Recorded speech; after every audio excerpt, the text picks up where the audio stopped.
I like the glazed ones. And you know what? Those are the only time I get powdered donuts. I never buy powdered donuts. Yeah, those little white ones are good. You know what they good with? What? What do I hate? Milk. Oh. You know what those powdered donuts go with? Milk. You dip those powdered donuts in a little bit of milk. Let it drain really good so that you can't taste the milk. Fucking delicious. Fucking delicious. You understand me? Fucking delicious. Oh my god, so how you feel, man? How's the nose feel? The nose is fucking tremendous. I gotta give kudos to Dr. Maza and Dr. Lyme's office. Everything's beautiful. I'm sniffing. I'm off the fucking Afrin. 2 weeks now, 10 days, whatever. I'm breathing. It's overwhelming at first when you walk and when you go on the elliptical and when you do kettlebells. I mean, but I have to reprogram my breathing. Dr. Police's book from scratch again.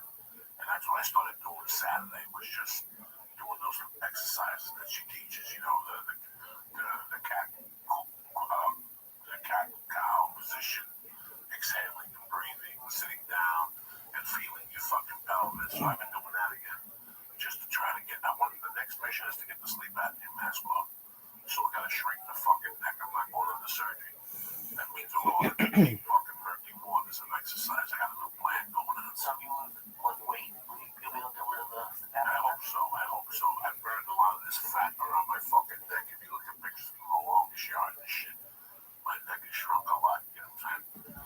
You can see my animals apple again. There was a while. I mean, you can see it was just a fucking string from. Now I've got that hanging from the fucking meat that was in there. Oh yeah, I'm gonna get that out. I don't give a fuck. No, no more surgeries. Nah, I would never do a family surgery like that. Have they asked you to? Have they gone, oh, you can do this? No, nobody says nothing. I'm just saying that I don't want to do plastic surgery or nothing like that. That's not my world.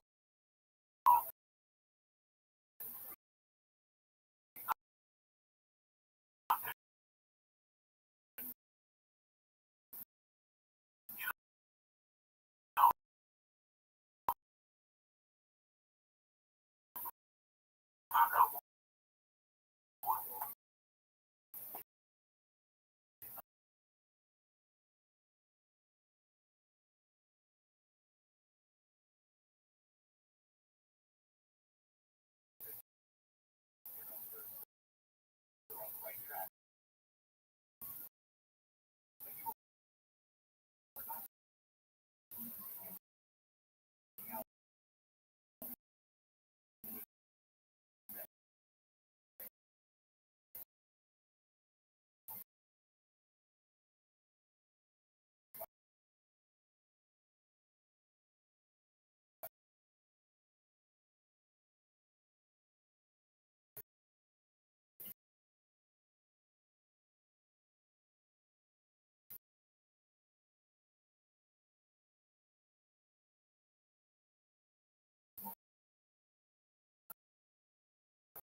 We'll say good morning. Let's begin. Beautiful daf ahead of us today. Today's daf is Sadiqim 95.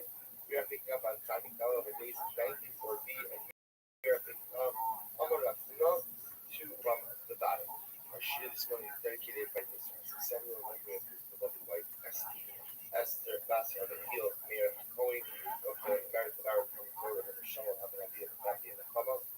She was also dedicated by Adam Yudin Pazem. We're dedicating the shooting of brushes this month in honor of the Mishpacha and in honor of the Kehillah. Says the Gemara, Amar Rafuna. So back to the book. So back to Sanhedrin. So Sanhedrin went ahead and traveled 10 journeys. 10 journeys over the course of, or to make 10 from Yeshaya. Ayas, Upper the Mikro, the Michmash Yakir Caleb. Agru, Ma'abra, Keva Malo Manu Karda, Harama Kiva Shal Nasa, Sali Kolik Bas Kolik Akshivi Laisha, Ania Anasos. So as the Gemara understands over here, there's one more. Darja Matema Yoshi Hagavim Hakisu, Oda Yopino Lamo, Yet Lamo, Yinofi, Yoda Harais, Kivasusha. We're going to define each part of this concept. But the idea of the Gemara takes from here is ultimately there are 10 stops that Sanhedrin made on this day, which there are many 10 stops. And in Tuvahadya, there is more than 10 stops mentioned in this concept, which the Gemara says, Sali Kolik Basgalim, Navi Udika Amalim Knesset Yisrael. So we'll say that last statement ultimately again, Sali Kolik Basgalim, literally raise your voice, Basgalim, the daughter of the waves, is a message that the Navi is saying to Klal Yisrael. Sali Kolik Basgalim, Pito Shel Avram Yitzchak Yaakov, Sha'asu Mitzvos Kigali Hayam. But it's actually quite beautiful that the Navi will say, listen, you Bat Galim, daughter of the waves, is a reference to Klal Yisrael. Why is Klal Yisrael called Bat Galim, the daughter of the waves? So, daughter of the ones who did mitzvos in voluminous amount, like waves. They did waves and waves of mitzvos. Avram Yitzchak and Yaakov, who did waves, abundant amount of mitzvos. Hakshiv, so the Gemara says, Hakshiva. Laisha, Mehailo Tistafi, Elistipi, Minebuchanetza Harasha, the mystic, the muscle Ka'arya. So, the Nabi tells Klal Yisrael, do not be afraid of Sanhedrin, who is like the lion cub, but instead be afraid of Nebuchadnezzar, who is like the roaring lion, Shener, right? All the Aryim is so cool. We'll say top of Tzaddik Hamadalu, my Ania Anasos. What does it mean? Literally, Ania Anasos. Let answer Anasos. So the Gemara says, Asik Yirmiyah ben Hilkiah, Asik Yirmiyah ben Hilkiah, Umisnabi Allah me Anasos. So we'll say Yirmiyah ben Hilkiah, who's the Nabi Yirmiyah, is ultimately going to come along and prophesize from the city of Anatot. We go to Anatot today. Anatot is right outside of Yerushalayim, right past Piskat Ze'ev. Actually, there's a beautiful place called Ein Prat, which is a beautiful mattress. So right in the city of Anatot, that is where Moshav of Anatot. That's where the Nabi Yirmiyah prophesies. So Yirmiyah prophesies in Anatot. Same different.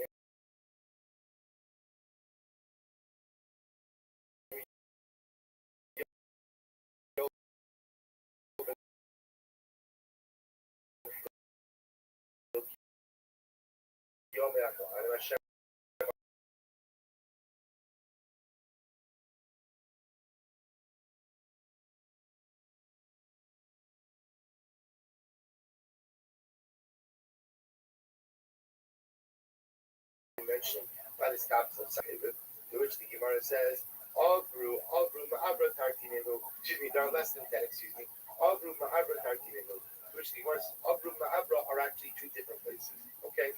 My Odayom B'Nov Lamo. So we'll say, what is the concept when it says, Odayom B'Nov Lamo? It is still day to stand in Nov, or it is still the day in which Nov stands. What does that refer to? Osayo was at that day when Sanhedrin marched on Yerushalayim, Vishtayer ve'avona shel Nov. Was that the sin of Nov was still in existence. Now, once the sin of Nov, remember again, this goes back to the episode of David and Shaul.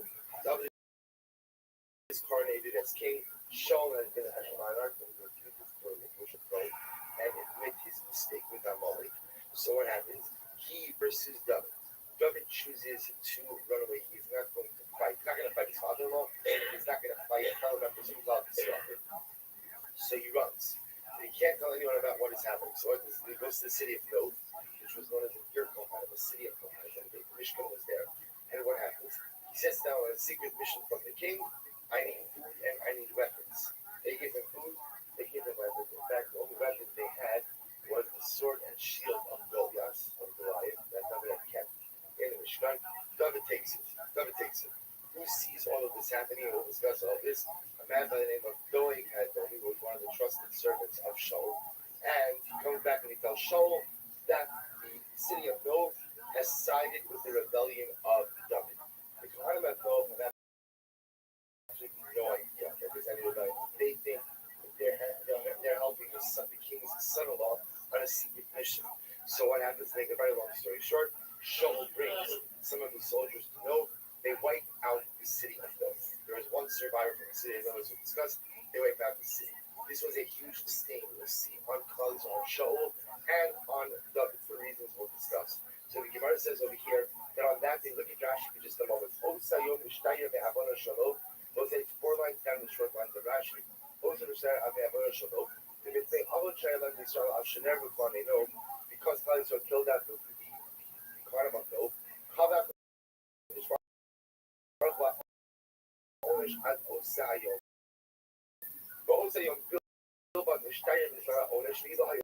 Also, it is amazing. So Rothschild has, I was going to contribution to Klal Yisrael for the security note. The last day was the day that Sanheriv had marched on Yerushalayim. And had Sanheriv attacked on that day had been successful against Yerushalayim. Says the Gemara. So what's it? The day that was the last day in which God was willing to exact for the Nob massacre. And therefore, had Sanheriv attacked that, then he would have been victorious, as he would have been the rod of HaKadosh Baruch Hu to exact punishment for Klal Yisrael from the city of Nob. Now get ready for this. This is amazing. So the Gemara says,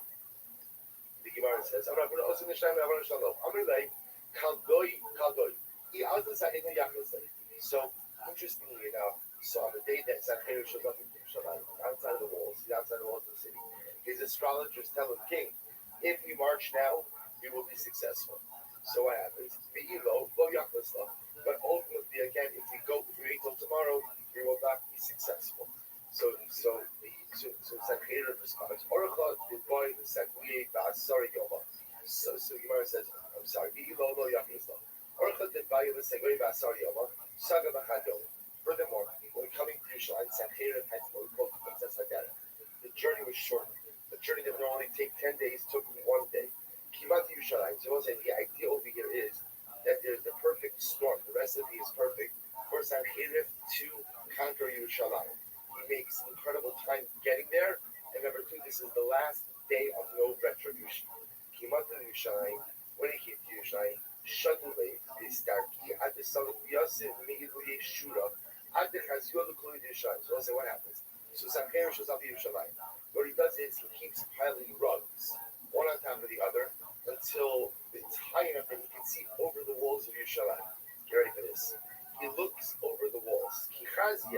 Essentially, when he goes in, he sees the city. He says, it looks tiny in his eyes. The Amar, Halon Dom, he carried it to Yerushalayim. He says, is this it? Is this the mighty Jerusalem? Is this Yerushalayim? The Allah Arkishes Kol Misharsi. That for this I went ahead and I moved my whole army. The Allah Kavshes called me Dingda. And for this I went ahead and I conquered all of the countries until now. Hello, is the era of Halash to call Karchi Alamaya, the Kavshes, Vitakov Yodi. See, he says ultimately again, this is the weakest city they conquered. So he said, Allah become Umani Dureshe, Mosh to Sion, Ba'alazad Yisham. So what happens? He waves his hand dismissively across Yerushalayim, Rabbis. So Sanhedrin is exceptionally unimpressed. Exceptionally unimpressed. We'll say they have to understand something. It's just an aside. No time for this. No time for this. But anyway, so Rav Kook was very tried very hard to attract wealthy businessmen from Europe to relocate their business to Eretz Yisrael. So it's a story that's told. So check it out to see the last. And so he goes on his whole court. We go back to the book says.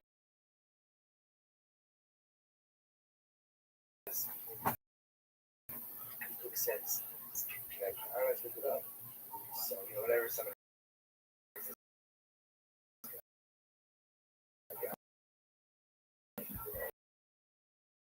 It's garbage on the streets. Is that that's beautiful. The ability to see beauty in Eretz Yisrael is directly proportional to the amount of personal spiritual beauty you possess. If you possess much spiritual beauty, you see the beauty of the life.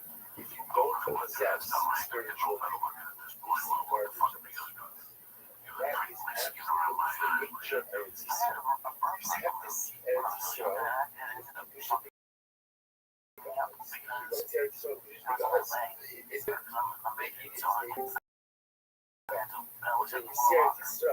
if not your eye, there's nothing more magnificent than it is. The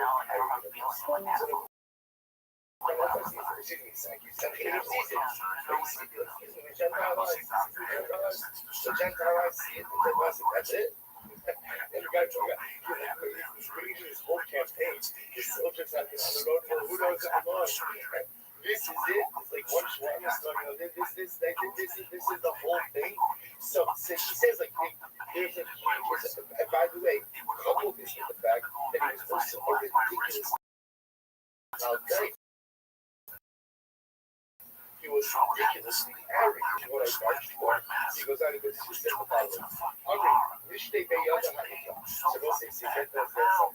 So everyone knows this cause of the one where there is great arrogance, there is great downfall. So you see the soldiers begin to say, oh, this is not going to end well. The astrologers will say, go down. Sanhedrin is saying, this is nothing. This is a cake. It's easy, right? It's a cake. So soldiers say, king, let's go down. We're ready. Let's go down. I'm going to go. Tell me soon. Tell me soon. So I'm a bit tired. I'm a bit tired today. We'll go tomorrow. Tomorrow, I see called Dr. Kabinetu Gumo. Tomorrow, each of you will bring me a piece of your way. So, incredible guy. And we'll see, understand, here's the downfall. Right? What's the downfall? The downfall is that day was his window. That day was his window. That day was the last day for retribution for the city of Nov. That day was his window. Had you marched, would have been part of Yerushalayim. But as most things in life, God gets in the way. So what happens? You relax tonight, or relax tonight tomorrow. What happens that night? You're in the rest. That night is when the Malach comes along and kills 185,000 sleeping soldiers. Yeah. That night, the most confident of their victory the next day, the Malach comes out and kills Mea Shlomo Chamisha Aleph. Ashkim of the Woker, being clean up regardless. They wake up in the morning when there were a few survivors who were discussed. They find 185,000 folks. How you talking to you? Says, this gives us a very important lesson. What up, Miss Aquarius?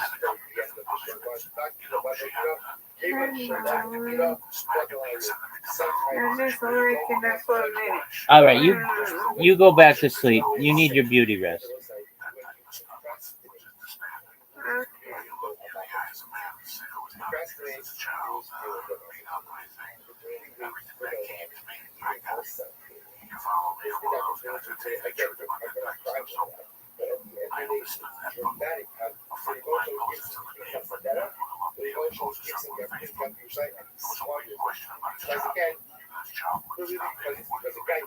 The message is procrastination leads to loss of opportunity. The Yishvi Bedo, once I get ready for this is amazing. The Yishvi Bedo, Asher Yulidi Apartment.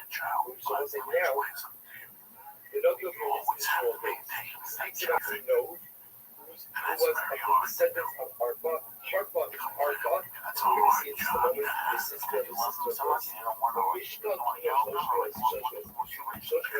Mishnah Moshes, who covered Hadasha, Vayamar Lahakos says David. So there's a name. Mishnah was the brother of Goliath, the brother of Goliath. After David kills Goliath, so Ishmael has what we call a blood feud with David. And again, he's a big man himself, with his armor, striped spear, everything. And he says he's going to kill David. So the Gemara says, might be Ishmael. What does that mean? The Ishmael here. So the Gemara says, what does the Amrad Sheba al-Sino?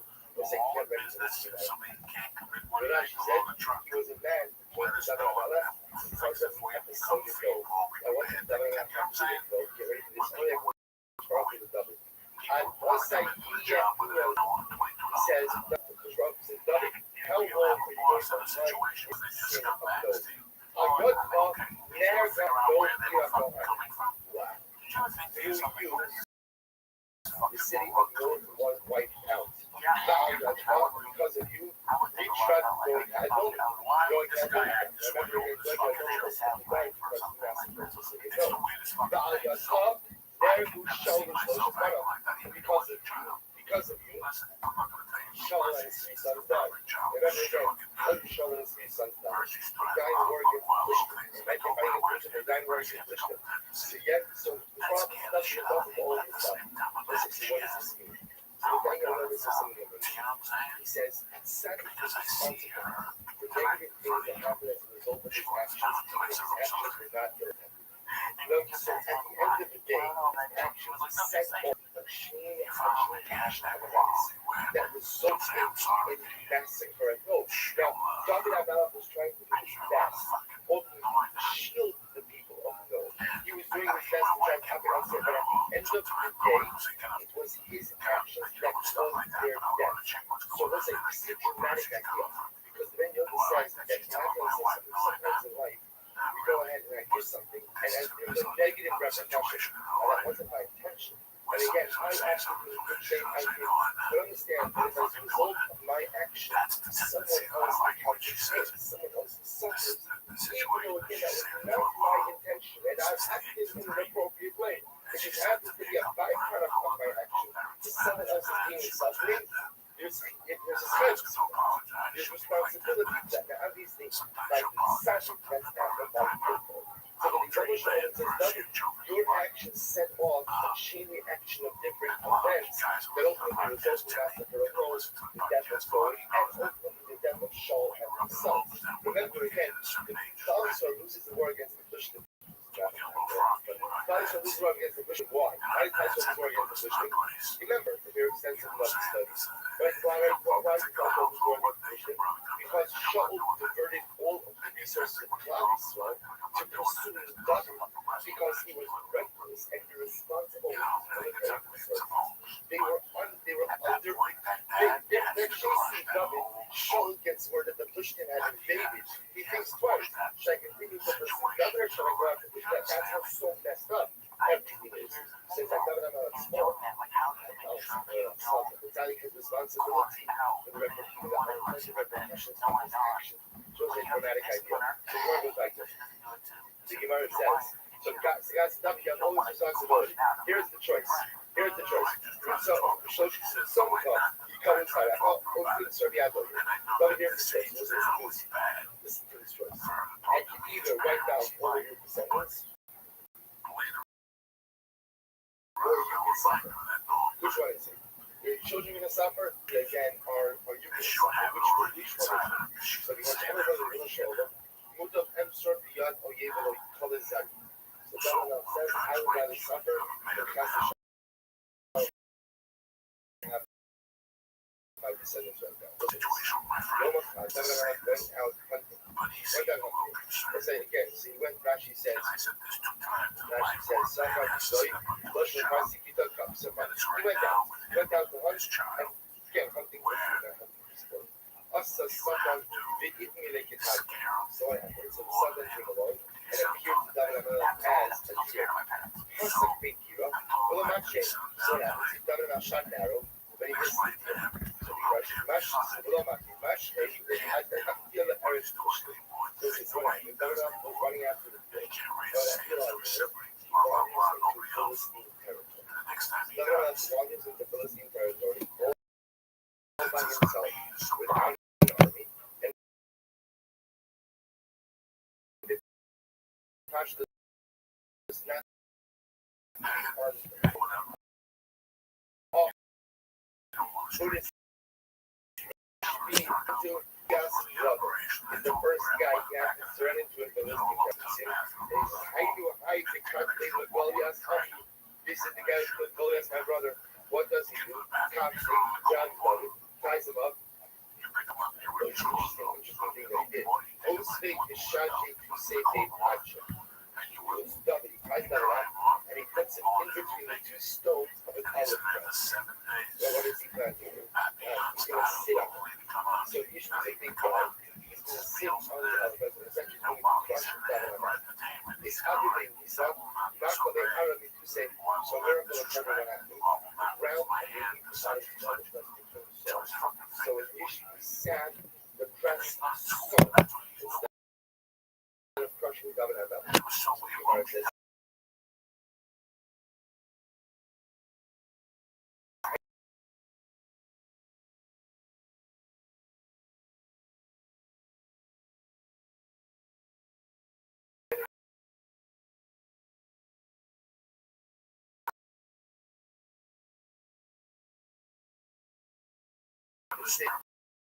How did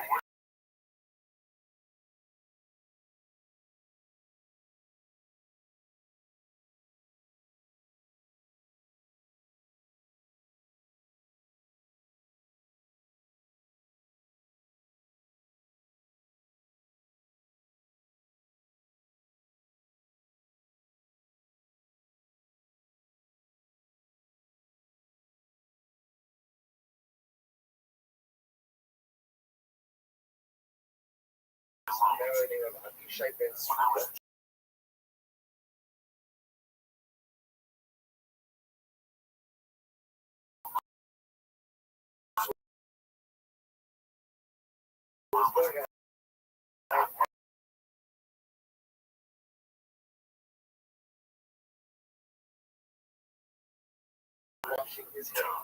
They say, wash the palace. Like he's out there. And it's every shot this way. So, Amr, tonight, even open house of soul. They know shot of soul. They wish I'm shot. The shots and stuff like that. Those are the whole is. You cannot use the king's horse. You cannot sit on the king's soul. You cannot use the king's soul. The king is so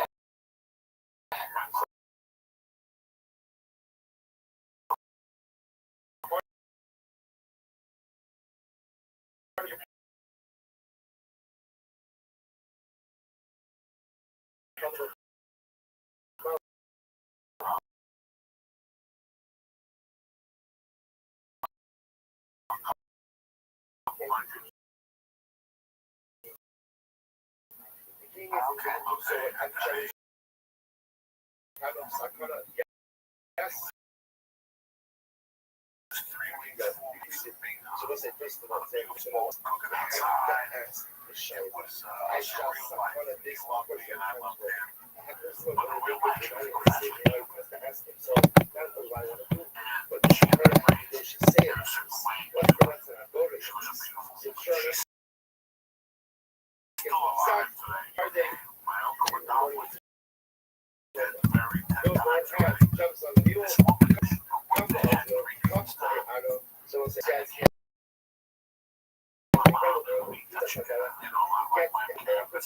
So what did you come out and what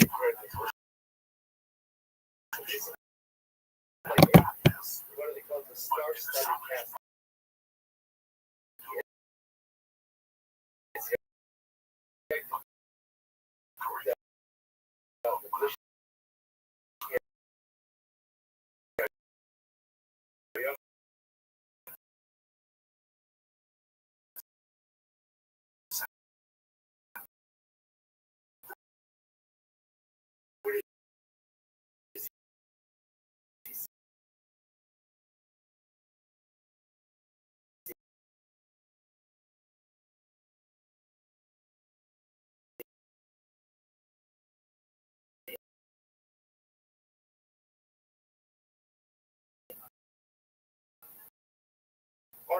Arba.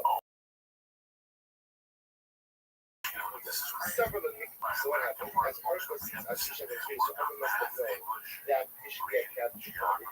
Arba now sees Abishai goes, which one getting triggered? So what happens? Sixer does husky the reach of Babakata. He brings it back first, throws down, and goes. Fine, Arba down. She says to Gemara, Kazye Yishbi Gino. So the Gemara goes like this. So we'll say what happened. So now David Amalek shows up, opens it again. Now we'll say, remember, now we will say also the pasuk also Yishbi Gino. Because this is David Amalek's punishment which occurred in No. So tomorrow's what happens is Yishbi Gino, over Hashta, public being trained, because this is what happens. Now Yishbi realizes when he sees Abishai coming, that he's going to be outnumbered. So the other is a bit too much to handle. It's fishing up there. So what happens? He goes in, he says, now we've got so we'll get ready for this. So Paskin and David relates that he's hard to come to get out of here now. So what does he do? He throws down up in the air. This was an incredible display. Puts his spear down on the ground, now they're facing up.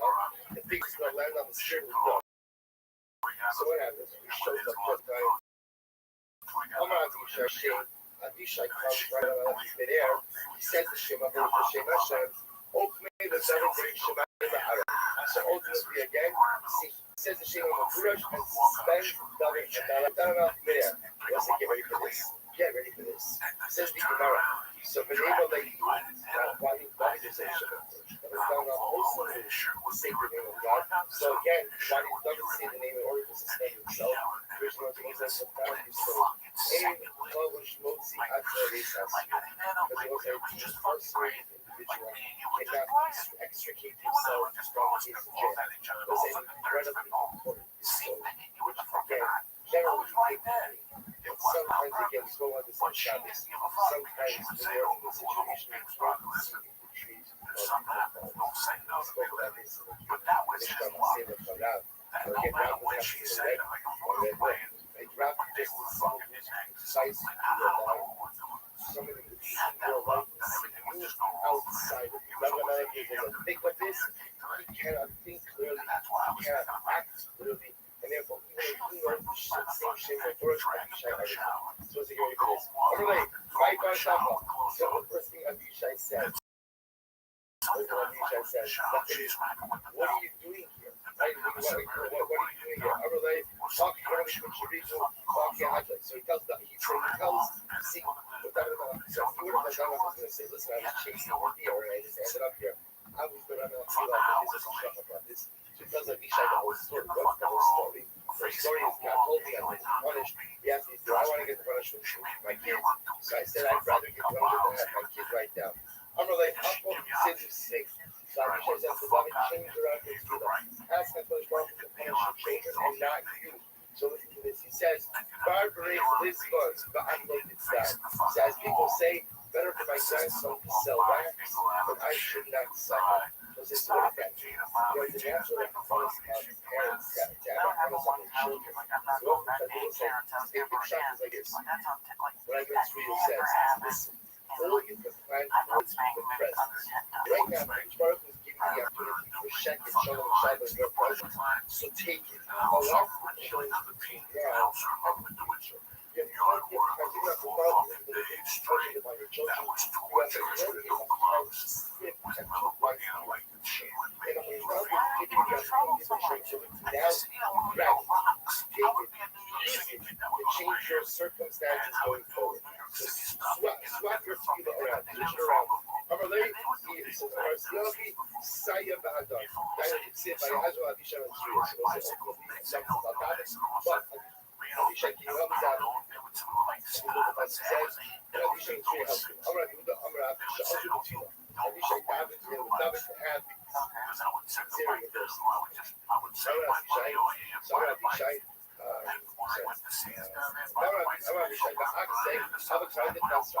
So let's say, so what happens? So Avishai doesn't know what it is. He's running bicycle. He must have been when they got to the city of Movie on our food day. They had a thought for a second, let's just turn around and fight. He must though, they trade, I'm going to trade Korea out blood out of here. So they said, then they had a second thought, they kept running. Now when they got to Beijing, they said, you know, 2 lion cubs cannot compete with the white lion. There was two of them, two. And usually was much stronger. So the question, how are they? Seals. So what happened? Moses, then they realized, however, at some point, right, they couldn't keep running. So they did. However, so they turned around and they said to him, Seal Ishtaka La'arfa Made Mikibra. Why don't you go visit the grave of Arpa, your mother? And what they just told him was that, right? You killed your mother. You killed your mother. So listen to this. Adkura Leish Made Mikibra. Kakash Mele Bekaka. And eventually he laid on his mother. Back when she was dead, and he became his friend. And they were able to bring him this. Sometimes, even the hardest of people, like even the hardest of people, everybody has a self-esteem of something. So for Ishbi, he was a novel's boy. You know what I mean? Like, he might have been a great warrior, but he was a novel's boy. When his mother was killed, it hurt him. It hurt him. And at the end of the day, they were able to overtake him, and he killed him. And he saved him. So listen to this. This is the meaning of the pasuk. Vishku Arshi David Leimar. Okay, so they said to David, after this event, they said, they swore, the men of David said, you are not going out anymore, you're not going to battle anymore, and ultimately, again, the light of Israel shall be essentially what they did. The king of Israel is grounded. King of Israel is grounded. His soldiers say to him, you're not going to fight anymore, you're not going to war anymore, Rothschild saved us all this time, but that you're not traveling without it. Was it amazing?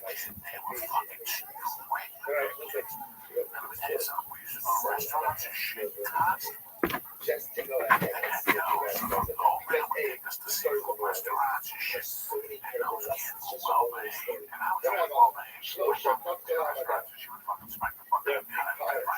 3 people who read the miracle but the miracle of having a long journey short. So were they Eliezer Ebedaron,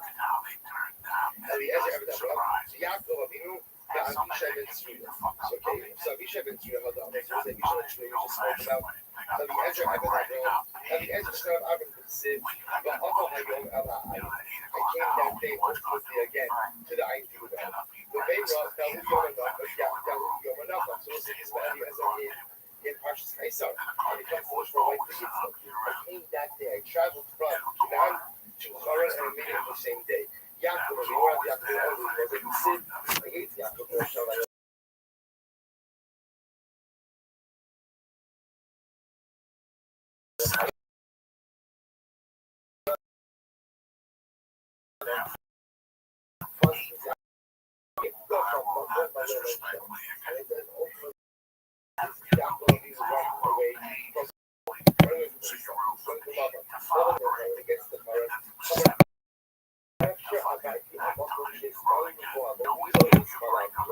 Is it possible?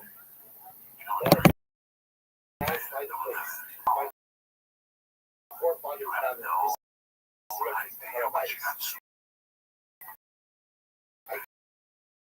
I passed through Shara.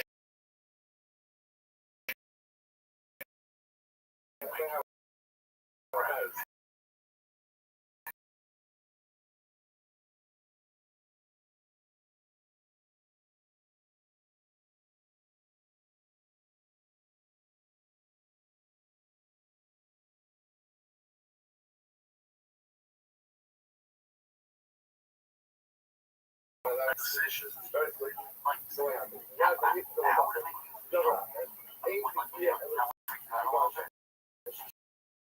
That's it.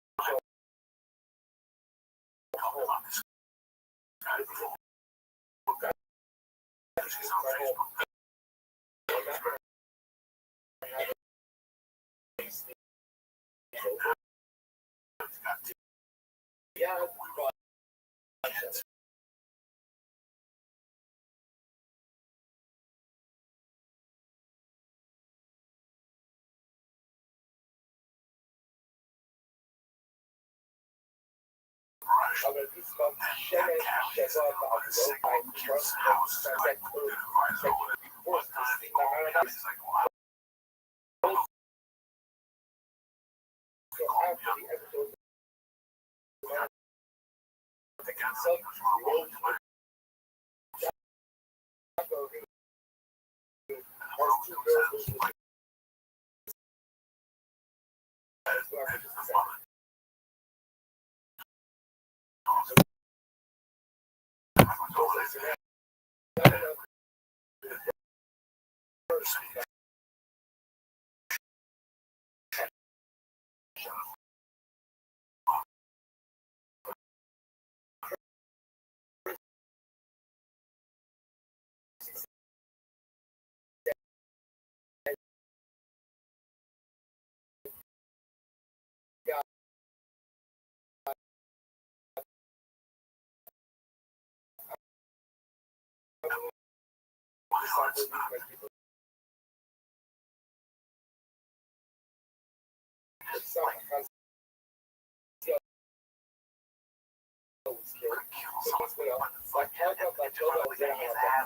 she decided she wanted to go along. She went down pretty much. Once the man started it's okay because I'm a city of no. There was also one survivor the same dance and the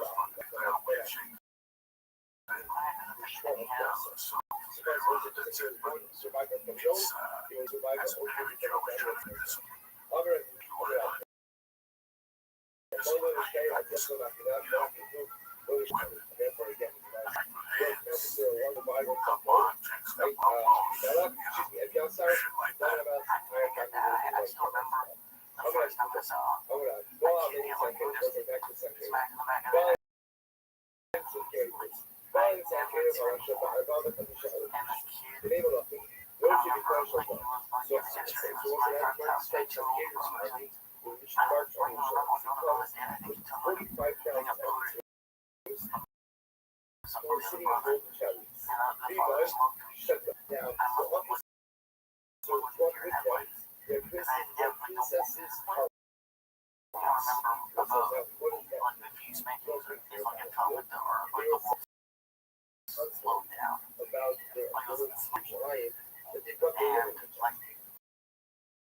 soldiers wearing coats of iron. She should have done the Rothschild model, and they have a 60,000 infantrymen. The Shard Russian in both, but Shard Russian, other Chinese are also precisely on the in Gaul, the size force. Marched against Africa this by the forward against the fight. The exceeding level of growth or was the enemies of this size would be this is why this has to happen. This is why this has to happen. In the realm of Sanhedrin, any character was 400 years of Moses. Rothschild, Sabbath's son, the width of the total length of the ocean.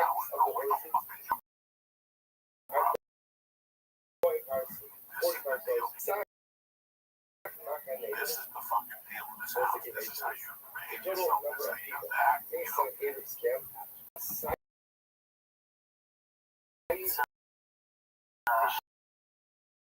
Billion 600 million minus 1.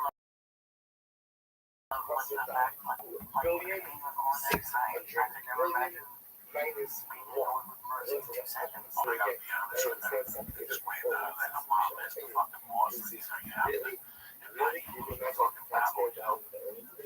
I know the position of but the nice second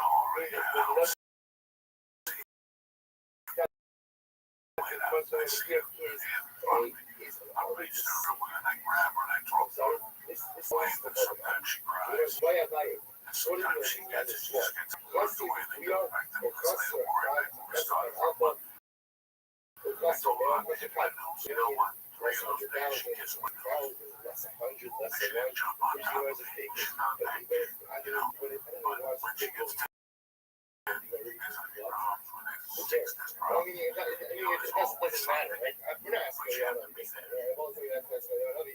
What's it? The point that we have to keep our hands is, like I said, this is a huge, huge part. So We my also God, happened last week. We spoke to so I the was cut off. beach. We showed them all the bush This is why Listen to this. They might have the stripes, which army it was has us because overpassed. I've always That's had a it, the problem, pastor of Jordan, in order to get down to especially the when I was a So kid. I always had a problem with the drugs. first who passes this yarding, they have to smoke the yarding, and the son of Oklahoma, the So second Friday one, night, we're here, we're fucking around. but they have to I'm still stand like for getting that swap stitches out out. the door. You know, we cut this liquid acid for God knows how long. Me and Leon was just do a little drop this now. I've been practicing with the seat. You know, because it gets expensive, so you can't just fucking take it like a salad. So it says 7 drops, and you start counting the drops, you know, see. If you come back, take 7 of them, 3 now, they make that. See, you never know, say, you know, so we both got a Chinese restaurant. Please do another. They were And picking me up and Leon dust discussing this shit. I take the 1 drop, drop again. third wave I passed tap through. this thing There down was for no the least water little left more, and I in give the the 1 to myself. And I give 1 to Lee. Now, the one I gave to Lee was so small, and it's like, so that guy was like a half. So they had to bring water from I know, I looked at the fact that you asked Lee, I did it for the 6 months, and I did it again, and I just, he came out, well, that's why I said, I tried to get the least of it to us, just to try it out. He's never done it before. I've done it years. We did that wrong that one time, but I just, I told the gentleman, they told us to look around for this time. We ready for those? We does a little one again. Can I dabble with So it? what the Malach did was, the Malach I don't know if we did one right away. We waited a little while, I broke it, and then we could, okay, boom. We do the 3 little dabbles. Somewhere along the line, I felt and I felt like my body was shivering and stuff. So in the podcast, I blew up smoke out from a bomb. I don't know how Lee looked at the smoke for a minute, and I'm having bomb, so I thought he has it. What And did the for Malach me, kill really the good. soldiers The with? podcast and the guest lab, Lee and I stayed here for another 35, 40 minutes talking, and I tell you what, he has it.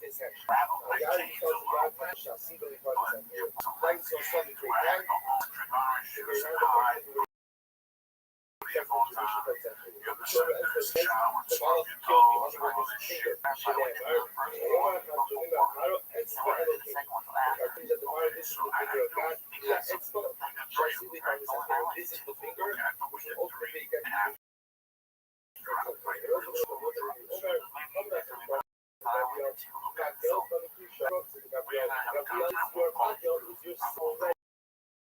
I feel weird, you know, when you take acid, like when you're hard, you do stuff. Now it's a different story. Up the street, when kicks up the acid, and also you drink the night, and also weapons to bring down my nose. They got me to the stitches out, and I'm bleeding on right now my nose. And guess what, guys? Nothing. I go upstairs, I do my usual, I wash my hands, I take a piss, I wash my hands. I get the light, I go outside, the light, I smoke. Smoke the light, I did have like a fucking smoke. And I go to the thing, this morning, this story, I'm sitting here after whatever, in the 40 minute break. And I just have to go, I'm tired, I gotta make some. First thing, first off, sitting here by himself, he turns off the red and blue lights. So I'm watching all this and I'm like, this gets fucked up. So I took the same amount as Lee, and then Lee took a little less than me. Because 1 drop is always like is don't So whatever accuse me of guilty. you say Shalom Because I'm Aleichem, like, why is say this how are gonna you? I'm get not me? in I've done two things so far that showed me that he can be seen somewhere, especially and if when your mom is he growing up. asked me if it He's was on the book happening, from Nasha. that's never a good Nasha, sign. others Somebody say asks if it's that happening. Gabriel reached So I out to opened the the door, village of the and he soldiers, and says, after "This they morning, released so hot, man. Shneimar, I got Nasha was the Shneimar, Amar, Kapai, Sabak, Rani, that Gabriel, that the virgin was also that Shneimar, they got heavy, Asa al-Nabi, Asa al-Nabi, as that feel that, so I said, the light that you feel, like the light that you hear, the sun is shining high up to us. We had no fucking stars. That's why we didn't gas. We smoked all along. We smoked all fucking bombs. Thinking of waking up the fucking So at the end of the day, so the Malach so the majority of the army, how many soldiers do you behind that? Not how many some. That's a 10 soldiers you should have. You should have at least start, and now you get coming now, double. Asara, fine, that's what I'm talking about. We didn't get 9 from all those European science, I use Russia, I would love the Kanisha to do so. I would have Kanisha 4, 5, 9. That's what it talks about. Kanisha, our plus 14 should have our the number and now he tells me he's got his shirt off. But Yochanan says 5. You're the Bible was like saying Aaron was spared, Snake Barnabas' 2 sons was spared, Nebuchadnezzar Sar, and the Zar was like, can you imagine this? These are 5 people who are spared. So Aaron, his 2 sons, Nebuchadnezzar, and Zara.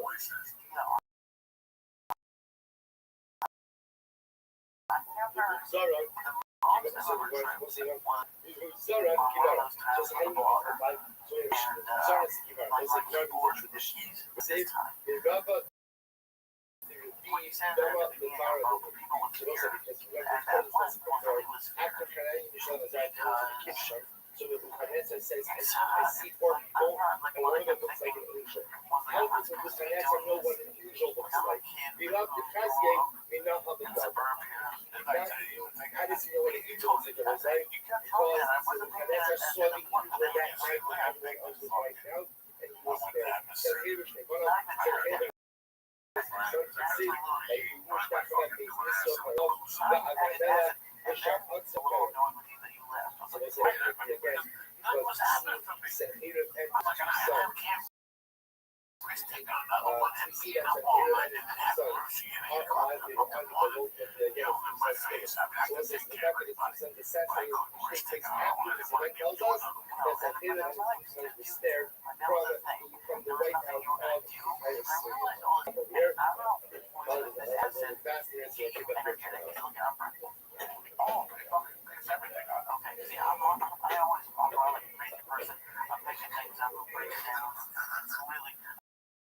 I start organizing. I've organized. When he talked to me, when he spoke to me, he told me that he had to shut off. I got a little scared from him. I stayed up a little Again, by taking all of our sponsors for this morning cheer, stayed on from third sponsors for your affection. Hey, the person who's dedicating all the sugar drug shows. This is close. So, insurance sponsors for the month of Adar Habai, loving memory of King's father, Dr. Harry Khan Hirsch, Bank Yosef Hakoy, the Ziv Levin and Burmese in memory of Mr. William Ziv Ben Shmuel, Ziv Shmuel Ben Yisrael. And we got one sponsors Nathan and Beth Adler, in memory of Judy Goldman, the Yehudis Esther, Bas and Lazar, Sukhoni, Gabriel, and Dorfar Kamtora. All of them from the family from the couple. All those who need regular travel to the home and truck, she knows that she'll bring all our messages and allow our focus workers for the success of the call. Because with that, let us carry that. Hashem, today's dot $94. We are equal on Sunday, please. 90. Rabbi Amar the Morah Gadol. It is about 10 lines of the Rabbi Gadol. So it was Rabbi says, who has the ability, now literally translated, Morah Gadol, to smell and judge. Morah Gadol, who has the ability to smell and judge, is ultimately fit to go ahead and explicit, lo Maraina Bishmo, So this happens, he gets taken away, and the Chinese gets attacked by a fucking Rashi says over here, my theory, the bar about that, Shemeriah Fa'ad the Shofi, the Odea Achai, Shemar Loma is that there are people who possess such an acute sense of judgment that they're able to see that which is right and that which is wrong, without considering all the details, but are simply able to almost smell MS. So the Gemara says, Bar Koziva, Bar Koziva, also known as Bar Koziva. So Bar Koziva, Rashi says over here, he was one of the Herodian kings, descendants of Herod. So he was the king over Cloud Israel. So Bar Koziva Malach Karkei Shtei Chicago. So Bar Koziva ruled for 2.5 years. Over there, Rabbi says, I'm a Mashiach. I am the Mashiach. Bar Koziva was the self-declared Mashiach. Otherwise, the Mashiach, it says that he's able to go out and smell your own taste. Rather than able just to go ahead and really smell that which is right and that which is wrong. So the Gemara says, so if you think that you're Mashiach, let's see, can you smell justice? Once they saw that he was unable to smell justice, so they said that he was a false Messiah, and they killed him. I will say this is interesting, right? Because there's some level of the start of the video. Exactly what happened. Really goes to sleep. That Michael was killed by the Jews. Either way, Michael opened the door just to point out, remember again, that Kiva thought about the whole Mashiach. So Michael meant this amount of not just as a people thought, but as a potential Messianic as well. Okay, the moment right there. Daniel, Khalei, Yishal, Azar, Yisidu, Asher, Inbahan, Komo, Tobi Marav, Umaskil, Chokma,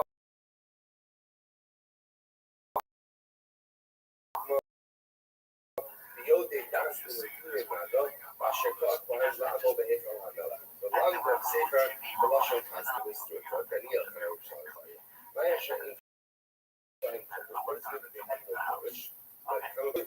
Rifta, the Kuslisa, publicly.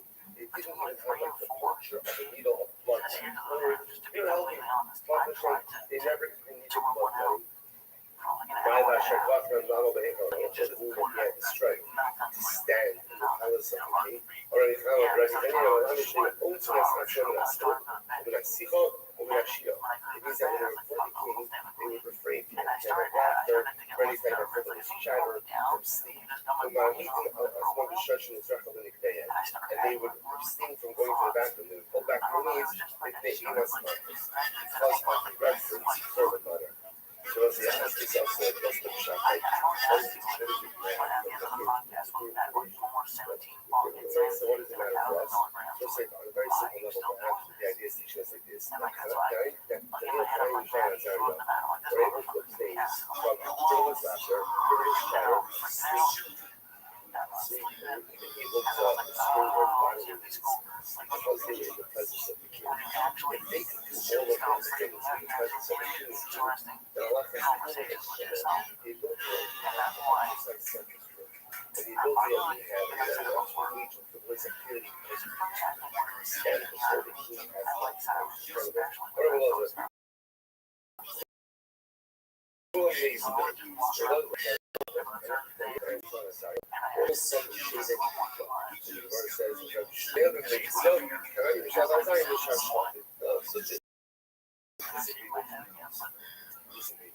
so again, so Rabbi Shmuel Bar Kokhba says that Hillel was from Yehuda, but everyone else was from other shlokas. Asher told the Yikru, Bahayu Srisi Be'etzam Nalach Baba. So the Pasuk says from your sons that will come from you, the king will take the Srisim, nice Srisim, what's a Srisim? So Rabbi was Srisim Rabish. Rabish, what literally means like a unit, right? The king will often castrate. You should not be distracted by anything. And if you know, right, you should start. What is already made? No, who's is that? What is all was like cut off. What is all was cast during their days. So the successful ability to remove what is all. It's not already made. According to the opinion, it says that Avodah Zarah was so to speak castrated during their days. Sif, the Chabal, or Tikahol, Elamad, the Swiss, my the Chabal, or Tikahol. According to the opinion, it says that they were literally Swissim. So what's the pshat for the Pasuk? It says, my the Chabal of Tikahol, Kabla Dura. It means that ultimately again the Kabbalah that fire had no effect on them, a reference to the Kishayish.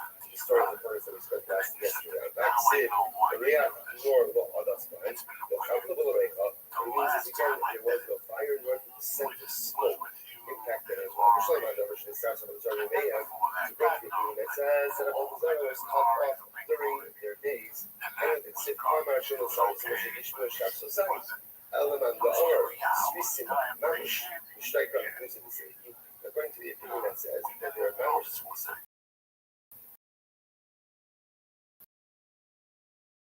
So it would be again with the possible shutting of the whole of the leadership. Also,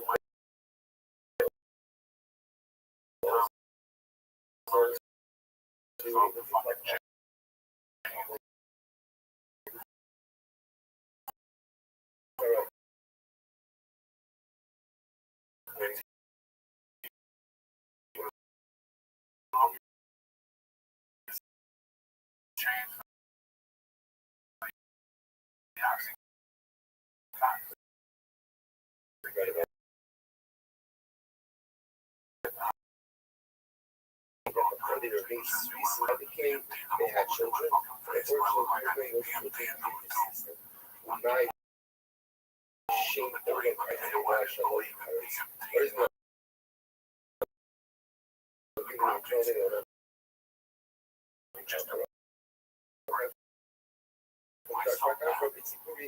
says Sefer Daniel, Shenikra Oshmo. That's called Sefer Daniel. We're going to bring out Sefer Daniel. You guys mentioned that day. Khalili de Ezra Sayo, Ben Chachaz, Khalili de Ezra, Khalili de Chachaya. So you just pretty much pretty much all the words, those are all in our Tanakh. Like you have Sfar and Ezra in reality, it's the only one Sefer called Ezra. It was divided out later on. First, this is very interesting. Most of Sefer Ezra was after so that's the reason why Sefer Ezra not Ezra. Which might come about Ikri Sefer Ashton. Why was it not called Sefer Ezra?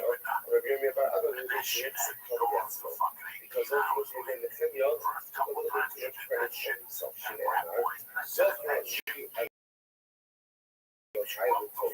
Remember me, my God, Shepherd. I did not be a shepherd, so I came to Shia. I also said to Israel, remember me. They carried almost like they had a little bit of requisite parents in order to go ahead and have a secret. Double graphic asking for that for us. That's for probably strong. Today, Shasira becomes a show. It doesn't merit to have the same version for why. It's a spoken words. What is this in Shemar? Pokos are showing a shudder banai. If we do Alaan, I eat from the hand of Lacham, Yayin Bash, Gas of Shalom Harbay. So this is incredible that Ezra disparaged, Daniel disparaged. The accusation for personal gain. That's the reason we have the right. Listen, so listen, yesterday's document that said Hanai Yishon Azaria drowned in blood, right? They drowned in spit. So it's our show said, but what does that mean? The big corporations of the world speak negatively about how they saw for their marriage. Can't speak negatively about Jews. You just can't. Even if what you're saying is true, even if a point that's the always put it up. Never so therefore, it becomes more familiar. Perhaps truthfully, but nevertheless, negatively spoke about God. So, therefore, I said furthermore, but I thought the nation was going to see that about the Lord. We know the God of the Lord. Now, by the way, how do we know?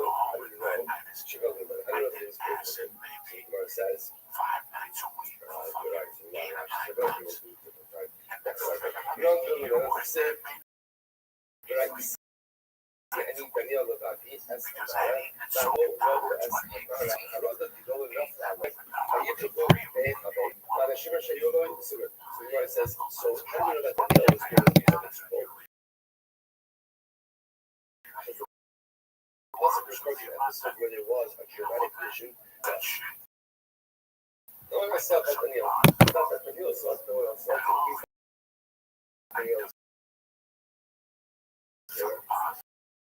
I had to give ourselves.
Every person's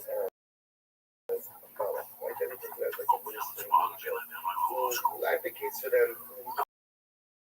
So watch the so yeah, again, it is like this silly. Everybody suggests over here that even if I don't see something in my mouth, see something, so that has an impact on me. Because I'm not showing up. Hi, man, did not this. Apadat, slow fuzzy, mazlay fuzzy. Because it's fascinating.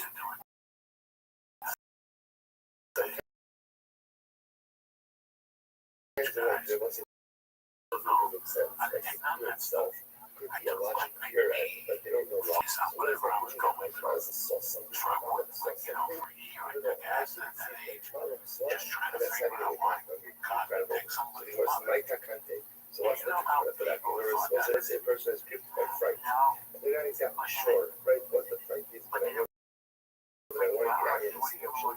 Let's show me the day Arvagadi jump away from your presence, jump away down on us. Yeshna, or Seshna, be kind and look to know best, and if ultimately again in your place, where I love the place again, so you can't say Shema, what should you say? Say the following. He said that they have God, Shemini, the goat is a battle that was this a one-to-one challenge. So perhaps he was teaching us, or he is teaching us, three foundations. The first times in life where a person is given by fear. And there are times in life where I can't even understand what the fear is. What's the type of fear? Fear is paralyzing. That's why fear is fear is literally paralyzing and keeping it fixed. By fear. Jump down this Number one is don't allow fear to paralyze you.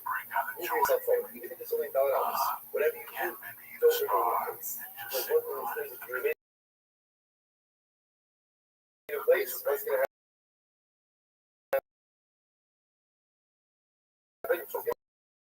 happen? You remain in home. The first thing only a little bit of the mouth. Move yourself forward. Number two, say Shema.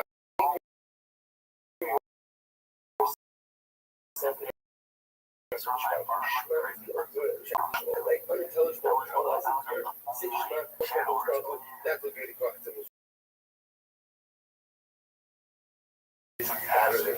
What is that? What is that? Sometimes it looks like fear. sensible.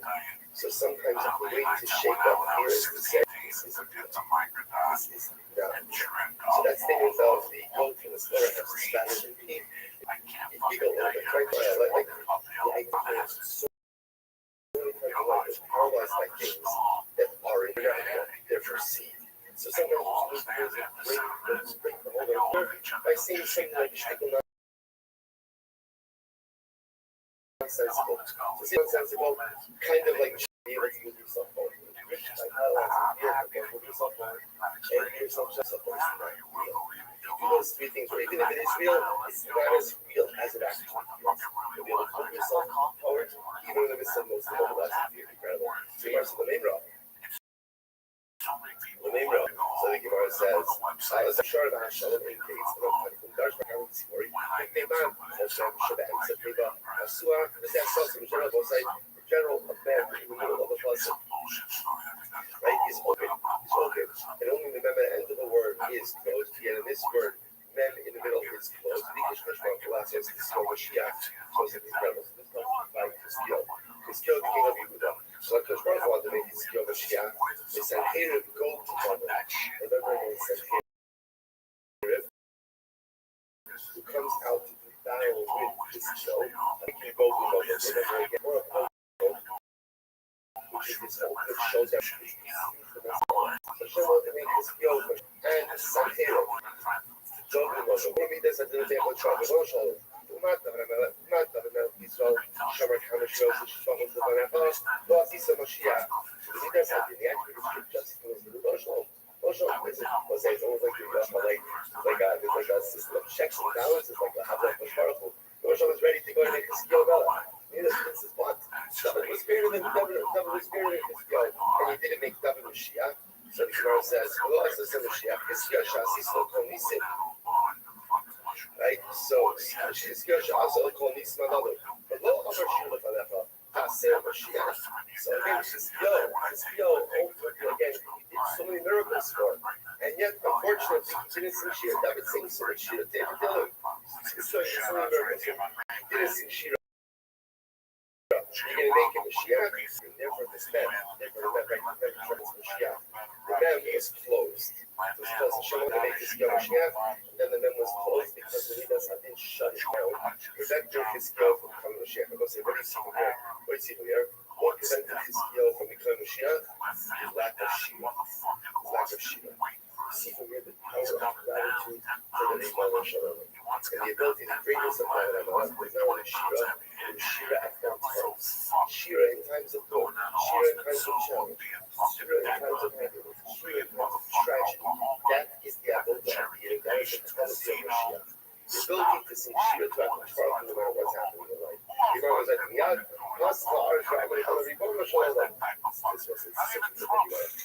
So that's Shem. I knew about the Malach Shira. That's said. So Mashiach. That's the Mashiach.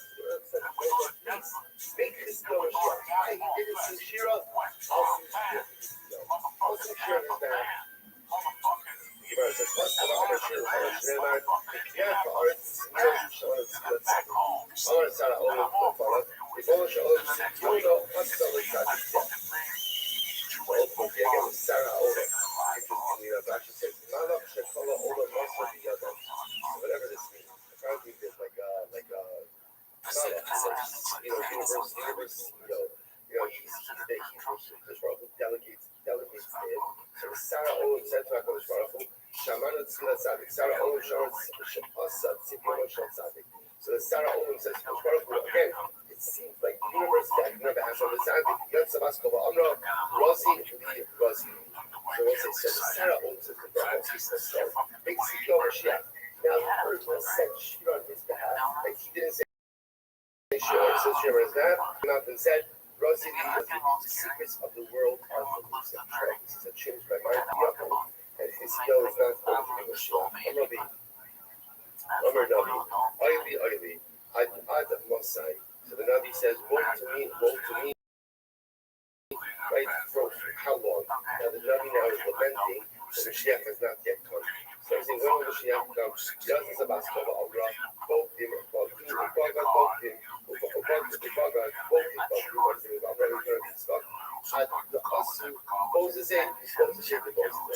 Until again, literally they're enemies and enemies of enemies. Meaning that unfortunately, God himself has to suffer much until Mashiach comes. Masa Doma Elai Kohen Mesir, Shomer Man Vilayla, Shomer Man Vilayla, Rabbi Yochanan, Osman Kamuna Luchos, Tuma Shma, the Malach who's in charge of the winds, his name is Tuma. So the Marshal is Tuma. So all of the winds speak of Tuma. Amrulo, Shomer Man Vilayla, Shomer Man Vilayla. So essentially, again, I want to say, if you look at Rashi, Rashi says over here, Ruchos, Shalashamos Nifkos Etzlo, Bahinu Masa Tuma Kak, Omer Tulayla. So interesting enough, Rashi understands that Ruach over here is not wind, but instead Ruach is Shabbos. Shabbos. This is the Malach who's in charge of all of the Shabbos. So everyone comes to this Malach and asks him, Shomer Mamilel, not Dabar, Masai Kitzak Lula Mamilel Zak. When is Lula going to come? I say it's incredible, by the way, to see what the Gemara's highlighting over here is we often think that we are the only one, mankind. So, are the only ones currently and consistently pushing for Mashiach, which begin to see something absolutely amazing. The world wants Mashiach. The world wants Mashiach. Universe wants Mashiach. And everything is constantly pushing for Mashiach. So the Gemara says, Amar Shomer, Asa Boker Begam Laila, Intibayun Bayun Shov Asayim. So what does this mean? So the Shomer says, Asa Boker Begam Laila, so ultimately, again, Troy will come, the dawn will come, but at the end of the day, only after. This one will come, so it will be enough for all of us. Sar, Kat, or Shora, Asa, Boker, Bula, Tabal, Begam, Laila, Abam, Fila, Tiago, morning will come, but before morning, there will be a great, incredible. So the verse says, Amar Shomer, Asa, Boker, Begam, Laila, Intibayu, Bayu, Tushuva, Asai. This is the thing, so, right, morning will come, but when will morning will come? Number one, Intibayu, yearn for it. You have to yearn for it. The Rothschild is not going to give us anything if we don't yearn for it. And number two, Shuvah. Ultimately, again, we have to do Shuvah. So it's like two elements. It's interesting. There's using many elements to do that. But here, the Malach who's in charge of the Neshama says, was this one reading part? Number one, he wants us to want it. What up, Jay? Yo, Rabbbi. Yo, what up, pimp? How are you? Yo, Rabbbi. How you living, big dog? Jay, can you hear me? Rabbbi, why do you like sit in a bed all day? Why not, baby? I do it for world peace. Do it for world peace? Yeah, dog. I stream my life 24 hours a day.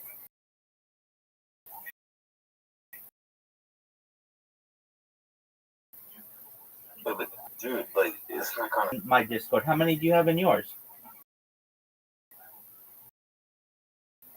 I have 3K. That's really good, dude. How'd you get 3K? How'd you find out about me, Jay?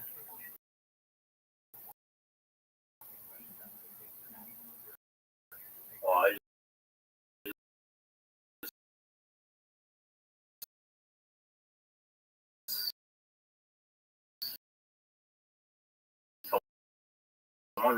someone told me that there's like this guy looking on Discord, so I was like, cool.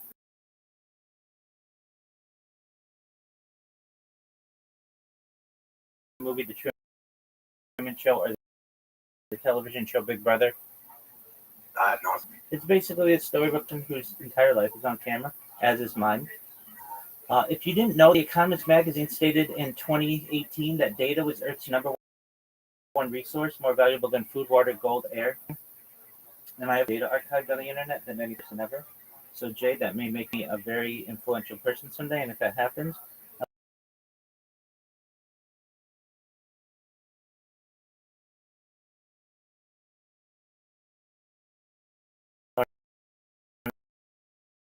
to make you,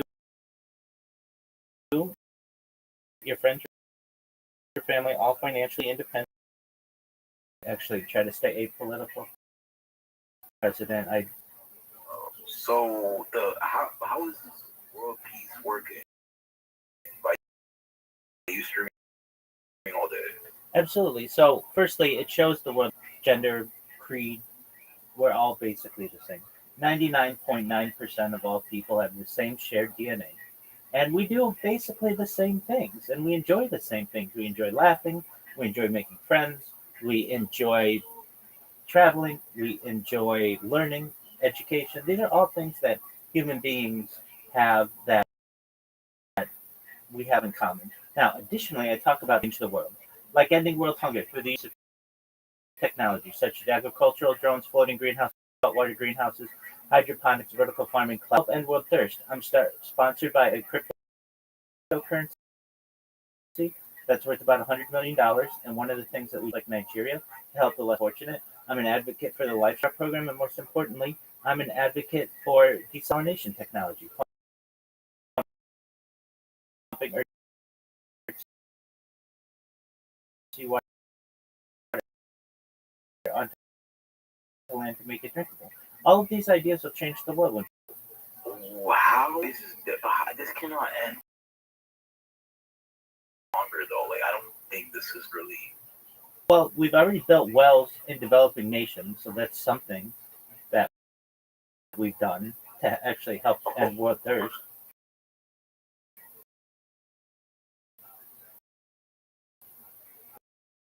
But what is the point? I just mentioned, most of them you haven't heard of, and most of them the world hasn't heard of. But there are opportunities for the world to be able to utilize technology to solve its own problems. Other things that are very interesting to people, things like anti-gravity, All right, Jay, peace out, Girl Scout.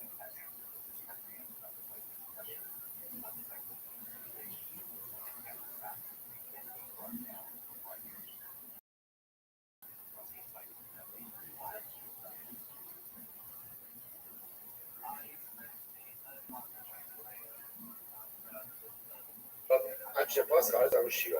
Let's say first white lines at the other. That's the whitest line. So it was embarrassing. Embarrassing. The CEO, if he's pronouncing Shiro to the earth, came along and said Shiro.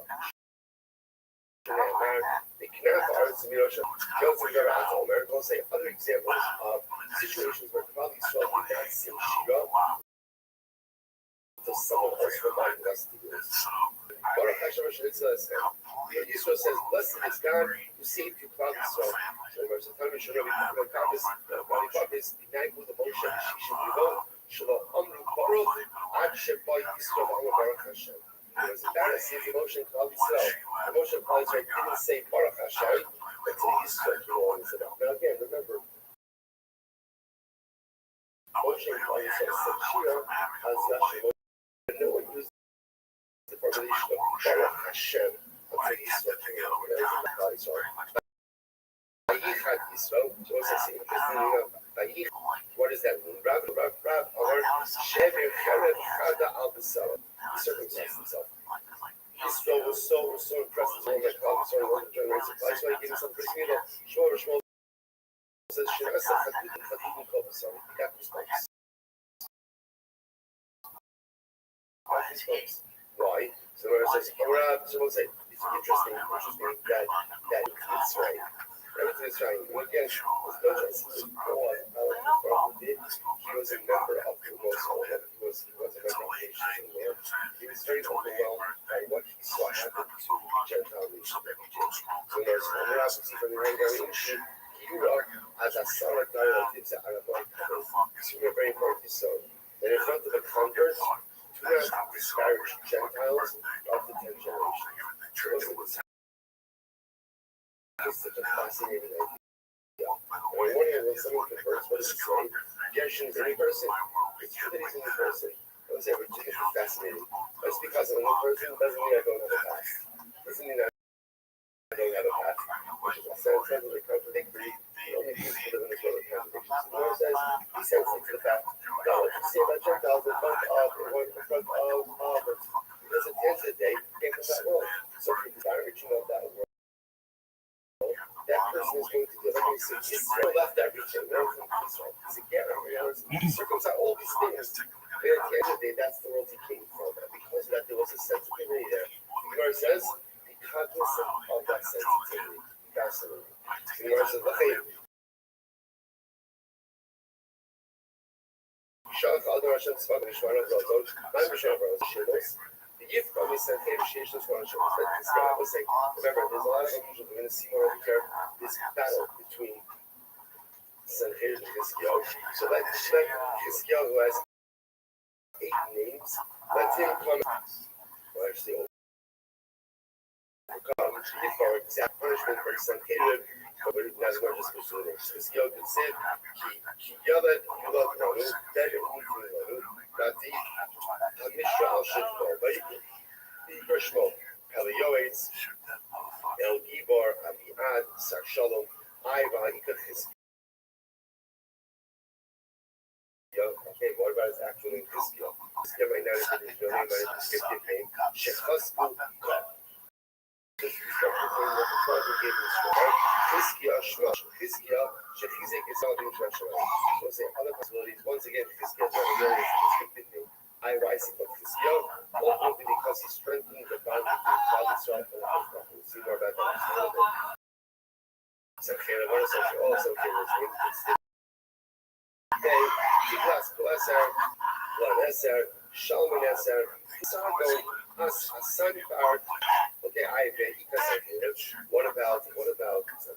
Right, in other words, which the word says, no, also that's descriptive. He wants to just see close it. We're very quarrelsome here, but going to see spoken quarrelsome passage of the Torah. Just talk the need her, foreign clapping there. That literally again spoke and he right was defining with his words to our Polish power. Very incredible. So much already over the famous also actually goes out Asanta Rabbbi Akira. This is interesting. So Sanherib Sanherib is actually giving some pretty Rava Biakira. So leaving aside a Sanherib, Rava Biakira means great and precious. How was Sanherib giving these names? The Mishnah Sibra Bignuzo Sha'ar Tzavosai described. Because Sanherib, right now, remember Sanherib caused much destruction, but yet he never spoke disparagingly. So it's incredible. So Herod, who was excellent in Jews, what did he say to the Jews? I'm going to take you to a land that is like your land. He doesn't say a land better than your land. Rather, he says a land like your land. He's careful about how he spoke about so Rabbi Shmuel, what's Rabbi Shmuel said? So just kind of remember the other hand that said Herod was very wise. He also said that he was very foolish household. First of all, he said that he was a smart king.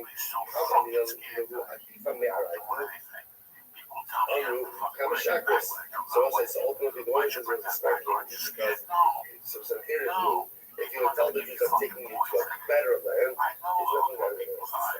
So they would dismiss his words and just be like my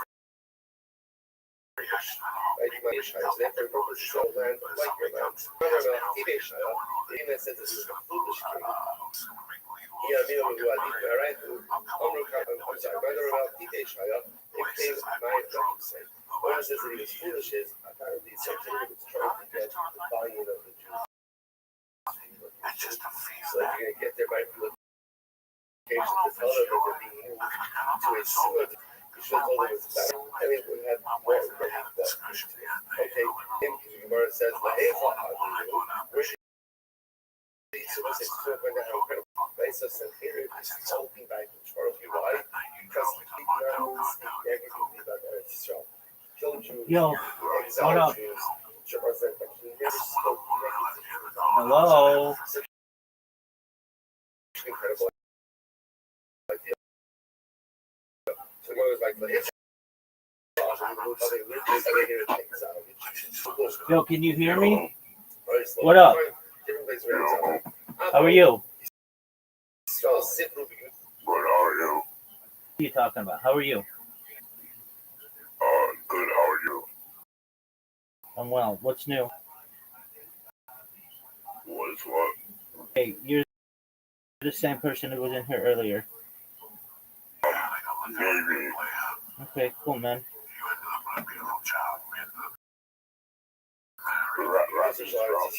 Unfortunately, as you were Old enough, dog. so let's speak negatively about Eretz Yisrael. So they came to this place called Dog, I gave you an opportunity. You left. That's on you. They called it Sos. They named it Sos because they said, oh, Wait, what did you say? I gave you an opportunity. You left They said, to be able to talk with me. When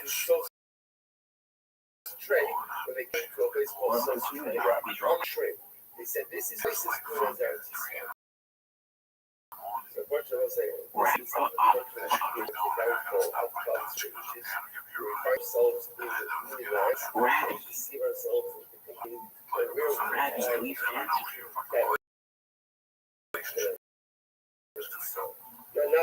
that there's maybe just difference, but the thing is even better than ours. So again, something to learn for everyone for a second. People like how we spoke about the same thing, or how we spoke. Incredible. The words of his house. Good. The words, good. The South code key code.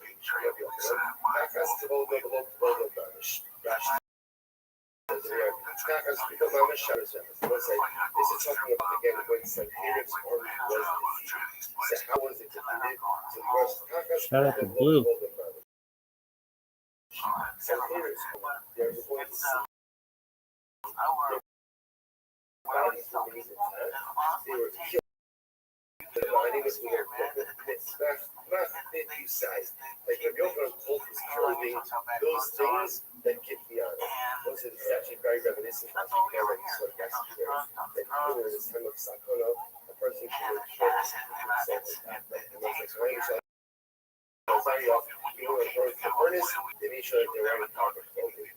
Clothing is called the thing that gives you a lot about the person.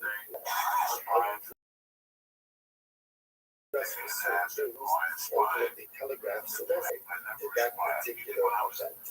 So as I said, for your clothing is what gives you honor.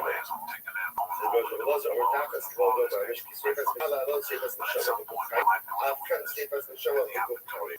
So just like on the death of Aaron's son, the death of Aaron's sons. So remember again, the fire came in, incinerated their Neshamos, but their bodies were intact. So too when Sanhedrin's army was their Neshamos were incinerated. Bodies remained intact. So there's conscious of Yosharo, Shehirek Ba'atzmo, Nirakish Baruch Hu B'Atzmo. This is incredible. Paro, it'll be again bless Hashem himself, like his father says, Mi Hashem Asher Eshma B'Tolai.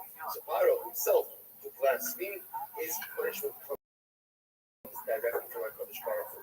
Sanhedrin, Shehirek, goes on the days, Shehirek, Ayadei Shalia, and Sanhedrin ultimately again, kind of blaspheme through Shalia. HaKadosh Baruch Hu, Nifrach Mimenu, HaKadosh Baruch Hu, Ayadei Shalia. So ultimately again, HaKadosh Baruch Hu exactly punishment from him through a Shalia. I don't consider that I should probably going to be asked so punishment from him himself. Since Hashem himself stirred the water so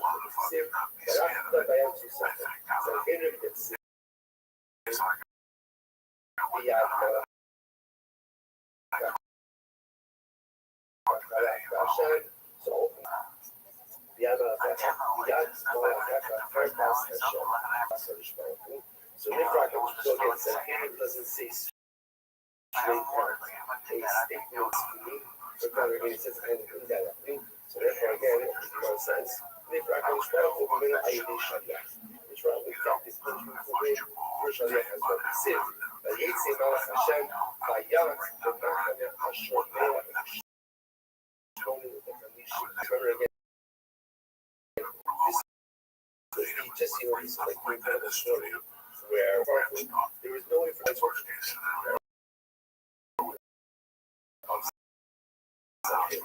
the thing is sort of explode going to sleep. I'm going to go to sleep, miraculously, that night, 5,000 soldiers dying in their sleep. Just died. So that, you notice Russian over here is that he's saying Malach Hashem. It wasn't that the Trump would keep it himself, but ultimately again, and even though Malach, this was Malach. Trump is like the Malach. Why did directly? Last season directly, therefore we're starting to catch a version of that. Tomorrow, so say Malach is very interesting. Whereas tomorrow, so which is literally again the heavens are really abode, and then it says Malach, so Malach means like a palace, like a dwelling. Right? Rashi says over here, Malach Kitza B'Yishaya, it says Malach Kitza B'Meleshem. Malach Kitza Mashma Tira Shabbat. So one talks about the dwelling of HaKadosh Baruch Hu on Amar Osirasha, the Tila Ach Tira Shabbat, the Achakat Tira Shabbat. Destroy the house of God in this world. And afterwards, again, I'll destroy the house of God in this world.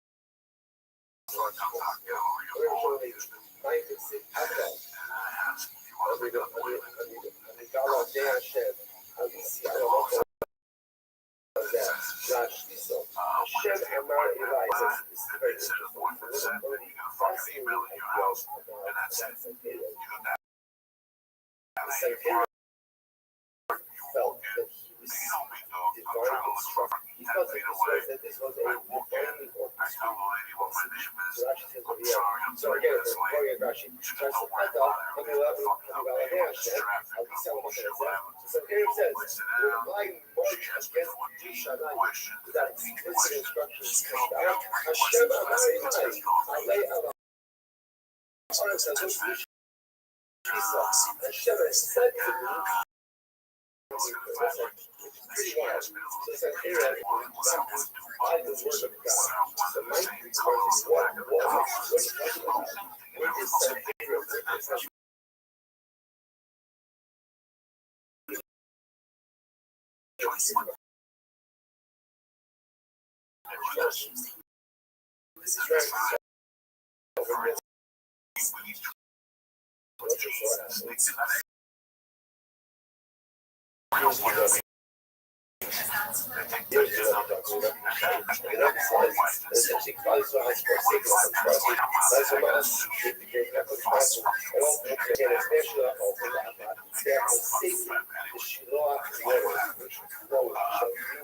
Instead, they have gone ahead and taken to Rothschild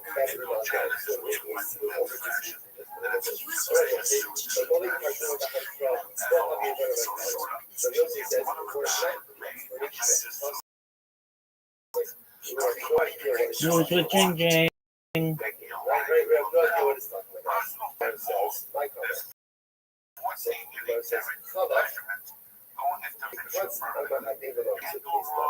So this nation has forsaken this nation has forsaken Malchus-based brothers. That are trying to speak very softly.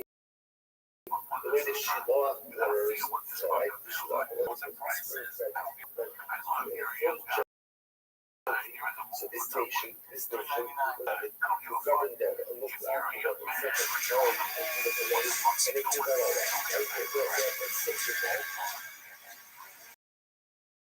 It is like the Rothschilds who found beside the mind. And instead of again, they go ahead and they go to they go ahead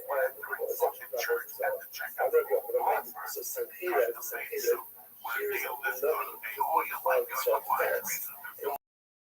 Was the king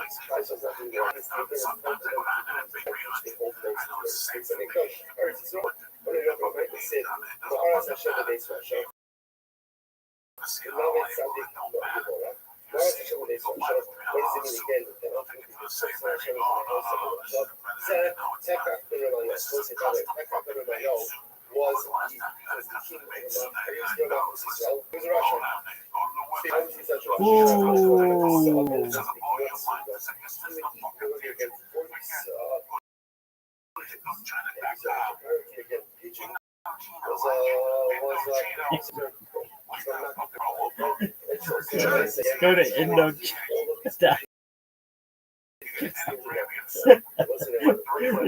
No one knows.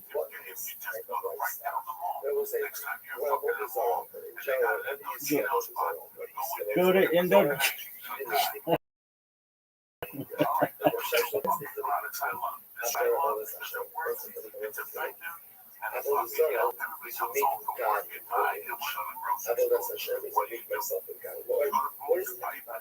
Indochino. Go to Indochino. Damn, these are nice. Go to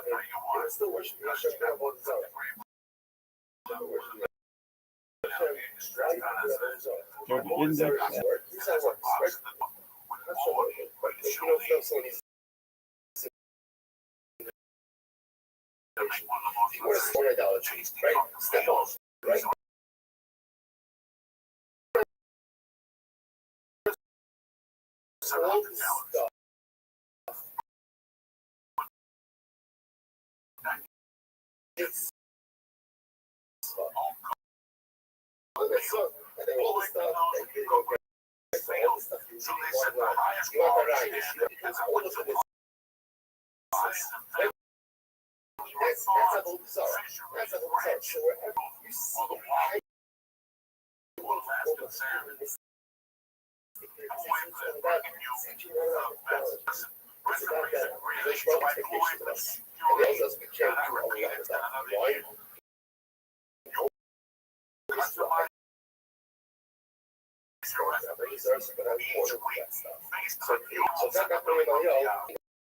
always trying to fill it. You should just the right things. My village was spaghetti. Now you know how to make that. So the one was like, you were supposed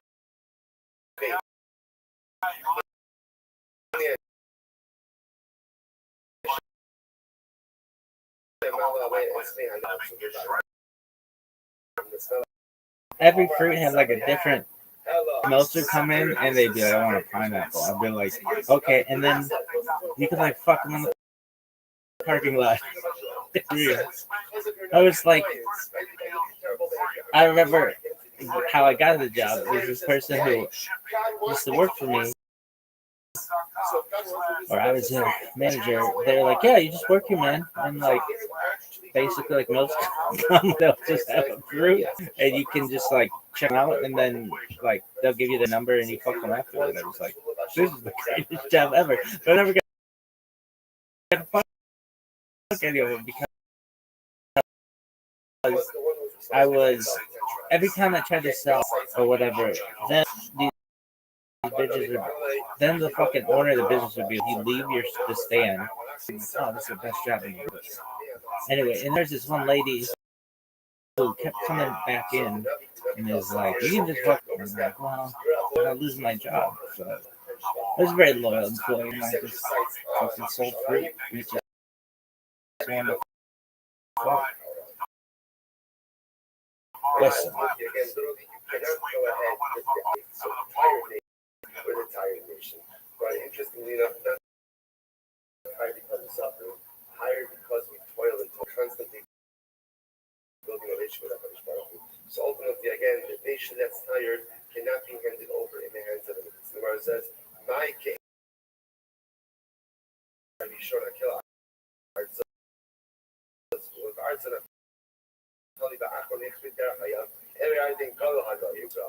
who threw off from them the yoke of Torah. Boring.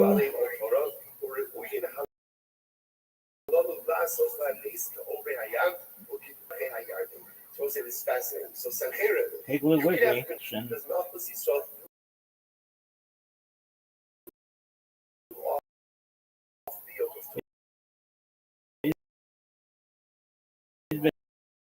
bitches if And we when can you get love it. the yoke of Torah, of divine protection, but you have no control. Literally, again, like the splitting of the Yamsuf and the splitting of the Yarden. So, being love, I mean, if you turn back, right, and you don't go to war against Muslims, Rashi says over here, you'll become a source of degradation, right? The laughing stock amongst it. This the Sanhedrin of the 10 tribes of Israel. But his mistake was going after the base of Yerushalayim. So you know was right there. Sure. Vayavol Judah, Vayichan ala Oren HaBetzulos, Vayomer V'Ka'an. So ultimately, again, the Sanhedrin makes the mistake and he marches on Yerushalayim. So the Gemara says, Hi Krishna, L'Hai Krishna. Says over here, Man, that bitch. Why was this Yo deserving of this? Right? Yo is a big sad. So why was this Yo deserving? We'll say, as much as his Shut up, successful, Chewy. there's a lot of anxiety. Chewy, Yo is such a. can you hear me? Living Pimp, how'd you find out about me, Chewy?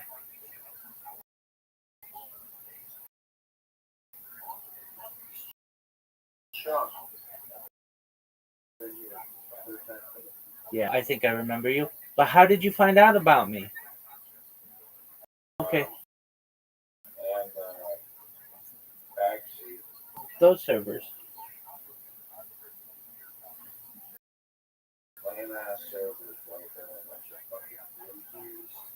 Okay, yeah.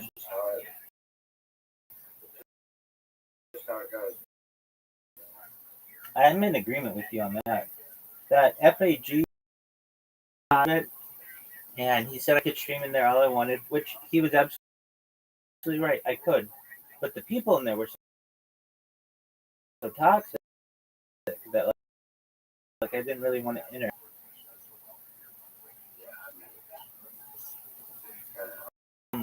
I did my best to be as nice to them as possible, and I did well.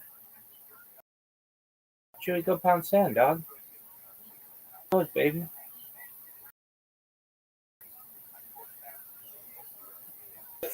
Why did he deserve to have this fear of I'm so pissed over this fucking Esther Janchi trade. Of course, he's in the same fucking week. I should never. Worst stream ever is. I'm still pissed about last year.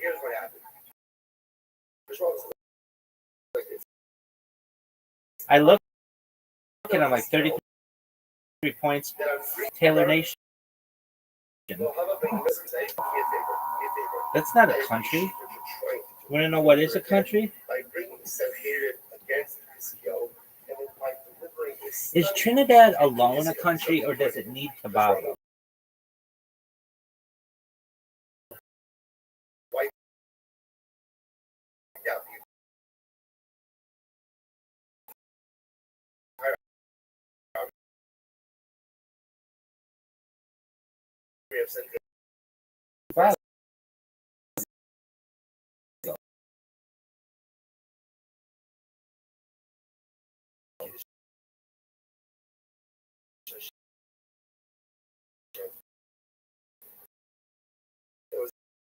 Trinidad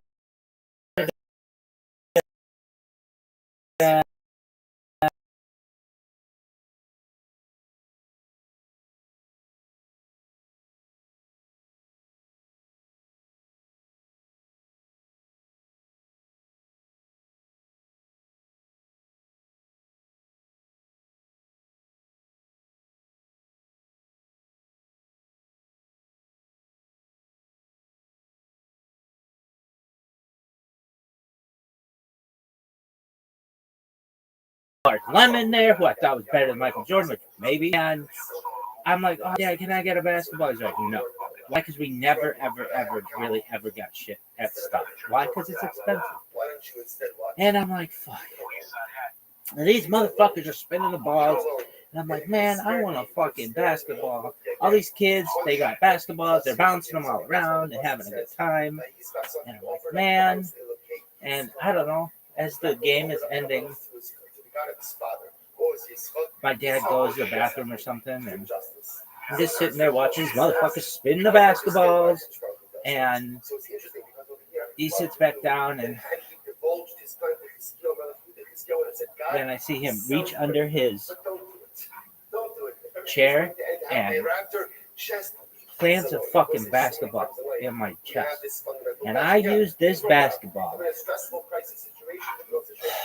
for years. I used it so that all the rubber had like worn off of it. It was a good basketball, a very good basketball. I used this basketball so much. And it was so exciting. I was so happy to have this basketball.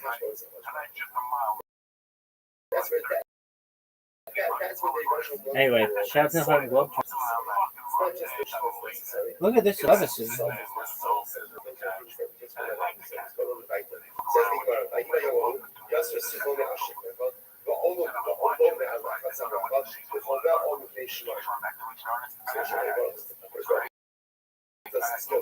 Don't worry, everything's gonna be okay. And the yoke of Sanheric will be lifted upon you. It may Shabbat. I want to say Shabbat literally means burial. It's the oil. So it's already it's like reference. Chovel Osha Sanheric Bishmosha is yoke. Literally, the yoke of Sanheric was lifted upon him probably so because of the oil of his yoke. That's all of his yoke. It was constant oil, constant oil, constant light burning in the bottom of the all over Mount Pesida with their guns in skill. Not us, what did he skill do? Not us, pass out his entrance. He put a sword at the entrance of his entrance, and he said, Mama, Kamisha in Osi Kadoda, Dr. Bakayam. He says, whoever lives in his entrance will be stabbed with this sword. He said this sword. I was like, what is this? Was really going to show people left his entrance? No, it's figurative. But his skill was trying to tell God Israel what the fucking name. Torah is not a reputable person. Torah is life. Torah is life. And if you don't have it, then you won't have life. That's what we say. We'll say, sometimes we look at Torah, oh, it's Torah, let's look at Torah. It's beautiful. He points out, which he says, you always be treated how people fall asleep during the Trasha. He said, people fall asleep during the Trasha. He says, no, it's been like Israel. We're not saying the idea, right? But it's also going to imagine, right? You're lost in a bad neighborhood. We'll say, these are the days. This is a day for us. You're in a bad neighborhood. And you go to a gas station to go ahead and get directions. And the guys give you directions. And can you imagine like one direction to like this? Right? He says, no one's not off and wine, because that's going to save your life. He says, if you realize that words of Torah literally are life-saving. The words of Torah are life-saving. Life-saving. Then we never know. Whatever. So not everybody is an orator. Okay. Yeah.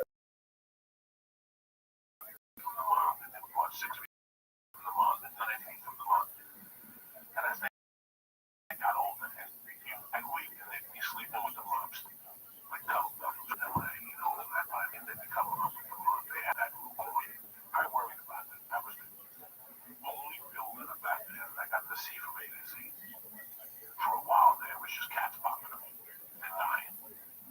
This was like after a long stretch of no kidding.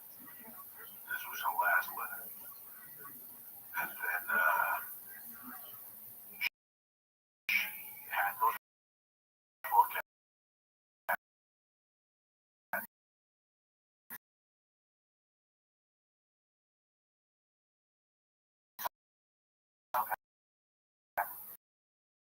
After she had 6 living back then.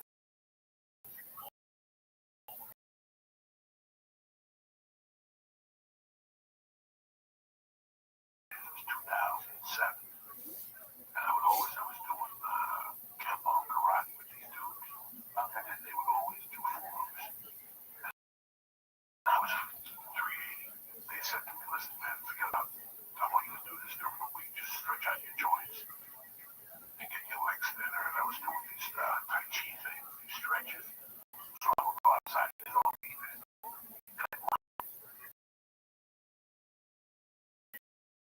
You know, at one point there was 6 o'clock and I might have been there. The room would stay like we had a barbecue back then. Okay. It was a community barbecue. It was real clean and shit. It was 20 feet. Look at this. I thought I said. Where they were living. And that's as far as they would straight. Not super bad. You go on the fucking roof. You get on the roof of the building. You get on the roof of the building. He was always like way ahead of the other 3 fucking kids. And there was a boy. And he was crazy. But not as crazy as fucking super bad. So it got to the point where I would go upstairs and worry about the 3 kids. I go super bad, ain't gonna be there in the morning. Because he's so fucking crazy. He's gonna fight with a possum. He's gonna fight with a raccoon or a skunk. That was raccoons back then. I would hear him back there at night and I'd fucking run down with a fucking stick to the shovel. It was that type of stuff towards the end. And something happened one day. I got home and my wife was telling me that the cats were sick outside. That they weren't the same as they were. She was especially that fucking super bad. I know for a fact something's wrong with her. Because that motherfucker hasn't moved in 2 days. And trying to save their lives and give them vitamins and stuff, you know. It was surreal. The only cat she had saved back there was her and a Japanese lady. They were back there every day feeding the cats with milk from a bottle. And it was just surreal. It was like, and then it died down and we had those last 4. And then we brought up the 2 boys and the 1 boy died. And I kept super bad. And then we gave the sisters away. The sisters were gone for 3 weeks. Lulu and Eve were gone. And the girl called she goes, I can't take them. They're going to kill them like they were kids. But that blood was out. The cat was giving them shit. These 2 girls were going, really? And they started circling. And the cat had shit up in the bathroom. Evie's not kosher. Evie moves as fast as a fucking snake. And she'll take the chunk out of your arm. You gotta really watch Evie. That's why Evie don't come out. Evie knows that she's badass. So she said, I saw Dimmy fucking around with Superman one day, and she ran out of that hole and smacked Dimmy in the head 4 times. Dimmy didn't know what had happened. He just ran away, and she went right back to her hole like nothing fucking happened. Oh my God. The 2 girls, Lulu and Evie, Lulu's fat now, so she can't be like she used to. But those 2 girls, they go fucking beat like Evie till this day. I don't put my face by Evie. Really? Yeah, I don't put my face by Evie. The only way I'll put my face by Evie is if she's looking that way and I'm petting her from behind and kiss her on the head. If you get Evie riled up, don't move your hair real quick. That hand is history. She'll clock it twice and then bite the fingertip. So you have to get her excited for her to turn. And while she's turning, you go back and she'll turn real quick and swat twice. Jesus Christ. That's just like a crazy thing to have to know. You have to know this with Evie. Evie doesn't, you've never seen it really. You've seen it maybe once. I don't really play with Lulu or Evie. Nah, they don't want to be played with. They don't want to be fucked with. They don't want to be loved. Lulu, I got it. Lulu's my girl. Lulu, I love her. She's my princess. Really? Oh, I was playing with her when I started bleeding from my nose. Lulu, you gotta warm her up because she'll play with you. She's the cutest cat I've ever seen at that age. Her face is just, I've never seen a face like that in a cat when you get her happy. She's meow, really. She's really cute. You play with her, you get like a string, and you play with her, like you can play with her for a long time. She's that type of cat, but Evie, you gotta be Evie, you'll leave on her own.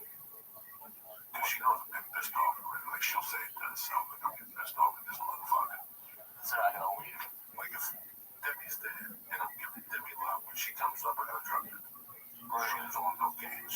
She doesn't bother you a lot. She doesn't come out every night, but when she comes out, scram. And when I put him down as he's leaving, she'll swat at him. Shit, you'll look at her like, what the fuck? Just for being there? Just for being there. Just for the principle.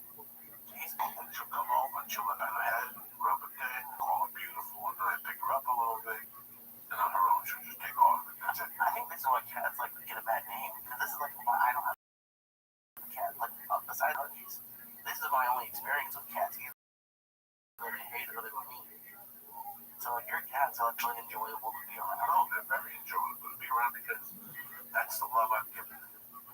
You follow me? You get what you give in with anything. Like with anything. And I don't know. At the point when I met Terry, that cat was what I needed. It's the dumbest fucking thing to talk about. But it really is. It was like I needed something To take care to of. fill that void. I don't know. I got to the point where it slowed me down a little bit. I would come home in the afternoon instead of staying out till dinner just to brush him and chip his teeth and the whole fucking thing. I liked him. But I would still do the same with a dog.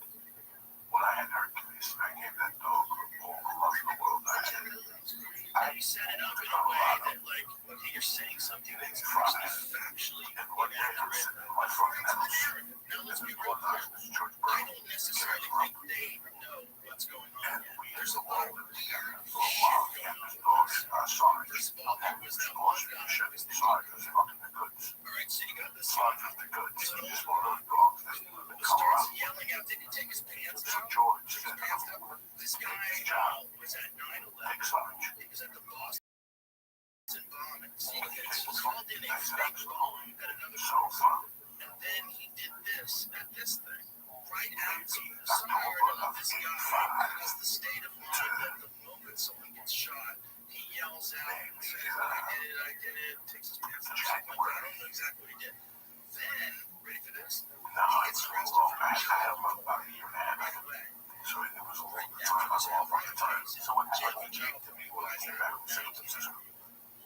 So that was October of 96. I took him to Aspen with me. I remember all these different things. So the whole time I stayed in Aspen, Ran it through I had him. And one day I was not going to go to George Burton. Then I'm all I just need to go back. events and be involved. And I didn't know what to do. This is I really didn't know what to do. I just I didn't know what I'd argue with him. My girl was heartbroken. I'm not saying this guy is And I was kind of heartbroken because I had this nice partner. or he's You professional. know, we had a backyard. I enjoyed my time with fucking Sarge. So I gave George back Sarge. And within a week, this guy George, Gonzalez, They showed the film Greek, of that kid. The guy who had his a dog, 2-year-old. Hercules, he was a German Shepherd.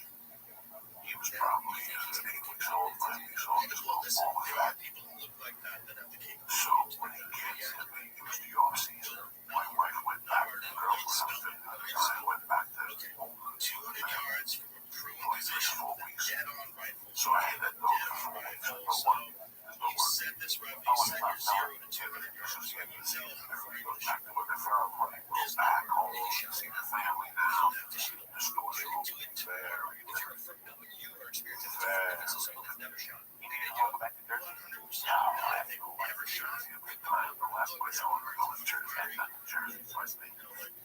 Fucking puppy, I used to make it. That was no shakes. Nice breaking Florida all day, and then when it was snowing, shovel snow, and you see them. It was just like this 4 or 5 week party. Get a guy like your friend Andy Stark. So And my girls came back, and we took the dog. We had the dog. The dog was ours. He went fucking, whatever, 87 to, I lost him to divorce like 94. because it feels insane. Paula really likes dogs. It seems tough. It seems tough. We still haven't I love dogs, but that's honestly one thing I'm worried about. I don't. had a sight on it. I take it really Sure, it had a seriously. sight I on don't. it. It's going to keep I would talk about it before, but we keep having here. 3 yards if you shot Just with the dogs like place all day. I don't think I could do that. iron sights is you're lining up. So you have these two things in the back. You know what this age that you have right now, you're a couple years away from making a leap and getting the bigger plays. There's a lot more. And at that place you attack your career, your life will be a little less. You know, the podcast market is growing. Companies are popping up. Companies are approaching us. You see how many approaches we're getting now. But they can finally people listening to podcasts. So you never know where you might end up. Once you end up somewhere, you got a crib, you got a yard, so fucking thing. But you know, what's your future? You know, like, where you live.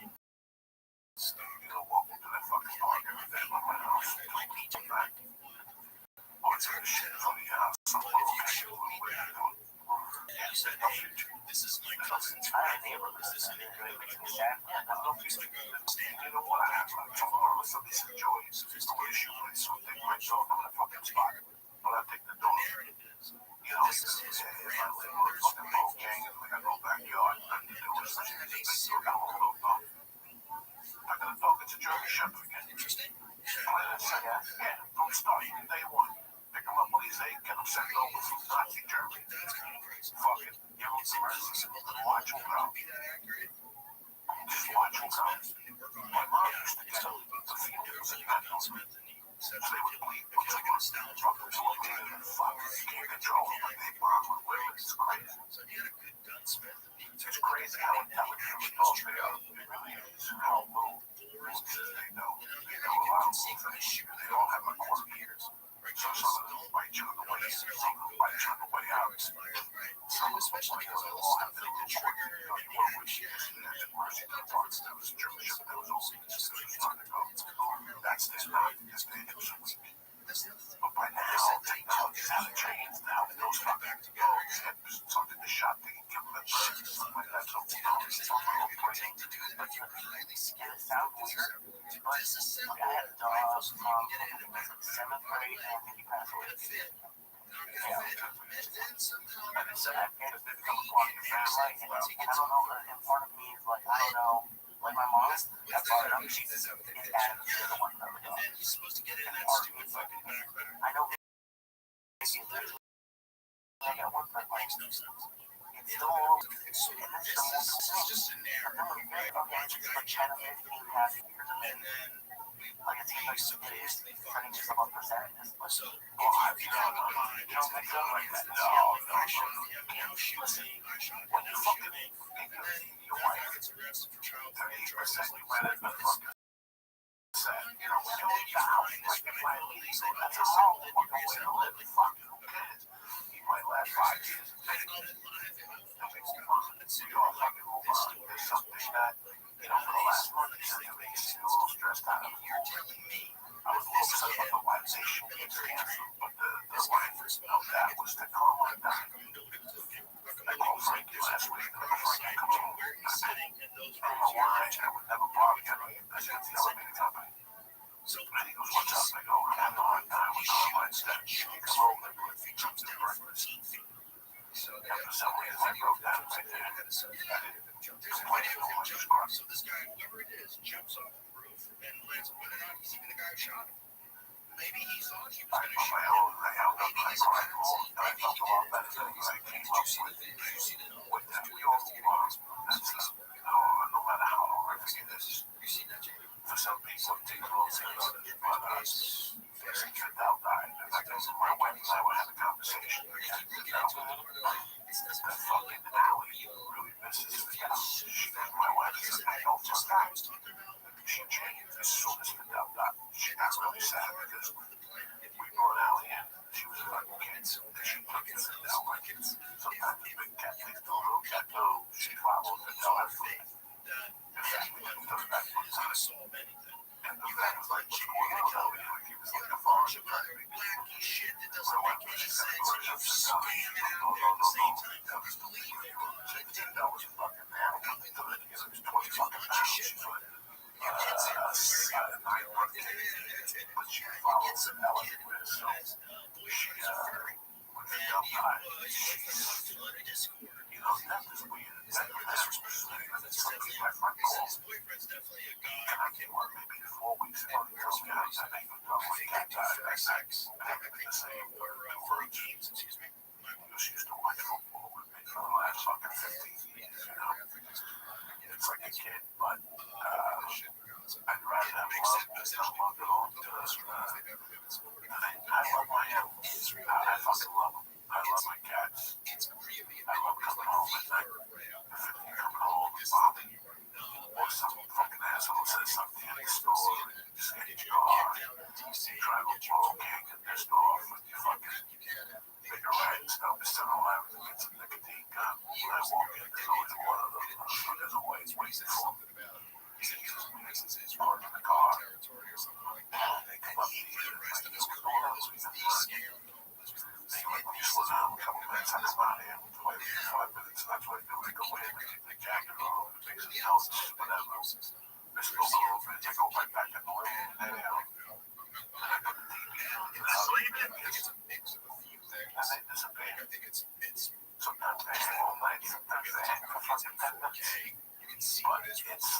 fucking something. You cannot describe it, whether it's a cat or a parrot. to A snake, how do you see that? do it. It's really difficult. Make fun of it. Because sometimes I don't understand it, but I do understand the service better than shit. The second thing is just the I just don't understand we're gonna want to start playing with something like my world. But I do understand the comfort that an animal gives a human being. And vice versa. I really understand it. I've seen it. I believe in it, and I love it times I've seen it when I was a rough day. And when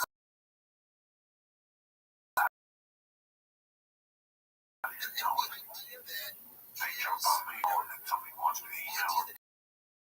I'm about to push the cat on my face. Having to like stop.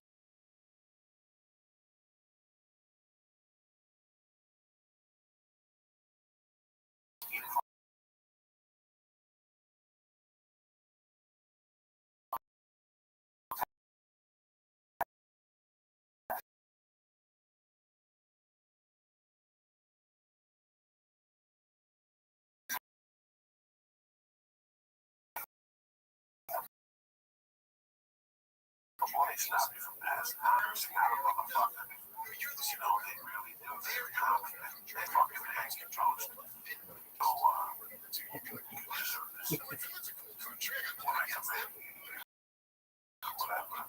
Sometimes you cook and they come over and fuck with your world. And you ain't getting no shit. They're like, you know what, we're not leaving. And we gotta be. So you better fucking get your head together. And once you know that, you're like, okay, let's just do a fucking piece of shit from this scene. Cola, whatever the fuck I'm making, with cream, there's no ice cream, whatever the fuck there is, only one of those motherfuckers. And what's the fucking action of what I got?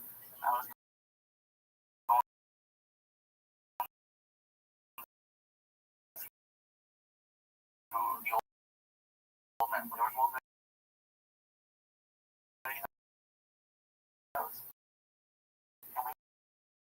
Man, I'm filming me run away. Oh my god. I get pissed. Fucking run out of that room, really come back to this like, what happened? It's yeah, I had my dog and I like that was the only time I've ever cried in front of Paula, to be honest. We were in the car, so I don't even know if she saw it. You know how many times people on Saturdays go somewhere and just rent a horse? They own a horse. You like fucking horses. Why would I want a fucking horse?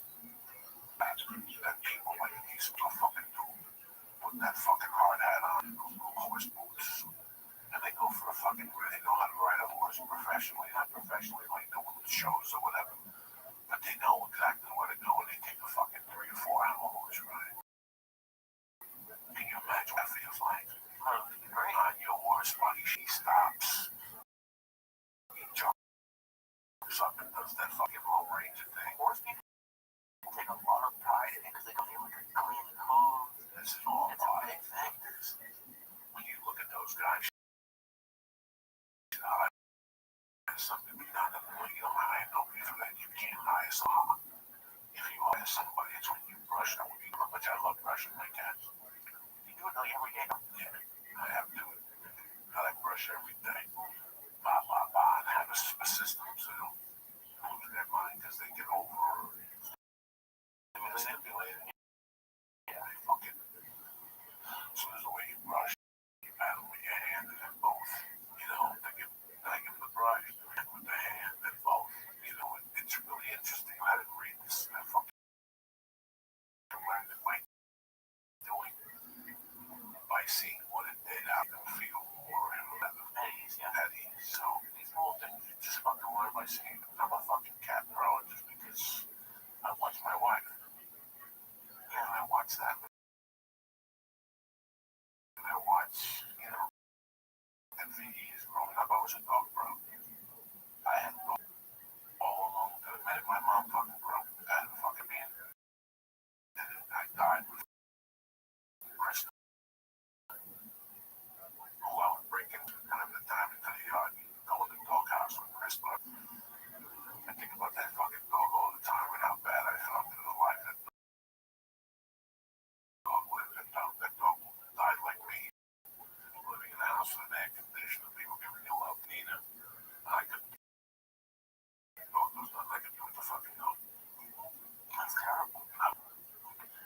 can't walk up with the dog. So no, I've had my horrible experiences with dogs and cat heartbreaks, and I've had it justified. So this is why I have this, because it's a completely different universe. And sometimes you fuck up in that universe. You get another cat or a dog and make it right. Just give that dog, and I always give my animals plenty of love. That's the, I've never microfake my dogs or cat. That's why those cats act the way they do. Always, always. You know, you feed them personally, you see them, they watch, they appreciate all those things also. It's really fucking interesting, you know. Do you think you're misunderstood? No,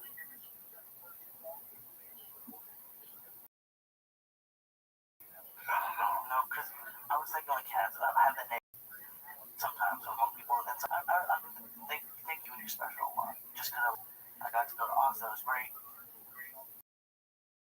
and I was like vacation, and then but then you go and you want like you go on this cast with a song like a gay black group, and then we're talking about cats. I feel like sometimes not being that you love that stuff, and maybe I'm wrong. Maybe you don't feel that, but Look, but that's the beauty of it. They gotta look a little deeper. You know, that's the beauty that we all have when we do that fuck up the latest world. Listen, I can come on here and make a list of the things people want to talk about. I can come on here and I know the music to play for people that don't jump up and down to that they hear all the time. That's not what they want to do. But from time to time, in the mornings, play that type of music to get people riled up. I can be a fucking yes man. You know what I like about cats? The reason people hate cats. They don't come to you and call them. They live the fucking life by their rules. A cat. A dog you walk in and call him over, he jumps on your lap. You know the whole thing, he licks you in the face. The cat, when I'm ready. When I'm ready. So people can't deal with that disconnection. Don't tell me to do something. Let me do it on my own. That's specialty. You don't have to tell me to fucking tell me. I'll do it on my own. I don't ever want you to say, hey, you gotta pay the rent on the evening. Don't tell me that. I'll do it on my own. and that's what you love about cats. That's what I love about cats. That mental freedom, that attitude. Which some people don't like or respect. They want to command their animal to come, whatever. Cats are completely on their own fucking right.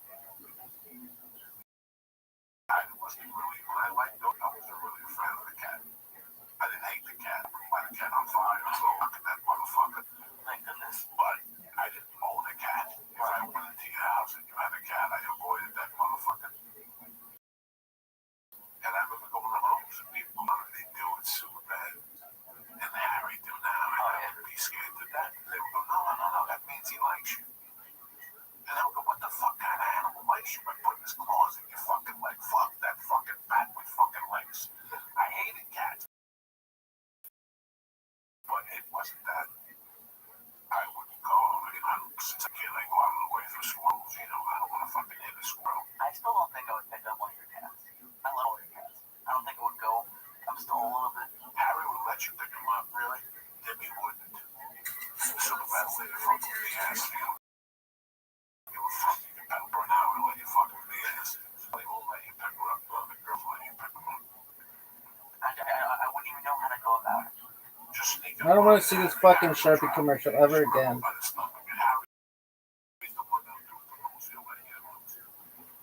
and Super Ballet and Rose, but you can't have fear in your hands. Well, yeah, that's what I have.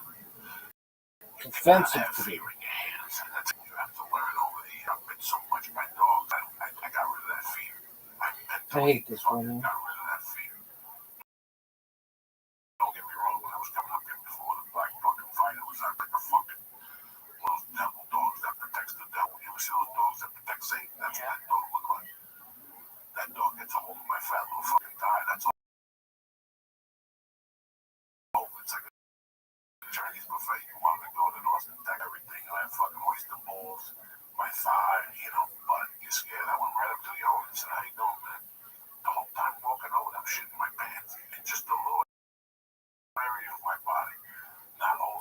was 8 and I shit my pants when I saw a dog, you know?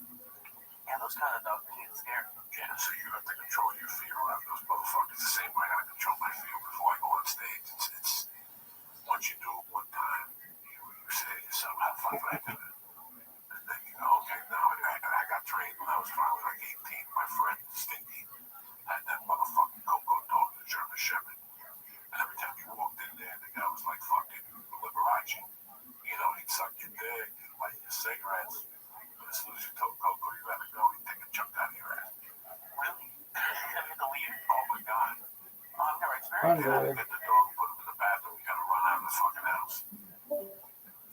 Or he'd bite you in the back leg, or he'd take the bottom of your lean jean. Jesus He Christ. never really bit you hard, you know, it was just to scare you to not get up. Did you ever have a dog when you were homeless? Did you have? No. I was not gonna be one of those guys that was gonna take a fucking dog down a bad street like that, you know. I didn't know. No, No. Right. yeah, no, Hercules. And my ex-wife called there and said that Joey called you to come over and give him a dog. I don't want to like that. She went over and picked up Hercules and I saw Hercules again.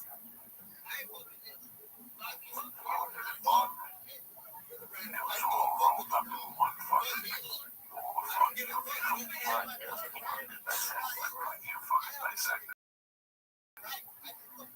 But no, I like my pets. The next couple of days we'll go home. I'll miss me so much. I swear I just saw one. On the hotel room or something? Yeah, but I got glasses. I can feel one when I can see one when I walk by. I think I'm home. I know you never wanted this when you're running down the road. Because I don't want them on a bike. I think that's cool. You know, so maybe we're going to fucking play and don't do that because they don't recover from that fucking brain trauma. Oh, yeah. You know, if I fly 2 hours with a cat, what I hear and what that cat hears is two different noises.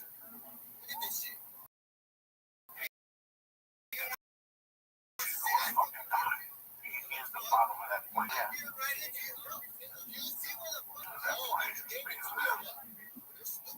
3 hours of fucking home. And meanwhile, they listen to other fucking animals meow and fucking crying and shit. You know, so I hope. For me, I know people do, and I see dogs on the other side.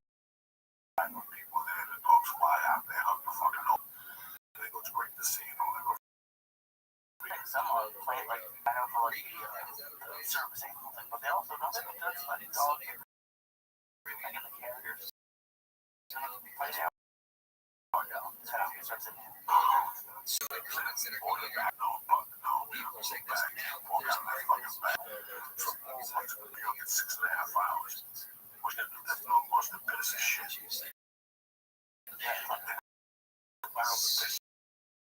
Shit. That's no shit's next to me. I gotta stop. You know, that dog, that shit's gonna stink. That's why they have dog shit. Dog shit's on a plane. That's what it gets. It's like Big Macs. Big Macs smell great when you walk by. Bring that motherfucker on a plane. Open up that Big Mac. You wanna puke. You wanna bark. I what is it called? Filming someone. And I had to close it in a bag. And I opened it 2 years. I can't imagine what. Have you been on a plane that dog? Yeah, and then it takes that. I got on a plane one time with a dog shit that we got on a plane. Maybe 6 years ago, and they had a plane like we had 30 minutes out. We're gonna walk to another plane. But the whole time from the fucking was it something, you know, we didn't win the ticket. Right, You smelled it right there. What's that smell? This was trying to walk it down. And the dog is on it, and right where you turn to get on the plane, he shoots right fucking there. So the plane smelled that way and that way. Oh no. So they thought about picking it up, putting it away, but the dog, I mean, it was fucking brutal. You can't blame the dog. It doesn't know what's going What on. are you gonna blame? The today, cocksucker. When you outside, you were talking on the phone, jumping up and down, talking about the Yankees. Now you gotta have a fucking nervous breakdown. That's what pisses me off. You know, the radio, think about it with the radio station. How do you get started that you won't know nothing? You won't have any emotion. Emotion you have is heart breathing as you pass out. You know, wake up in Philadelphia. All these guys are having that freak. They all take Xanax. You know, they pass out just go to sleep. I have the same thing. I can't go to sleep. I'll sleep with a plane from Boston. We have to see these smoking and pizza people. So they're fucking people know who you were. Oh, yeah. He's supposed to work for the most things. His mom was there, his son was there. His mom was there. Karen's a fucking lovely. Texas. I think a lot about Texas. That's it. I need to start going to Texas more often. I think I'm definitely going to Houston. I go to Dallas today. I go to fucking Dallas and go to Chuck and John. Eat some fucking gumbo and some jambalaya and shit. Fuck yeah, there used to be a record store there too. And you go in there and any record you needed was right there, man. They also had a fucking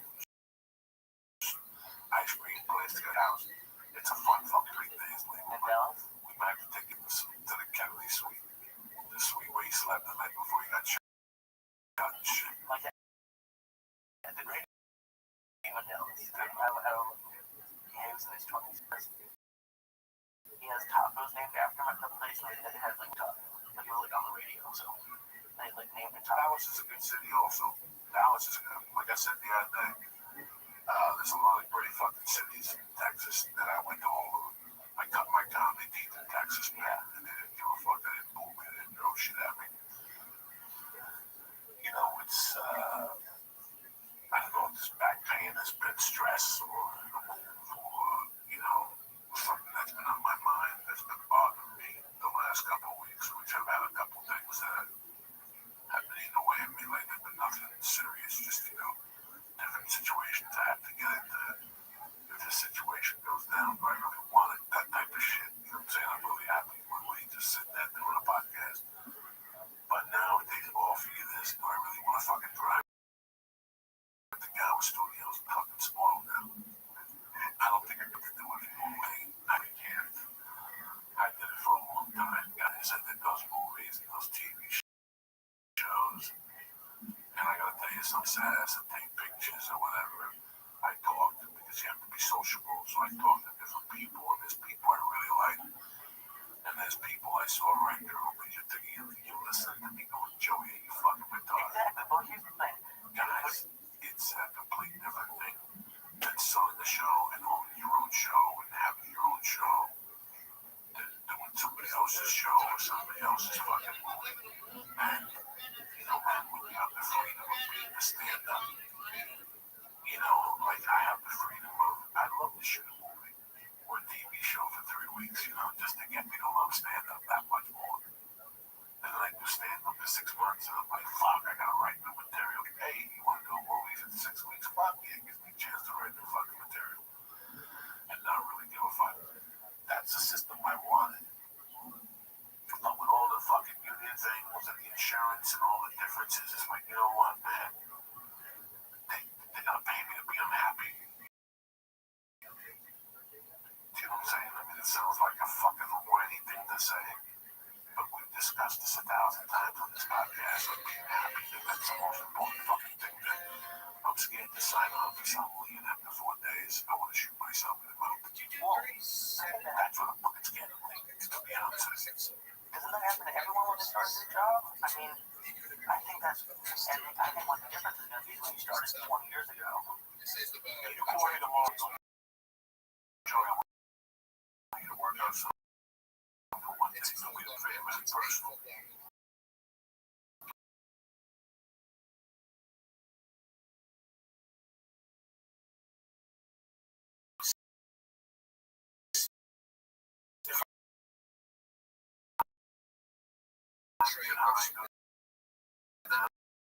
That's right. Yeah, I'm talking to you, my man.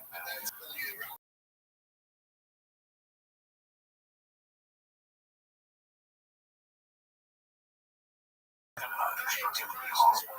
You would not want to be somewhere that's horrible. Okay. A show on NBC that I didn't know what I was doing at all. Guys, you ever walk into something you don't know what the fuck you're doing? You ever walk into something you really don't know?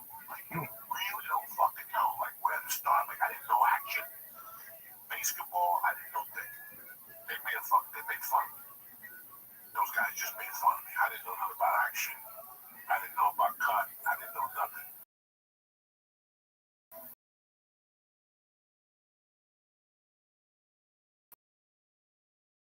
I went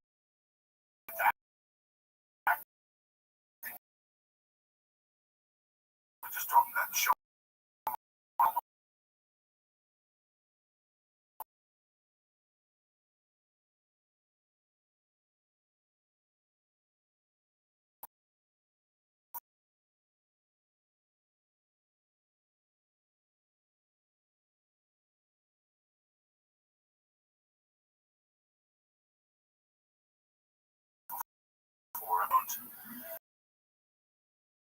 And I gotta tell you some guys, I didn't know dick about it.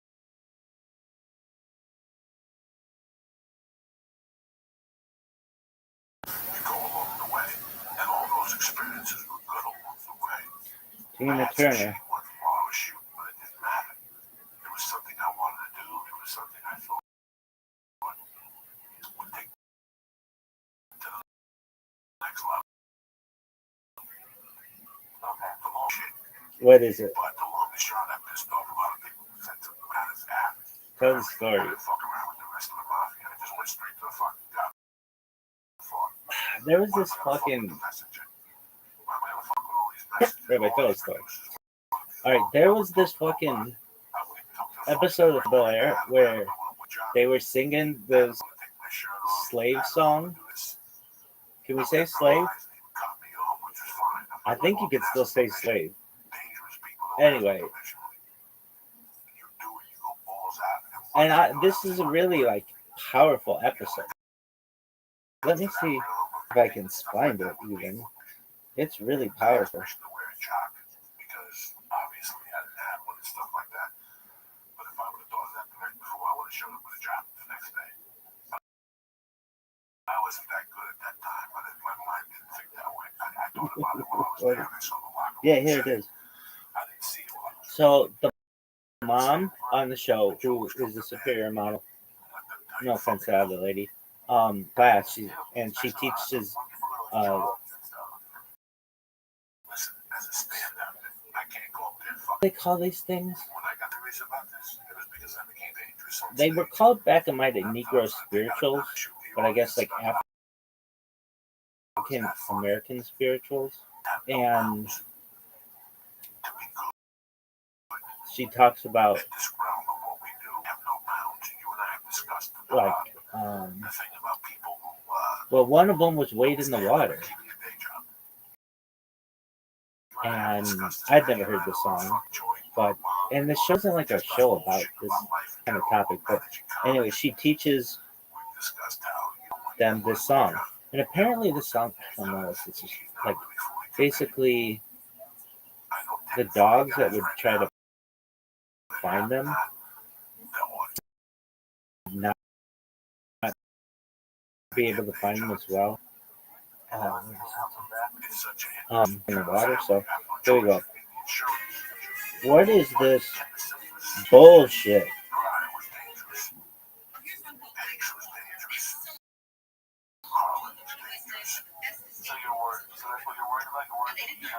These songs could be heard coming from slave cabins along the route.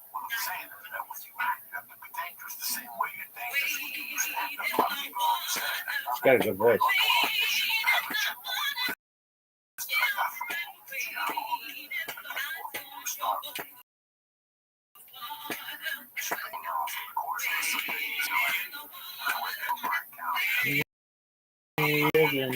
In the water, God's gonna trouble the water.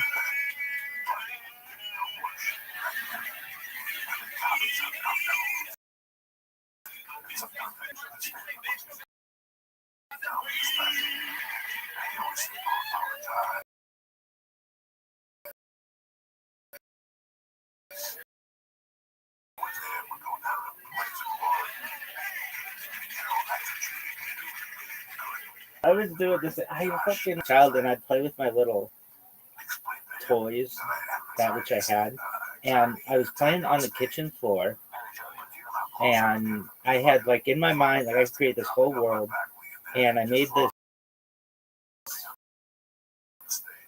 Is anybody watching this? Anyway, so we had like it wasn't a tile floor, but it was the most impossible floor. I don't know why my mother chose this floor.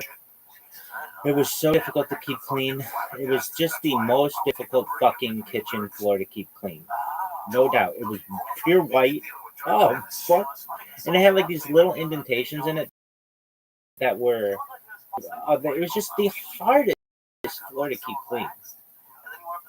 There were like these lines in the tile. It wasn't even like a tile. It was like, I don't know, some kind of, but it's the hardest floor in the world to keep. The really small white grout. It was like, it wasn't even grout. It was just like it was like a vinyl. Worst floor ever. If you're gonna get it in the future, black and white tile. Let's go. Tile in the world. I don't know why I'm so.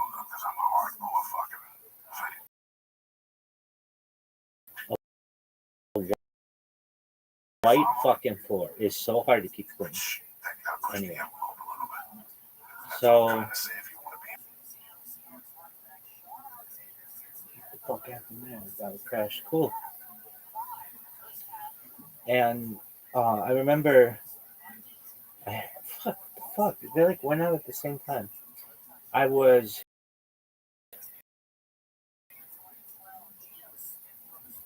Like tiles. They're like they weren't even tiles, but like I guess they were like laminate tiles or something. Anyway, most difficult fucking floor to ever keep clean. So I was pretending that my guys were like on a boat, and and they were just like I don't know. I was thinking they were like on like the Mississippi River, and they were just like very much like Huck Finn in it. I don't know, just like living their lives. And I would like have them like get off on the side and they jump back on the boat. And like I was pretending like two of these tiles were the river, and then there was the riverbank. And I'm doing my thing. I don't know how old I am, but I'm just playing with my little army men and like wrestling guys and whatever everything. And my mom is watching, not even watching me. She's watching television. I say, what? How did it? It's like the phrasing, because I tell a little bit of a lie, but maybe not. Maybe not because I'm perfect, but it was like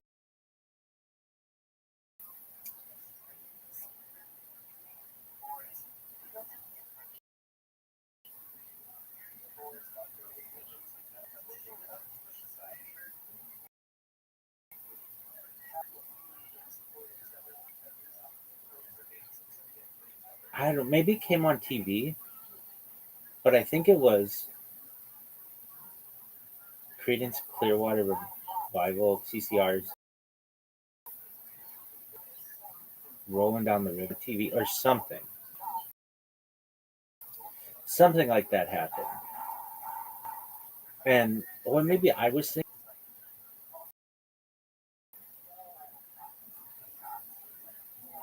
and sometimes I would just make shit up, like just as a little kid because it was boring. And I say to my mother, "Did you know that that's in spiritual?" My mother, what? And I said, "But that's a Negro spiritual." And she's like, "No, it's not." It's Clearwater Revival. Sang that song at 60. And I was like, "Wade in the water." It's a Negro spiritual. She's like, oh, I thought you were saying. And I remember being like, no, Wade in the Water. I saw it on The Fresh Prince of Bel-Air. There's a Negro spiritual. My mom's like, oh, okay, maybe that is, but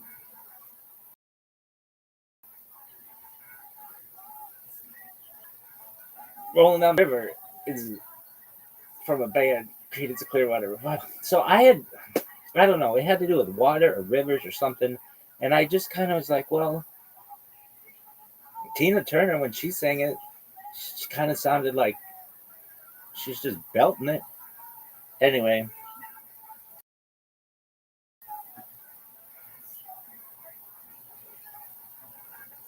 I'm so pissed about this fucking fantasy football team.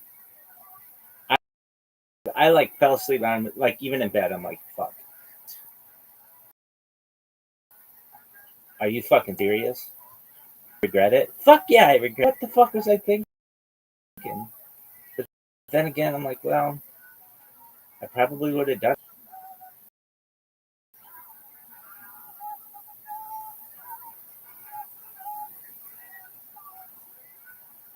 That motherfucker had 3 touchdowns and they still lost.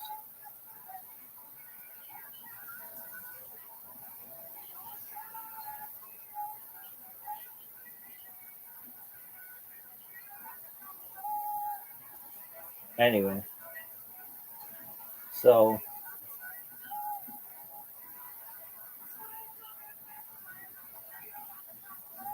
then earlier on this stream, in the back pages or whatever you want to call them, I did this thing. It was very funny. I remember being so tired. I would fucking drive all over LA, and I like fell asleep at the wheel one time. And fortunately, because of Honda's like auto driving system, though it wasn't a self driving car or anything like that, it did not kill me. But I fall asleep on camera, and while driving 60 miles an hour on 405 at least, and I could not keep my eyes open. I was so tired. Anyway, it was like around that time, way early. This is like more than 4 years ago. I can't believe I've been doing this stream that long. Anyway, I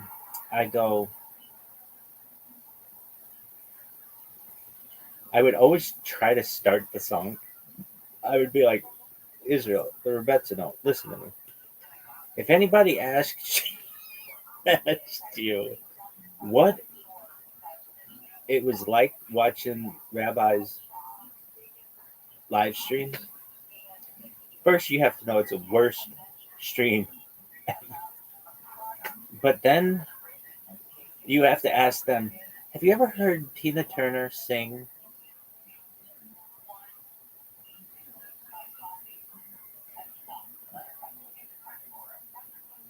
Proud Mary? That's what it is. Have you ever heard the beginning of that song? Because it's just like that. And if you don't understand that, there's the fucking door. Get out of here.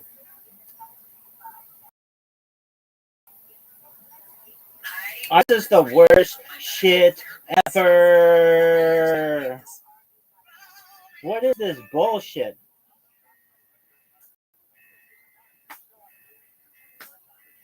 You know? Every now and then, something's butts. Nice and easy. No, this isn't it. This isn't it. There's like a certain version that they would play on the radio that would be like, oh yeah, that's it.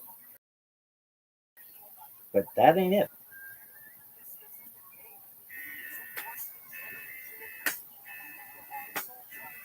No. Every now and then. No, it's not this. That's not it. I can tell, like, in her voice. What? No. That's not it either.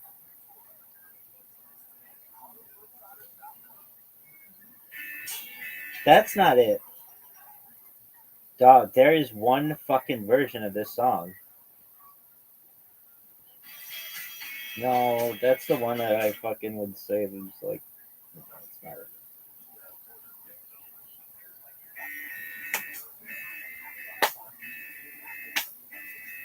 You know, every now and then, like you might like to hear something from us.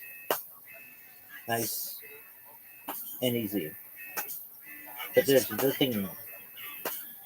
You see, we never ever do nothing nice and easy. Boys do it nice and rough. So we're gonna take the beginning of the song and do it easy. But then we're gonna finish rough. This is the way we do Proud Mary. Rolling, rolling, rolling on the river. This is the story. I left a good job in the city for the man every night and day. Never, never lost a minute of sleep. I was worrying about the way it might have been. The big wheels will keep on turning. Proud Mary keep on burning. And we're rolling, rolling, rolling, yeah, rolling, rolling on the river. We cleaned a lot of plates in Memphis. And I pumped a lot of tang down in New Orleans. But I never saw the good side of the city until I reached a ride on the riverboat queen. Big wheel keep on turning. Proud Mary keeps on burning. And we're rolling, rolling, rolling, yeah, rolling, rolling on the river. On the river, rolling, rolling, rolling, yeah, rolling, rolling on the river, rolling on the river.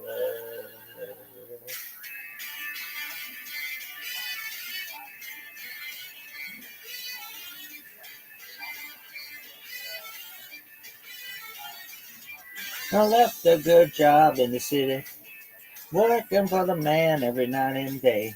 But I never lost 1 minute of sleep, never worry about the way the things might have been. Big we keep on turning, oh, baby, keep on turning. And we rolling, rolling, rolling, rolling, rolling on the river. So we rolling, rolling, rolling, rolling, rolling on the river. Do do do do do do do do do do do do do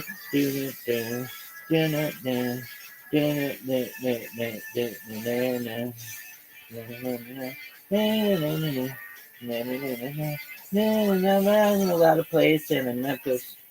Pumped a lot of tame down in New Orleans. But never thought of the side of the city till I hit the ride on the riverboat queen. Big wheel keep on turning, turning, run, baby keep on burning, burning, and rolling, rolling, rolling on the river, and rolling, rolling, rolling on the river. Do do do do do do do do do do do do da da da da da da da bum bum bum bum bum bum bum da na na na na na na na na na. We come down to the river. I bet you're gonna find some people who live. You know money, people on the are happy to give. Big wheel keep on turning, turning, proud maybe keep on burning. We're rolling, yeah, rolling, yeah, we're rolling on the river. Yeah, rolling, yeah, rolling on the river.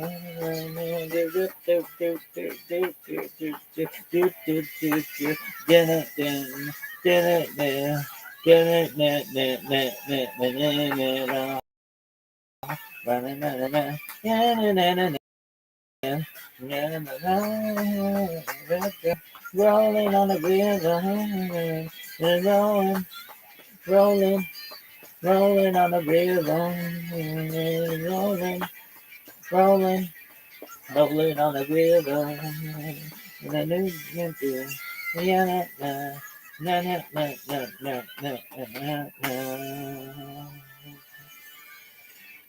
That was live in Europe in 1988. Is that the version?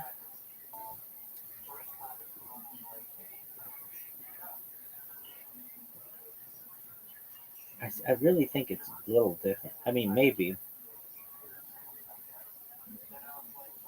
Love you down.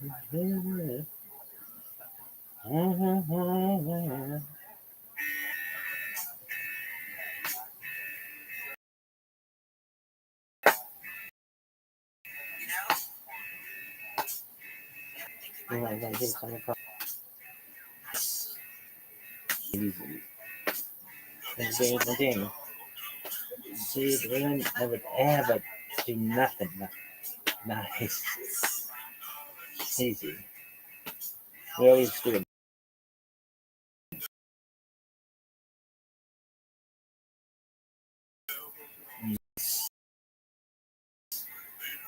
Yeah. I gave them this song.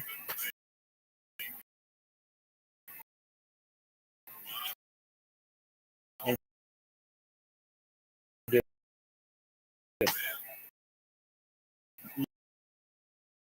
easy.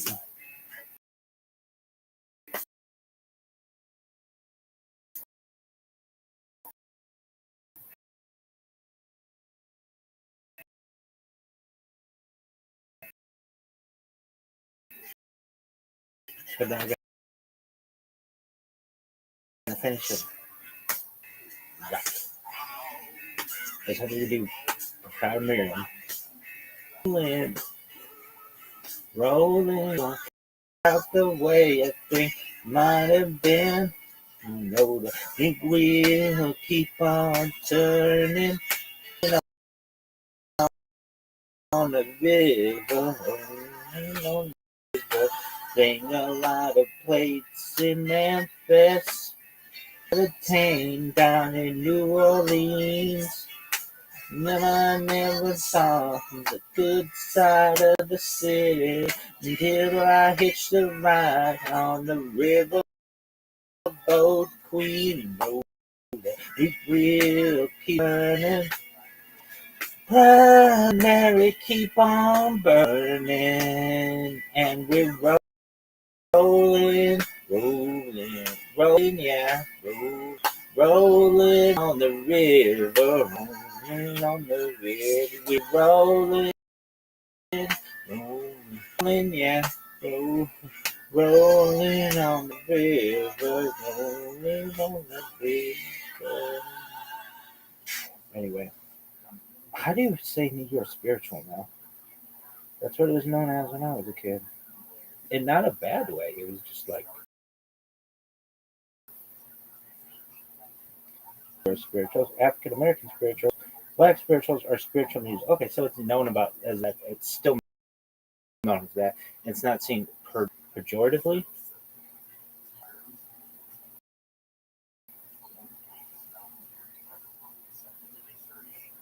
Anyway, in our house, rolling Proudberry is a spiritual. Is it? Not traditionally. Raiding the water is.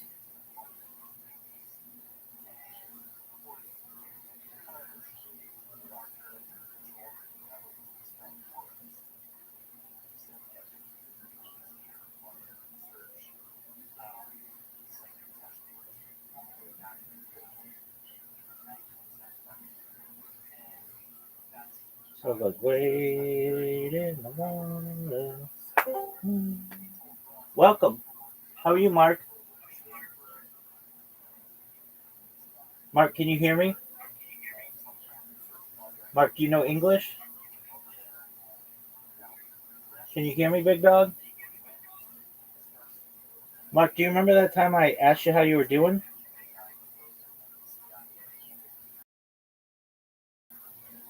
Mark, Mark, Mark, fuck you. No one gives a shit about you. You're the worst. No one likes your shit. Markin. Oh, it's Markin. What about Merkins? What is a Merkin? Man? I don't know. It's like a fucking toupee for your pubes. Anyway, it's like we're in the water, children now. We in the water, down the water. We in the water. Hey, we in the water, children now. We in the water, down the water. Let's go water. Hey, we in the water. Wade in the water, children. Wade in the water, water. No, it's water. Wade in the water. Wade in the water, children. Wade in the water. God's gonna trouble the water. It's water. Wade in the water. Wade in the water, children.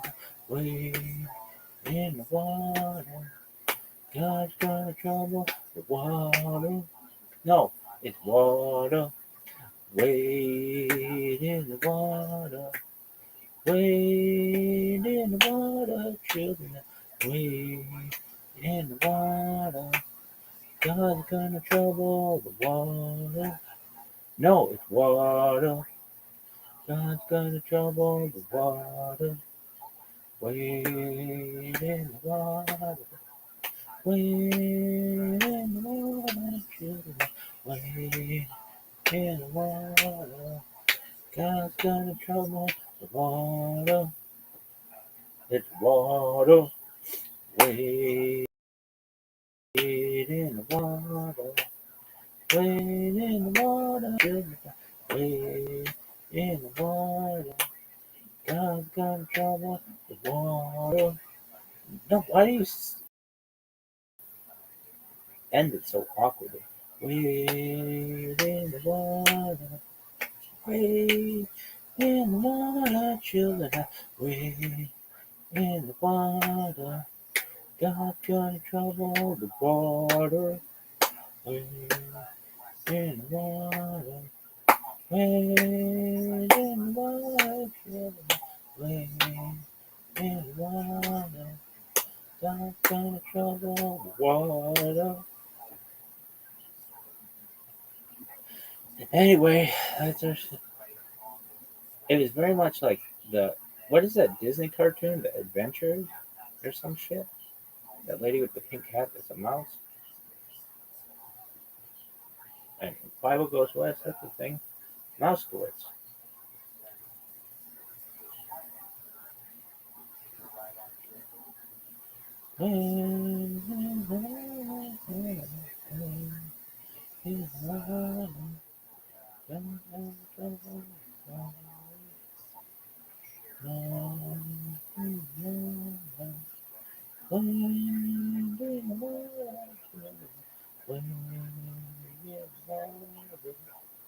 God's gonna trouble water.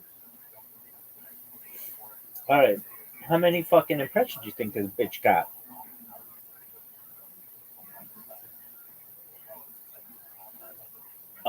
120. If I have more than 120, that'd be great. 148. Shit.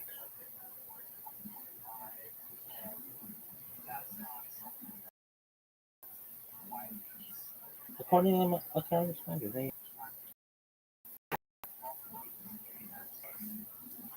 Worst stream ever. Wait in the water. Wait in the water. God's got trouble. The water. Wait in the water. Wait in the water. Children now. Wait in the water. God's got trouble. The water.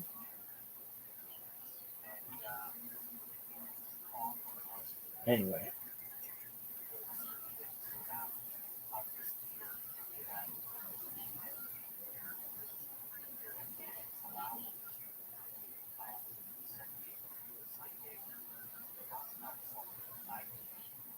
You know that that's a Negro spiritual? That's a song by Creedence Clearwater Revival in the 1960s. No, I mean, Wade in the Water. Oh, well, that might be, but Proud Mary is the 1960s.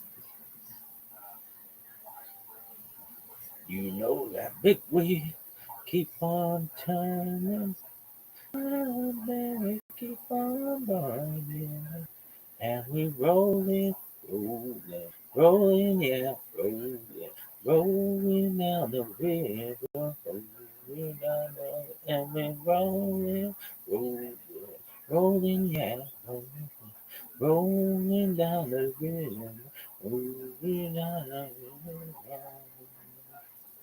Na na na na na na na na na na na na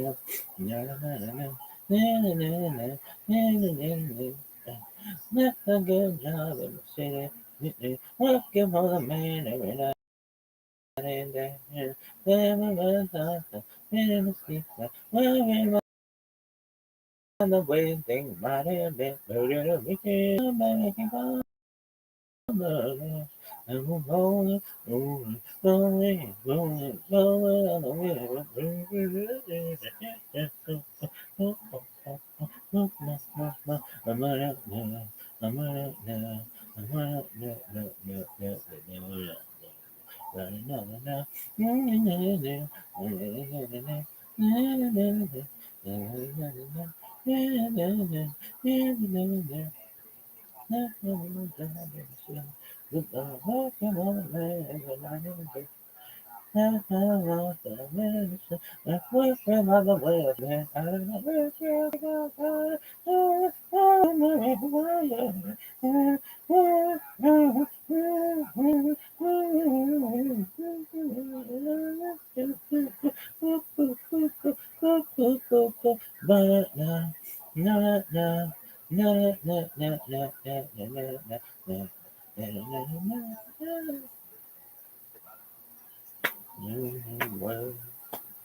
What's that?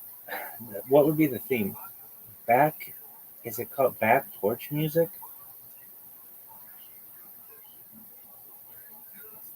What's that one song? Let's see if we can get ChatGPT to find this out. If I find, what's that song? It's from like the 1970s about where it's like a father telling the boyfriend of his daughter, like, don't catch me finding you around my porch. It was very popular.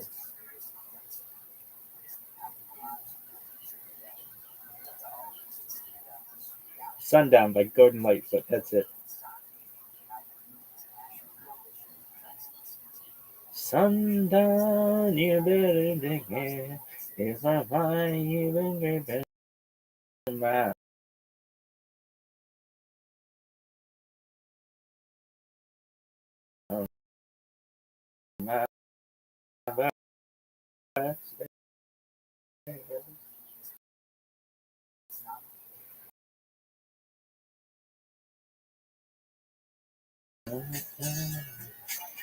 You lying back in a satin dress in a room where you do what you do. Sundown, you better take care. If I find you've been creeping round my back stairs. Sundown, you better take care. If I find you've been creeping round my back stairs. She's been looking like a queen in a sailor's dream, and she don't always say what she really means. Sometimes I think it's a shame when I get feeling better, when I'm feeling no pain. Sometimes I think it's a shame when I get feeling better, when I'm feeling no pain.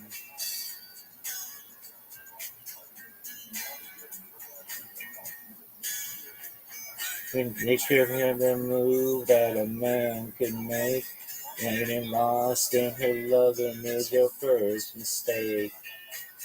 Sundown, you better take care. If I find you've been creeping round my back stairs. Sometimes I think it's a sin when I feel like I'm winning, when I'm losing again.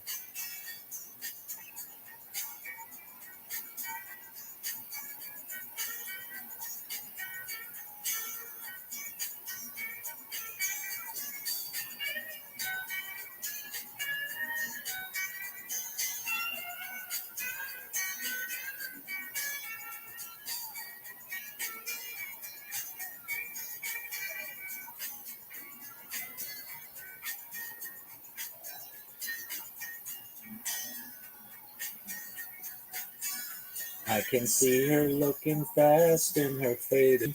She's a hard-loving woman, got me feeling mean. Sometimes I think it's a shame when I get feeling better, when I'm feeling no pain. Sundown, you better take care. If I find you've been creeping round my back stairs. Sundown, you better take care. If I find you've been creeping round my back stairs.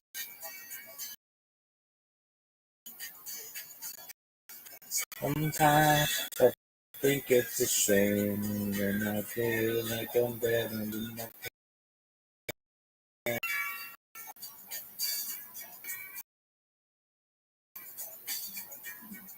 Nice, except the lyrics ain't correct. Get that shit right. Fix it.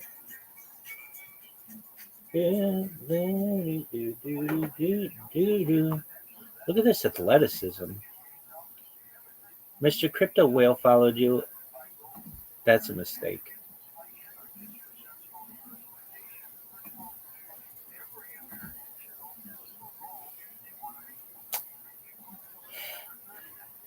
Heck, look at that athleticism. Did you see anybody? Have you ever seen anybody sneeze like that? It's really unprecedented. I am so pissed at this fucking.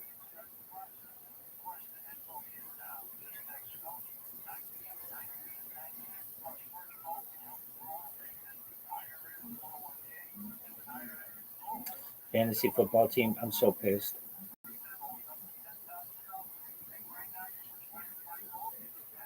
I don't even want to talk about it. I don't want to think about it. It's terrible.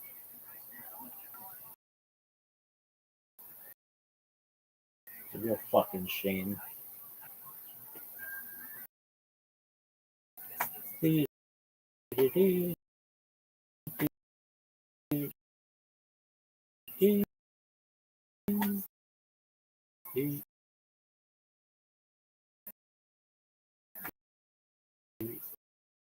do.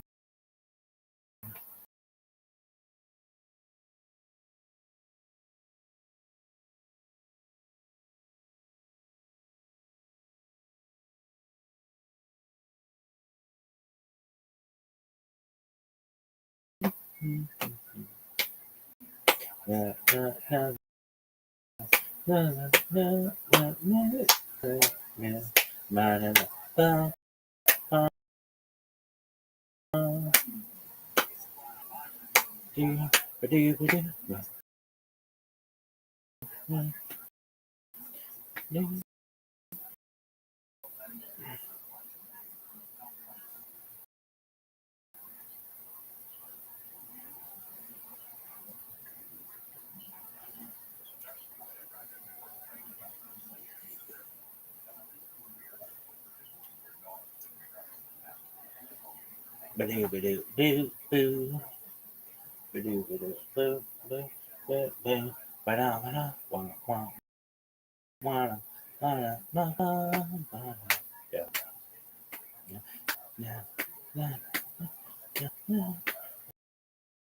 got a Bridget Bunsen ponytail. Why? Because she had shorter hair, not like real short, but like all her friends had long ponytails, and this girl had short ponytail. She's really good at soccer, though. Remember that? All right, so what do? You get your lazy ass up and press the fucking buttons. I'm so pissed at this fancy football team.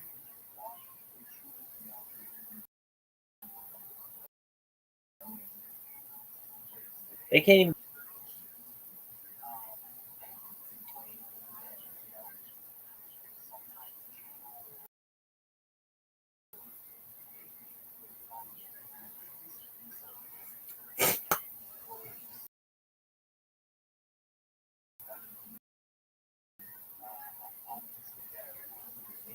How did Michael Pittman do?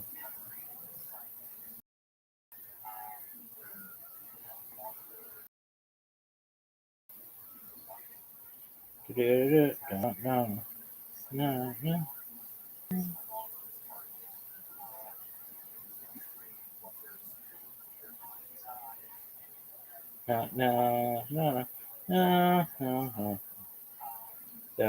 da, da.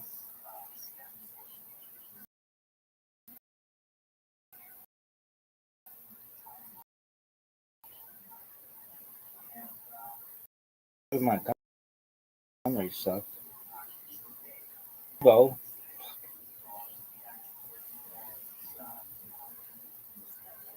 Da, da, da, da, da, da, da. Da, da, da, da, da, ba-do, ba-do. Dude, if I would 2 moves, kept Gantry and played David Montgomery last week, I'd be undefeated.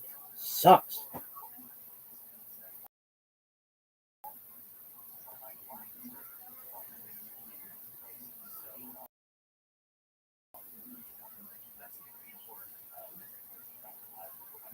He's injured though.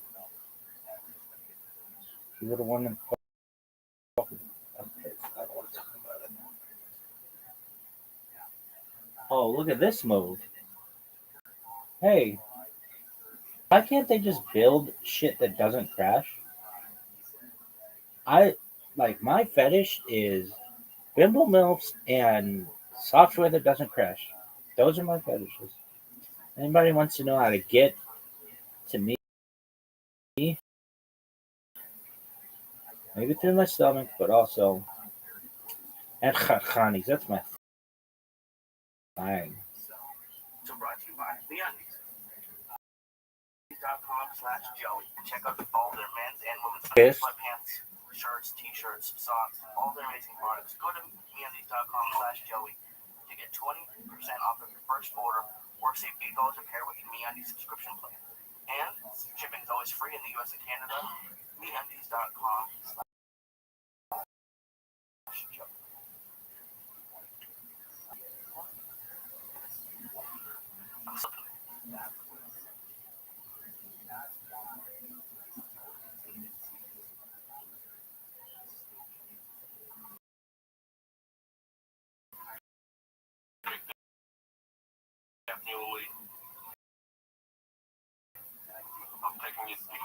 murky waters.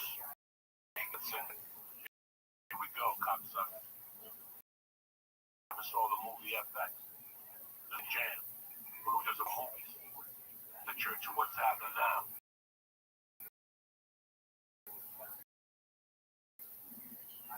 Lisa, Uncle Joey.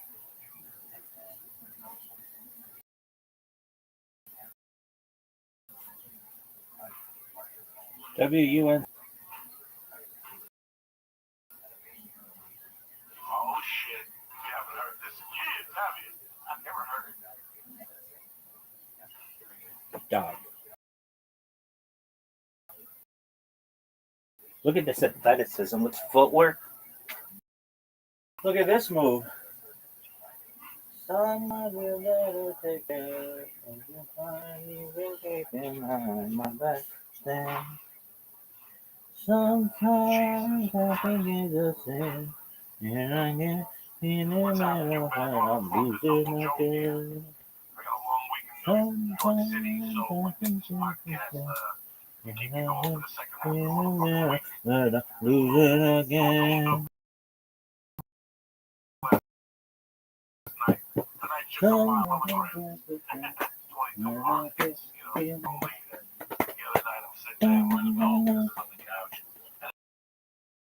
Yo, dog, you know you've been doing this for 4 fucking years, and you have 0 fuckers who watch you? You just went back to restart it.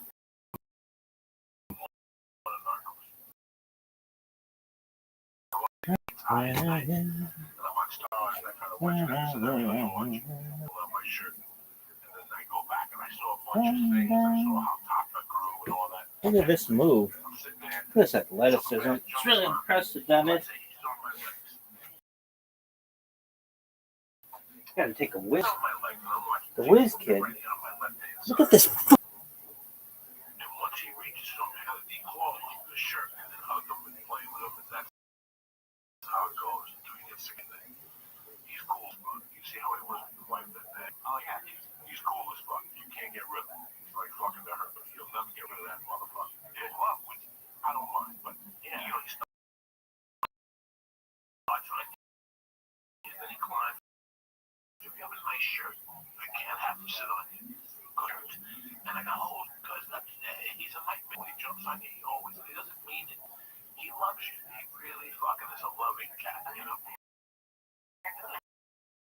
Harry did that, but he doesn't hold like your legs. With your legs, he jumps and holds on to you and pulls himself up like a fucking Olympus. And the next thing you know, I got 3 little police cars on my fucking leg. And I don't mind. Listen, that's a cost to have fucking cats. So the other night, he starts on your left side, then you move him, and then he fucking climbs on the couch, and then he eagerly creeps up on your shoulder, then he puts his nose on your neck, which again, I can't get mad at him. He's like a dog. So Ben is a fucking dog, you know. So Ben went from had no contact and running outside with a girl who's sitting there with young kids. So you can't get rid of him. He's like a kid in the night. You know, he went in there nice kid and came out with a tattoo. He's snorting heroin. That's Superman. All right, not in a bad way. He went from being completely antisocial, just being Superman, just being fucking Superman. Because I wasn't too real with him. Like, why was my name was fucking kids? But he was buck wild. They had a corner. Their mom was on one side of the fence, and they were tiny babies. So they would go out and spread out. First, they would stay 3 feet from the mom, and they would go about 6 feet from the mom, and 9 feet from the mom. As they got older, I'd leave at 6 in the morning, and they'd wake cuddled up. It was cold out in LA, you know, it was that time of the year. They'd be cuddled up with the mom. They had that rule. I worried about that. That was the only real there was just cats popping up and dying. This was like after a long stretch of no kitten. This was her last litter. And those 4 cats. Okay. After she had had like fucking 6 litters back there. They were growing up, they were having kids back there. The whole building was giving away fucking kittens. People coming to get kittens. And everyone, you wake up and they get their kitten when they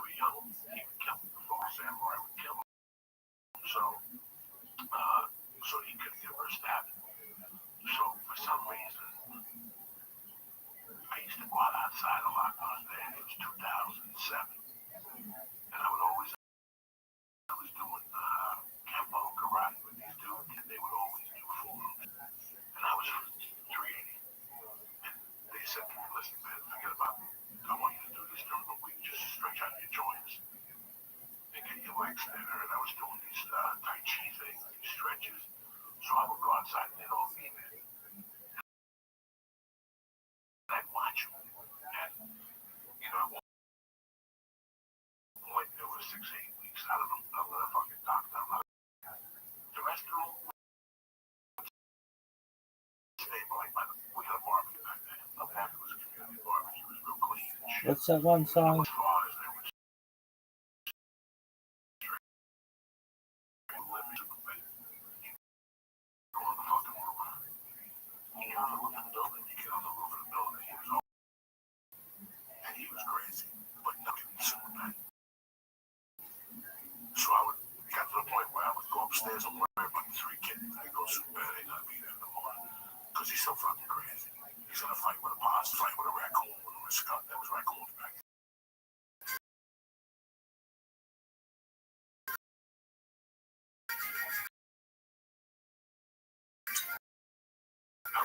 I love this fucking. I love this song. What up, Bank? Bank, can you hear me? You can go fuck yourself, and nobody gives a shit about you. Worst person ever.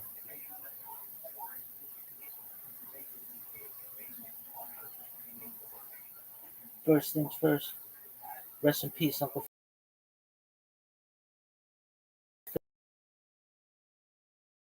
Phil. For real. Going cold.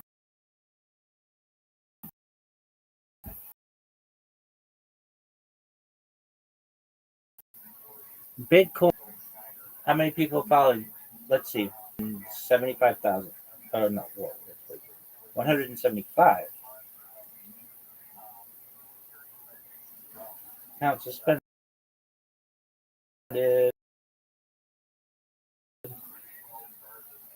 179. First things first, rest in peace, Uncle Phil. I don't know.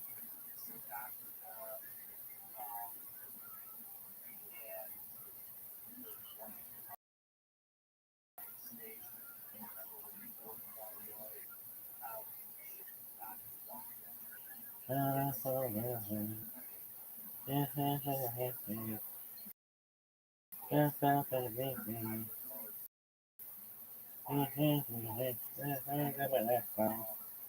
have 4 followers. Cheesehead Club.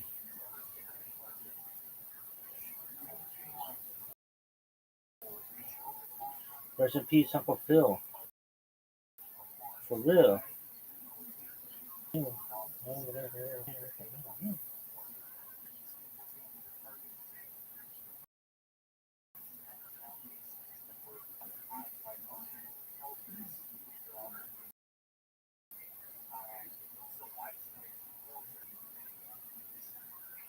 Shout out. Damn girl, what the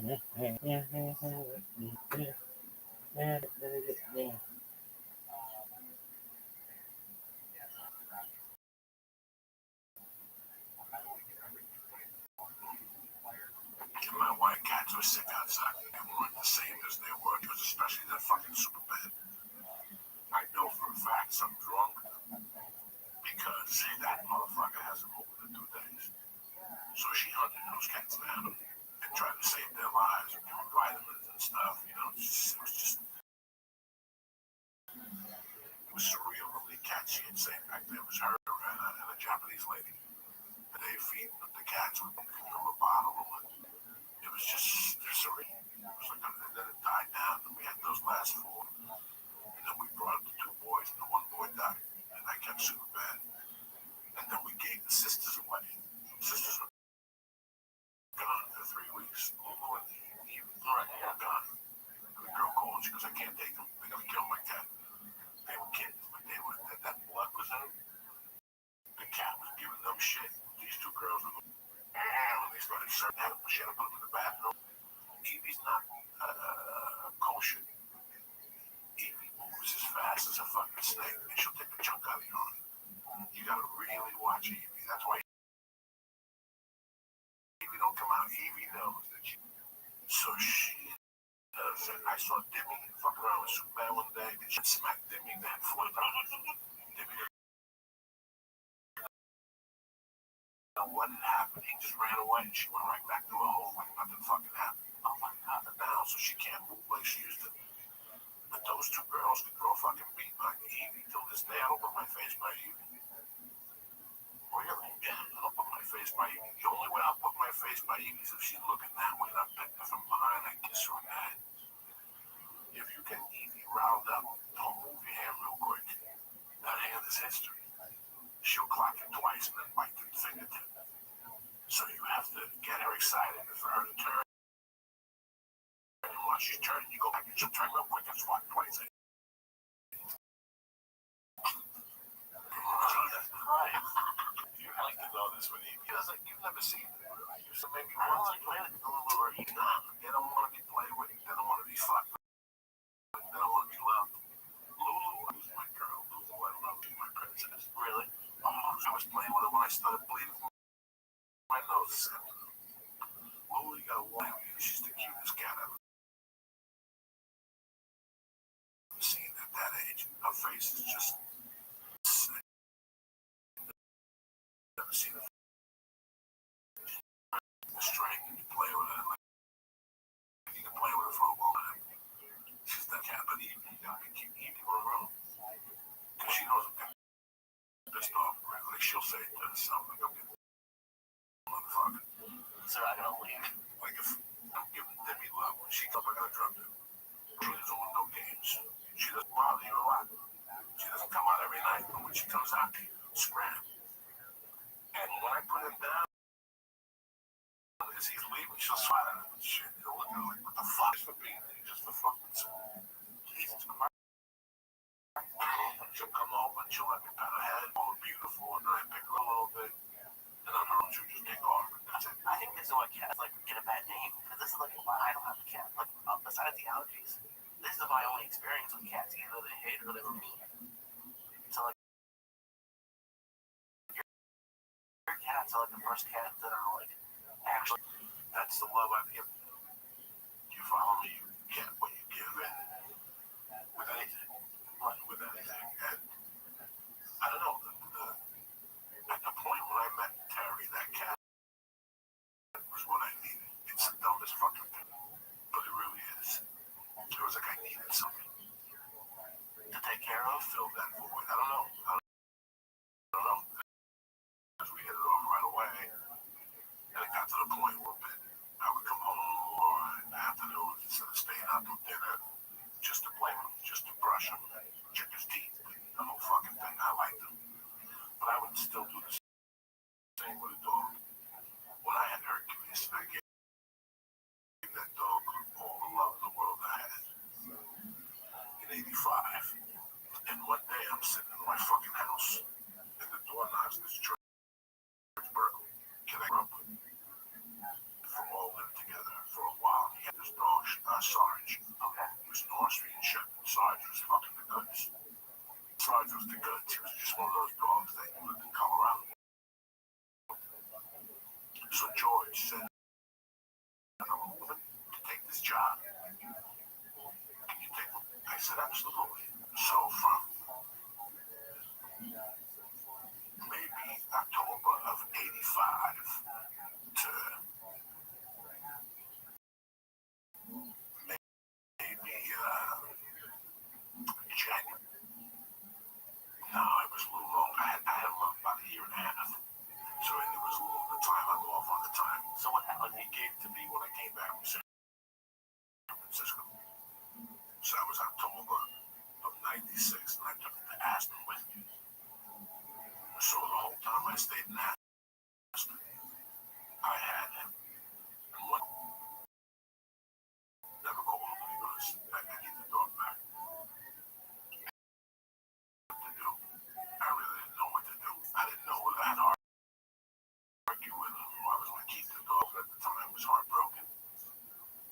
nice apartment. I was living with her. You know, we had a backyard. I enjoyed my time with fucking Sarge. Gave George back Sarge within a week. This guy George Gonzalez, this Greek, gave me this dog. Hercules. He was a German Shepherd. He was Jewish. He was probably 8 weeks old, 9 weeks old, just a little ball of fat.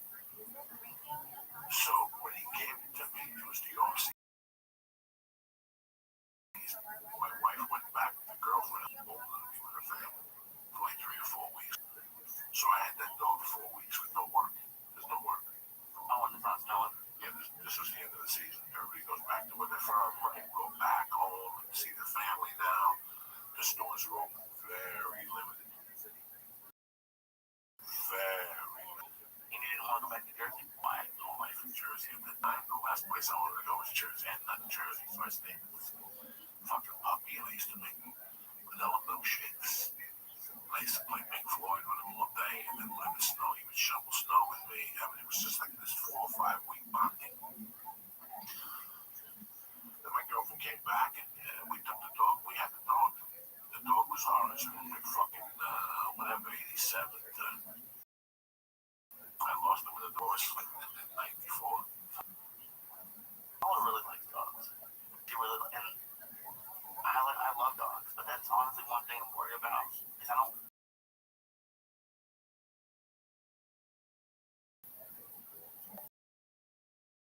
I take it really seriously. You have to do that. You know, at this age that you have right now, you're making a move and getting a bigger place. And at that place, you attack your career and your life will be a lot clearer. You know, the podcast market is growing. Companies are popping up. Companies are approaching us. You see how many approaches we're getting now. People are taking podcasts serious. Right. You never know where you might end up. Once you got a yard, a fucking thing. But you know what? What's your future? You never living where you live and want to do.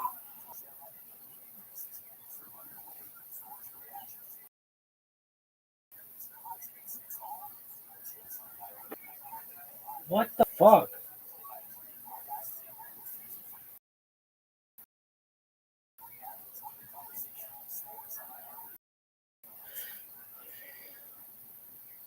Here's that song again. Go to MeUndies.com/Joey's to check out all their men's and women's underwear. It's gonna and all get their stuck in your head all And he day. goes, what's up? I go, I'm having a hard time. Carmine's dead. Can you come over and do breakfast? And for some reason, I broke down right there. I didn't complain too much. Just cried on my own. I held up and I cried the whole time. I felt a lot better than what I came up with. You know, no matter how horrific it is, for some people, take a little bit of it. But since the doubt died, and I get my wife and I were having a conversation again. That fucking Allie really misses me. My wife is like, I know for a fact. She changed as soon as we got back. She got really sad because we brought Allie in. She was a fucking kid. And she took to Fidel like sometimes a big little got no. She followed Fidel everywhere. And the fat was like, what's going on, Allie? You're like, he was like a foreign maternity baby. My wife was she's got a crush on Fidel. Fidel is no big deal. Fidel was a fucking animal. He was 20 fucking pounds. She's like, but she would follow Fidel everywhere. So she died. She's, you know, got this sweet. I mean, some people I follow. Maybe 4 weeks ago, he told me how that neighbor dog like cat died. I asked him to say he'll do it in 2 months. Because she used to watch football with me for the last fucking 15 years, you know. But I'd rather have love. I love it all. Yeah, my animals. I fucking love them. I love my cats. I love coming home at night, the feeling of coming home and walking. Or some fucking asshole says something to you.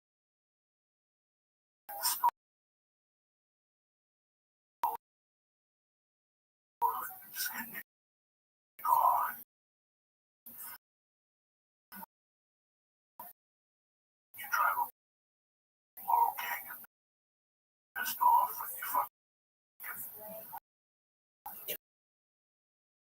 204 already.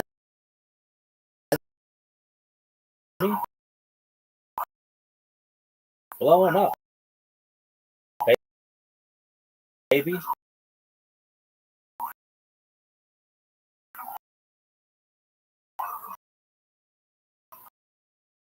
Motherfuckers away waiting for me. He is me. Park in the car.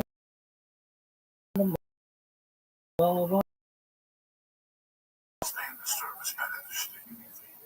I just don't understand bringing a motherfucker playing the fucking of my world. But I do understand the comfort that an animal gives a human being. And vice versa. I really understand. I believe in it. I know there's times with me when I'm out there and knowing they jump on me and I'm on the phone and somebody wants me to email them.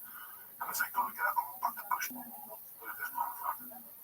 This motherfucker knows what I'm going through today. Haven't they like stopped you from passing out before? They stopped me from passing out. They stopped me from cursing out a motherfucker. You know, they really do. They're common. And there's tests. There's some research. There's research that states if you own a pet, you live a couple of years longer. I can see it. I don't know what the 3 years for dogs or 7 years for dogs. Longer for cats. People run throughout their lives. But I get it. I get that little connection. I get that the feeling of the cat at $200 fucking hanging post and going, you know, you deserve this. When I come in, you know, whatever, they come home and fuck with your world. And you're like, you know what? We're not leaving until we get a piece. So you better fucking get your head together. And once you know that, you're like, okay, let me just give a fucking piece of cheese. Don't disappear. And they'll stop bothering you. Whatever the fuck I'm making, whipped cream, you know, ice cream, whatever the fuck there's always one of those motherfuckers that wants to fuck what I got. I was going through the old Werewolf videos, and we had some where you were giving fitting ham, and you were just, and I forgot what the first one, the first like math flavor of all the week did. You had a talk to and you make him yell like, hey, what are you doing? Go, man, I'm and you run away. Oh my god. I get pissed. Thought you were out of that room. Like 3 minutes later, It's yeah, I had my dog. That was the only time I've ever cried in front of Paula, to be honest. We were in a car, so I don't even know if she saw. You know how many times people on Saturdays go somewhere and just ride a horse? They own a horse. You like a fucking horse that don't run in races. Why would I want to fuck a horse? When I was 30, I figured it out. They're fucking hard, and they go for a fucking. Really know how to ride a horse professionally, like doing shows or whatever. They know exactly where to go, and they take fucking 3 or 4 animals, right? Can you imagine what that feels like? Great. On your horse, while he's shit, he jumps up and does the fucking long range thing. Horse people take a lot of pride in it because they go and they look clean clothes. This is all It's a big thing. When you look at those guys on babies, like with that fucking moron brushing his horse, you should hire somebody. But no, you don't hire nobody for that. You can't hire somebody for that. You lose the fucking patois. If you hire somebody, it's when you brush them. You know how much I love brushing my cats. You do it like every day, don't you? Yeah, I have to. I brush every day. Them so they don't blind because they get over stimulated. Yeah. They fucking. So there's a way you brush and then you paddle with your hand and then both. You know, they give them love with the hand to control them. And I give them the hand and both. You know, it's really interesting. I didn't read this. I fucking learned it. Doing by seeing what it did out down and made them feel more and whatever. Eddie's, yeah. I'm a fucking cat, bro. I watch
that negative connotation, and sometimes among people, and so I'm like, I've been thinking about you and your special a lot, just because I got to go to Austin, it was great, and I was like, because you had this, but then you go and you want to, we opened this, the podcast with some a gay black group, and then we're talking about like you love your cats, and I feel like sometimes some people's first impressions of you might not be that you love them more. Maybe you don't feel that, but no, but that's the beauty of it. They gotta look a little deep. You know, that's the beauty that we all have when we do that fuck up. That's why in the Men Flavors world, listen, I can come on here and make a list of the things people want to talk about. I can come on here and I know the music to play for people that don't jump up and down to, right, that's not what I want to do. That's not what they want to do. I know from time to time I want to just play that type of music to get people riled up. I can be a fucking yes man. You know what I like about cats? The reason people hate cats, they don't come to you when you call them. Their own world. They live the fucking life by their rules. A cat. What's this bullshit? Call him home, he jumps on your lap. You know the whole thing. He licks you in the face. The cat. Each professor followed me.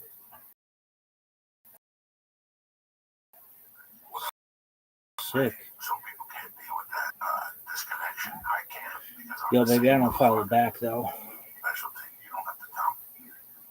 I don't want you to fucking tell me. I'll do it on my own. I don't ever want you to say, hey, you gotta pay the rent on the Don't tell me that.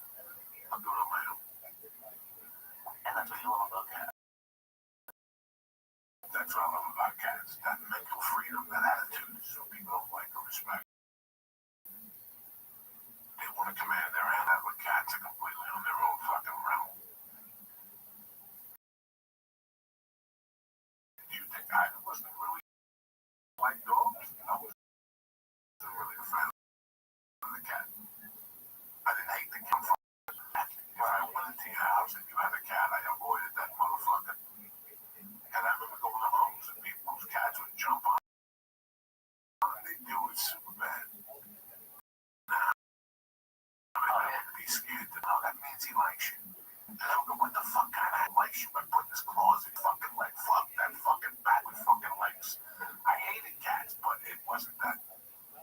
I would shoot him or run him over the fucking car. You know, since I was a kid, I go out on the way for squirrels. You know, I don't want to fucking hit a squirrel. I still don't think I would pick up one of your cats.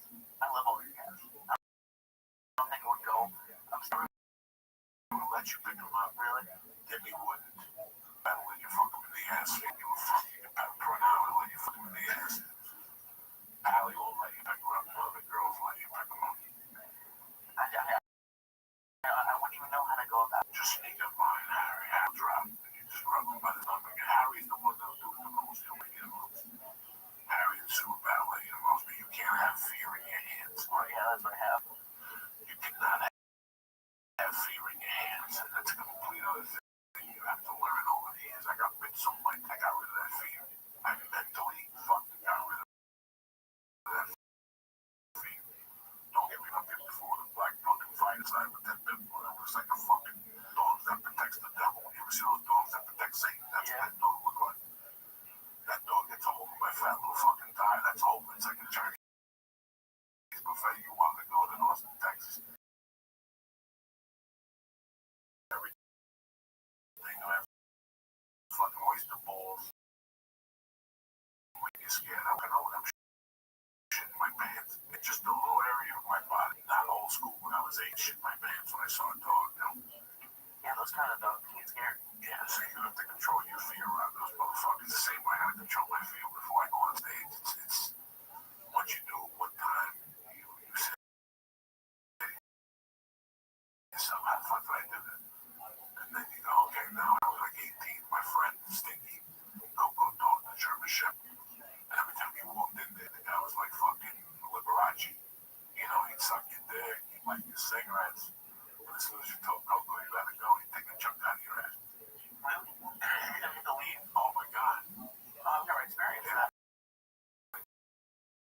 Get the dog, put him in the bathroom, you gotta the fucking house. Look, he bite you in the damn leg, we picked the bottom of your illegal chain. It was just to scare you, not get up.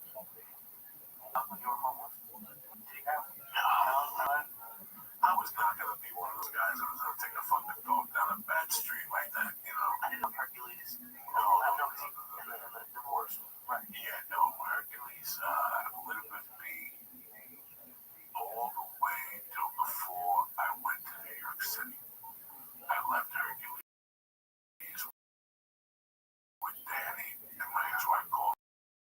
Said that Joey called you and said for me to come home and pick up the dog. I never. And she went home and picked up Hercules and I never saw Hercules again.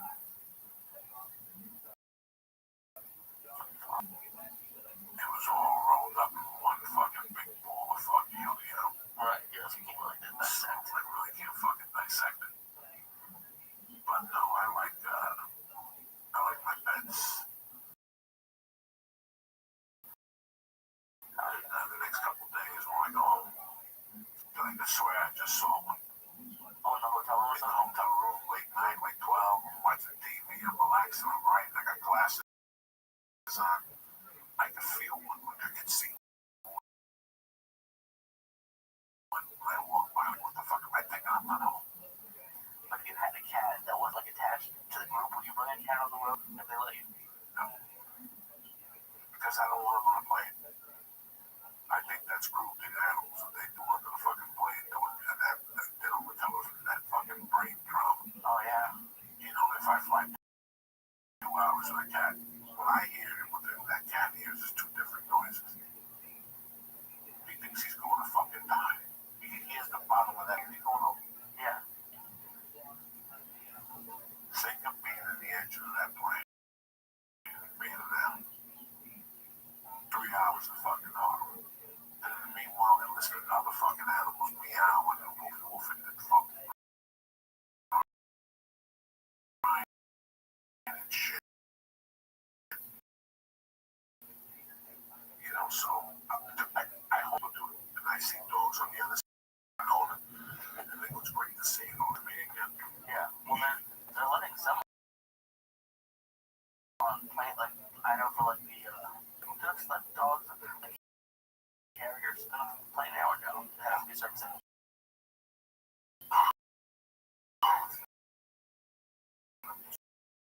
Service animal. Boy in the back. It's gonna like Paul was doing shit. Yeah, it's not It's brown shit. That dog shit next to me. I gotta stab Paul in the little eye. It's gonna stink. That's why they put those planes down. Because you never smelled a plane. That's when it gets, it's like Big Mac smell great when you walk by. Bring that motherfucker on a plane. Open up that Big Mac. You want to puke? You want to bark? I tried to bring, what is it called? Trim. And I had to close it. I felt bad. And I opened it, it smelled like ass. So I can't imagine what. Have you been on a plane and had a dog? Yeah. I gotta take it down with a dog shit as we got on the plane. Maybe 6 years ago, and they had a plane like we had to go 30 minutes out. We had to walk to another, but the whole time was stuck. From the fucking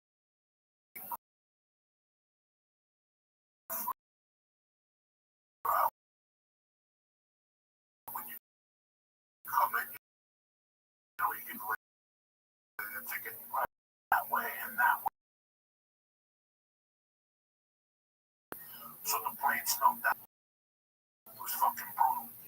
You can't blame the dog. The fucking person who brought that fucking dog on a fucking plane.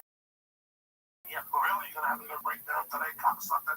You were talking on the phone, jumping up and down, talking about the Yankees. Now you have a fucking nervous breakdown. That's what pisses me off. You know? That really. You know, think the fucking thing about him, the girl he goes to, I'll give you a hard breathing as you pass out. You're gonna wake up in Philadelphia, where the fuck you going? You're gonna go, Jesus Christ, Joey, I need those all the time. All these guys that have that free Xanax, you know, they pass out, just go to sleep. I have the same fear, but I can't go to sleep. I fell asleep on a plane from Austin the other day. Really? Oh, yeah, you didn't sleep the I'm night happy you went to Austin. Oh, it's so much fun. We got to see Opie Spooky. You got to meet some people, some new fucking people. People knew who you were. Oh yeah, Opie Spooky was like the most excited person I've ever seen. Her mom was there, her son was there, her whole family was there. Character, I fucking love we were Texas. I've been thinking a lot about that. That's I need to start going to Texas more often. I'm done with Dallas today. We go to fucking Dallas and go to Chuck and John and eat some fucking gumbo and some jambalaya and shit. Fuck yeah, there used to be a record store there too. And you go in there and any record you need, it was right there, bam. They also had a fucking ice cream place. They got a Japanese steakhouse. It's a back to take it to the Kennedy suite. The suite where he slept the night before he got shot and shit. My dad did radio in Dallas. He was in his 20s. Yeah. Or way before you. Oh yeah, way before me. He has tacos named after him at the place, and it had like monster balls. It was like a joke taco. Like on the radio, so they like named it Dallas tacos. is a good city, Texas, and I went to Harlem. I cut my comment into Texas, man, and they didn't give a fuck. They didn't pull me, they didn't throw shit at me. You know, it's, I suppose, something on my mind that's been bothering me the last couple of weeks, which I've had a couple of things that have been eating away at me lately, but nothing serious, just, you know, different situations I have to get into. This situation goes down, I really wanted that type of thing. I'm really happy. Just say, yeah, they were a podcast. But now, you know, I think I was still, you know, talking to all of them. I don't think I don't want to do it more. I really can't. I did it all time, guys. I get those reads and those TV shows. And I gotta tell you, some of us never want to kiss ass and take pictures or whatever. I talk to because you have to be sociable. So I talk to different people, and it's really like, and there's people I saw around.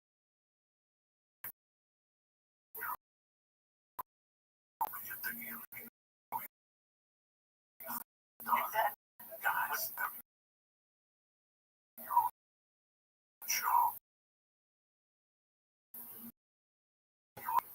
Doing somebody else's show or somebody else's fun.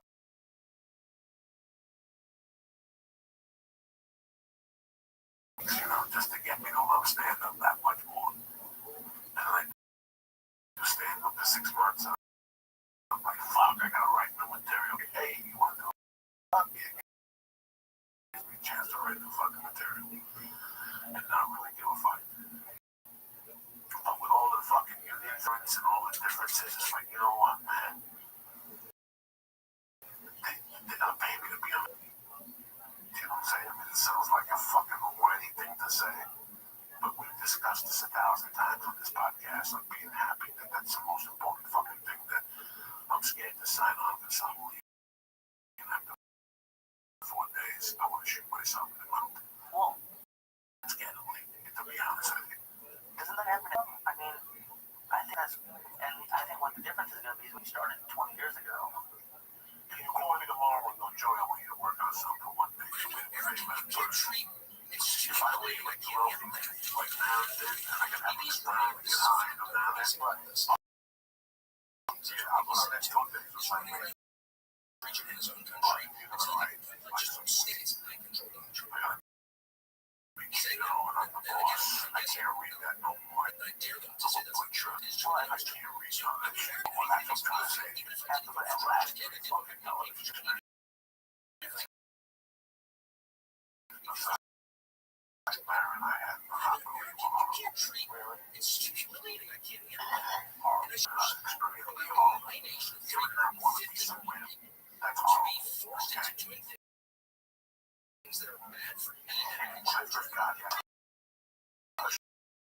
show at NBC, I was doing it all. Gosh, you're like, the fuck you doing? And there's ongoing You humiliation don't where walk you have into to fight something. to make this You crazy don't know. design to dress a day. You don't fucking know like where to start. We have to go action. Nothing to be ashamed of. Basketball, This I is don't wrong. think. And if it's not They wrong, may have something fun, else. they make fun. You stop attacking me and Guys just make fun. I don't know about action. I I didn't know You nothing. disagree with me? I went to You acting can't. class and I It's got the question of an argument. There's no way to all the justify time. We just talking about Joe and BC. I was like, motherfucker. Before episodes. expansion. And I got to tell you, Justify he was telling me to get the mic mark. I didn't know what the fuck they were talking about. That's the line where you stand for the camera.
What the fuck?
Cash Monday. It's always.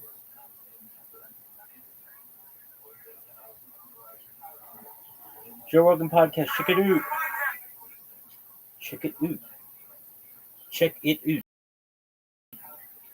A boot.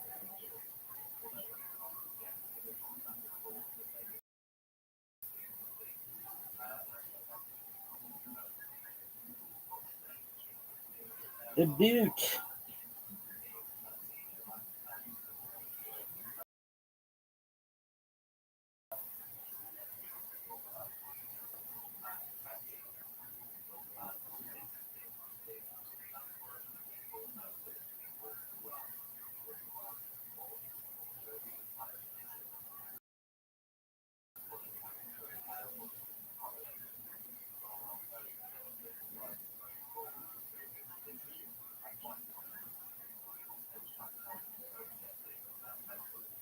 Who's that guy? Who? What's his name? Puzzle.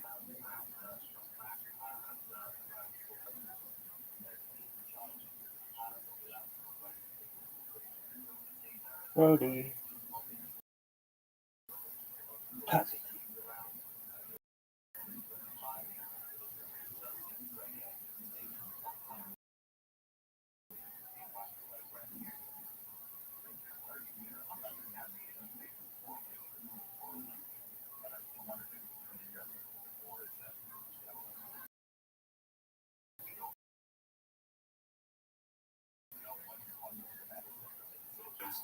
What's up, Lisa? How you been?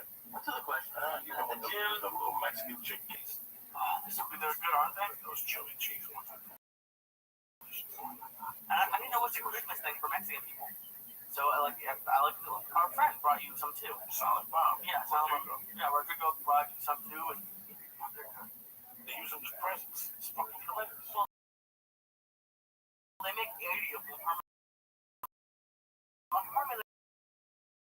Like 100. Yeah, oh yeah. But I have 4 in my house. Yeah, nice time. Yeah. Different cultures that they fucking really work on. Have you ever seen End of Watch? It's a cop movie with Jake Gyllenhaal and they're talking about how it's just in like people have families at work, but it's the holidays. At least for my family, I wasn't with them at all times. And there's always someone at holidays. There's always a cousin or something, and it's if you like them, it's great, that fun. But when people like them, enjoy spending time with them. Really traditional Jewish. Yeah, with kids, monkeys, and the Passover. And it was great. I love my family, but They it's left the house. fuck yeah, it's amazing. I love Lucky's. Yeah, Still got Lucky's. in the freezer. Yeah, fuck yeah. What's happening, Brody Stevens? Great to me. Oh, Stevens, Brody Stevens. Yeah, at 818. Hi. Hey, Rabbi, have you ever had an 818? Fuck yeah, babe.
Look at this athleticism. It's really unprecedented, folks.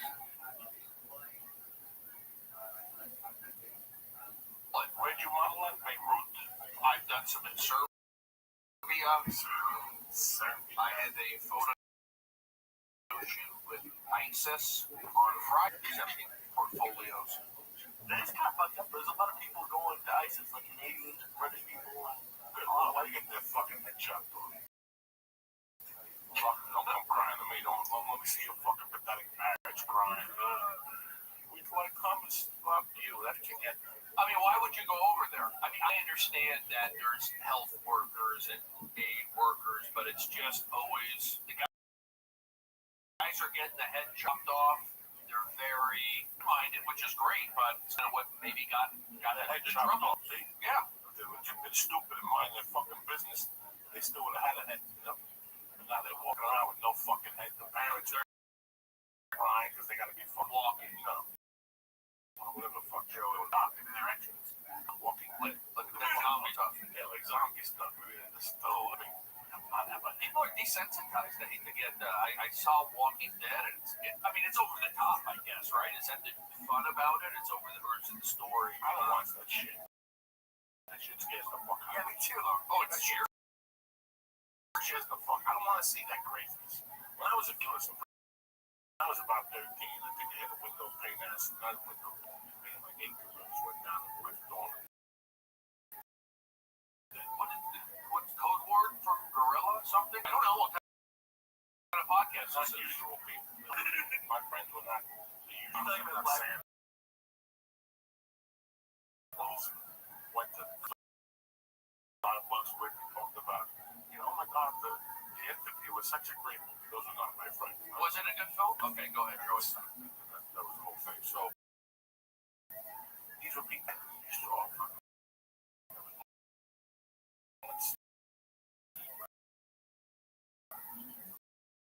Black guy was on the helicopter.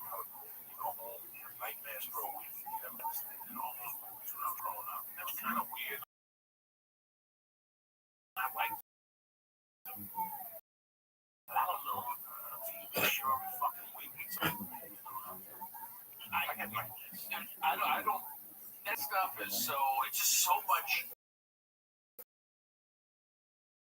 content on TV. You have to keep the binge watch, and you have to talk about it. But it's so much content. I don't know how you. I started getting DVDs everywhere in your face. Now it's just. It's too much almost, and I'm pulled away. I've become a hermit. You have Netflix and Roku. Yeah, I have Netflix. It's great. That's fucking cool. It is. Let's be honest. You can get locked in, but I've been bad recently. Not watching films, not reading books. I'm trying to actually appreciate.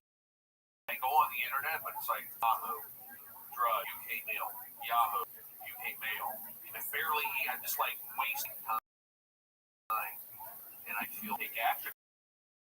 Or that I've seen movie. I saw Nightcrawler.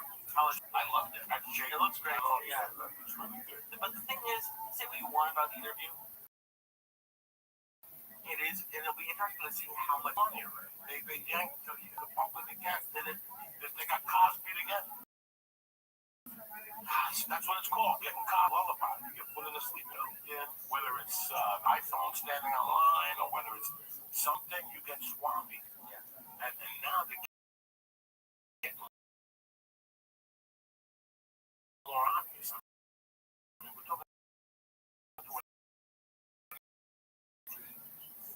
Listen, these American people, we fucking when we go fishing, we catch a fish, we show people our fish, we tell them we're society, and when we kill a bear, that bear send them home. So you're not gonna send a picture of an Arab that blew up the World Trade Center? I don't know. I don't think they wanted to cause a problem. No, Let's just do it. Get the fuck out of here. Get the fuck out of here. I never saw that guy. I never saw that guy walking around. I never saw him in the state for the plane. Fidel saw this fucking guy. This guy could have been made up. I hear As it's far as I know, this guy could have been made up.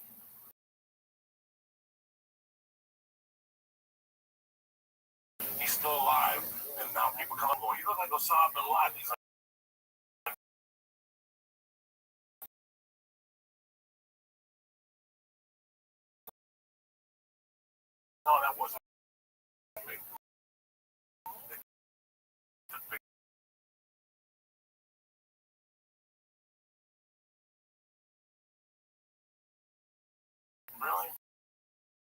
Save that for somebody else. Save that for now. Oh, yeah, I have a... So, you think he's around somewhere? I think he's around. I just think that I don't even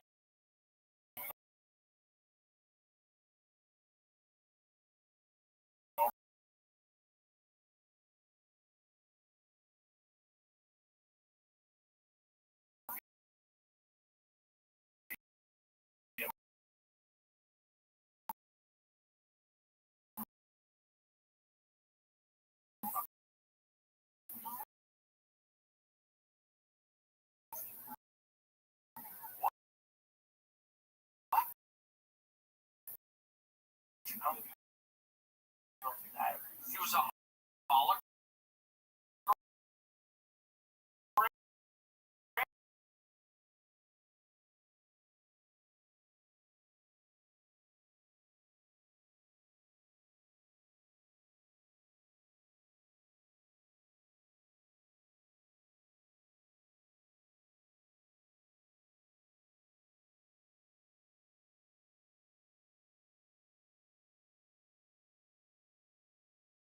Community or the terrorists, so let's inflame American.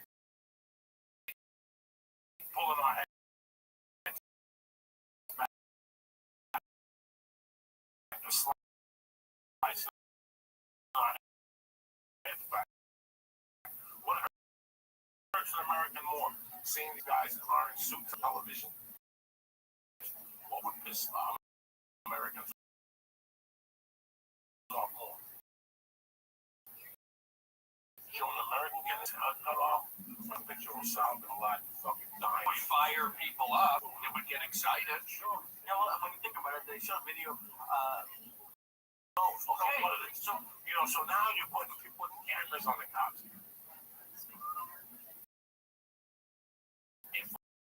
Putting cameras on the cops. Didn't we end up saying I can't breathe? Yeah. So what do we need a camera for? We already got the proof that they choked him and they killed him. Right. And he still got let loose. Yeah. What do you mean he got let loose? They got innocent. They were innocent. They were pronounced. They didn't, right. They didn't get to that part. They said they weren't going to charge him. They weren't going to charge him. What the cops are doing in New York? Like turning their back on the mayor. Well, I don't know what the Blasio did. I don't get close to it. I do. So why I'm talking about like how I'm not going to movies or reading books. I think the most important thing you should be reading. News and comedy. You're talking about the interview. When you're paying attention to comedy and what's important to you the news. When I wake up in the morning at 6 and I turn on the news, they're talking about a family that in Glendale. That's got nothing to do with it. I feel bad for the families. That's not what I want to wake up to.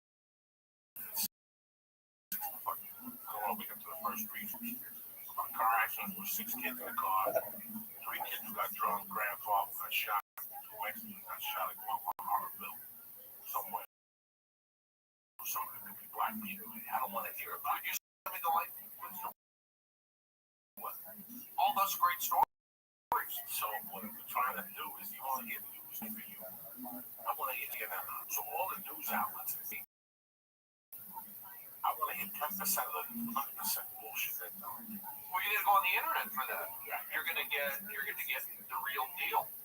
I mean, less, not as not censored, but you know what I'm saying. Like the regular news, it's kind of, I'm not saying it's down the middle. It's not down the middle. You have Fox, and then I guess you have everybody else. But you go on the internet and you get to read the comments. About the internet, it's always a good media controls everything.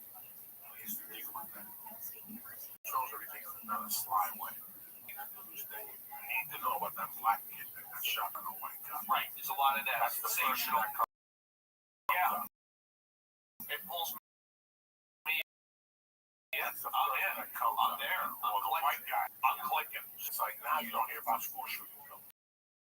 This time last year, 2 years ago, school shootings with Batman, the fucking idiot got shot with Batman movie. Yeah. It's so weird what they want you to hear what they don't like. So you're saying that kind of stuff is still going on? Yes. Well, I don't know, but we don't hear about it. I know news is 1960. Some news is 2015. They determine what comes up to the top first. You go ahead. Please. Oh no, it's good because you have that at your fingertips. But the issue is you don't really know what to believe a lot of times because there are right leaning, there's left leaning, and there's a lot of websites that are doing fake news stories. Are you serious? Like not even just it's called The Onion. No, they have. They have the other. They said they were going to wear a patch for all Roethlisberger's victims. Pittsburgh quarterback like insulted a bunch of. But they have these websites that are posing as real news, and they'll write a story like a lot of people have messed up. And, like today, they have one like that, and it's harder to know what's going on. I don't look at none of that shit. Those things that go on.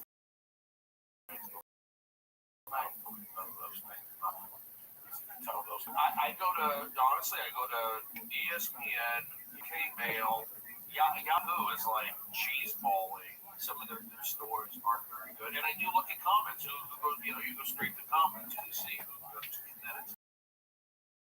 I'm not going to say it's a racist country. Every comment is kind of conservative. That are involving, like it's always blame Obama, Look at that, and then it's it's just a bunch of that. And I love reading it. You got it, thumbs up, yes, anonymous.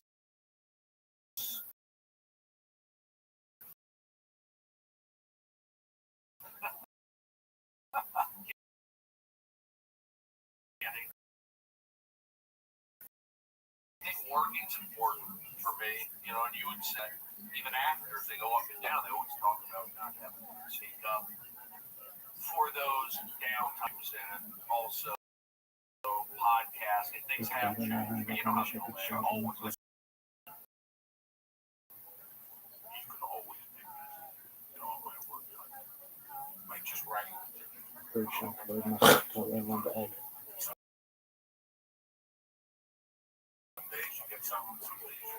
Shema Yisrael Elohim Elohim Yisrael.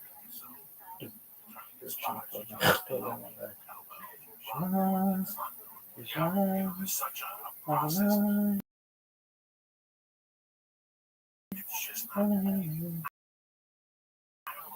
Elohim Yisrael.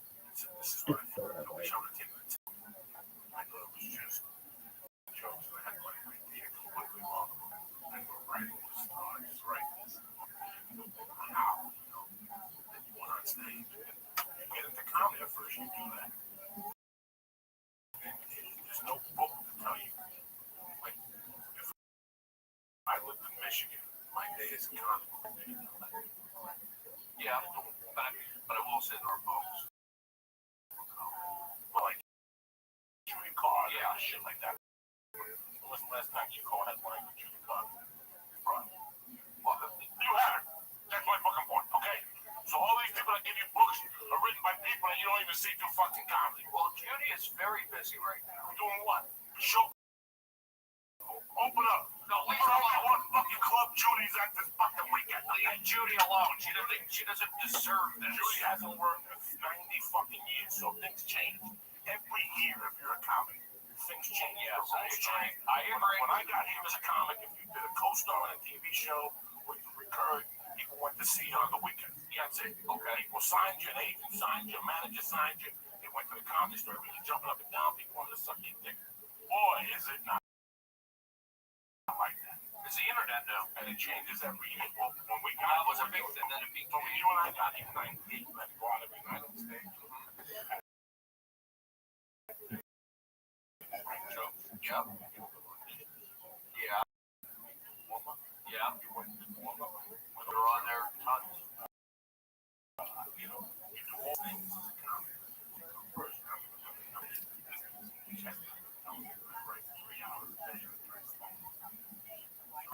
That's how serious he is about it.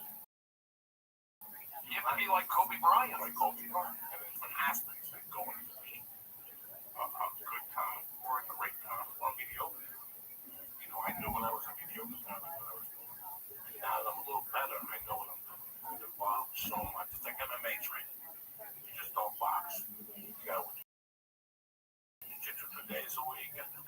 Delicious. Friday 2 days a week. You got a fucking box of days.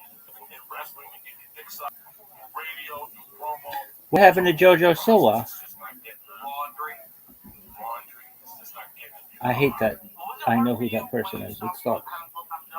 Hate it. When I first started, I'm still not good at great at it yet. I've gotten better. But now that I work a full-time job from the time I was 16 now, and I went to school. So I always had something to do during the day. And when I first started doing it, I part of it was I was being kind of lazy. I would just respond to you. But now, even when I'm working a lot, I'll feel like I'm being lazy because I'm at my house. And it's hard to fill as much time as you think you should. But also, the schedule is a lot different. So even though I'm not doing stuff with people work, I'll be out until 10 or 11 o'clock at night. So For years, I just wrote jokes. It's funny, I always have crack jokes at work, whether it's Jersey, no calls, and stuff. But I did when I was burglarizing houses. I'm working right now when I was burglarizing. I'm sure I was a burglar. I'm burglar. Whatever you gotta do.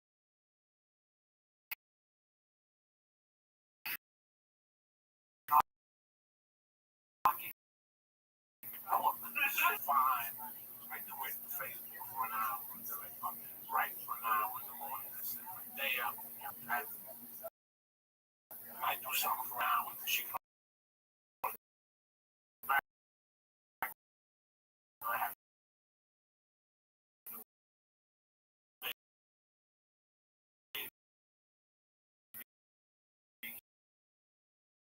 you know.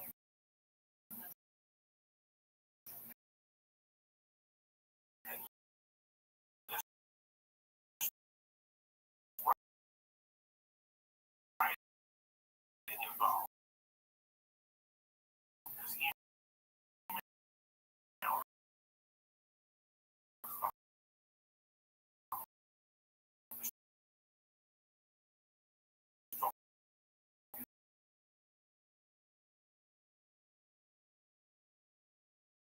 The internet, satellite TV, just it turned it, and then the internet came on, and that blew everything out of the box. Is that we only still have 24 hours in the day, and now you got that 2 hours. That was when we were in Seattle. That 2 hours of social media wasn't there. Was not there.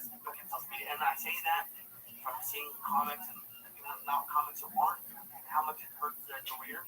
Because in reality, Twitter shouldn't be that hard to do, but to stick to it and be good at it, which both of you I think are amazing at it, it's a skill at this point. You guys think about it. Yeah, you got to be in the game for the most part. I mean, it's fun to do. I like doing it. I just see tweets when it gets like that. But I think Twitter's great because podcasting, that was another game changer. It was like, which is negative with podcasting. It's probably better for comedian now. I mean, what comedian doesn't like talking shit? Right. I work on this every week. I sit down and go, this week, I get Brody out. Talk to Brody about no one else comes to topical. I never wanted something to listen to this 6 years from now. What's guys talking about? I'm talking about their lives and how this affects them. That's why I don't want it to be topical. I don't want to talk about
doing something. I go, let me see. I started doing this jiu-jitsu.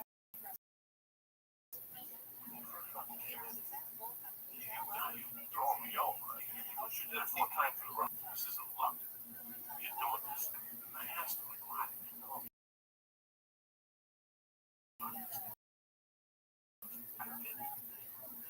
I saw you. Why you couldn't do that? So we worked on that. It was just your hand and your elbow. You know, because I learned from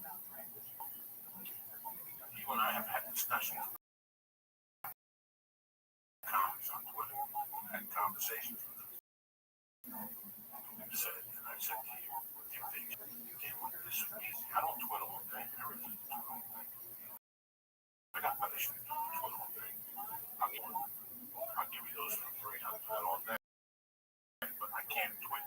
Every time I go to a restaurant, I don't stop and take a picture. That's why I'm not on Instagram. I can't. I just can't. My day is my day. I live my fucking life. I can't be on there all day doing cheeseburgers and fucking grilled cheese sandwiches, pictures of black people with handcuffs on. I can't do that shit. Whatever the fuck, you know what I'm saying? I'm not making fun of nobody. I'm just saying it. I don't have time for that. I give you one time my mind in the morning. What eliminates my fear in the morning, what I'm thinking, what I'm like. Would Richard Pryor go home from the store at 2 in the morning? Probably not. What? It's 2000. You understand? You have to. You think so? You have to. We had a guest on the show, a good friend of mine. Lee's become friends with big fan of Lee's. Lee's a big fan of Breaking Down. Sci-fi for 20 years. I just can't see it. And he kept on the sci-fi saying, guys, TV is changing. I'm watching my kids. They watch shit on demand when they want on Netflix and all this shit. I'm missing the boat. And they kept saying, no, you're getting too old. Let's face it. I'm not gonna lie to you. Friends in 20 fucking years. 5 years old, you didn't have much going on. Well,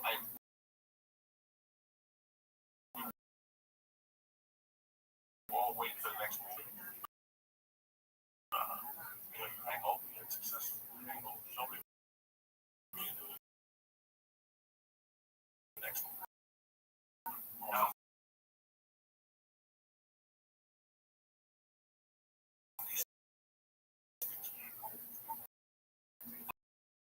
podcast. You know, when you leave here and you go south, you found me on the road. Comedy in town. All my friends. I was done with comedy. Fucking you. On Facebook. I said, oh, now, I'm an old man. If I stayed that old man, I would have been selling cars. If I didn't take his advice. And then he kept bugging me after I had the Felicia podcast going. But you gotta do something new. You twit that you got these fucking people on there listening to music and saying to suck my dick. God's gonna help me tell you whatever. So we did the podcast. You know, so I started thinking like, I had to. That's the whole time. What? Because they didn't grow.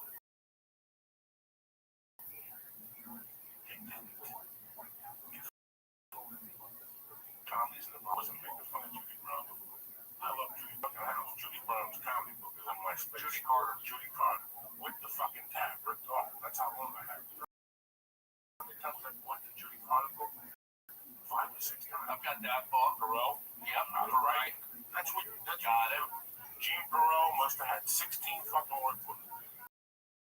I think I did 3 of them. And I would get pissed off at Gene Perot. Those workbooks for that. I would hit Gene Perot on Facebook. I hope his mother gets it by a train. Cocksuckers. I couldn't do those exercises. I couldn't figure out. He used to write for Bob Hope. Oh, yeah. I'm telling you, Gene Perot workshop. Well, it's just back then, books were the way people found out stuff. So you bought books. Now, there's probably a guy doing a comedy podcast. How to do comedy podcast. That's just the way it is.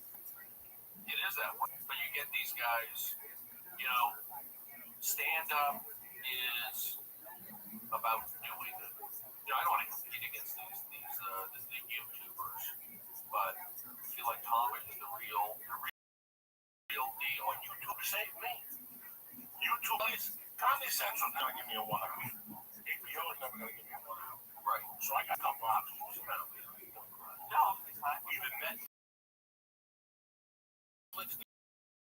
gives me a 1 hour, or I gotta shoot my 1 hour. Shoot 10 minutes a month. Every 2 months. And I got my own special on YouTube, which will get my hits. Then you'll get on Comedy Central because Comedy's gonna play your special on Friday. And that's it. And that's it. Friday, Saturday, Sunday, that's it. And they're going for DVDs and sales. So if I don't DVR it or whatever, you forever on YouTube, I can publicize it. 10 minutes every day. And it's yours. Brody Stevens YouTube page. You edit it. You edit it. Brody Stevens YouTube page. And every 60 days, there's a new 10 minutes by Brody Stevens premiere. Look, I have any problem disagreeing with that. No. But just warm up. It's energy. We're putting out that crazy energy. And then you also have to go, you know what? I'm on a little roll right now because if you add, I'm also old school. I get a kick out of getting to be on MLB network or the NFL network.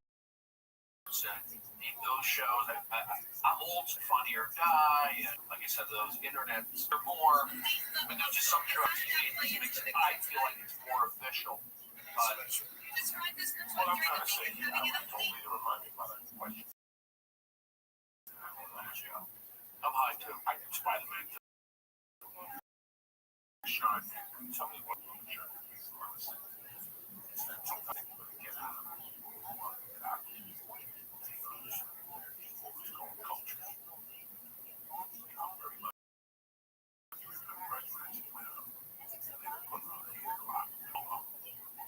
Right along, Roger Manhattan, some else. For me, I need 3 more weeks of that. I need 3 more weeks. Oh, that's what I was down. So That's the one sense of it. But you get what you want out of the angle. As big as the movie was, biggest movie in the summer, $200 million in the box office. Let me get some great residuals. okay, I had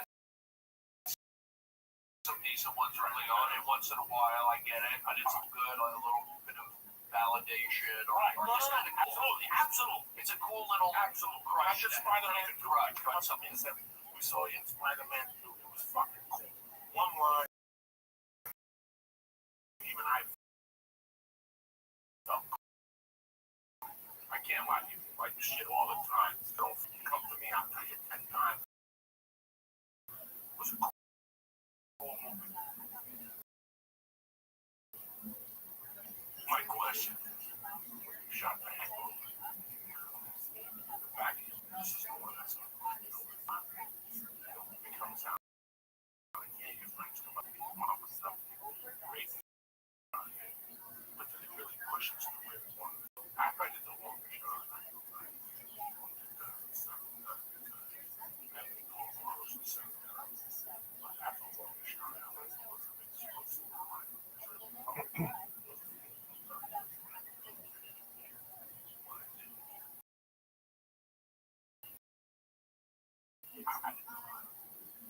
I already had a fail. You know what I'm saying? That fail, triple A money, put on 20 more thousand pounds. And I had already done when you did the angle. For me, it was just all bonus. It was all like house money because I never ever thought I would be in a movie, and I just didn't think so. And even when I shot it, I felt like okay, there's a couple little things I could tell was a big, and I did it. I stayed professional. I didn't think it was going to change my career. Now, I just a baseball background, college, and very structured, so I just kind of play things close to the vest. Even when I knew my TV show that I had on Comedy Central, which is kind of hard to say that, so can I felt like that would give me that would have given me a boost to help me push through, and I think it kind of has with a combination of these other things. I kind of like push through to a new level, but I also feel like I'm in the opportunity right now to go even one more level, and then I can quote unquote chill. And I think some of it, honestly, is just getting out of warm up. Like the thing is, I get mic time, I'm getting paid, I work every day for Comedy Central executives, and the comedians appreciate it.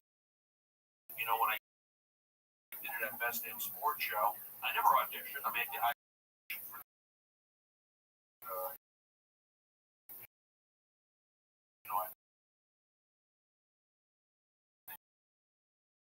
I did for the Hangover. You know, every executive, everybody involved. That was just 1,000 shows, and guys who were like, segment producers like Eric Shanks, he runs the whole network now. George Greenberg, these guys are there. So it is relationships, and I went for that. But I feel like now I gotta I just gotta ride the wave. It's just warm up takes a lot. This particular one. For me, I do 4 shows a week. I'm on the clock for 2 hours straight. From the minute I get out of my car and walk across the street, boom, I'm on. I have the audio there, and I have to stay on and focus. There's no letdown. And this show is very joke heavy. Joke, energy in and out. It's high energy. Kind of like how Chelsea was. Chelsea, had her books coming out. It was a lot of these young girls from, San Diego and Arizona, and it shot over by the beach. And she had just had a ton of fans. It was just basically it started out with paid audience, but then she just blew up, and then it was just kind of keep the audience under control, warm up people under control. And it was hard, but I wasn't like beat up after. I'd hang out. It's like I felt good. Whereas this show, it's like I'm trying to do the same thing, but I'm not. I know for different reasons. It's an adult show. It's hard to get adults there at 3:30. You can't get the college groups like I would get at Best Damn. It's just a lot of. So at the end of the day, it takes a lot out of me, and I appreciate it. I like doing it. It feels good. But I'm also saying that, you know what? I should be podcasting. Imagine if I took that chance, podcasted, that's all they asked me to do. Podcast, build up my audience. I will go out on the road. I will do that. And I don't hate warm up. I'll do it. But it's, I think I'm good at the most. I'm good at it. Really good at it. Yeah, I don't know. Like, have you ever seen me wrong? Yeah, my girlfriend and I went and saw you in Irvine at the Odd. And I've been very lucky that I worked in TV, and I really go to a bunch of TV things, and they're fun. But everyone in this room knows how bad canned fake laughter on TV shows sound. There's really bad warm-ups, and if the warm-up's bad, then they're not going to laugh. They're not going to be a good audience for the show, which is super important. And I've seen it there. I've seen it at the comedy store a bunch of times. Do a warm-up there, but it's kind of like how the internet kind of gets looked down upon when you enjoy doing live TV better. I think you can warm up, get looked down upon, but it really shouldn't. It shouldn't. No, it's a skill.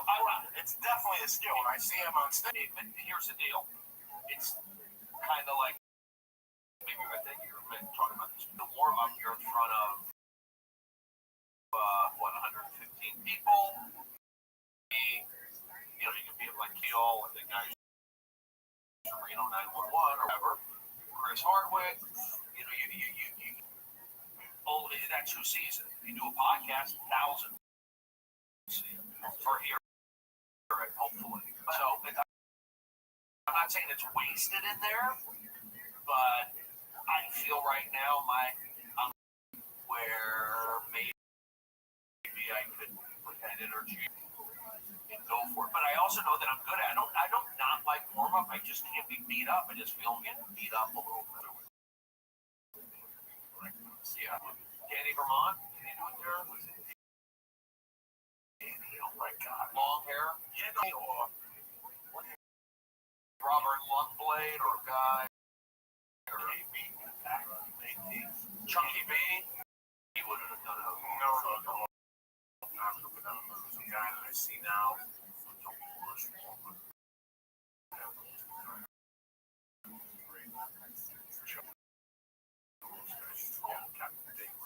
Oh, because he was.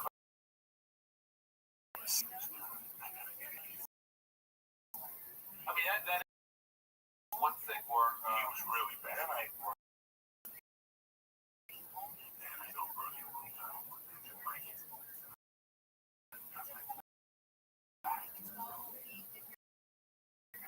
back and stay.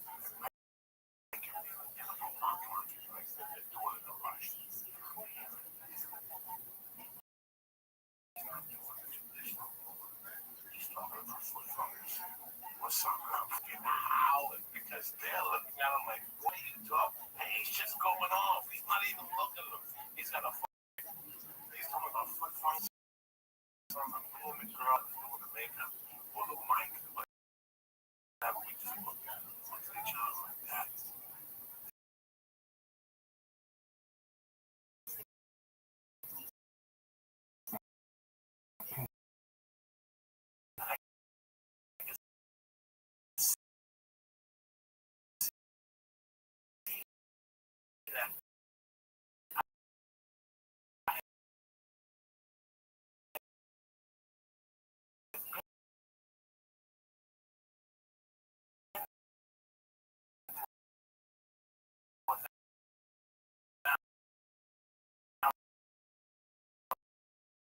They don't even let you go out and that type of was it Zach Short show or what? You had Zach in between. I did. VH1. Yeah, I did Zach. I got fired. The guy thought that I worked like half the shows. He thought I scared him, and it was like Fred Graver. He ran the show. He said I scared the audience. He was the same audience for Best Damn Sports Show. You know what I mean? It was like them sitting there. So what upset me was I didn't get enough fire. It's like I'm working with the same guys. I know the audience. How can I scare an audience that knows me? So you could have just given me a no. So then Zach, you know, it's a long time ago. You know, they tried to get me back, and I did come back, and then I worked some of the shows. Show got canceled. Sorry.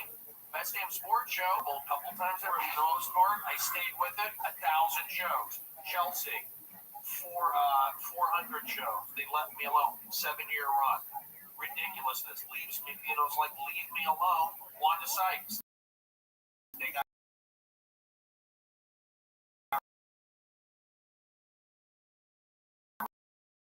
rid of me. They got comedians. It's like I'm focused on taking like, but at the end of the day, what does it do for you? It's like, but I know that it's me. I know that Jeff Dunham for Best Damn Sports. I know that if I really need something, I took care of these guys. You know, and I wouldn't become mates. This is before they had everything. So do it for that, but that's what drives me. And that's why I feel like I like having the respect of the comedians. But I just fume when the crowd isn't good. It just boils my blood. And it's like not healthy sometimes. But I'm like a coach. Not easy. But you have to at it. But to get to you can't just. I mean, I have to prepare my day. I don't know. You know, I have to lead. It's like preparation. I have to get up, do the same stuff. That's how hard warm up is. And then I'm done, and I'm just like wiped out after. Not wiped out, but kind of grinded out for this particular show. I'm good. I might created something. So warm up. Don't get me wrong, but I definitely need to be podcasting more, and that's it. But here's the other thing. Back of my mind, I'm doing other stuff. I mean, I was on on a Fox Sport, fancy football show all year. So it's not like those things aren't happening. So I kind of put my energy into that warm up in TV.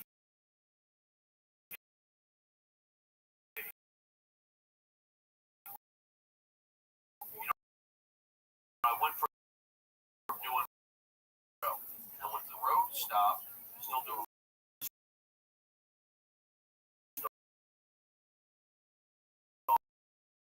on the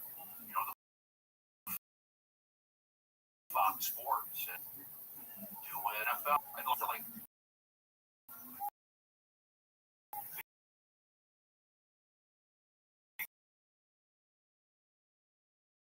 here's some things out. Just I don't want to get too behind the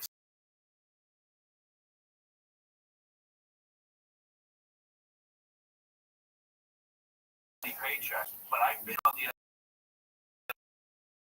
scene and they're doing makeup for me. I feel acceptance, like I can do this, and so I put my energy into that, and my mind is doing so many different things. But have you ever got these are good problems? I'm not complaining. Have you ever got somebody at shows walk up to the show? Have you seen them around the country? You mean Minnesota? What saw you when you were in Minnesota? It happened. Yeah, not so much though. Here in LA, I get kids who come up to me that remember me from high school, Erie Community College. So living here in LA, kids will come up to me, go, hey, I remember you from Best Damn Sports Show. High school, we did the thing in Wyoming. I do. That's the best day.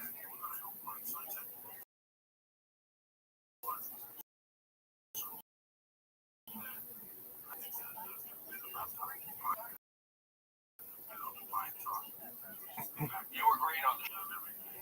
I remember. They were great. At first it was kind of hard. That was my first TV. It was around 15%. How many did you have? You did a lot. Like, maybe even more. Maybe. Now, Joey would come in to live to taping. It's live, basically. I'm not just saying it. You knocked it out. To the point like, this guy's good. Rich Williams is right. Rich Williams wrote the red hair that's still around. I still see him around. He was a good writer for me. He wrote, and I was the non-whatever. I was the non-committal sports analyst. You were great, and then Lonnie Love was the other one. She was on all of it. It was like you two and then the Farley brothers. That was about it. It was like those were the guys doing something. And when you're doing warm-up, that's another thing. I never, and I think it comes from like team sport guy.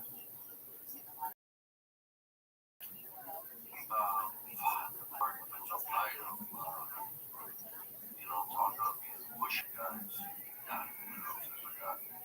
What does that mean? I'm so discombobulated recently. I think longer. That's the thing. I'm taking my meds. Maybe one of you don't like a Klonopin, which is an anti-anxiety. You take as need a little bit. After a day, my body get a little absent-minded.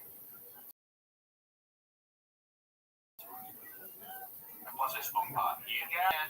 Now, what we talk about breakfast and I've had addiction. The weed up on mugging people. I don't know about this. I don't know. It's called Judaism. Being a Jewish guy, that's what happened. For me, I'll stone legally. I'm really stoned. All right, good. I mean, I'll give it to you in a nutshell. Like, I grew up in the Valley. Typical divorced Jewish single mother, all right? Being a Jewish kid. My story wasn't really all that situation. And what I'm saying was, it wasn't that uncommon. So I did that, but I was still like, I was playing sports. Maybe I should have been playing drums, or I should have been maybe doing comedy. I don't know. I did sports because I had a good arm and it was an outlet for me. But looking back on it, maybe I should have done darts. It's a job world. There's a lot of Jews don't play sports. So you're in that job world. Nose, hairy, goofy, gay. And it's like, got to be. Now here's the thing, I'm not blaming, parents being divorced. If my dad was around, he was an active member in my life. But there is something about having that strong, male presence in your life. So again, my mind is wandering on some but my life wasn't all that different, but I would fight with my sister. I like, and I had a Jewish mother. So all background. Mine was, typical, but a little stir, me playing sports. And then I went to college, same thing, picked on. And then I went to Seattle, started doing comedy. And I was just like, I did something to relax. I didn't always, I just wanted to slow my mind down and not be so sensitive. And in the depression up there. And it just kind of it gave me confidence.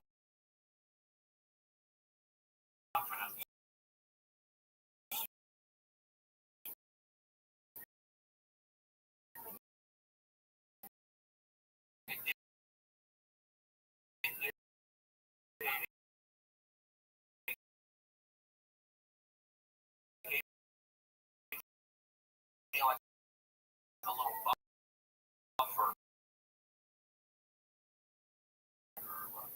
whatever. They would, encourage you and say, "Hey, you're just funny. Keep doing it." It's very supportive. The comedy is so refreshing, and then you get on that merry-go-round of and at first there were side effects, but it felt like it gave me a little bit of a buffer. I don't know. And then I went to New York, and I really wasn't on anything. And then I felt like maybe I need. It's like constantly having my mom, the Jewish stuff. Well, Stephen, I want you to be happy. Give me a blend to help me focus, but it's all prescribed. Oh yeah, nothing illegal. But after 3 years of New York, it just kind of, and then I came back to LA, and that's where when Facebook started coming. So I was feeling pretty good, and then now you're getting inundated with Facebook. You're in LA. I got to make it. That's why I said I got to get back on an antidepressant. So, and it took me time for it. And then my comedy started taking off again. It's just hard to get off the meds. I'm like, I would like to be clean, or whatever you want to call it, but it's just hard to get off it. So people go, why don't you get off it? I don't want to feel like the meds made me who I am. I'm still who I am. When I take Lamictal to help me to as a backup, and that's it. And I take Klonopin just in case. It seems like sometimes I'll get old. I can feel me racing a little bit, and that's probably just the addiction. It's not like I'm nervous about something. It's like, I'm doing. I'm nervous, or I'm doing something. It's like my body. I don't want to be relying on that. It's just making me nervous. But sometimes they are. There is a reason why I am taking it. So getting those opportunities, I feel like when I'm if I'm going to be on, when I was taking my meds, I felt like it was more relaxed, and that was a stressful show. But I don't need it for work.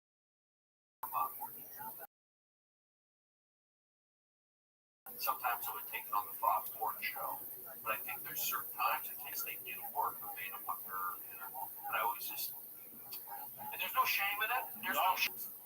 Well, kind of, yeah. It's like I was out of warm up, and I was working at Shell saying I left kind of on bad terms. I left on bad terms because they were shocked when this moment happened. Shocked where I left. But I also knew in the back of my mind that I had an opportunity. Nothing. I knew I had somebody. But it wasn't like this is going to make me a millionaire. I knew I had to give it my all. So anyway, when I left, it just, it hurt. I went from like being in to being out right away. So that hurt. Stayed on my meds. And then I started doing the HBO stuff. And I felt like I just wanted, I felt like I couldn't drink and like enjoy myself. You drink a beer, you get nauseous. You get up in the middle of the night going to pee. I didn't want to do that anymore. And I'm going feeling good. So then I went to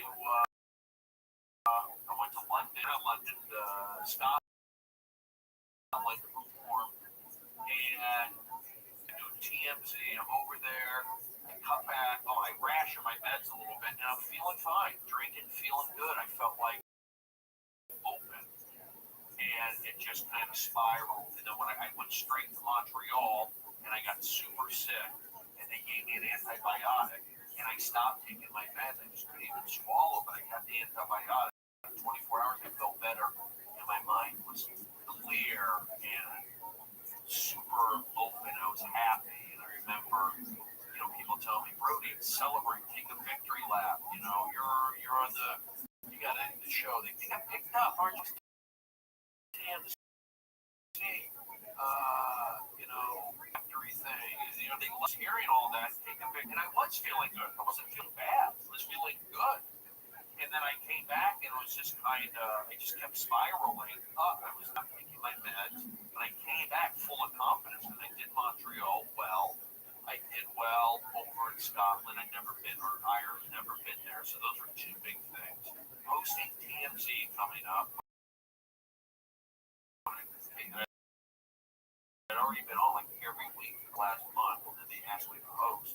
Had that, had the HBO stuff happening. I came back and I was like all excited. And I think like Zach or my friends were just not, I was out of character. And I agree, it was out of character. And I was irritable. And I was, but it was also a typical fan episode. All the marketing through there. Check, delusional, check, sleeping, check, cursing, check. I had it. So I was just, I went on Twitter, the social media, the whole social media thing, and I was just going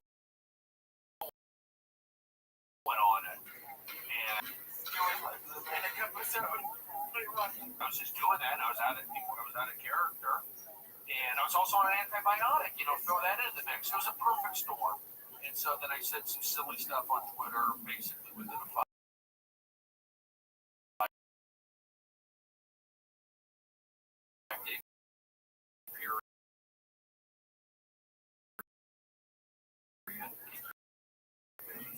in the past, like Adam Carolla, not him, but I did a show and his freaking fan 7 pages. So during the self-esteem, Jim Gaffigan was like not cool to be one time, or when it always been.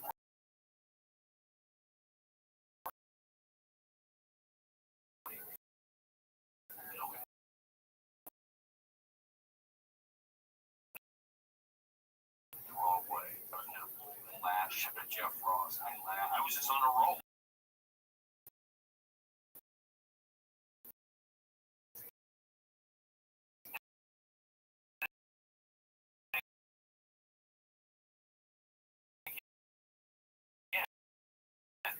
It goes on cold. But I knew I was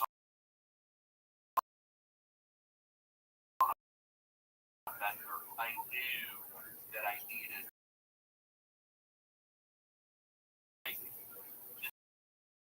This is something that happens all the time when you're here again, or at a drug drug. I said, no. But I had nobody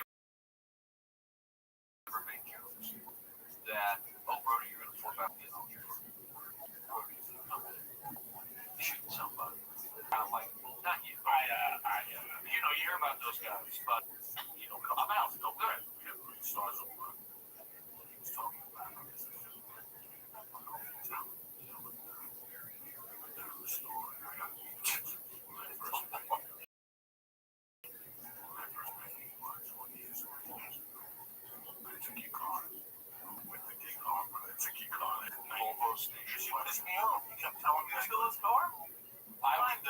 You can't tell me that I can't do something in 2 hours. Oh, I can make it here from San Diego an hour and 20 minutes. I was snorting coke. I can leave San Diego. I was very scared. And I get given a one. One night we were going to Gig Harbor to do the contest. And he kept telling me I couldn't get to Gig Harbor in a certain amount of time. So I said, get in the back. We put him in the back of the Baltimore station wagon. And I mean, chicken teriyaki. This is 1995. Yeah, number 1 teriyaki next door. She would cut it with scissors. Oh, yeah. I must have had that. It was great. Chicken teriyaki. Number 1. It's called number one. Teriyaki next to the Comedy Underground Swanish. Oh, get it to go with a little styrofoam. You go down to do comedy and get it. That's all you thought about. Like you're playing at 6. No, because I'm going to go there at 8 and do the open mic, and I'm just going to go to the next door again. Yeah.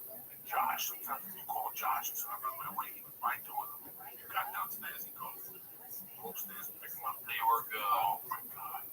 We would go anywhere on that chicken teriyaki stuff. Yeah, I can't do what you want. It was good. The sauce. All the sauce was everything. But you had the sauce. Nothing here. Nothing. The one that we go to, the expensive one, is okay, but it's just chicken teriyaki. Like chicken was up there with chicken teriyaki. And it was the fucking salad. No, oh yeah, the salad. Fucking salad. Thank you. Oh my God. Like a little salad crispy. Oh, I can taste it now. Can I still open? Yeah, it's gone. I can taste it now. It had like a blue cheese. Oh my God. Like, whatever they put on it was great. But the lettuce was crispy. Yeah, like that was rice. Clean, Bobby. White rice. Clean, Bobby. Where's Bobby? Bobby Kennedy. Bobby. It was good. She would cut it with scissors. Office Depot.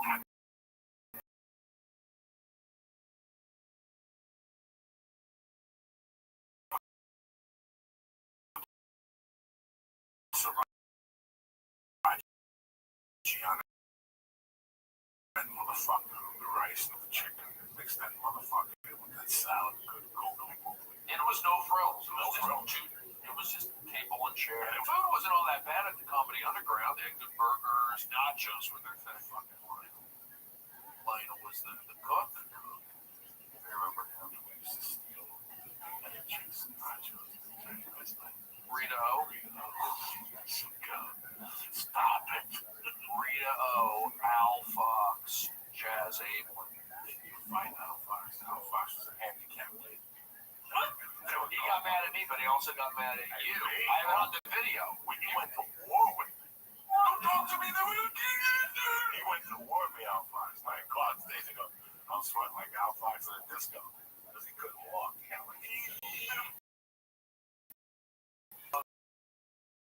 Video where you're like,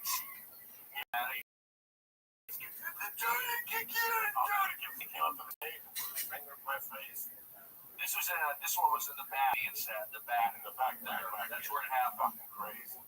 Comedy Underground was. I mean, that's where I got my start doing stand-up. That was the spot where I just learned everything about the fundamentals of a 3-man comedy show. Seattle, jokes, stage, right down the middle. But good comedians came out of it. It was just smart. It was a good spot to be, don't you think?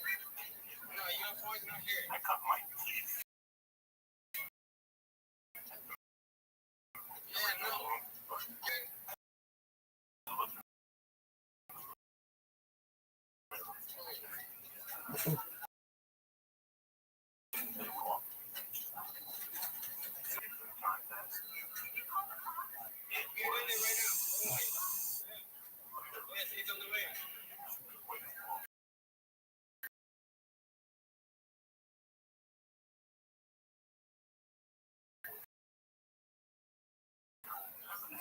I learned a lot. The fun.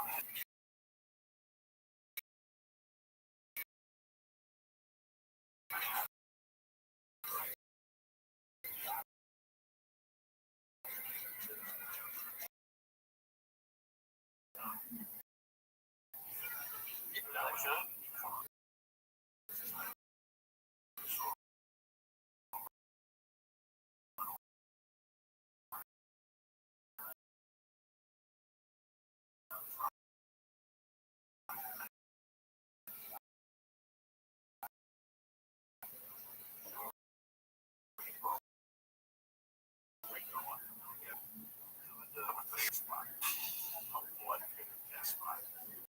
Just do things that night. I never saw a regular stand up comedy. The next night on the other side of the gorge. I said, I ain't paying $65. I'm not going to do this. The shit I'm doing, whatever I'm doing up to now, is done tonight. Tuesdays in our lives. It was it. Monday and Tuesday was Madison Square Garden to us. That's all. It was your open mic. And Fred was his name? What was the name of the guy? Carl. One of the best men you ever meet. Did more for me in comedy. He taught me how to put there instead of this. Take that fuck. Watch what happens to that joke. Go up there. Bam. I was done. Every Monday I would go, Carl, watch me. Let me know what I'm doing wrong. Every time. And I took it like a man. He was very pro-love comedy. Loved it like you. He loved it. And he knew it. He didn't do it, but he knew it. And I remember one night he called me up and he goes, what are you doing? He came down on Monday night. What number? Liz or somebody. I would guess back for that. That's the first time I didn't know who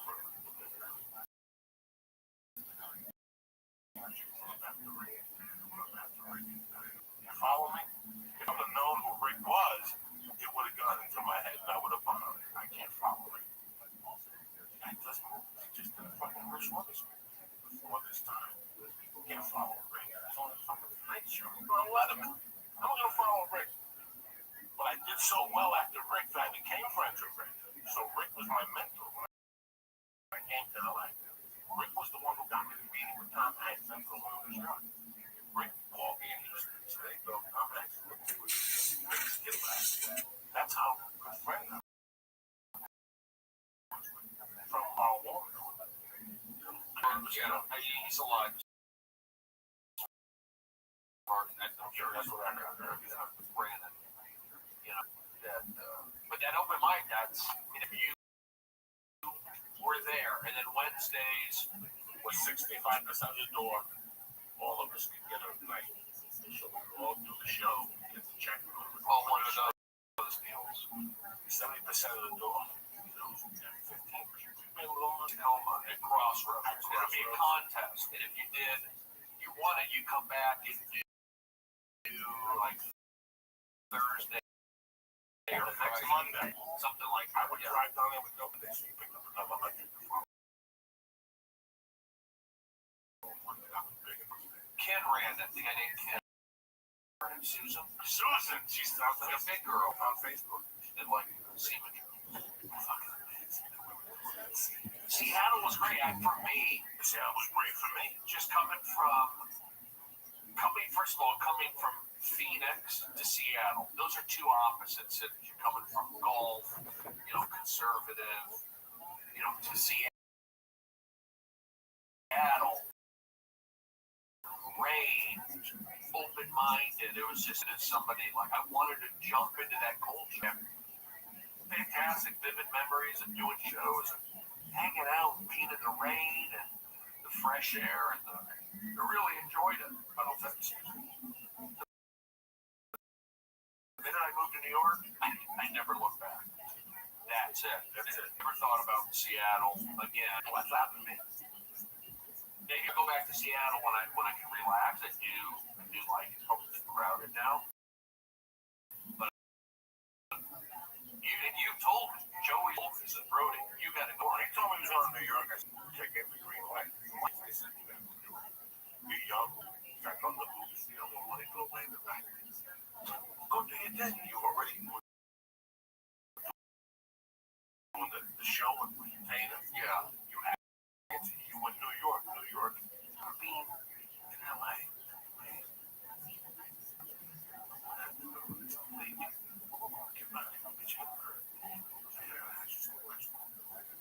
Come to my house. I got iced tea. Carol, the stripper, used to make Sunday. And Mitch was like, I don't know. Mrs. Smith makes one to you. You want to go, but there's nobody like you. Why would you want to lose 1,000 Jews? I ain't gonna fight fucking Jews. When they're looking for Jews for this movie, you want to go there? 1,000 Jews. You want to go where there's no Jews? Then you stick out. So you stick out. Even though you're Jewish, your comedy was going to stick out. Because there was nobody as crazy as you. They were all trying to do something happened on the way to the store. You're up there talking about 7818 forever. You're a Marlon Beirut. You know, it just yeah, I just kept it. And you know, you have these brews, and it's also, I always felt like, can I be funny back east? Okay. And I went to Seattle. I saw, okay, I'm funny in Seattle. And then I was a tour guide at Radio City, and I had every school from like the Eastern Seaboard high schools. I was good with that, and I worked at the Comedy Cellar, and I was good. So that's what New York, you know, it's tough. These guys, it's a tough town. Tough. I know it's changed now. It's not the same, but I had to go there, and I had to do Lower East Side comedy that went till 2:30 in the morning. You know, Seattle, you're done at 11. New York, it's just something raw was there that, you know, opened me up. And if you know, it's like, if you can make it in New York, you can make it anywhere. I did 3 years, and I felt like, and that was my plan. I went up to the year 2000. Well, I bumped into you in 97. We went to Coach Morris with the Chubby Blonde. Yeah, and your partner. Yeah, I remember. Now, who else was there? That Carol, me, you, and the Chubby Blonde chick. That was hot chick. I don't think I said. I don't know when I left you. She probably left me. I gotta ask you something, Brady, because I'm following young Congo. And ask him to talk. Talk about this. How you gonna do?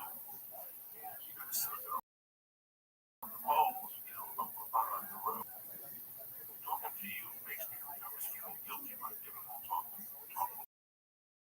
on the podcast. It makes me feel like I'm right because he's experienced every level.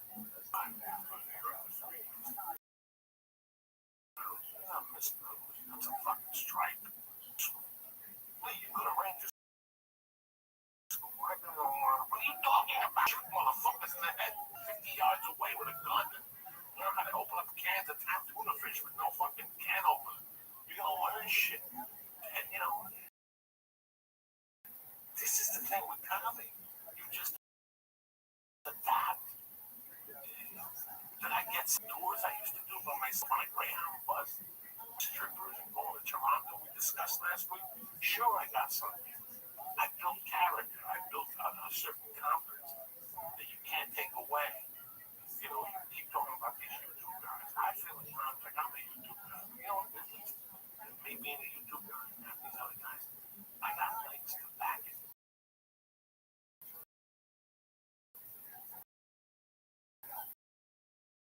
I got a spine to back it. Spine to back it. You can't take nothing away from it. You can take that away. I can take away your HBO show. I can zap it. I can't take away the effort. That's always going to be there. You know,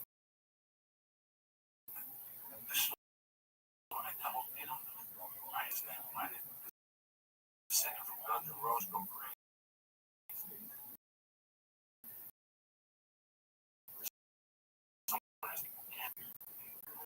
chest, well, this much or something.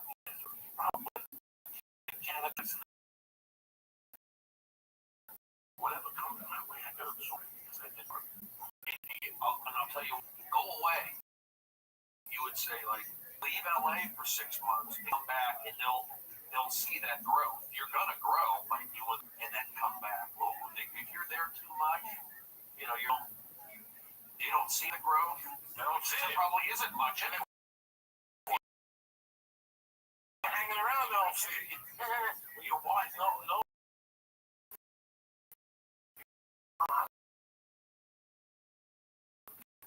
You have to make them see. Everything else is background. This is the major league. That's what I tell Joey says all the time. This is it. What's the number? I heard an expression the other day. I never was a kid. It's a baseball term. This baseball term. Home run. No. Strikeout. No. Everything's real in the field. When I was a kid, that's all. Everything's real in the field. Everything's real in the field. That's it.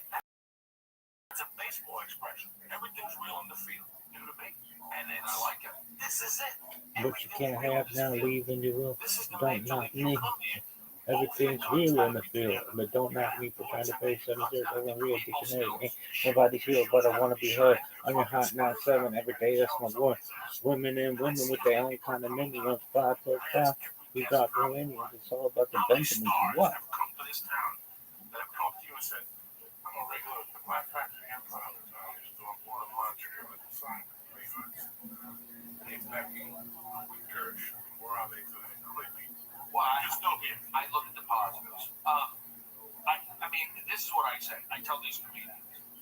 It's like you see a couple guys, they're like living in the 80s. They come to the comedy store. Nobody knows them. They hang out. They may have done like a couple shows in North Carolina, you know, Houston, whatever. LA, they hang out at the comedy store, and it's like going here and checking it out. But don't come to the comedy store until you're invited. I think is a good thing until you're like asked to come there, and then you know you gotta do the road. You gotta go to Chicago, go to New York. Don't come straight here. I don't think. Not that there isn't the exceptions, and things have changed. You guys glad you didn't start here or New York? I'm glad. I'm glad when I started. I'm glad I came here and I grew here. You can grow in LA, and you will listen as soon as you walk into the bar. As soon as you walk into the Laugh Factory, compared to your hometown, you're gonna grow. What you look? You were saying you said the comedy stores two different sets. You feel differently before both sides. Yeah.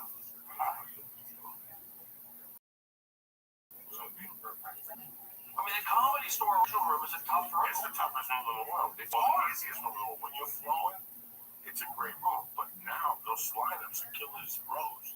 Everybody has to follow everybody. He's got a fucking problem. It's not like there was, years ago, there was like a couple here, where they go abroad at 10, 15. Those days are done. There's not a weekend. August is the weakest thing on the fucking chain. And that's 9 to 9:15.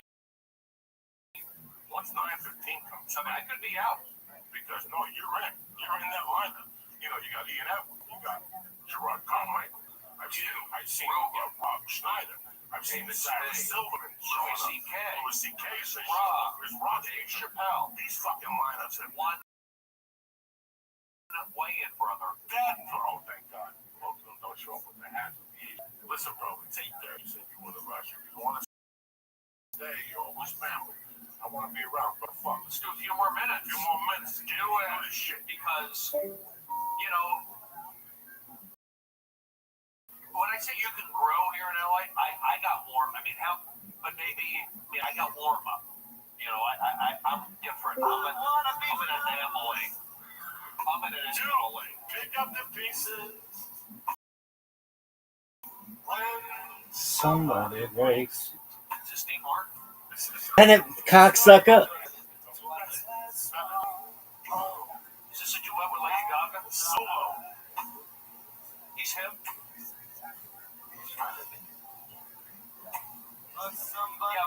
absent-minded early on, and then I got comfortable, and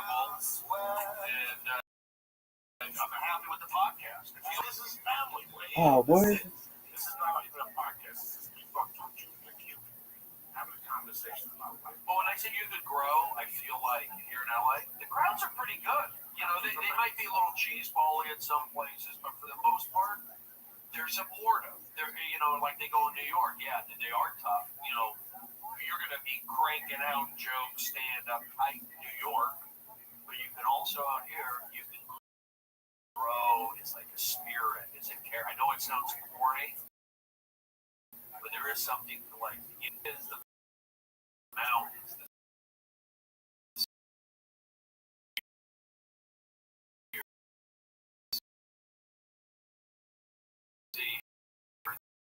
That allows for like you know those kind of that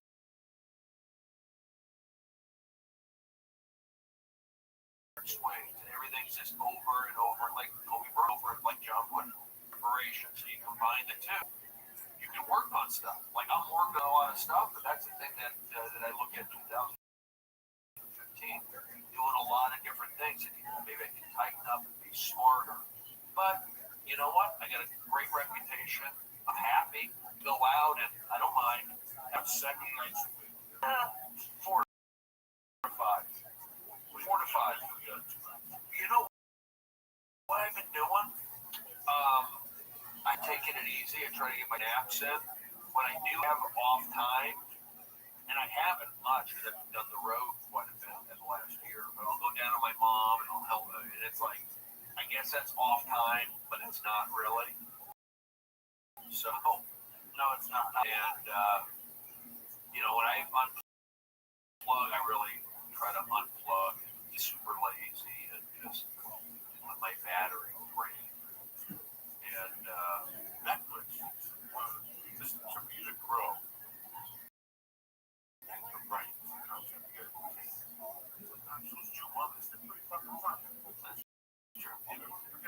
Well, you get inspired. Watching somebody else. You know, I was telling this day actually ago, I was having a hard time with education. It's not for everybody to try. And I wasn't making it grow. I was getting so I didn't understand why jiu-jitsu.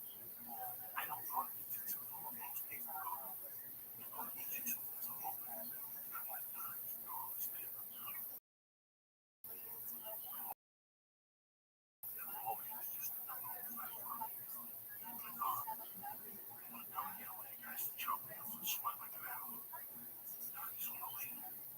That 1 hour to me is rest. When I don't have to think, right? When I see Lee, people for each other, me, the Mexican, the cat, after 3 minutes, bro, everything all right? We talk about business. I don't want to talk about this shit. I want to talk about products. I want to talk about how come I can't do this, how come I can't. Well, that's what baseball does for me. That's what playing catch and throwing bullpens and shagging, you know, base. That's why I like. Oh, it's boring and this, you know, maybe it is. But if you have some skill or you know, you can be a pitcher. Throwing batting practice is a great work. When I go out to the park, my friends are leaving. So you guys go to the dugout quickly. Oh yeah, I've had a lot of great opportunities to check out fields. I like my but there's just nothing like throwing the ball and pop right to the chest and the glove pop and boom. Like for me, that's something I really enjoy. I wish I could do that more. I just need to be proactive, and part of it is like I am on a roll right now. And, maybe there are excuses. I don't know. Maybe my body, I'm just not driven to do it, but there is something to getting it going and getting those endorphins. I feel like that's another thing. Like since I have not to take too much caffeine to be edgy, especially like a workout pill, you get like road rage at times. You know what a Starbucks is? I do. No, I mean I can do a coffee or two a day. But anytime when you take a workout pill, it helps you work out. Get the caffeine, the guarana. It's like 20 minutes later, you go to your kettlebells, get all that in. If you don't take that, you gotta really push yourself. So Take energy pills.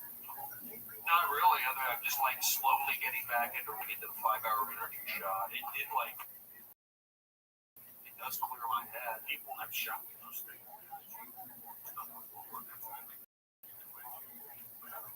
But if I'm working out, I can lift weights. I can't do comedy. So sometimes, there's residual effect. And you just don't want to be edgy. I can do my job screaming at our audience, losing my,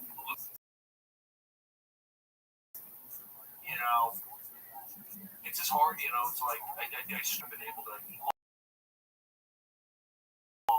my muscles. I mean, honestly, it does feel good every day for people going, oh, bro, so I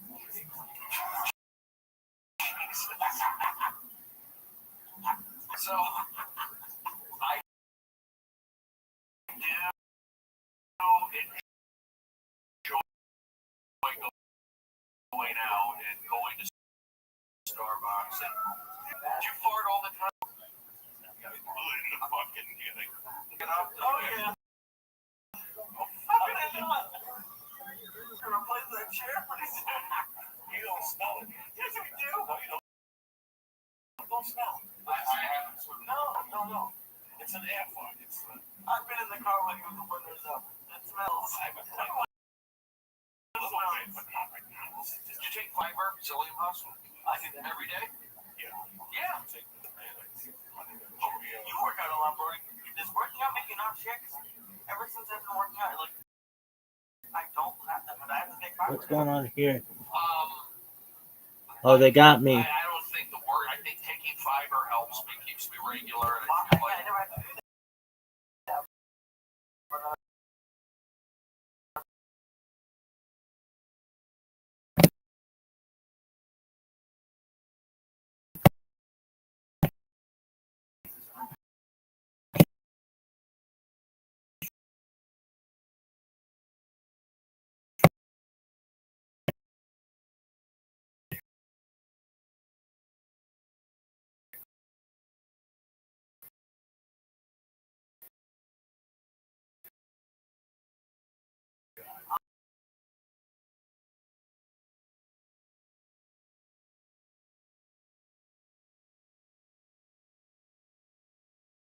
Program. That's part of it. That's the whole thing.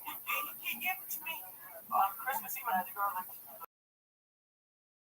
my in-laws' house. We're talking about video games. Yeah, I've only had one experience. I've done edibles, and only one time I felt like it did something for me. It was a brownie. I don't know what was in it. I don't know. This bitch is still going, baby. I'm afraid.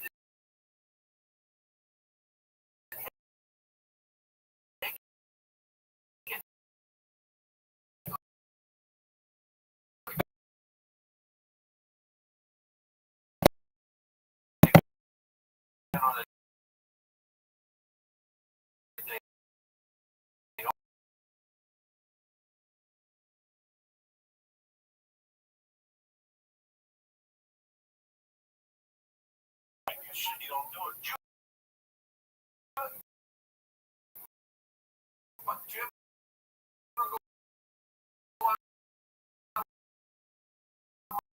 and then you'll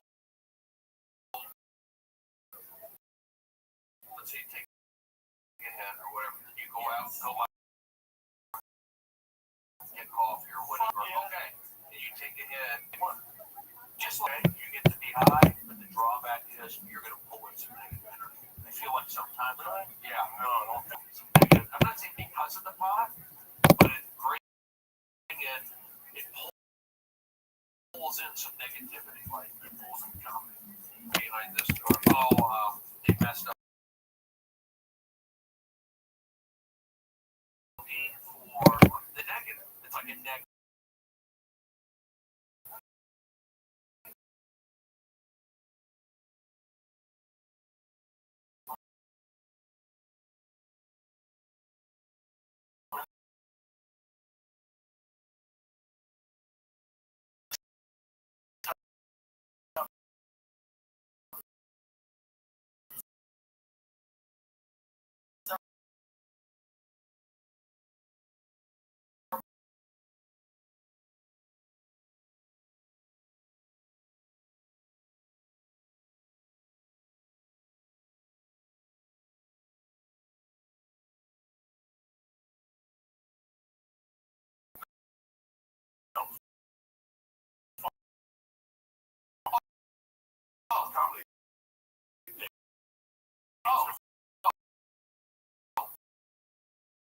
say I deal.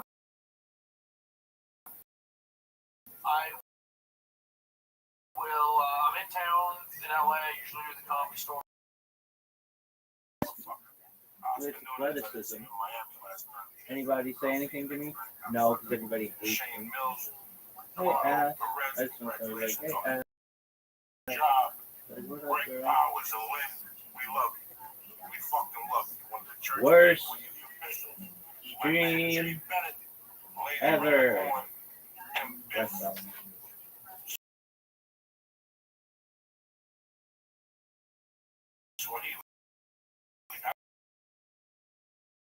I don't fucking know what you're gonna clap. You don't leave me like the one on the parents' side. Sure to what's happening now. It's fucking suckers. Make your resolution, set your goals for the new year, and what you want to do is how you do it. A man without a plan is not a fucking man. It all starts this week, right? You should be looking at that notebook. Fucking CBS, simple one subject notebook. Go to the back, you're gonna get that. That's all we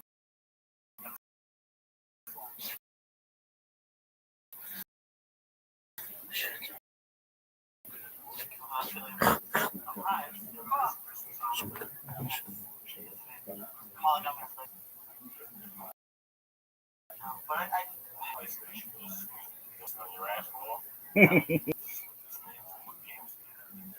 she got me Grand Theft Auto. I bought the UC game, and her brother got me a couple of Modern Warfare games. No shit. Yeah, I've only played the Grand Theft Auto. I played for like a week, and then I get bored a little bit. But yeah, Good. yeah, I got work out. Not much. I don't know when we're doing another one of these.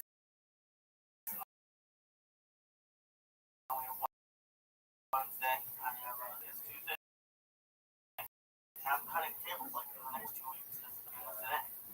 And it's just interesting to see all this stuff we can watch. I like TV. I'm kind of scared to cut a table. I was telling Lee this weekend that we had fucking cats. I come home some nights and I like staying up. I like staying up late. I take a notebook with me and I bring some weed to the living room. I make some coffee and I smoke an Eddie cigar. And I make notes. And I basically stay up past midnight because the cats go. I watch the lights.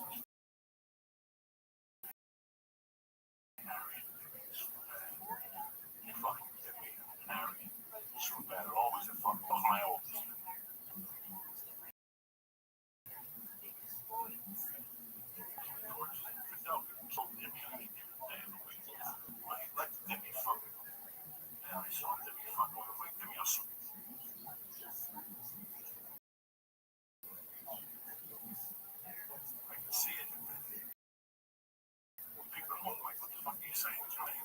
Staring at each other. The other day, sit down, jumped on. He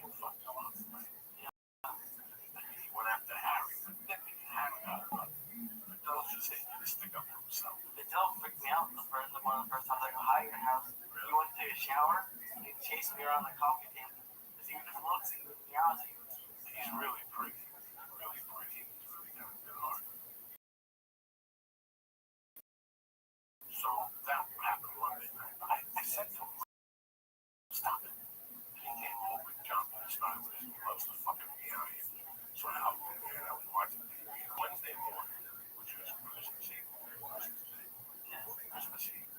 That was the podcast you said. Okay, whatever the fuck it was. Fuck off. New Year's Eve was Wednesday. It was Christmas Eve. Christmas Eve, Wednesday morning. So I got up and going for that way by the gate at the end. Now, this was like 5 minutes. Now I'm loud with the baby. So I ran out.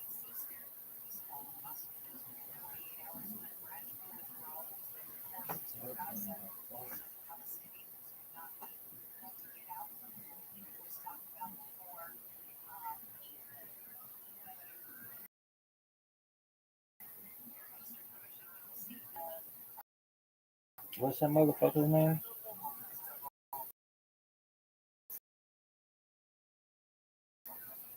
Rody. There's healthy snacks right to your door. Forget the vending machine.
This show is brought. Go to blueapron.com and check out the menus and get your first 2 meals for free with free shipping. That's right, your first 2 meals are free and you get free shipping when you go to blueapron.com/Joey.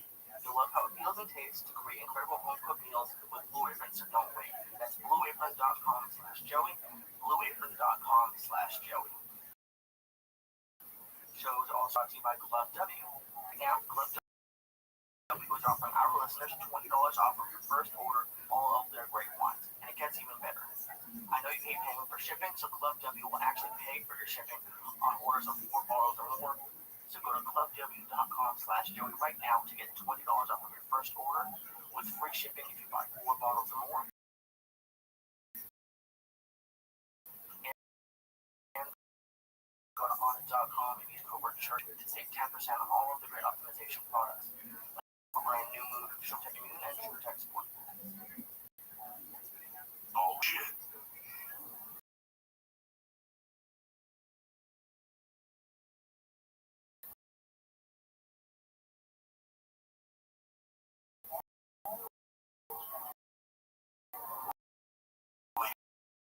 He's about to see the devil. Wednesday, June 8th.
Church of what's happening now, bitches.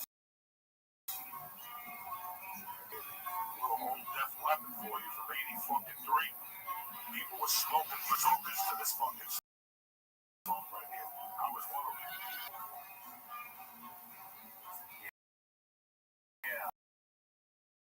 Old school leopard. I remember waking up and the truck, alright, so lost his arm. Still remember waking up to MTV. That was the story on MTV, the breaking story on MTV.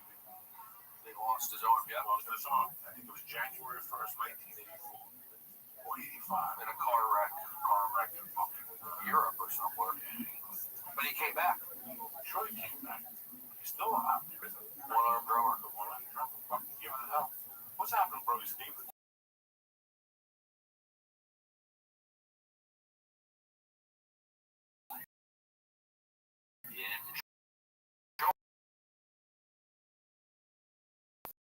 Thankful.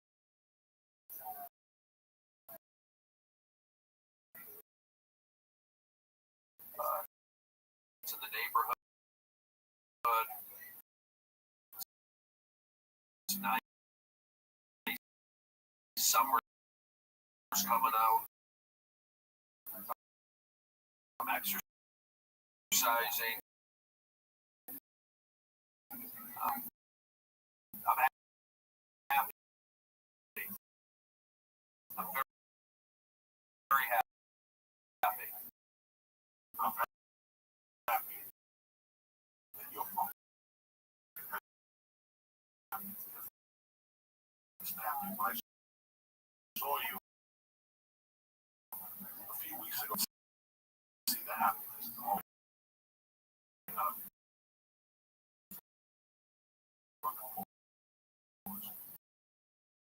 Well, it was with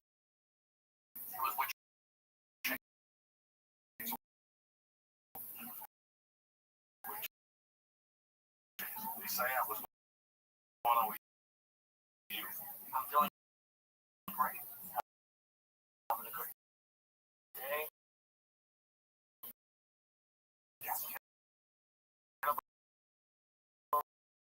This morning, I did 2 swings this morning. I couldn't believe it. It was crazy. We did 20 swings. No, we did 10 swings for 20 minutes.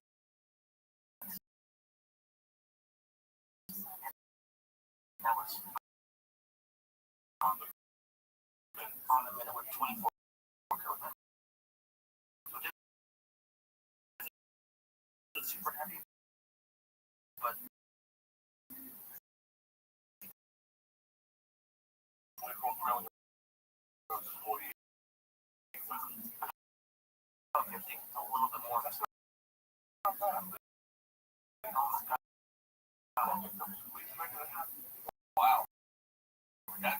a lot. Form matters, correct?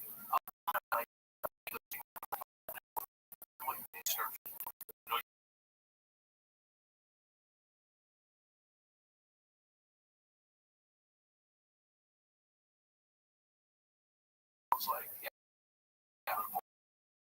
coffee, 2 or 3 cups a day, but I'll take a 5-hour energy. I need a kick sometimes to get me going, get a workout. That can be my problem, but I do like working out. I like kettlebells because I feel like it's outside in the sun. You do like what I back in the day with my old apartment, I'd go out and kettlebells in the trunk, and I'd go out down ball, I'll stretch, I'll just clean, I'll just sit ups, do a lap or 2, but just walk around. Just, yeah, exactly. You fucking get sore the next day. It's an underrated park, by the way, North Hollywood. There's a little bit of an edge.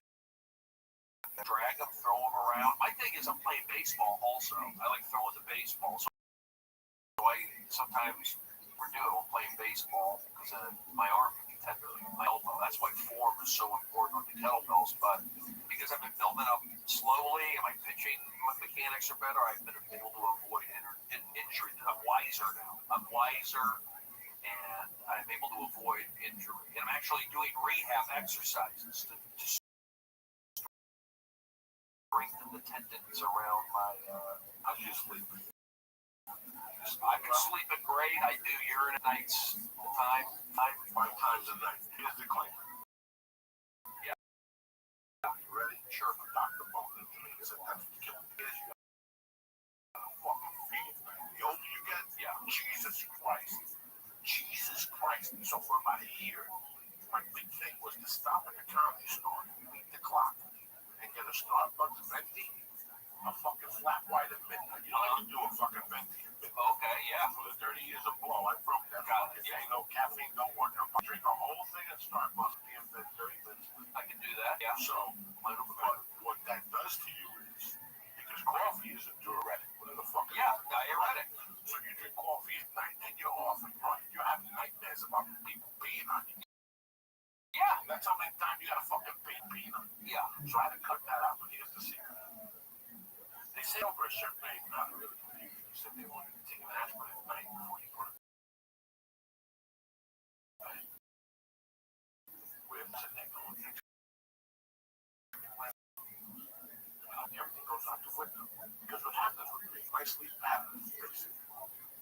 Let's say I go to bed at 11 o'clock. I'll sleep solid till fucking 4. That's 6 hours. That's 5 hours, right? Yeah.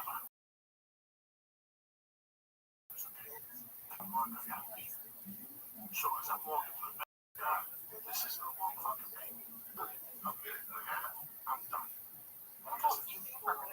Whatever the fuck. You know, you're standing there, you're half asleep. I don't know if it's a minute, an hour. I don't know if it's dragging another fucking out of my fat man body. So when I walk back, what happens to me is if I have a thought like and I let that thought get into my mind, I'm gonna walk back till I know my sleep apnea mask. It grows in my like a fucking weed. And I go, oh, really? So I got sick and tired of that challenge. So I was talking to this dude, what you do is when you're a comedian, you work on your legs. Because you do 5 spots in New York. When you get home, when your legs have fluid. So when you go home at night, the first thing I do when I go home is I wash my hands and shake all these fucking monkeys' hands. Right. Wash your hands, get water. I still go to watch TV. You're in a cold, I know some way.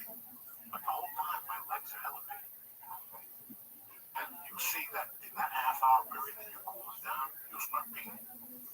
Because your legs are elevated. So all that, that's what happens. When you go to bed at night, your legs are elevated. So now all that water that you had in your legs, that you were fluid in, you were retaining, you gotta pee it out. I think also medication. You're on a certain med. I notice right. Well, I got blood pressure too. I'm just used to going to. I'm just conditioned now to getting up and going to pee 4 times a night, and then go right back to sleep. By the way, I'm able to. I'm gonna cut 3 of those peas. If I can cut 3 of those fucking peas out, Give me a jug. I used to pee in a jug. done. What you're gonna do is you're gonna put your feet up all the fucking on the way home. Go to Target. Go to the little Target. Look up. They got those little feet posts. Squatty potty.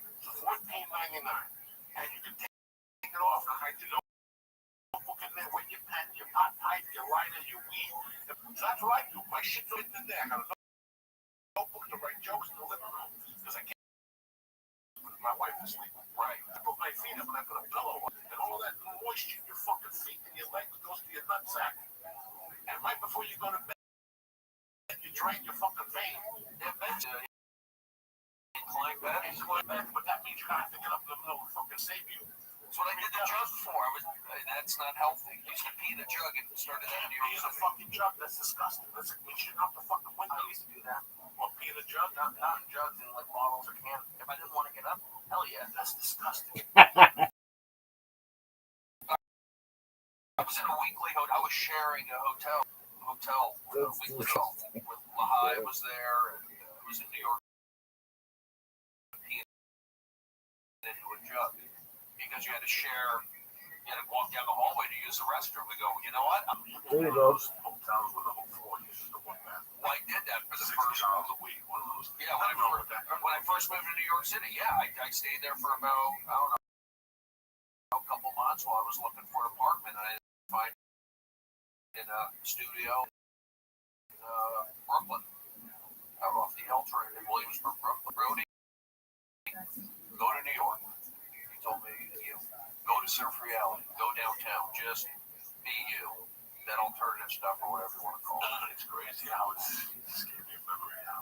When I lived in San Francisco, I was a full-time resident. I would live in one of those hotels where people took the shower in the hallway. So I would rob them when they were in the shower. And then the word got out, people get robbed when they were in the shower. People were taking their belongings in the shower. It was like a fucking luggage thing they were taking. But Your apartment. you got it. Yeah, it didn't matter. I have a security key. Oh, you did. What the fuck you think you're dealing with? Some now? Oh, you open the door? That's a no-brainer. That's stupid. Oh, you had the key. I had keys. Plural. Oh man. I knew ways. What I would do, I would practice on my own door. Because all the doors were the same. So when I lived in How do you practice if you have a key? because you practice, you make believe you're fucking locked down. You never do that, make believe you're locked down. No, I don't ever. That's how you find out if your house is burglar-proof. Oh, mine is. I broke twice. Ended up on my keys inside, and I have that window. I still have to get that bar from apartment twice, and they're like, no one's in there. On the second floor? Third floor, and you climb to the floor. It's like spiral hell because there's a window onto the walkway. So I just popped it open. I was like, no, I don't do it just to see. I mean, I can still get it. Okay, so let's say you live in an apartment complex. I live in Snowmass, and they used to live in an apartment complex. Okay. And that complex is A to K. So it's A, B, C, D, E, F, G, H, I, J, K, 11 fucking buildings. So all the doors were the same. If I on my door, how long would it take me to break into a place? Like, some fucking asshole here. Well, I went deep. So, let's say your door has the railing there. What the fucking thing? I practice how I got a screwdriver. Pop it, pop out that thing. So I used to get saws. Those saw blades. And I would make your fucking door. And what happened when your neighbors would walk by? Nobody would walk by. I was shoveling snow. They thought I was down there shoveling snow. Were you doing this for fun? Was this a hobby? Was this When I was burglarizing? Yeah. I was doing drug dealers. I would know who the drug dealers were. Even in Snowmass, they would go skiing. right? And as soon as they got on that hill, they got time to go. So you were going after the drug, All the drug dealers in that neighborhood. it's like a Pied Piper thing. Like a Pied Piper for myself. I ain't giving them to nobody. So you were robbing from like regular people.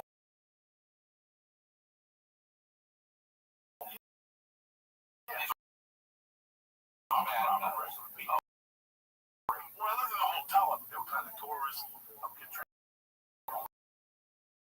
We got a shirt out. So I never felt guilty. The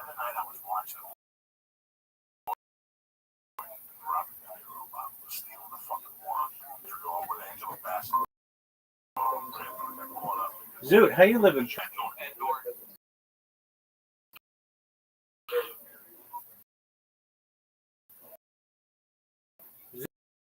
Zoot. Zoot. What did you say? No, I didn't bomb. I didn't hard. I actually did film it. What happened was half the crowd left, and like I was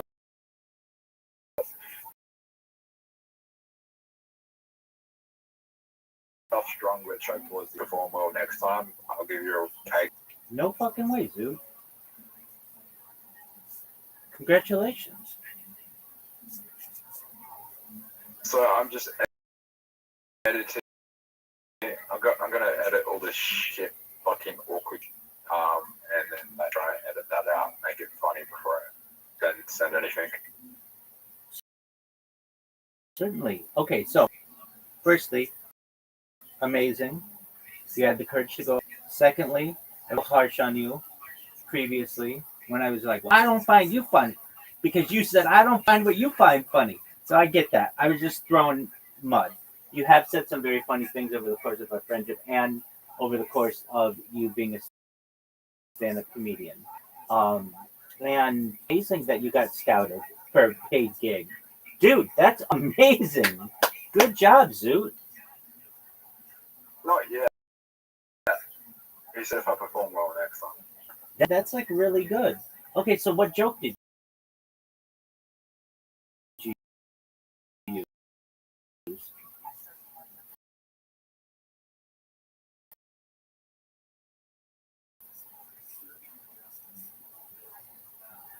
said when I went to the gangbang, there were no Amish people there. And how did people react? So I had a lot of people didn't realize that was a Trump reference, so I had to like that Trump said that there were no Amish about autism, like people don't realize. Yeah, like I will stay thinking everyone knows no autism. People know that joke. I made the mistake of thinking everyone knew, so I fucked up and stumbled there. The Amish people have no autism, so I'd be like, oh, by the way, there was no. Okay, that's actually pretty funny. You said it correctly. like that could be really cute. And that's funny. So if you said, I don't know if you all heard the president Trump said that there are no cases of autism in the Amish community. That's very funny. I said, I said that I watched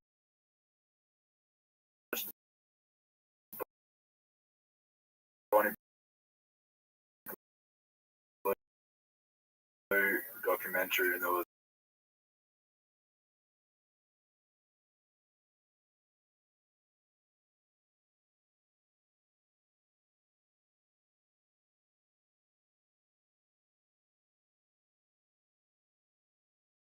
Amazing confidence to be able to do. And you, yeah, I and turns out like not many people in the crowd, but besides like a woman who was a mental health worker, really knew what was going on. Doug, So there was just like a cultural difference where people aren't paying attention to what's going on in the news. yeah, I mean, you are on American social media basically like maybe 16 hours a day. Not everybody is. I'm telling you, I'm American, and I would have gotten that connection. And I don't think many. If you like, I think you could do that joke again and get a really good pop out of it if you just said, but what it was. So I don't know if you all heard, but President Trump stated recently that there were no documented cases of autism in the Amish community. And then, give it a pause. And then coincidentally, there weren't any on my most recent gangbang either. Joe.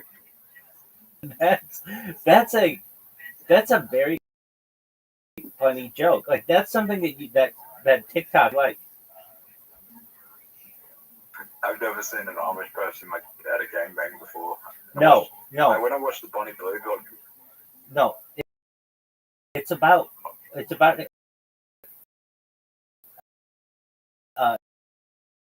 economy of words. So that's too many words. I didn't see Amish people at my most recent gangbang.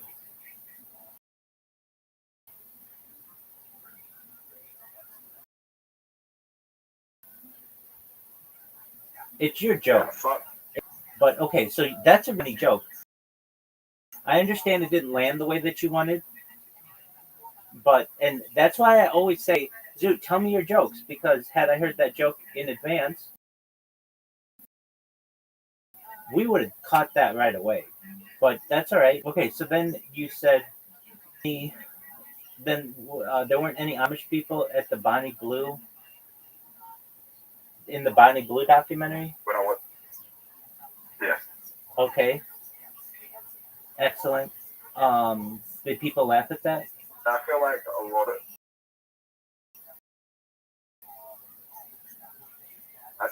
lot of That's another thing.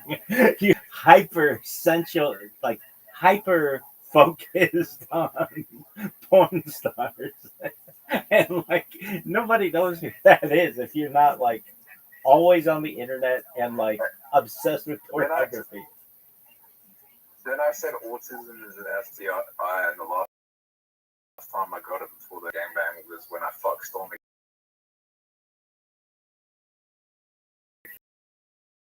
Daniel was no one got that joke. Autism is an STI, and I caught it at a gangbang. I cured it by fucking more people, and it went away, and then I caught it again. Like the first time I got it was when I fucked Stormy Daniels. Again, no one got that. Yeah, not a lot of people are going to know who Stormy Daniels is. It's kind of a dated reference. I feel like everyone should know who Stormy. Everyone in the US should know Stormy Daniels. That she's like, that whole story came out like 10 years ago. Though.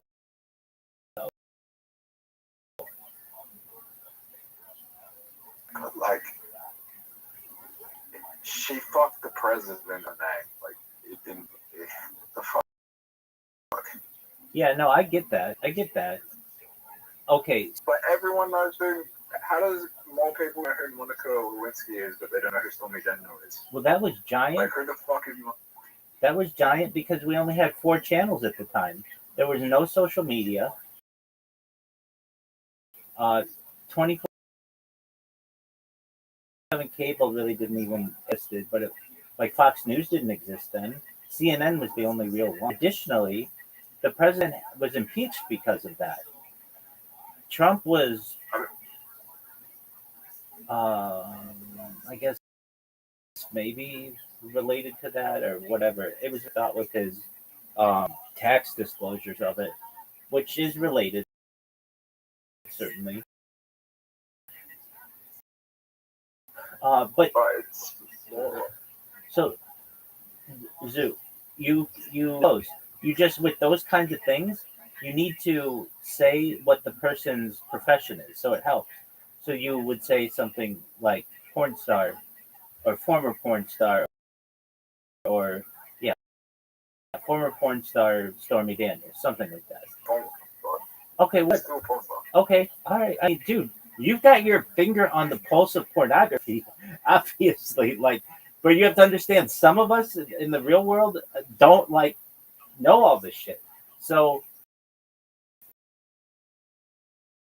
you're gonna have to educate your first joke. I know it didn't come off that well, but you could do that joke again, and you could do that joke for a long time. It's a very funny joke, but it's about the economy of words. So you have to use the right words, and there's a flow to it, and it's basically right there. I mean, it's a really good joke. But President Trump recently announced that there are no doubts within the Amish community. Coincidentally, there were no Amish people at my most recent gangbang either. Like, that's a fucking funny joke, man. But a key word in there is coincidentally, because it twists the joke. Like, that's a big fucking word, but it's really good. If you use, so that's like your first joke. That is a really funny joke. Okay, your second joke with Bonnie Blue. We could make this really. So you said, uh, like, okay, so that's your first joke. Then your next joke was basically like there were no Amish people in the Bonnie Blue documentary. Is that the joke basically?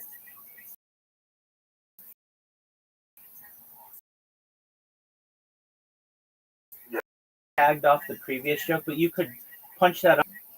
I was most recent Bonnie Blue documentary. I don't know if you all know who Bonnie Blue is, but she's the porn star who had sex with over 1,000 men in 24 hours. Yeah, believe it or not, there weren't any Amish people in that documentary either. Shocking, I know. Bad joke, though, and we can definitely punch that up. But then killer joke at the end, which is like, so it led me to find out where I could find more instances of Amish people in their culture. And I'm really stuck on whatever. And then you find something where that would be appropriate. But like then you've got like a nice little set. You'd have setup, punchline, and then closing. I mean, that gives you a solid 2 minutes of material. Okay, so your third joke was what was your third joke? Oh, Stormy Daniels. Okay, so all you have to do is educate the audience a little bit. So I don't know if you all know who Stormy Daniels is. She's the years ago. Well, believe whatever. I'm like you can say whatever you want. I know you said like something like I contracted and I contracted.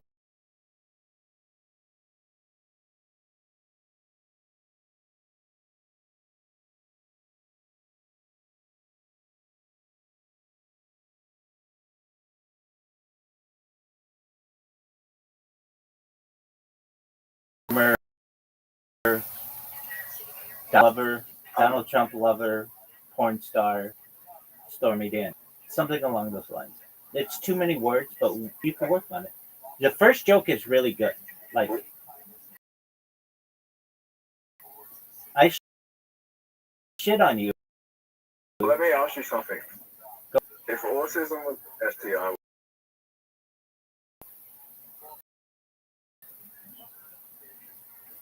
yeah, but they don't help. No, I don't want fucking autism. That shit is ridiculous. Fuck no. I'd be like a monk.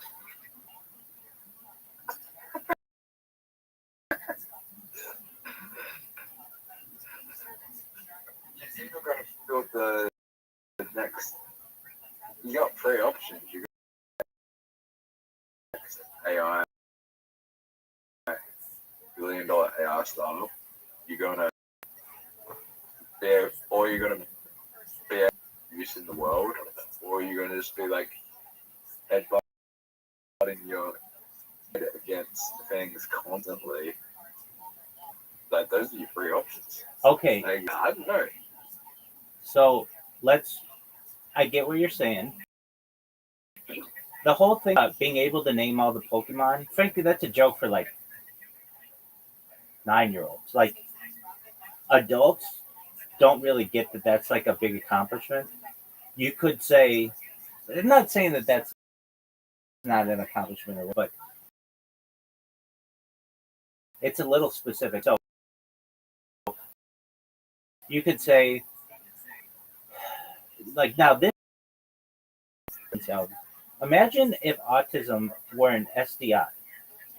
It would be your next sexual encounter would be like playing Russian roulette. You would either found the next great AI startup, be able to name all the Pokemon, or what's what you were saying? Like hitting your head against the wall and just like self-harm and bleeding all the time. Yeah, it's you see, there's a lot of words, but it's also a gruesome scene. I like one that you have, which is like the Poke part. So then you could, but that could even be your punchline. Um, so or you could make it a joke about Elon Musk. If you wanted to say that, I don't know if it's true or whatever, but you say something along the lines of, "No, actually, you just switch the order, and it's really funny." So you could be the person. So let's do the joke. Well, then be a very Russian roulette. You either would found the next multi-billion-dollar AI startup, you a world-changing space company, or you would memorize every Pokemon known to man. I mean, whatever that is. That's kind of a funny joke.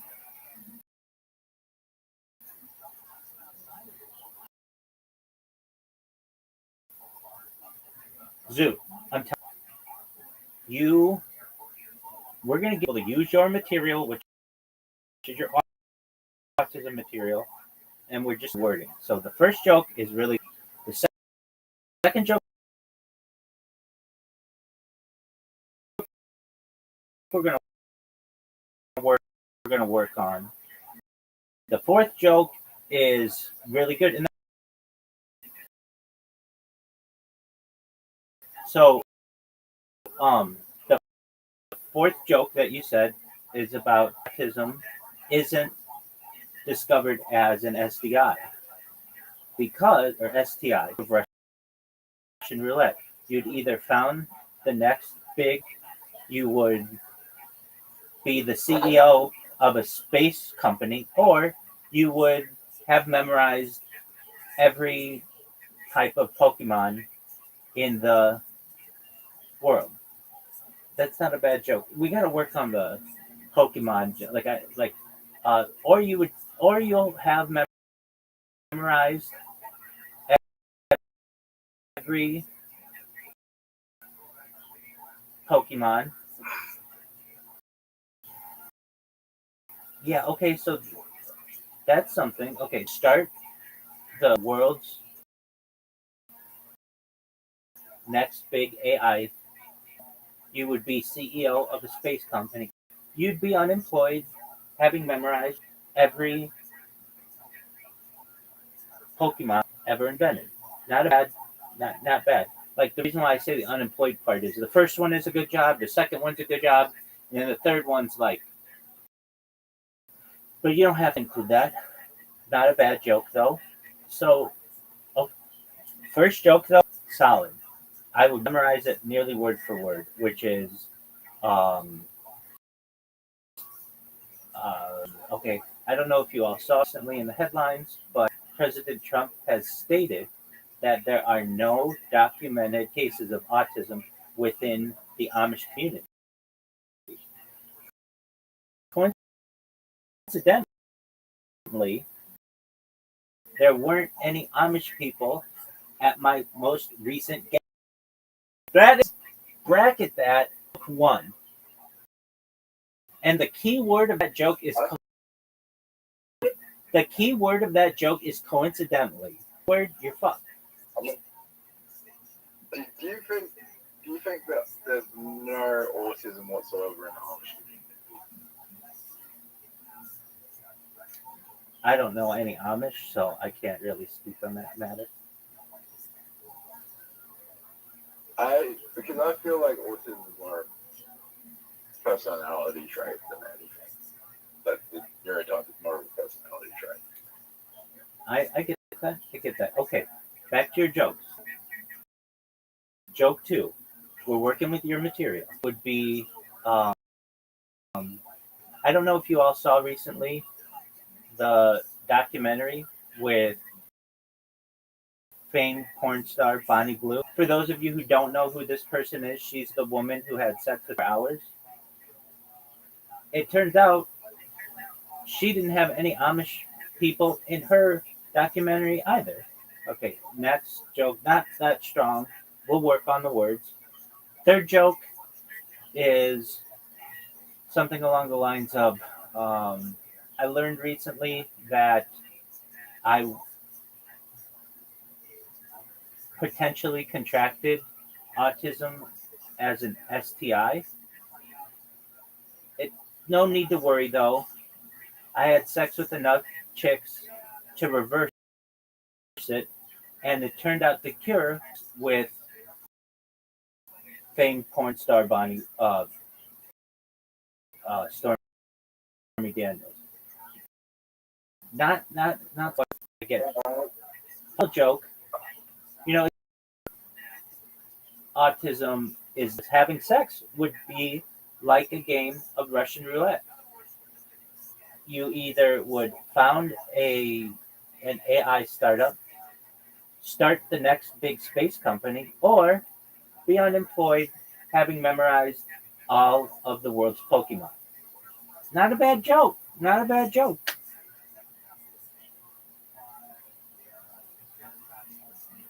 And then you've got 4 jokes. You've got a good, pretty solid minute. And you just have to memorize. I like it, Zoot. I like it. I'm on Reddit right now. You're on Reddit right now. Okay. I'm going on Reddit right now. Why are you going on Reddit right That's now? very cool. Okay. You're obsessed. Like you're beyond obsessed with this. No, that's just part of the book. Okay. That's fine. But okay, so you did the stand up and a bunch of people walked out. Why did they walk out? Oh no, they walked out before I performed. Oh, okay, so they walked out before you performed. How many people were there while you performed?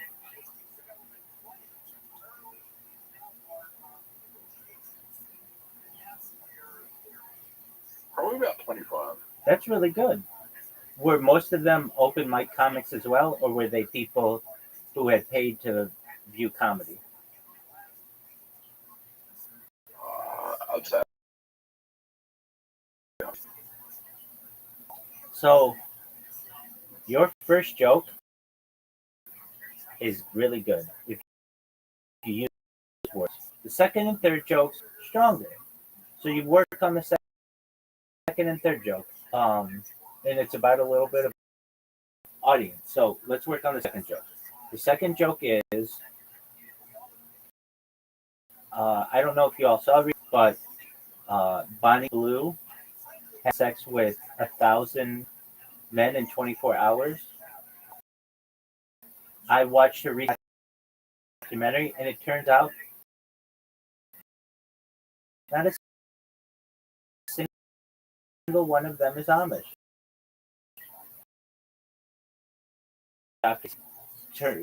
Turned out I was diagnosed or there was a potential of me being diagnosed with autism, and he said that it could have been sexually contracted, but I was cured from it. It turns out you can have sex with dozens of people, but if the last person you had sex with also had sex with the president, you'll be cured from autism. And it turned out that Stormy Daniels. I kind of did that, but what I was going for is you can't, if you want to cure your autism, you have to have people that don't have autism. Okay, I mean, makes you think that what makes you think that Stormy Daniels doesn't have autism?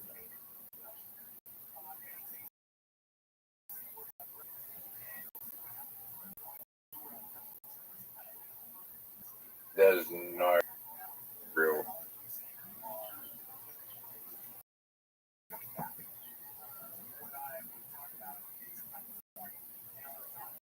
It's like you just want to use certain words, and these words are SDI, autism, Stormy Daniels. You have to make these work. The joke, firstly, people don't know who that.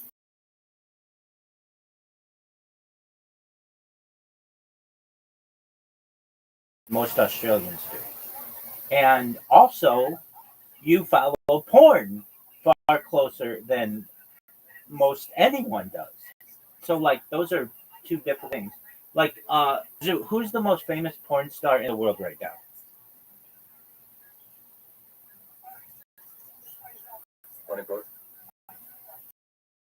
Okay. And people don't know who she is. And if they do, I don't always want to admit to it, even through a laugh. Like, imagine you're on a date with the chick, and they make a Bonnie Blue joke, and she looks over at you like, who is that?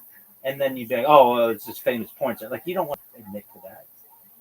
Not saying you can't make that work. You just have to explain who it is. You just have to it is. Bonnie Blue is famous in like she was.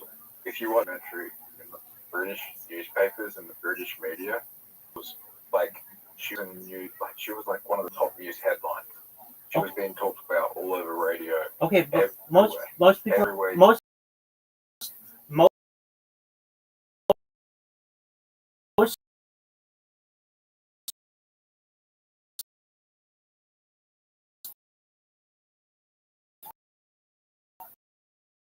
people in Australia did not watch those documentaries.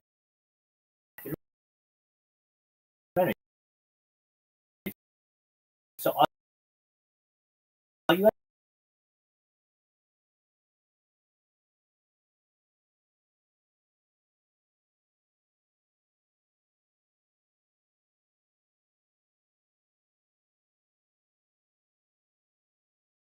then people understand what the fuck I'm talking about. And that's all you have to do. You just say famed porn star or infamous porn star, Bonnie Blue.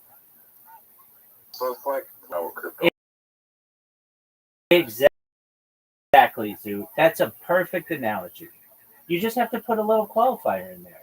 Because if not, if you can cause up the joke to, but if you put it in there what the person is or why they're famous, then there's a much higher accuracy rate. So it's just a few words. It's not like anything crazy. So let's make that second joke. The joke is solid. I've memorized it. We've got a camera. That's great. We'll be able to have you work that one.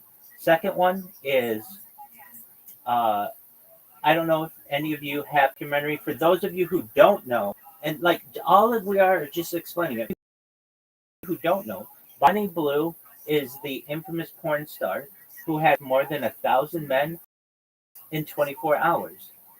It's out in that entire documentary, not one Amish person.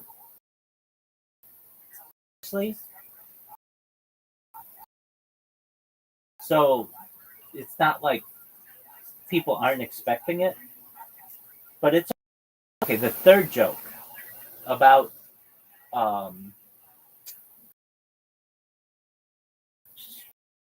Stormy Daniels doesn't make a lot of sense because Stormy Daniels isn't known for like making not autistic.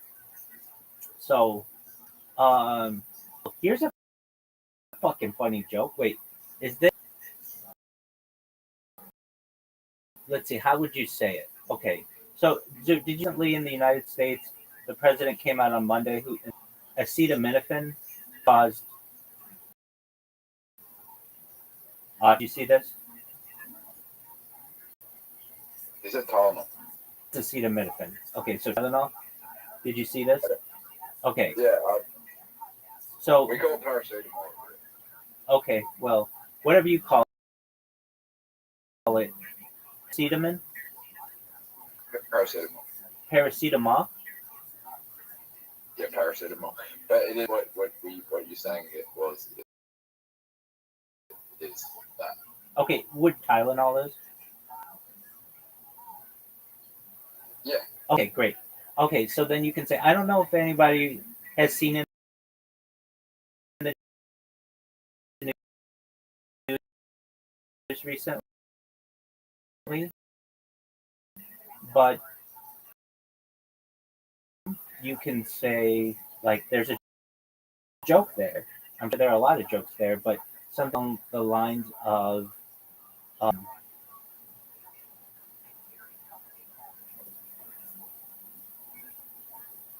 ooh, so what could we say that's funny there? So in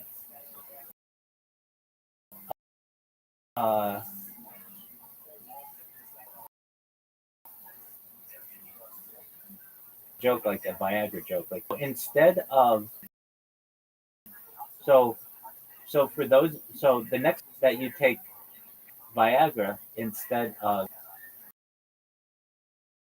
Tylenol to avoid any undesired like that. It's not perfect, but it's something. Okay. But that's not your joke. So your joke was Stormy Daniels, which is again a dated reference. And people who don't follow American politics and don't follow porn stars. So, but you were using self-deprecating. Yeah, I feel like Stormy Daniels that was a shit joke. That's okay. No one knows who the fuck Stormy Daniels. That's okay. That's okay. But and it's just dated too. People don't realize that's a 10-year-old joke. I meant if it was You got before he got re-elected, that was all over the news. People would have got that. exactly 10 years ago, people would have understood it, but now it's not so big. I think people know who Bonnie Blue. I feel that like 75% of people know who Bonnie Blue is. That's online. That's not necessarily. That's not necessarily. I would say a lot of people that there is at least 4 people in the crowd that knew who Bonnie Blue was. Okay, 3 or 5 out of 25. Those that sucks. All you have to do is say famed porn actress Bonnie Blue, who had recent sex with 1,000 guys, and that's all you have to say. Then 25 people know. Why only allow 10% to know? Remember we talked about this. Why make 10% laugh when you could make 100% of the crowd laugh? Have to explain who she is a little bit. It takes a few words. Like you're very secretive about it. You're like, well, everybody should know this. They don't. You're not talking about Queen Elizabeth II. You're talking about. is why I don't do sports jokes. I think people who do sports jokes are not really funny because I don't get them. Exactly. Exactly. So you have to see it like that. Your porn is other people's sports jokes. So just recognize that. That's a perfect example. Okay. So you can now you also have to understand, Zoo. Now I don't know how it is are American based, and I get that. That's where a lot of your media comes from, but there are going to be some people who are just like not into American. But I get it. It's kind of a global. These are global news events. What's really predictable jokes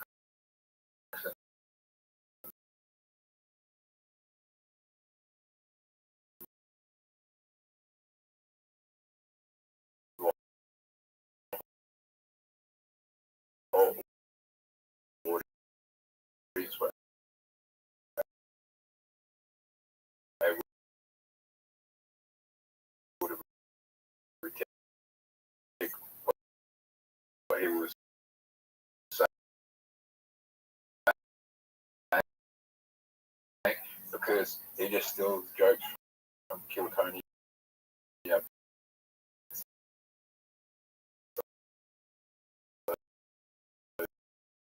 So like people were just predicting what he was doing, and he just fucking got.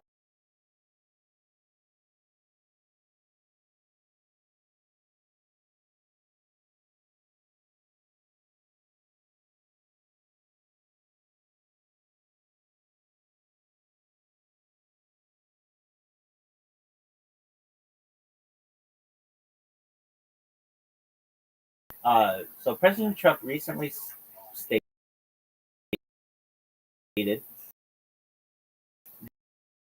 that Tylenol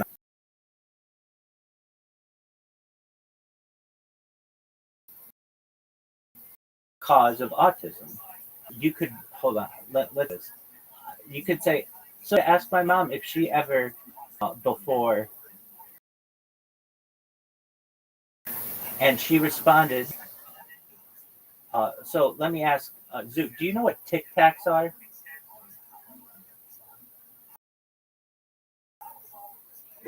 Okay, it's good. So this is a self-deprecate, but you could say. So President recently announced that Tylenol could be the cause in children, which caused me to ask my mom, did you ever take Tylenol and got pregnant? And she told me that she ate those things like Tic Tac, which explains what now that you see me. Not a bad joke, self-deprecating, but if you want to go up there and say you got...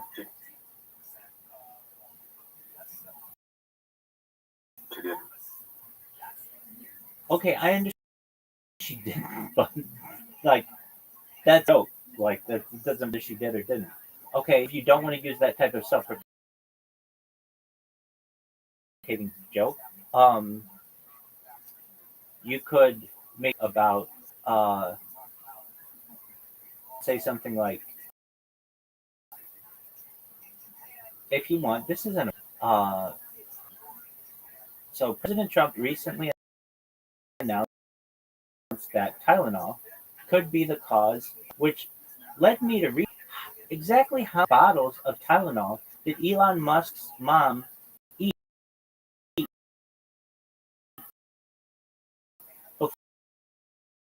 before she gave birth. Crickets, but it's a funny joke. Because that's like a thing, like people talk about that. It's difficult because there aren't really any famous people with autism like that have talked about that. Okay, but if it has to be an autistic,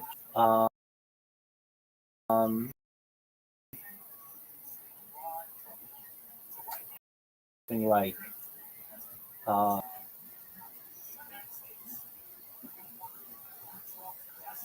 I mean, look, you don't even need that joke. You've got three good jokes. If you just do is President Trump recently hold on, what was the first joke? Okay, it was President Trump recently announced that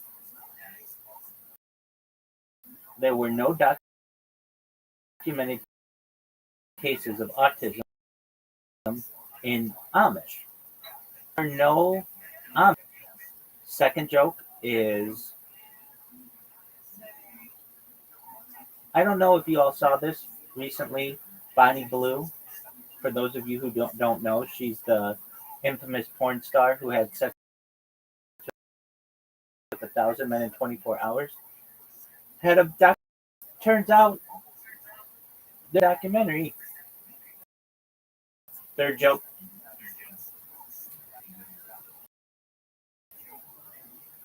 I think it's an interesting premise to think that autism could be contracted like an STI, which means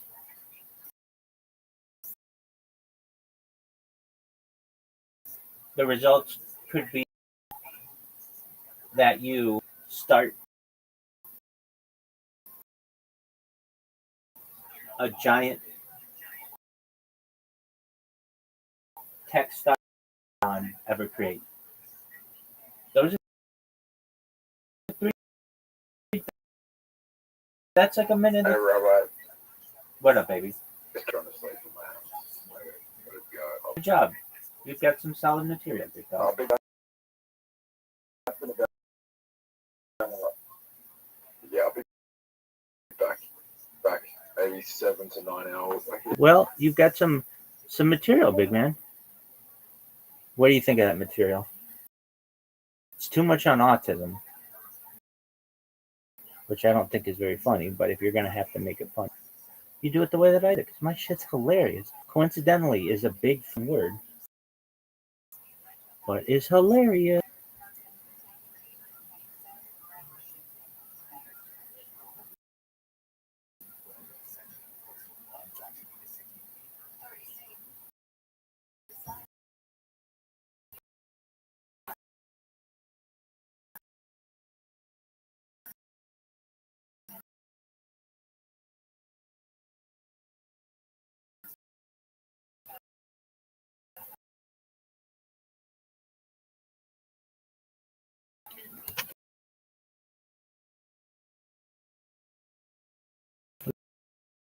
Look at this athleticism.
trespassing. You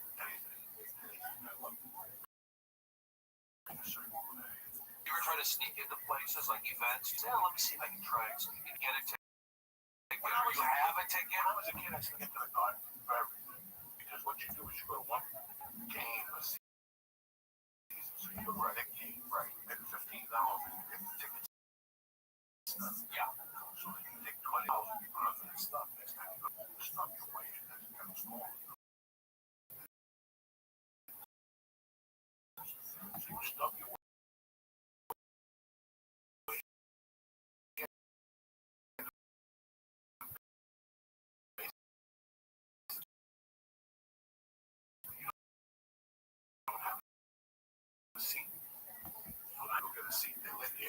Wait, so for $20? Yeah, for $10. I went to see 10. Yeah.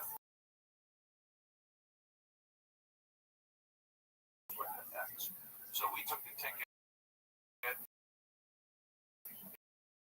we slipped it through the door, and our friend had that stuff. So now he had stuff. He wrote the X on it, went to work, but we, you know what I'm saying? Right. It was like real easy. So we snuck in like Laker Clipper games, like Celtic games back in the day. Did they ever catch you? No. Yeah. No. What'd you say? This was like standing room only. All the guys were moving around. We had like guys just comfortable bouncing around. Like yeah. The form. Was Inglewood back then? Like, was it? When the Lakers played in Inglewood with worse guys? It was all right. But no, it was like no. That's what it is now, kind of. And it was like a little again, and then also the LA King games. My friend worked there, so we would get in and we see a lot of that stuff going on. It was LA back in the day. That was a spot to be before. It was just I was scared. I was taken to our movies, and I still. That's even scary. You know what? Those 3 fucking movies. Yeah, they don't even give a fuck. Oh, they don't? They know you're doing it. You know who's a fucking that pimple-faced motherfucker that's 16. I know that kid. That wants up to you tries to spray you with deodorant and shit. Like, how's that guy? Not his physical. This guy's a fucking idiot. What about getting a refill? I got busted one time for getting a refill at a Circle K in Tempe. Hey, you're the lady like clamped down on me. Halfway through, we go get some more, and she like, hey, you can't do that. I reported the cops. No, but she like came down on me for it. And you remember these incidents in your life when people came down and stuff. I remember a circus one. Have you heard of Circus Vargas? No. Yeah, Circus Vargas is like a little circus, and it was over in like Hollywood and Highland. This when I was a kid, and some ladies that I did the big top. I remember she grabbed me, sneaking in, and I wasn't sneaking in. I'm so upset now. No, but I remember I got some lady that was shoplifting. Some people like I've been accused of a lot of stuff that I didn't do. I don't know why. I got busted for cheating. Were you cheating? Yeah, I was in 4th grade. There you go. And I had to listen how stupid I was. I had the book under my shirt. And my teacher knew it, and he said stand up. And the book got caught under the desk. So there was that. That was terrible. I got caught. Was it not shoplifting? Masturbating? Oh no, I haven't. That would be terrible. You guys are almost. I don't know what I was gonna say. I got caught by an ex-girl. She went to take a shower. She came out sniffing her pants. I don't want to tell me I'm a soldier. That it was like 8 in the morning. We were snorting coke. I was all coked up and just sniffed her fucking pants. And he came out with a towel. She was like, come on.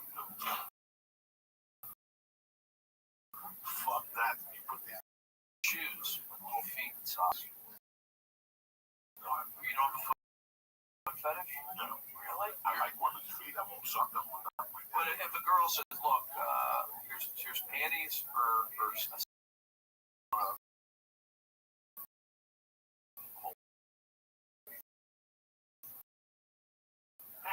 I probably take a sock. Weird. Something's telling me there's a girl that gets money for the grungy underwear. There's the girls do that. Yeah, they send socks that are worn to a shoulder after they go to yoga. Sign me up. What do you like about meat protein? What? Just the shape of the tongue good. I like going a little bony.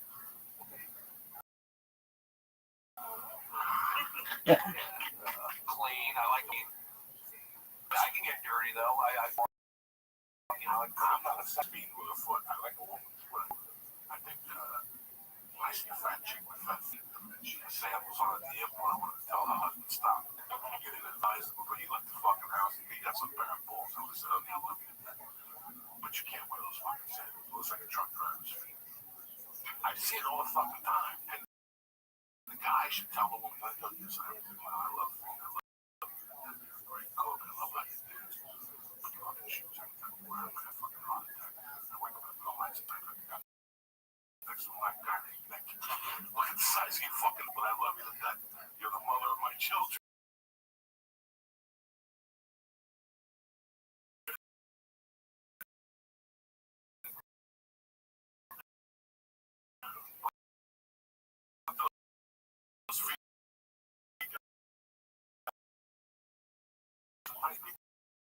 Just don't. I got fucked up feet. I got fucked up everything. I got feet. I got the fucking nails and the fucking apple fag. So I might as well go with the fungi toes sticking out. I've done everything I could. I went to Sebastian told me to spray the necklace, and I went up and got a blowtorch. You know that's just their fun. You go to Sherman's. Some Indian ladies. Some people that would do that. Blowtorch your toes. They're trying to get back at somebody. You know? In the morning, they get fucking hose with like a blue hose with the coldest air ever. They leave it on your toe until you don't feel your toe. And they blow towards your fucking like getting burned. Oh, and you can smell it. I was gonna say what I smell. It's like for the Dumb and Dumber movie. Like you go from one foot to the other, one to the other, one foot to the other. My wife got it for Christmas. We tried it. And then I go home and I fucking pick the nail up and spray. Sebastian said he had a his toe for a year every day. So that's right now is apple bots. Like I've cut half of them. When I go to hotels, that's why I do my footwork. I don't work on my feet in my house. I do footwork in hotels. I have my podiatrist on every corner. Joe, Why are you doing this yourself? What's a podiatrist? A foot doctor. I'm going to a foot doctor before you're going to say, you're going to help me. He'll help you. You got to trim your feet, and I got a sander. Oh, sander. Where do you get a foot sander? You get on my line, I got a foot sander because my feet crack and shit. I got fucked up skin. So what happens is I take my I had eczema. I soak it. I wait till the toenail comes out. I cut the fungus out. I go deep. I take the brown stuff out. Oh! I definitely sniff it. You know, man, you gotta sniff that shit. That's the You most have thing. catalog if you're like a diary with No, what you do is you take the toenail and you get some toe jam. You mix it all together like a toe ball. And you sniff that fungi. Joe, I think I can help. Let me ask a question. Do you take supplements? Do you take MSM? Do you know what MSM is? Do you take BioSil? I take supplements that specifically focus on skin, connectivity,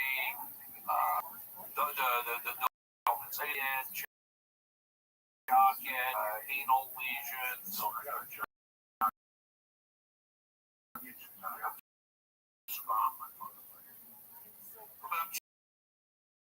I have red skin.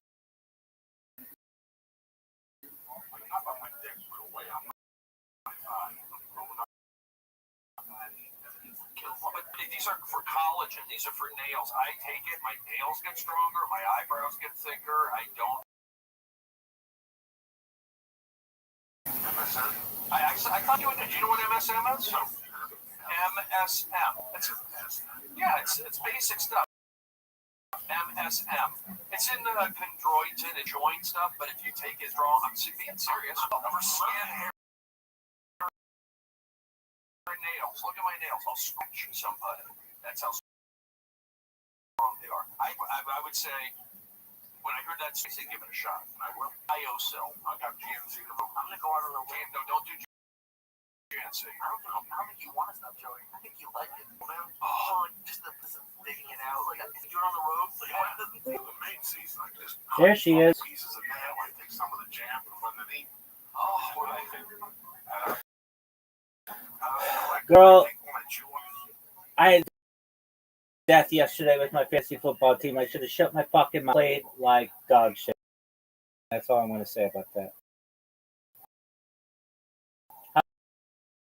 How are you?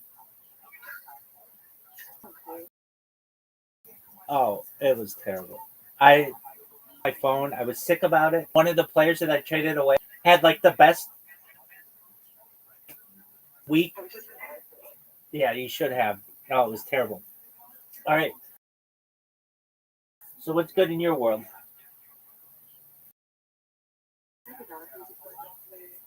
Okay, excellent.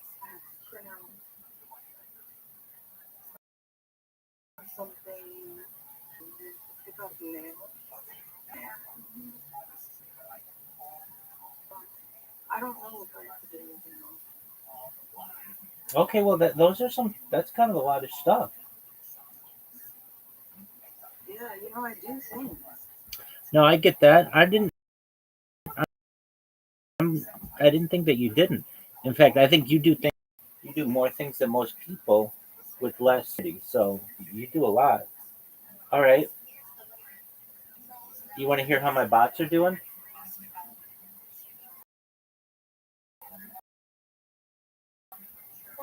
Of course. This is deep knowledge. All right. So I basically I like to do testing of them. Hard to get feedback on how the bots are doing.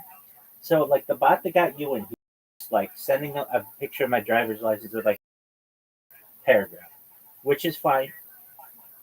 But what I was doing is I changed the picture, and then I would post something on that account, and then I can tell how many interactions it would get. So like I would send out a bunch of messages and then check how many interactions the post got, and it would be like I would check it once and I'd get one interaction, and then I'd wait like an hour again, and it'd have two interactions, and then I'd check it again, and it'd have three interactions. And it was like interacting with this thing. So then I had this other strategy like last week. Well, it worked like immediately when I started doing it. Like all these people came in here. Well, when I say all these people, like two, but that was still really great. But then it wasn't working as well. But I figured out a way for it to work well again. So basically, what this bot does is it just it looks up a keyword and then reposts everybody who has recently posted anything about that keyword. Now, previously, what I would do is use the words like Jew, Jewish. And when I do that, there are people who don't like Jews, and there are people who do like Jews. Don't like Jews would see that I reposted them. They would report my account and then up them. So I thought, okay, it's something more neutral than that. So I started NFT and Bitcoin. And the reason why I did those is because it's like, if it's reposting your post, everybody wants more interaction with their posts. So nobody's going to get pissed off if you reposted them, like generally, like, but you get what I'm saying. So I did that about, I don't know, 5 hours ago or something. And I'm happy to say, like thrilled to say, to some extent, that right now I am eclipsing let's see here. Well, I got 13 followers, which is a fuck ton of followers when you're someone like me who people. And it's got 507 interactions and 5 likes, which is like I didn't even want those. Like basically 507 interactions is a huge amount for me. So more than anything, No, wait, how many followers do you have on? like you got 13 followers and 507 interactions. Total. How many do I have total?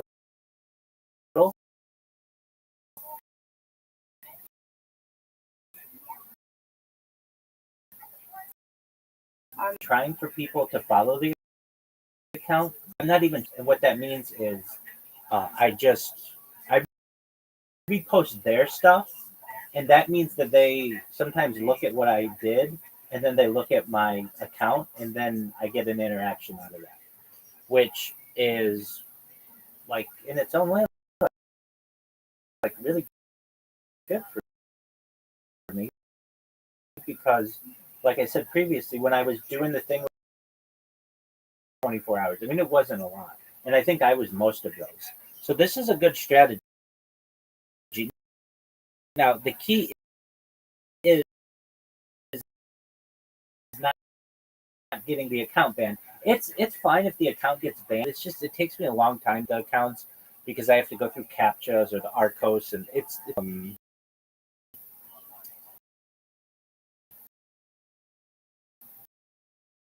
one of these things where you don't know what necessarily works until you try it, and um, this seemingly works okay. I mean, like every few minutes, I'll get a new notification followed me. So now I have 14 followers, which is great, and um, That post that you sent out was 100 times and you got 13 followers out of it. um, that's pretty average. In fact, it's probably better than it. Yeah, but that's like a real account. My account is just some throwaway account that literally starts with 0 followers. And it, I'm saying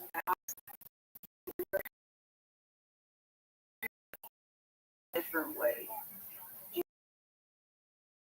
yeah, no, I do. And it's unexpected people to follow me. I would just follow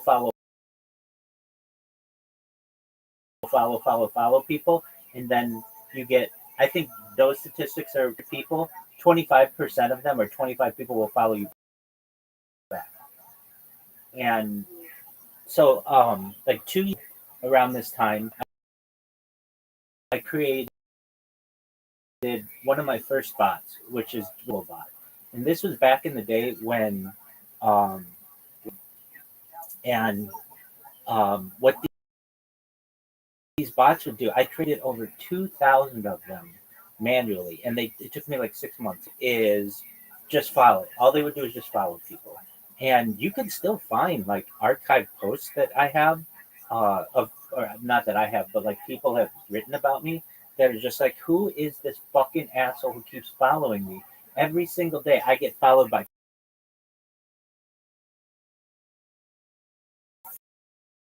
40. Like, what is their problem? And it was really funny to me that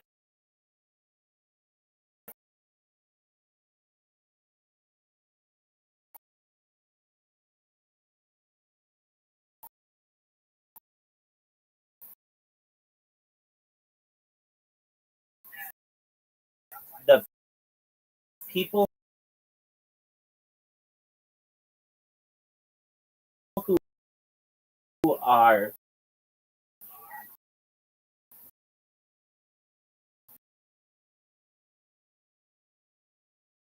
on the right side of,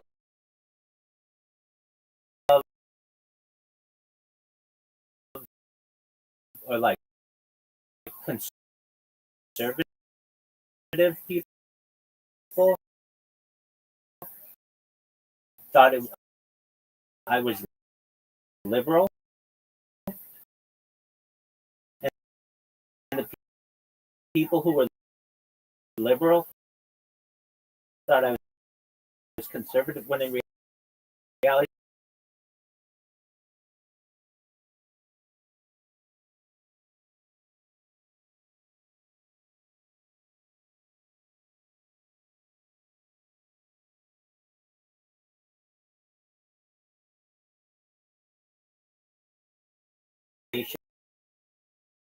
and then they would see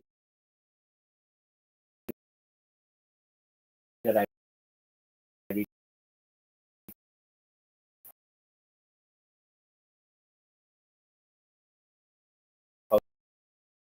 posted them. It doesn't work that well because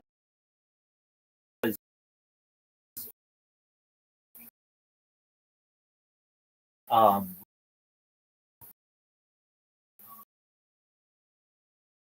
on that, and but then you see my shit, and it's like, if that's what I have to do, then I just create another one and do the same thing, and that's really great. Now, does that equate to people coming? I had people coming right away, and morning, and it was right about kickoff time for all these games, and I was like, Doug, I'd love to talk to you, but I'm really games. And he's like, no, I understand. I was just coming in to say. Anyway, so I've got another notification. Let's see what this is saying. Another person followed me, so that means I've got 16 followers or so. So that's good. I mean, again, I don't do this for followers. For people to interact with my posts. So let's check out that. And what I love about this bot is that there's feedback. Like, I know how well it's working because I can see this number. I'm at 522 interactions, which is phenomenal. I'm really happy with. And then what ends up happening sometimes is people will create a post about me, and they'll be like, "Is anybody else getting these reposts from this Rabbi Rothschild? Who are they? What's their deal?" And then that happens. There's this other thing that I do. That, well, let me ask you, Audie, do you know what SEO is? Search engine optimization.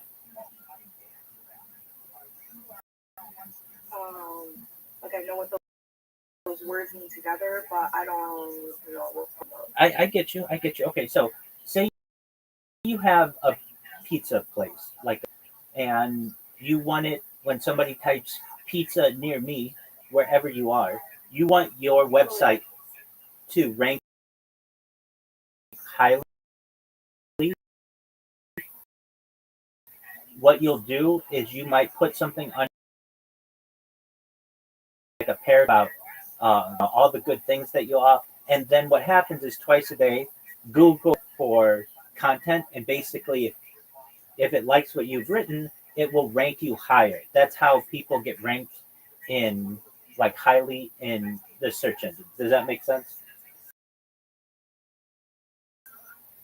Yeah, I didn't know that determined it. That's interesting. It's a multi-billion, if not trillion-dollar business. It's basically people who game the system to get their website populate over their competitors in large language models. Large language models, that's just fancy word, GPT,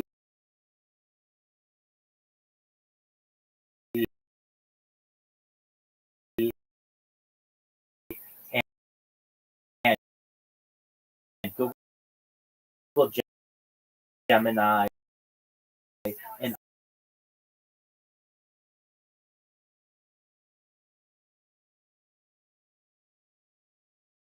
now there are other Rabbi Rothschilds, so sometimes it can get confused, but if you ask any like ChatGPT, Google Gemini, or Claude, or any of the welcome. How are you, Yay?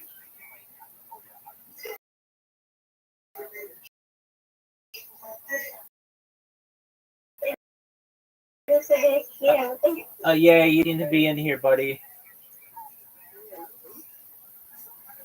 Yeah, so I don't know how beneficial it is. What I've done is anybody who sends me a message, I'm sending them an action to this server. And so, like, if you send me a message, I mean, not you, because I know who you are, but like, if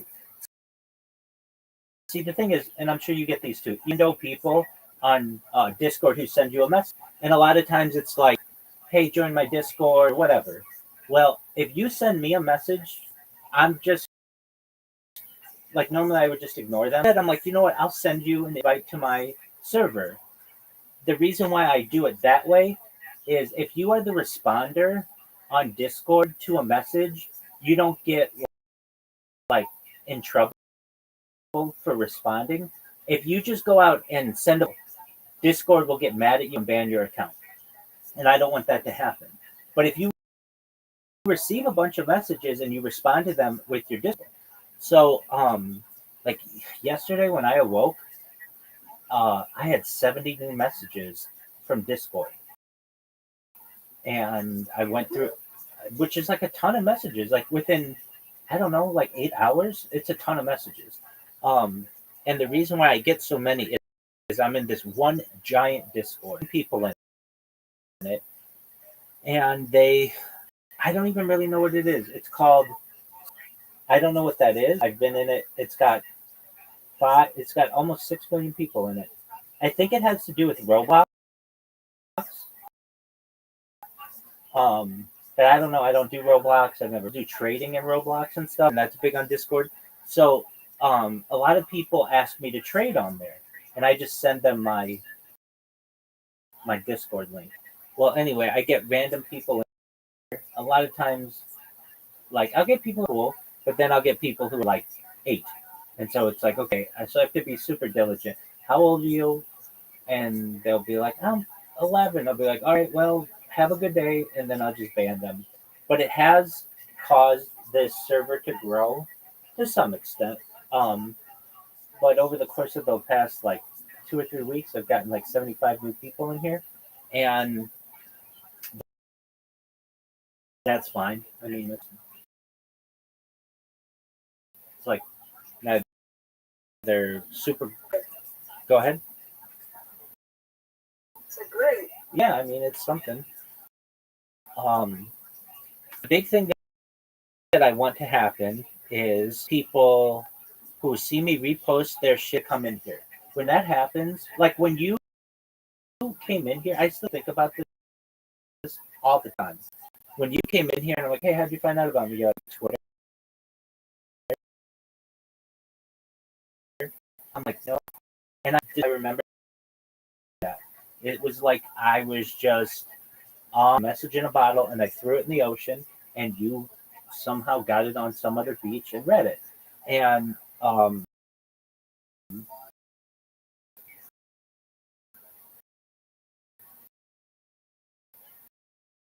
it's really hard to do that.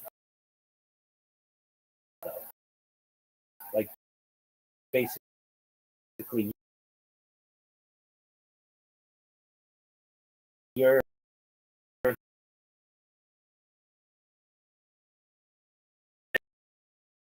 there's a good chance that it could happen.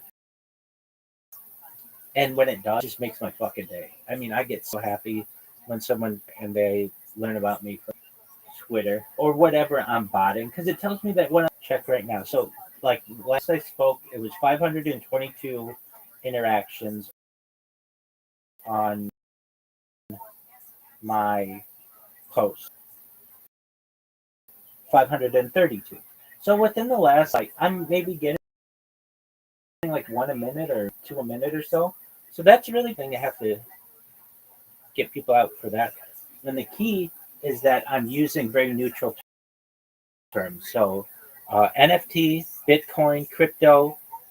Very few people are going to report you if you repost their stuff with that.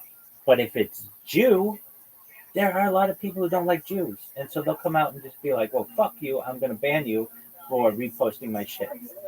So I think that's a good strategy. And another thing that's important about this strategy is that it's basically like the morning and people like it's the start of a new week. So people go to Twitter and do their thing like Twitter, at least on the weekends, it's not as business oriented as it is during the week.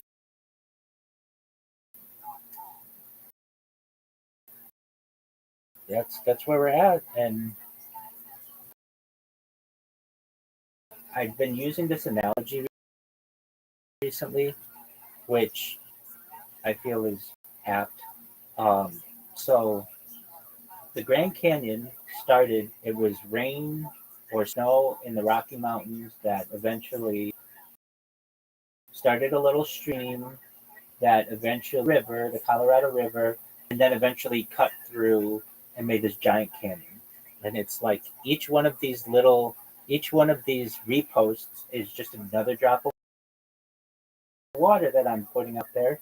And I recognize that if I just do this enough, that it's eventually going to impact. I mean, I know I've done it before.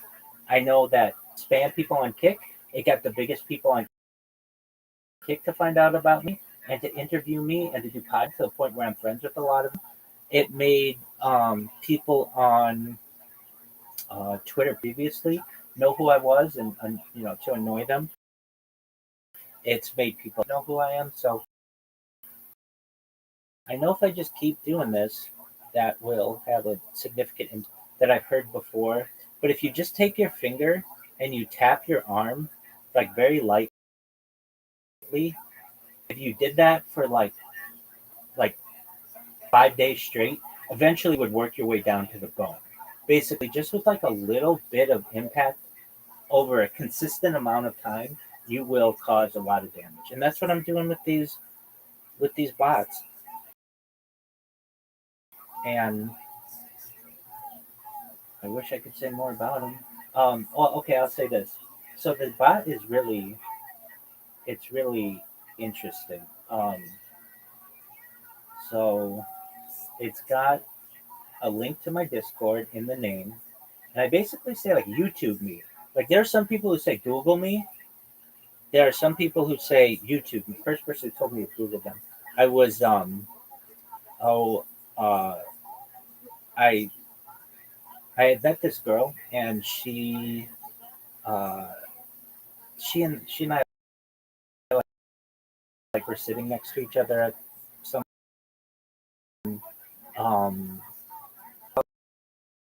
but she's like Google me, and I did, and she turned out to be an actress, and she was in like movies, and I was like, oh wow, like that's pardon me. I was saying that under any other circumstance, that would be a really odd thing to say. Yeah, definitely. At the time, I had just done something that was like good. It was like a very positive thing that a lot of people about what I did, and and uh, and so in the same way, she's like Google me, and I did, and I'm like wow, and like her IMDb pulled up, and she's in movies with like actors that I really liked, and I'm like wow, what was that person like? Like like that kind of stuff would go on, and so people say Google me, but nobody's not like that popular of a thing. But I do say YouTube me, and then I say Rabbi Rothschild lives on YouTube and Discord 24/7 for world peace, Rabbi has been live on YouTube 3+ years. Ask me anything in my Discord, and then it has a Discord link. And then, like I have this post is very attention, and then I have this thing. I have my driver's license, like my banner, and it tells people there's this part of Twitter that they have where you can view more, and you can write like a really amount of information. So I write like 50, so it says, pardon me.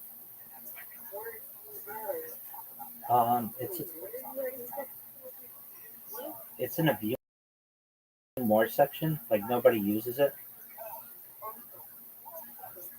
So it says introduction, Shalom Y'all, I'm Rabbi Rothschild. I stream my life with peace. I want to help the world through a global emphasis on pacifism.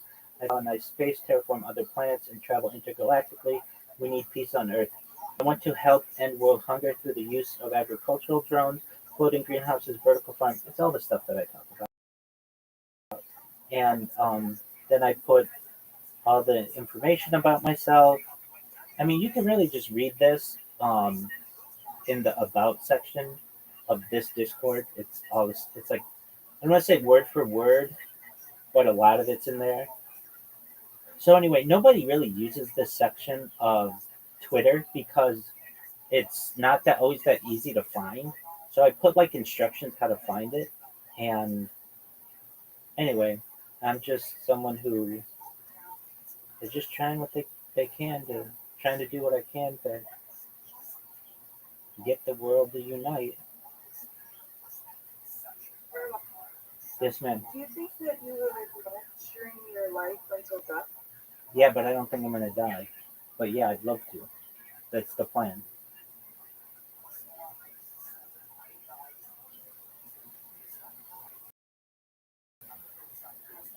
And I know it's very optimistic to say, but scientists already. You just don't live much time.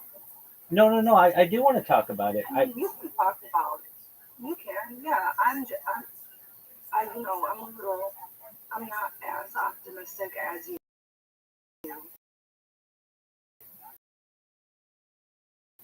I get that. But that I think might be like, your only option, which doesn't sound great. What is my only option? If say that, like, would you cryo freeze yourself if there wasn't anything else to do? 100%. Absolutely. Cryogenically freeze myself 100%. But you have to then decide at some point in your life that you're done living now and you're willing to just be frozen. You understand that, right? You can't just be like in hospice and now freeze me. I mean, you could and hope that there's like some medicine as soon as they unfreeze you. But you would, you don't understand what I'm trying to. You have to be alive. How alive are you going to be? I get what you're saying. Usually what happens is that people are in hospice and they have plans that are made with these companies that as soon as their heart stops, within like 10 minutes of that, they're basically put into liquid nitrogen and frozen, like they're like immediately. And you have to do it really quickly. So there's like a team of people that they pay to do this. And then you can either have your head done or your whole body. The head's cheaper. And then like the ones that I've seen, there's some in Southern California, there's some in Arizona, and they're basically encompassing definitely until our solution to cure however they die. And if I'm not people, I want to dedicate my life to freezing those people eventually once we have the technology. Like that's something I want to give awareness. And I remember in the 1990s, I saw like a 60 Minutes on this, And I was like, oh wow, I want to help with that. The guy, and but do I fear death? No. Meaning, like, I know that I could kill me or whatever. No, I know that you don't. You just genuinely enjoy life so much. Oh, I absolutely do. Why I don't want it to end? Yeah, but also think we're of a generation that scientists at least estimate the first person to live to be 200 years old is already born. And then I learn about the science of mind uploading, and it's very realistic. We're already doing it with mice. And when people counter this to say, yeah, but there's a big difference between a mouse and a human, I say that's correct. But 20 years ago, we were doing brain computer interfaces with mice, and the first BCI brain computer interface, Neuralink, has already been implanted in a human and is being used daily. So like that to me is still very advanced technology that's actually in the past. Meaning somebody has a computer chip in their head, they can use that to move a mouse on a computer. That's like mind blowing technology to me.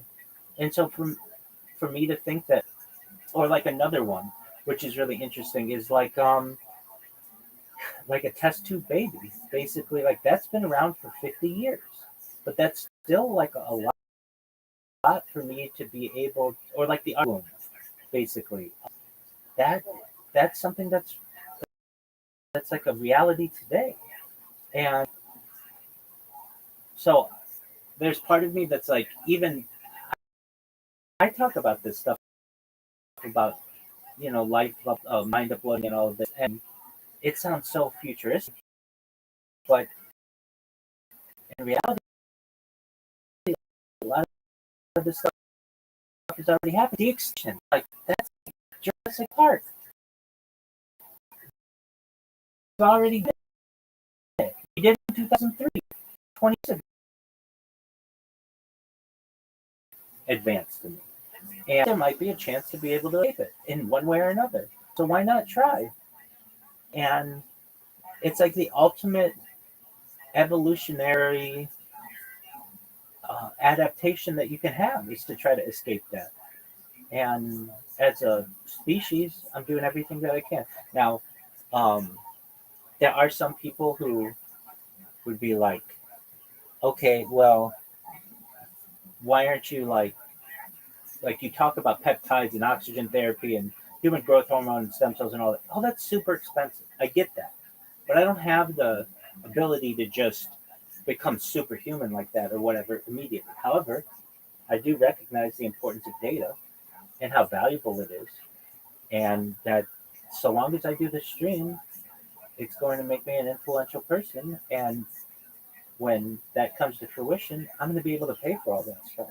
So, do I know that what'd you say? So can we make you a club? Yeah, definitely. I was just wondering. Absolutely. Yeah. I mean, I talk about that in my spiel. I say, we'll be like, About the science, brother. exactly. The first, Kind of be a little bit more like Frankenstein, but we would be very nice to it. I'll help you make it. thank you. Um, yeah, I mean, we cloned mammals in the 1990s. I remember watching the nightly news when they did it, and it was like people were making jokes about it that like Dolly the sheep was the name, was cloned, and like what this could mean, and they pretty quickly thereafter made it illegal to clone humans. But that doesn't mean that it can't be done in other countries. And do I want that necessarily? I mean, I don't know. Look, I had this professor. Exactly. I had this professor. Never forget this. This woman, very accomplished lawyer, and her husband's a judge in Southern California. She, on the first day of class, she did a little biography about herself, and she said that she, in life, after becoming an attorney and such, to have children, and she had her eggs prior, and that she had her uh, husband. She didn't do test tube. She just had her children, her eggs cryogenically frozen, and they took one egg. What'd you say? Sorry, keep on telling the story. No problem. So they took one egg and split it and froze them, and they inseminated it with her husband's sperm, and she had at the time like a 5-year-old boy, and then 2 years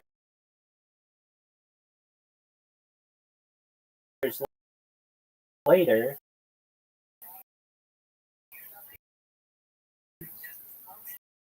but they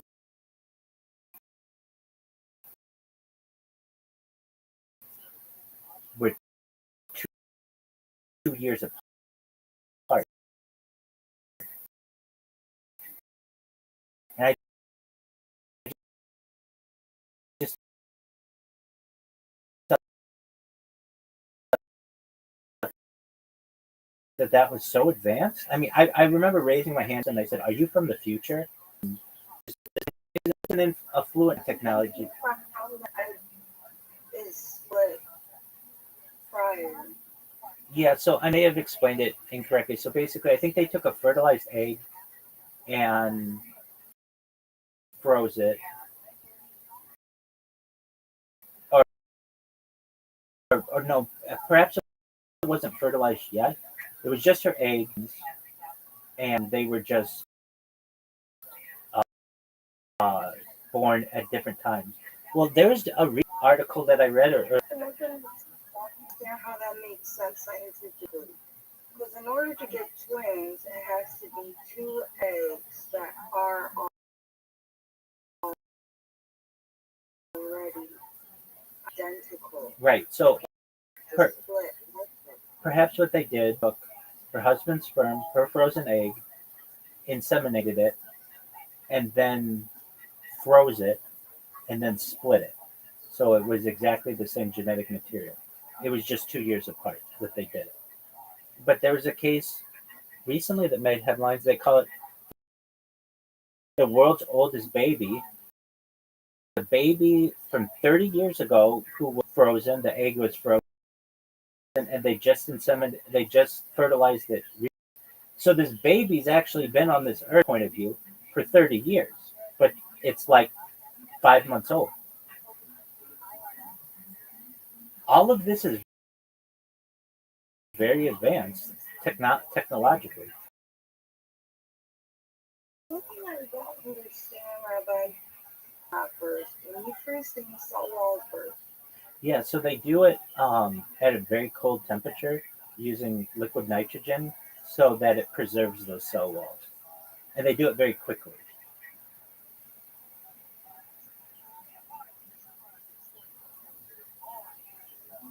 I still don't understand it. I have to see it with my own eyeballs. That's how it's done. Because if you put the salt in liquid nitrogen really quickly, what happens to you? Yeah, that's how they preserve these people for cryogenic freezing. It preserves your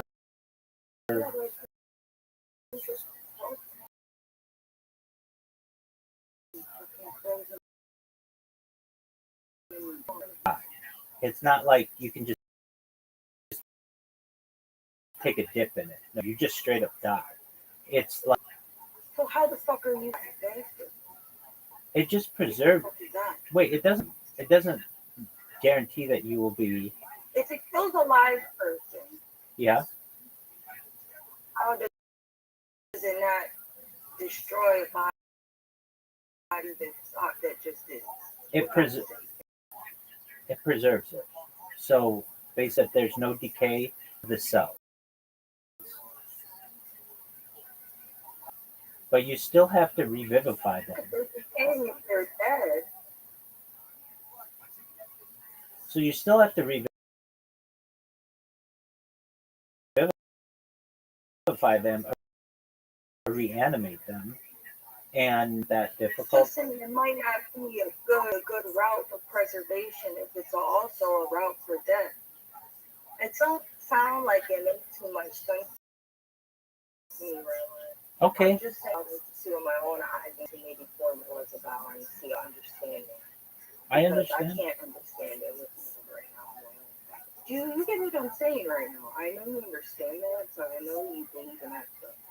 Well,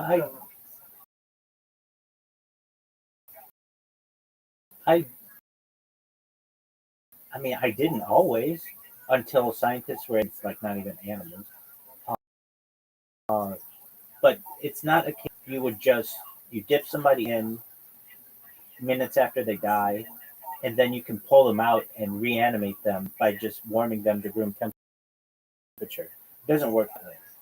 Basically, this is them so that when we have some type of cure for however they died or some type of solution, we could perhaps be able to scan their internal structure to be able to either clone them or upload that data into another being. Yeah, these bodies, I mean, we gotta understand the analogy we're using. This is killing. Not gonna be able. That's how they fucking sell it sometimes. See my understanding, really fucking do it. We should have anything for the I think we'll pay that much money. Paying it so that firstly, they know not 100% certainty that they'll be reanimated, taking a risk. But they have enough money to do it. That's why I believe it costs like $100,000 to do just your head or something like that, and $200 to do the rest. They also know that there are going to be people with whom we try this, and it's not going to work. There's going to be some trial and error, but themselves for a potential in the future reanimation, and if they have the funds.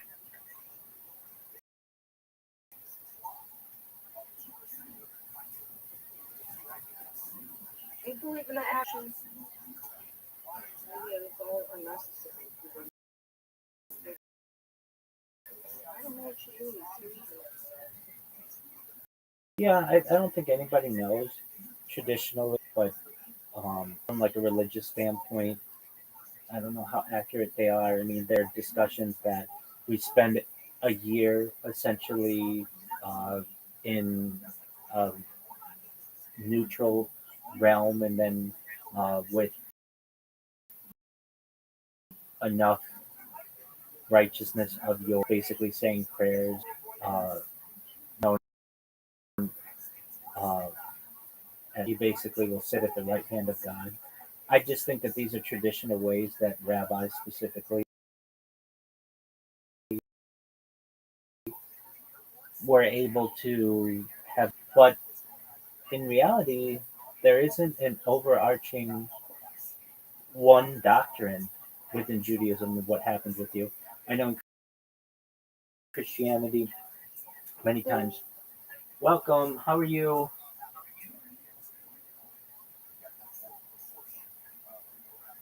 How old are you?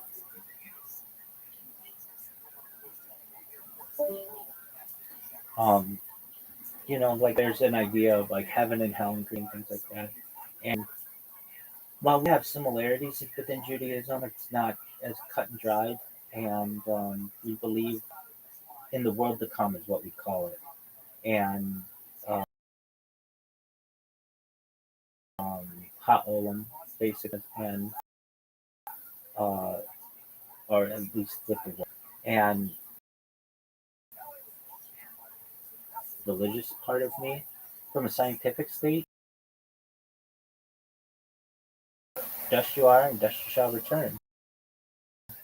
There's that element of it. From a reincarnation standpoint, religiously, again, maybe Some people's souls are able to transverse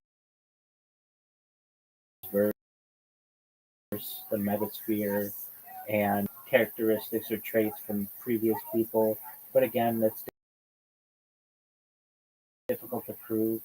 I think is that when you die, and that is that's what happens to you. And what we're trying to do from a technological perspective is try to. Then I think you can get into real reincarnation, quote unquote, with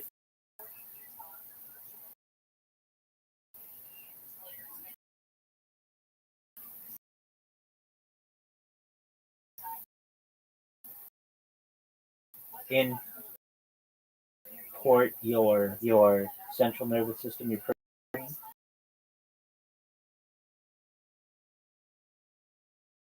but you made the choice, dog,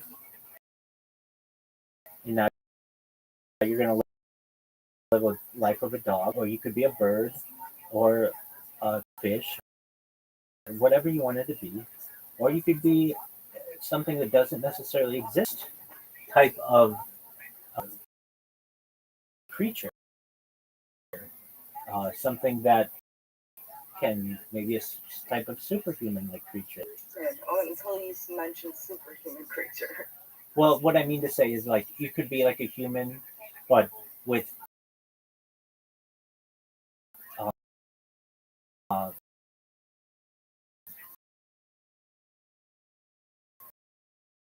better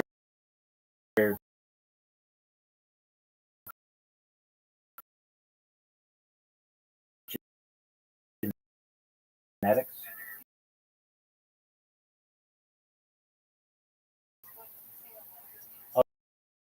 Or I also say an android, a cyborg, a cybernetic being, a clone of yourself, and they're like, I mean, you've heard them that like bound by what, and they don't know like that. Basically, what I'm saying, you'll be able to be a shapeshifter. You'll be able to be whatever you want to be. Now, normally we think of shapeshifters as people who are things that can change.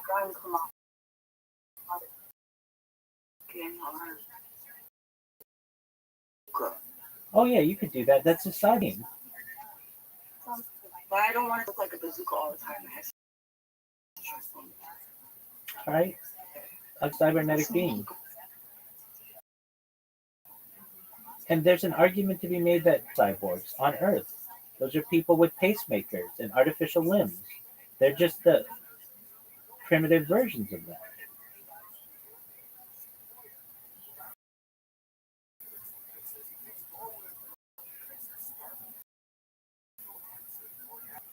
Yep, of course. Excellent. All right. It's kind of crazy, you know. Oh, I know. That I don't think that we really have a choice in that. Well, that's why I always say that by saying with your consent, because some people might not consent to this. Well, that's what I'm saying is I don't think that it really operates about consent when we talk about the actual reality that we live in. Energy cannot be created or destroyed. And even something in the breath in the okay, the breath doesn't matter if we measure it because it's just air.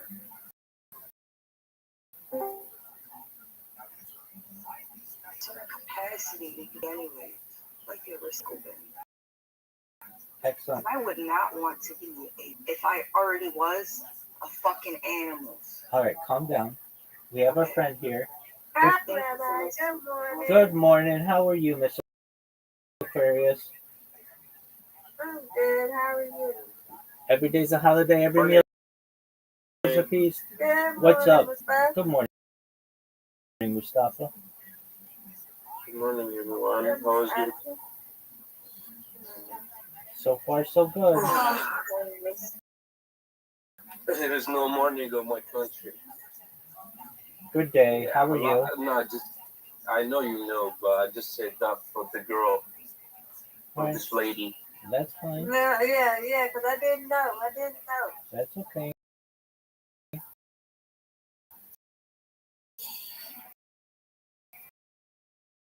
Thank you. Mustafa, do you want to tell him where you're from? Over where I'm from. All right, well, tell her where you're from I'm then. from north to America. Like, live in America. Yeah. So that's all.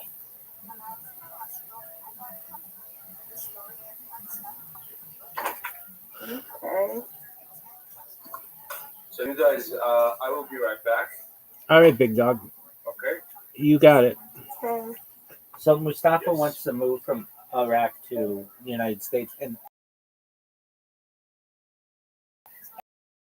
actually, like a little more than a year ago, I had somebody with whom I was speaking here from Tunisia. They came in here a couple weeks ago, and they're like, "I did what you said to do." Like, I want to say it was a cargo ship, but they got to Brazil, and then they like made it to Colombia, and they walked all the way from South America to Mexico, and then they just made it around the border. Right. You did, and he's like, "Yeah, he didn't." Escape route? Yeah, exactly. We were talking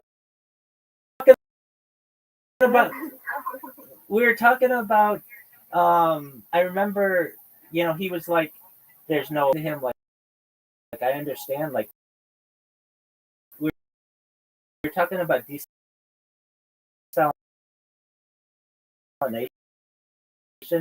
a lot, which is basically like pumping earth seawater onto land and make it drinkable.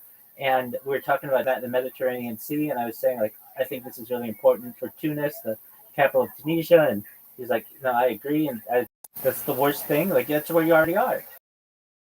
He's like, yeah, and like it took him a year, a little more than a year, but he's working hard in the United States now, and like he's like basically my neighbor. It's like, I know you're live streaming, so I don't want to say exactly where I am. Did what you said, and it took me like a year to do and a lot of walking, but I'm here now. I'm like, no flipping way. So, my Mustafa, It is really crazy. I told him, dude, when this goes viral, we're gonna have to make your journey into a movie because that is a wild movie. You were in Africa the last time I talked with you, and now you're in California. Cargo ship. Yeah, exactly. So it was like he's like, do you remember talking to me? I was from Tunisia, and like I don't remember everyone with whom I nation for Tunisia. That was like a big thing we talked about, and but a year went by, I didn't hear from him, like a lot of people on here. But then he's like, "Yeah, I love it. Like I can't believe." It. He's like, "I just did exactly what you said. Like it took me a while, but I did it." So Mustafa, basically, he works and he's trying for his mom and his sister, and fortunately, his uncle is going to help them so that he can move. And figure out a way to flight to the United States, then seek asylum. And if they said they beheaded his father, I'm like, that's a great asylum. Like, hey, they killed my dad. They literally cut his head. They cut his head situation. And if they say no, then they boot him or whatever, but at least tried. So he only makes 6 a day, and that's just not a lot of money, especially if you need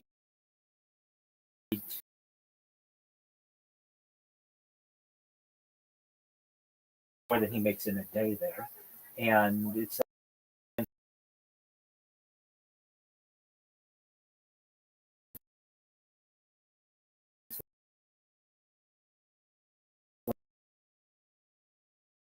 like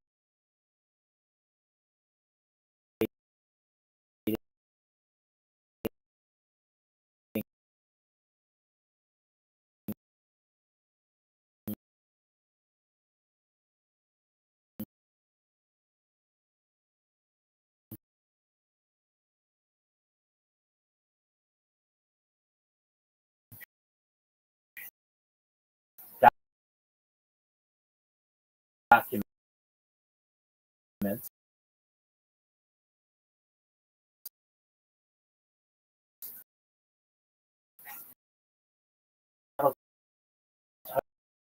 Are your friend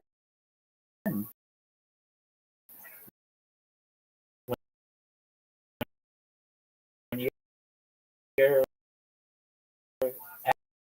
asking questions like, "Hey, what is the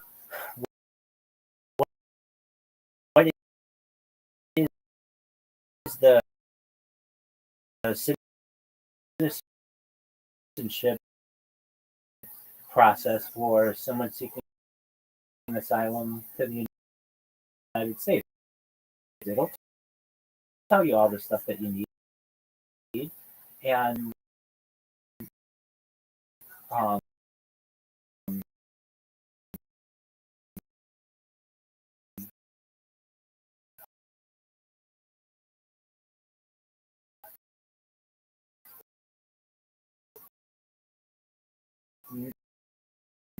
like basically, normally I want, well, and I said this to him, I want you to go through the right process. I don't want you breaking the law. I mean, he's the one thing. I mean, he's not making here.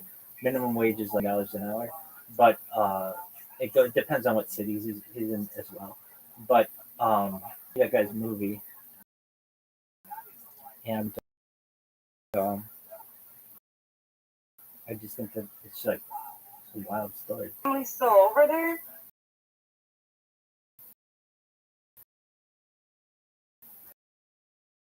Yeah, his family's still in Tunisia.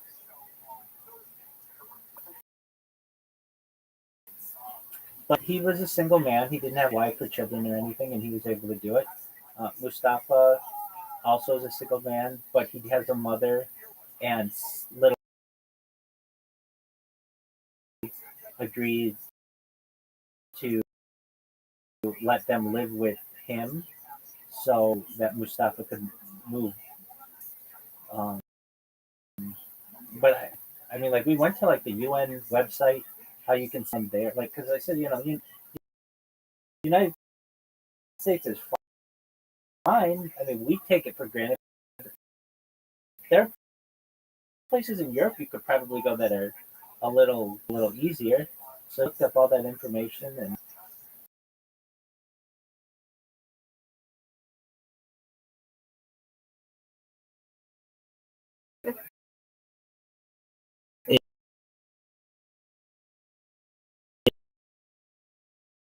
it is. Yeah. Well, you just have to understand the shock. People here. Can you refresh my memory? And he's like, "Well, I'm from Tunisia." And the second that he said, "Yeah, we talked about the desalination," he's like, "Yeah, you're never gonna believe this." What's that? Talk about how I could immigrate to the United States. Yeah, he's like,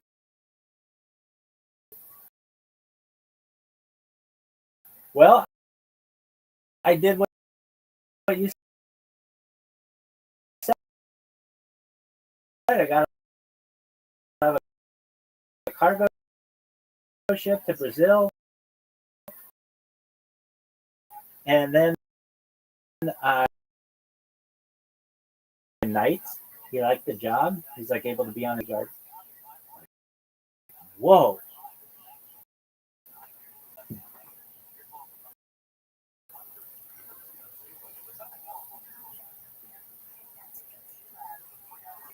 So that's what we've got. All right, Audie.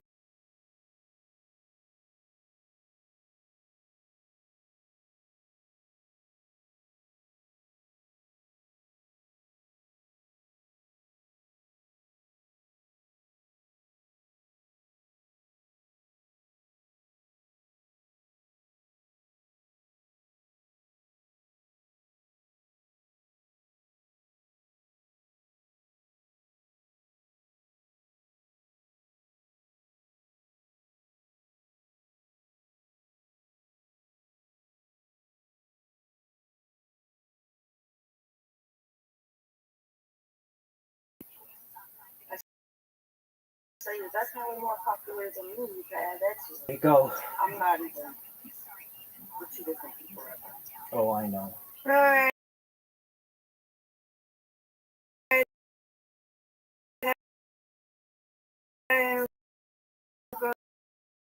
I'll be back later. All right, Miss Aquarius. Pleasure.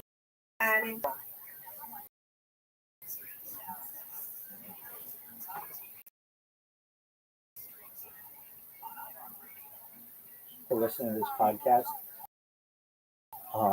If you don't know what it is, so Joey Diaz is. Audie, I don't know if you know who Joe Rogan is, but basically the guy who used to open for Joe. He's like this really rough comic, and the things that he says are many times not very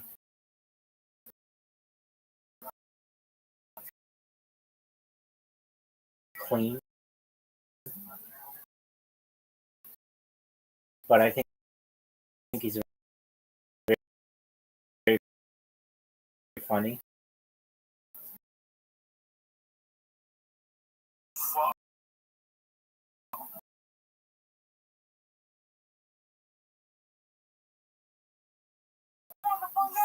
Yeah, I don't give a fuck.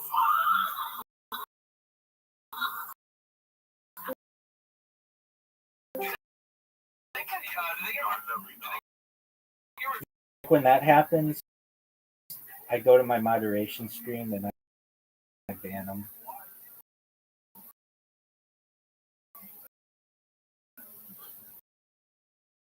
I even ban people who are sucking. So quickly. Can you repeat that, Audie? You determine so quickly whether or not somebody's 18. Yeah. Usually they just have girl from Israel who came in here. Well, I say she's a girl, but maybe she's figuring her. She came in, and I'm like,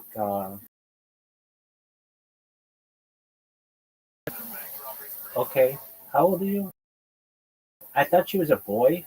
She's like 23. I'm like, oh, okay. I thought she was a boy, so she sounded like a little feminine. Oh, this other girl came in here. I'm like, you have to be 18 to be in here.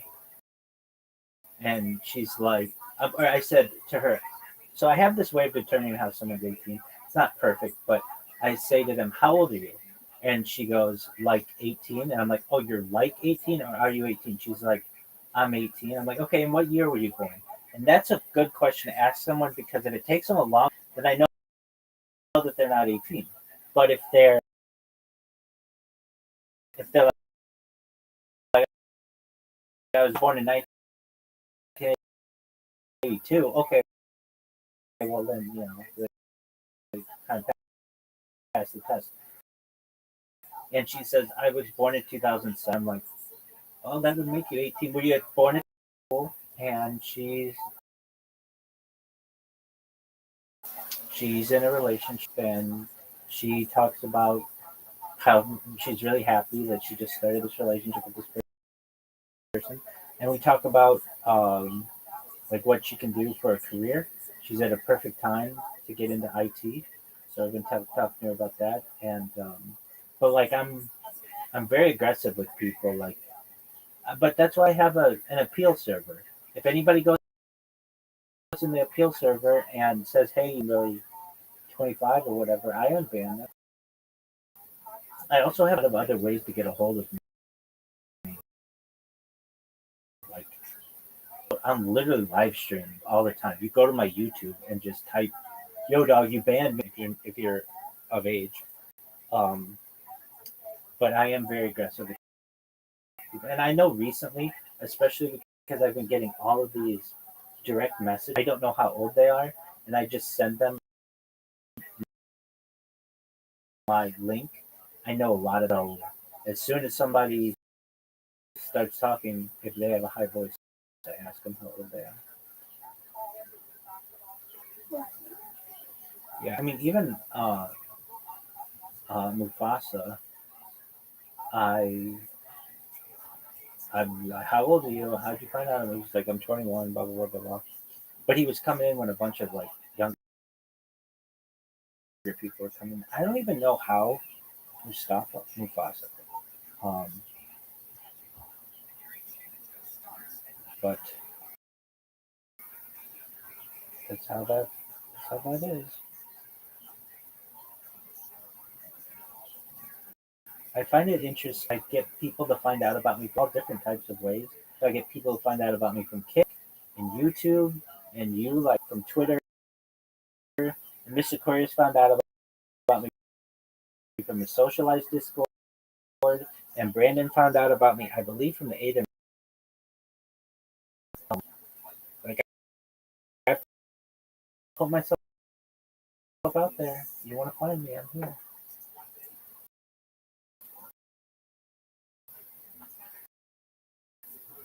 All right, we're doing back.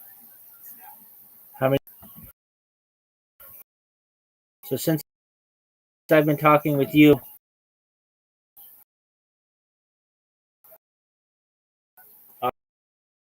Audie, we've had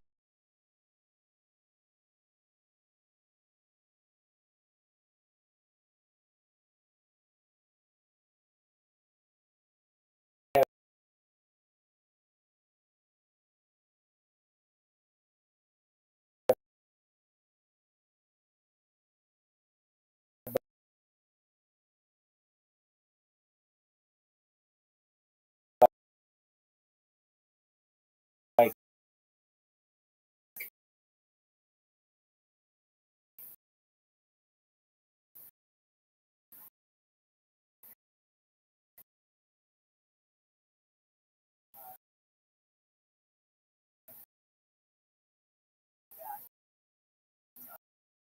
I think I started with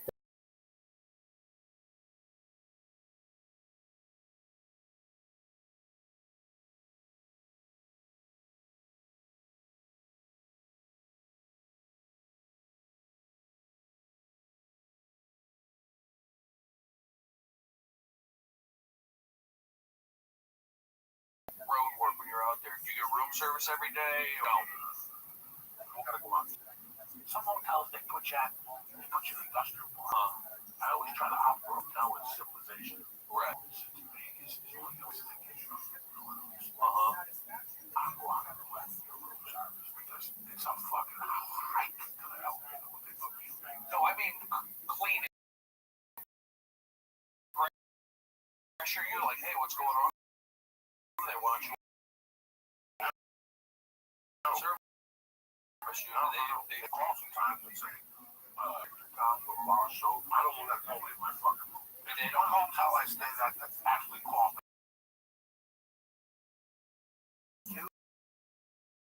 Like, let me ask you, Joe, if you're on the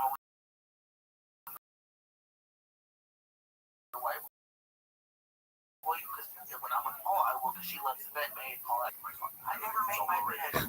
Cover it up with pillows. Off of why? Also made it to the green tank and mesh. What you call the one? There's a name for it. You pick it up and you cut the corner and you put it over. It's gonna have a grease in the hospital corners. Oh, right. You gotta have all that shit now. I ain't doing no more hospital shit. Pillows. I'm like, pillows are fucked up. There's no fucking pillow now. It's another half hour before it falls. I've been making my bed recently and it feels good. You know, and here's the thing. When you're a comedian or you're a go-getter or you're late, it's like you feel different. One day you feel this way, the other day you feel next. Some days I'm inspired to hear, some days I'm not. It's just hard to stay consistent. I mean, I'm doing good stuff, don't get me wrong, but it's hard to really, You know, you have to be brother. Or you it's a very good question. The question is, look at my life when I was unhealthy. I look at my life when I'm healthy. I have a pattern. There he is. I'm That's a great How are you? You're supposed to. I'm doing good. How Excellent. was you? I'm well, thank God. Have you worked on any of those Have you worked on any of those websites to get a job as a translator?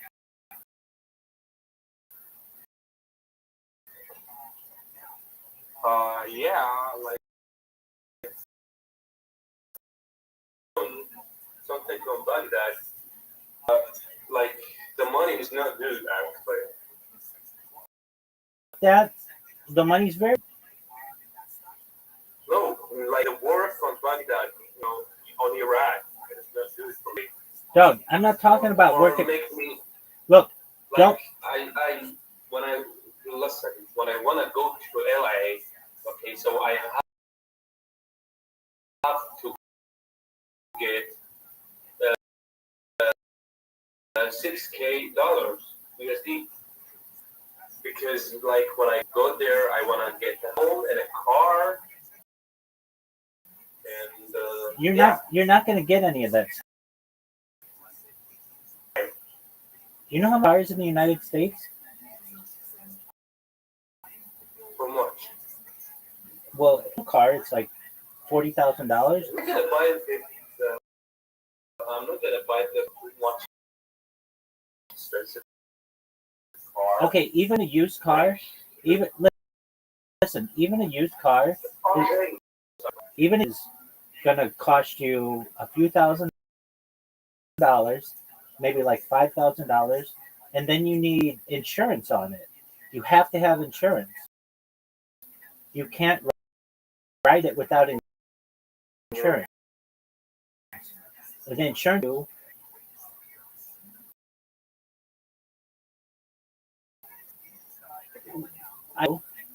and you know this, you need to get a job from one of those websites we went to that either pays you by the word, or I'm not talking about getting a job in bad.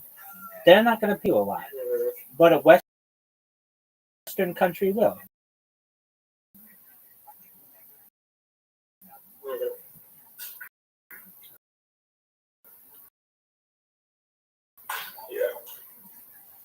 Yeah. Just use ChatGPT and say, give me a list of that hire people from Iraq to do trans in the Western world. It'll give you a bunch of them, and then you apply for those for the next hour, at least.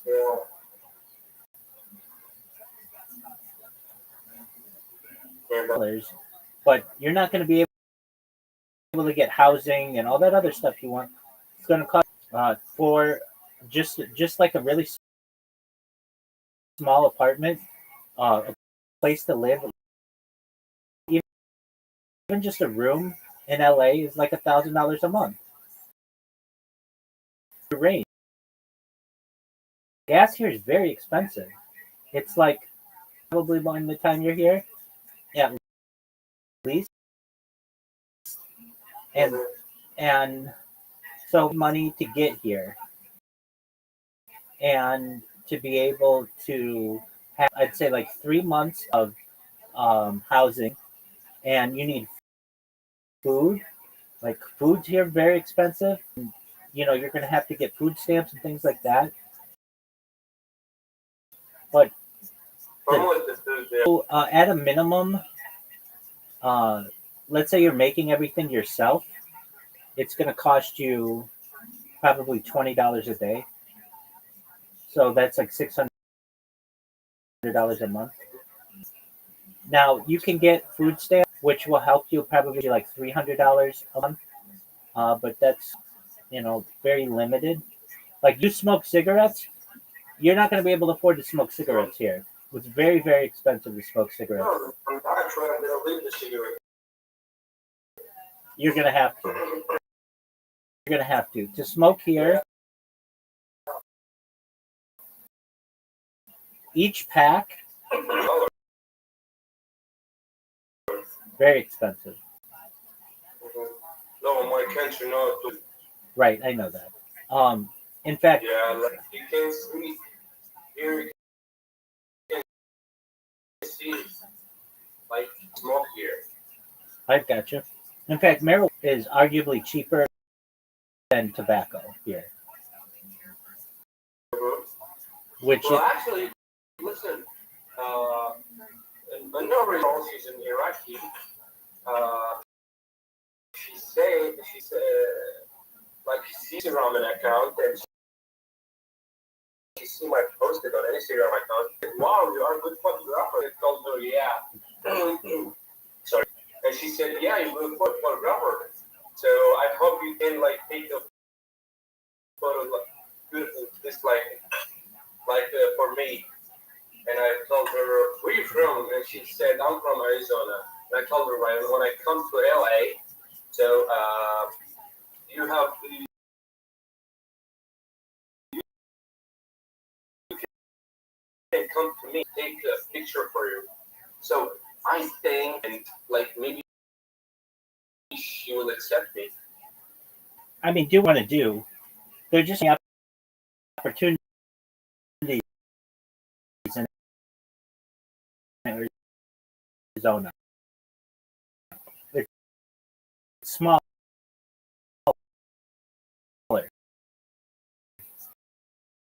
It's easier for you to get caught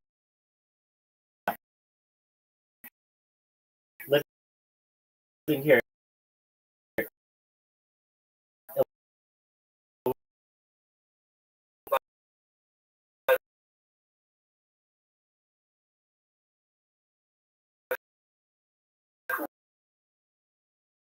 Which is better,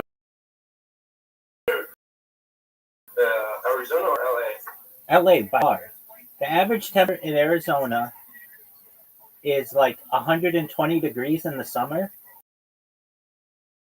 Be a photographer in the United States. Everybody can do that already. What they can't do is be a translator. Yeah, no, just understand what I mean. Like she said, you are a good photographer, and me, I can live with her. You understand me? Yeah, I She's mean, an Iraqi. I just dream, sure. Yeah. It is not a good plan. Mm-hmm. There are, I don't know, 10,000 Iraqi girls in Southern California who would probably. Really? Yeah, there are a lot more Iraqis in LA than there are in all of Arizona. That's a nice dream to have. What you need is a translation job. Yeah. Work on that. Websites and start applying. Don't apply for places in Iraq That's not what we said to do.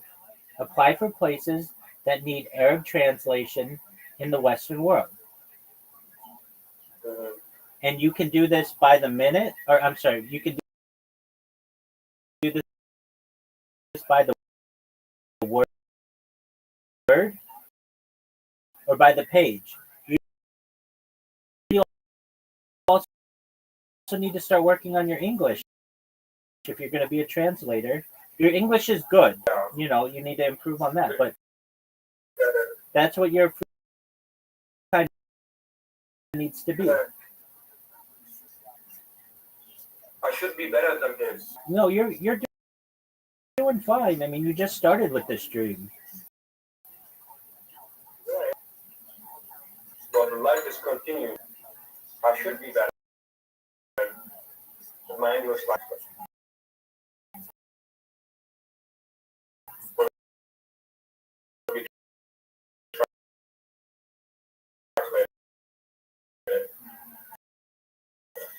I take this fucking thing throat pain, fiber. I take a pill for that before I eat.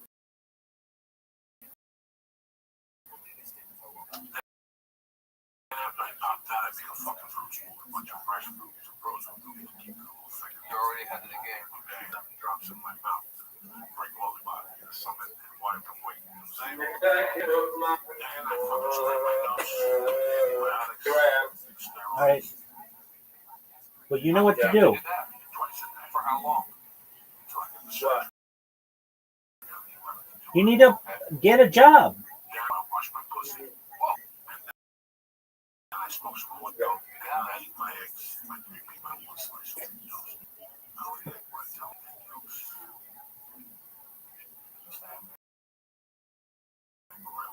Chicken went on around with that fuck white shit that smells like dick. It's dry and I get sick. And I can't even smell it. Tea right now. Yeah, some boy sweet up. I get oatmeal and coconut milk. Better like one joke. I like that. That's great. I walk by the school. I gotta jump 9 o'clock. I'm out there exercising a lot. Maybe half a mile. So I put a block.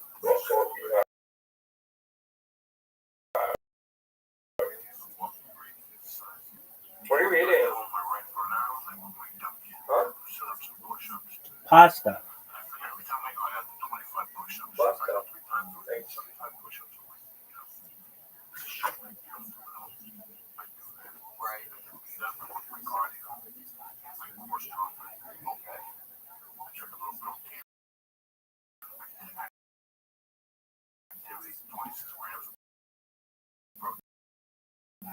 My electrolytes. Yep. I also take a small So, I will go. So, shave the I will word. get to see you. Shave your asshole. I mean, the line. You shave the line of that motherfucker. There's a lot of water that comes out of your foot. Oh, is that what's this one? Because I look at the liver and I say, look, girl, I at least got to be around this 12 to navigate a fucking keep right to a weight for spirit. I can't have a walking around and long. You know, it's a different day, 2020. I ain't got time to fuck around. So if I can live till she's 12, I'm good. If I can walk her down the aisle, it's fucking better. I can see her graduate college. It's better. The way I look at it, it's every little bit. Yeah. Every little bit helps. I'm not dying for nothing. No, this stuff. Stay up all night to catch a plane. How bad that is for you to stay up all night to catch a plane. You know, someone told me that I have the surgery on my liver. What surgery are you doing? My nose. And they said, this is why. Because when I first met you, you never breathed out of your nose. And he said, your body wasn't getting oxygen. That's what got you hungry. Once you started breathing, working out the ability of this shit nose. I was double taking it. Like, I shouldn't have the surgery. Because no, you gotta have the surgery. Your life's gonna change completely. Because now you get more fresh oxygen, which makes your body. And I test my pH every morning. It's really amazing because, like Dr. Willie said, when I leave, sometimes it's fucked up my pH. But after the walk, matches when I come back. Perfect. You're rolling. Do whatever you want. I never do it after the gym, so I wonder what it is after you just sweat fucking calories and key on. My key is outside. I looked at my fucking pants. Back there, when she's on your uniform every day. It's in the laundry right now. You have a washer and dryer, hang it up. I have to leave my knee pads outside. Even cocksuckers don't get their knee pads this way. They don't get their knee pads. And I think that's really good, just the sweat part. So we gotta break the sweat. That's what Matthew Sonic says. Break the sweat. I wouldn't go home. I won't go home and work out until this is all covered with sweat. Gotcha. And I could see electrical machine punching and all that shit on my own. That was my goal. I want to smell some of the reefer coming through the pores. You know, that cleans it all out. I can smell it, like go through my pores. Taken out with some orange juice and down into the mother's brag, mother of the earth. They say it's good for just detoxing. I mean, everything. So I take that. I do need to drink more water. You were talking about how important it would have changed if you couldn't pitch. Like, you do that a lot. I watch on Periscope. You throw like. Well, that was a one-time deal, actually. That. Well, no. But you practice. Baseball's in my blood. Right. Like, if you couldn't do that, how would that change? I mean, it'd be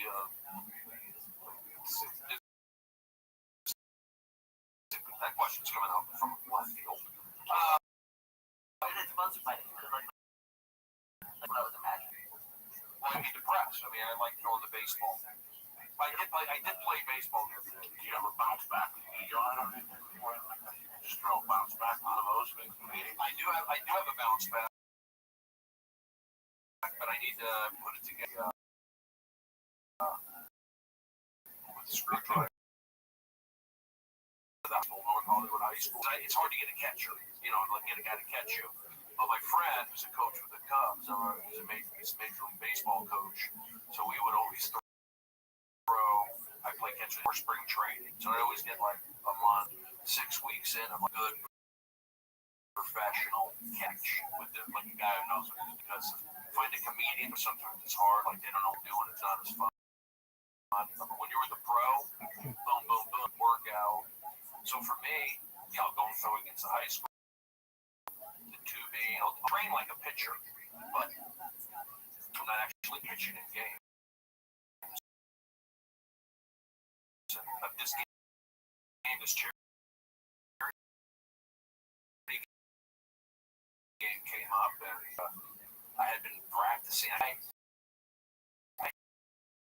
did throw a bullpen this year on the side. I still have it. I'm not playing a game. I didn't think like this game came out of nowhere. The charity game.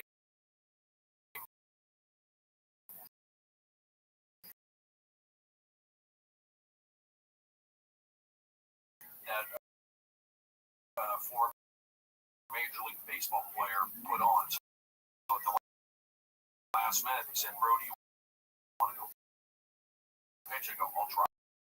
Because I just played catch and I threw a bullpen in spring training, and I pitched one inning.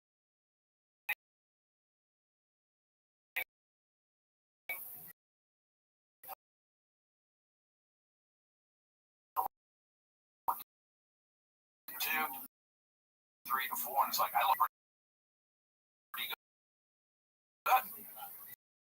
So it's kind of good for video. It's good for me doing it. It was like, wow, I got to do it. Well, it's like my world keeps you happy. That could be it. Hate that job, hate that wife, hate going home. So money is fucking everything. Well, money is not everything. I just want enough to survive to keep doing Periscopes. Back it happens. You can't beat it out. When you train jiu-jitsu, if you train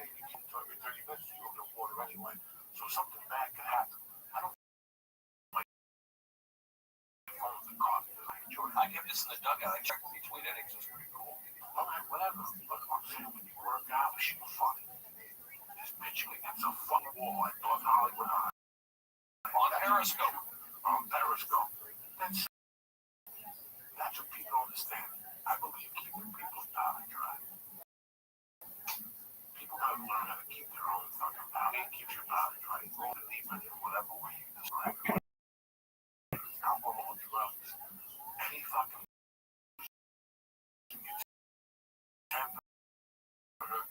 yelling, anything that controls that shit. Fucking circus and hang upside down for an hour.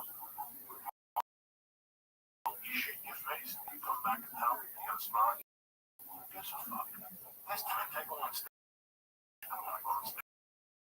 I don't care what they fucking do.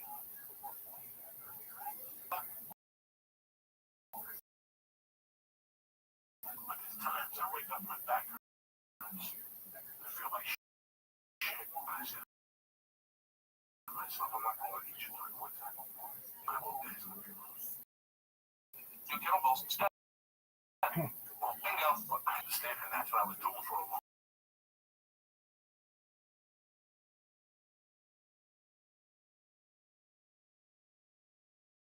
Man, when the cat was dying, you know,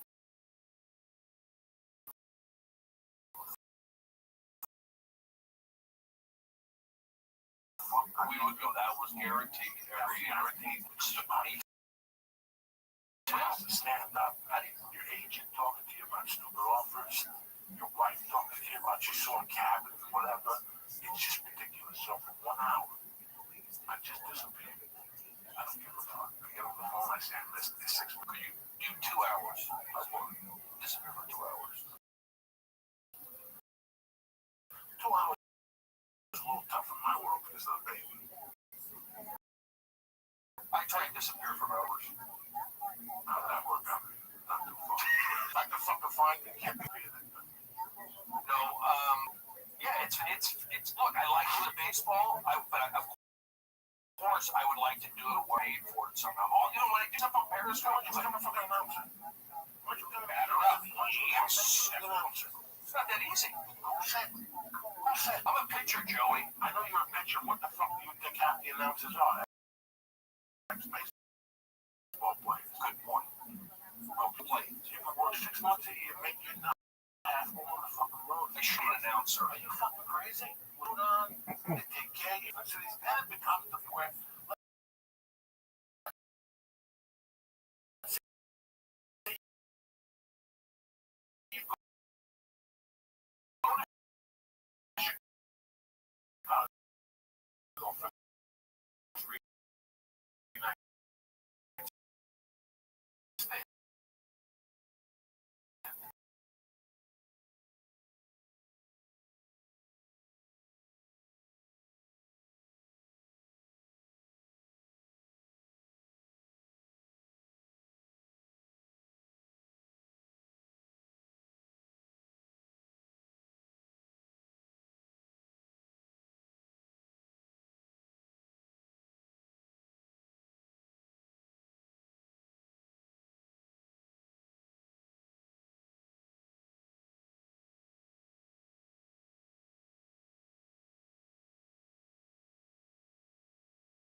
I do. I need to push. I'm not pushing.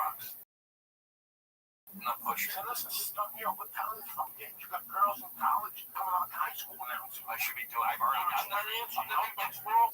Yeah, what the fuck? You're sitting on the sidelines. You like baseball. You say, No, that's what I'm trying to do. listen, bro. So you gotta make it work. What's the best way to be around pitchers, to be around baseball?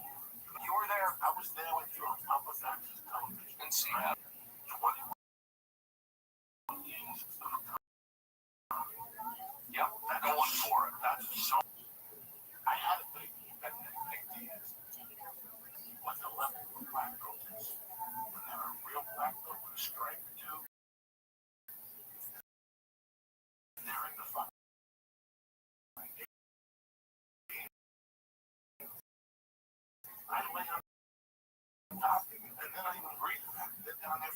But you know why I had that trust? When you have somebody like I made the story, I did one spot for 20 years. One of the my daughter, like the house, A young boy frolicking with my friends. Young used to sit across the room from one another and love his racquetball in the air. Anything bullseye anymore. Loser and starting with Seattle, we were there on Monday night for the Pittsburgh. Like, down in fucking Texas. How many people have we seen jumping down? Yeah, you know, people say, oh, well, you shouldn't be the Kevin Hart. I shouldn't be alive. I shouldn't be a Jimmy. I shouldn't be dead. I shouldn't be alive. Yeah, bang it up. Push at my little fucking shoe fucking Lisa had over there looking around 900 milligrams.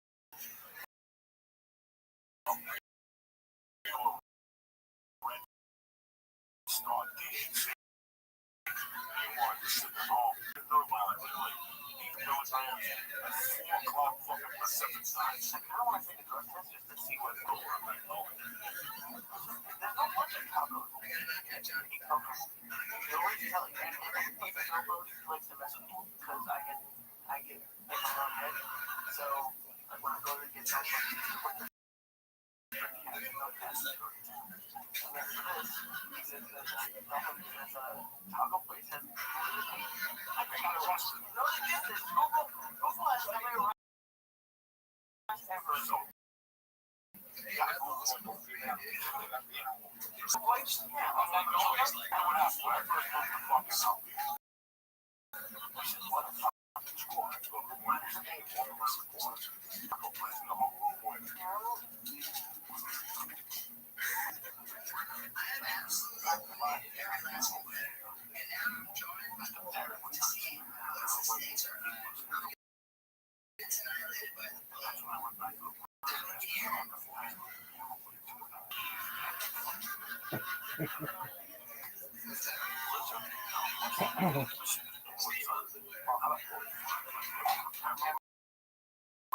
Amarillo, what are those fucking things? Armadillo.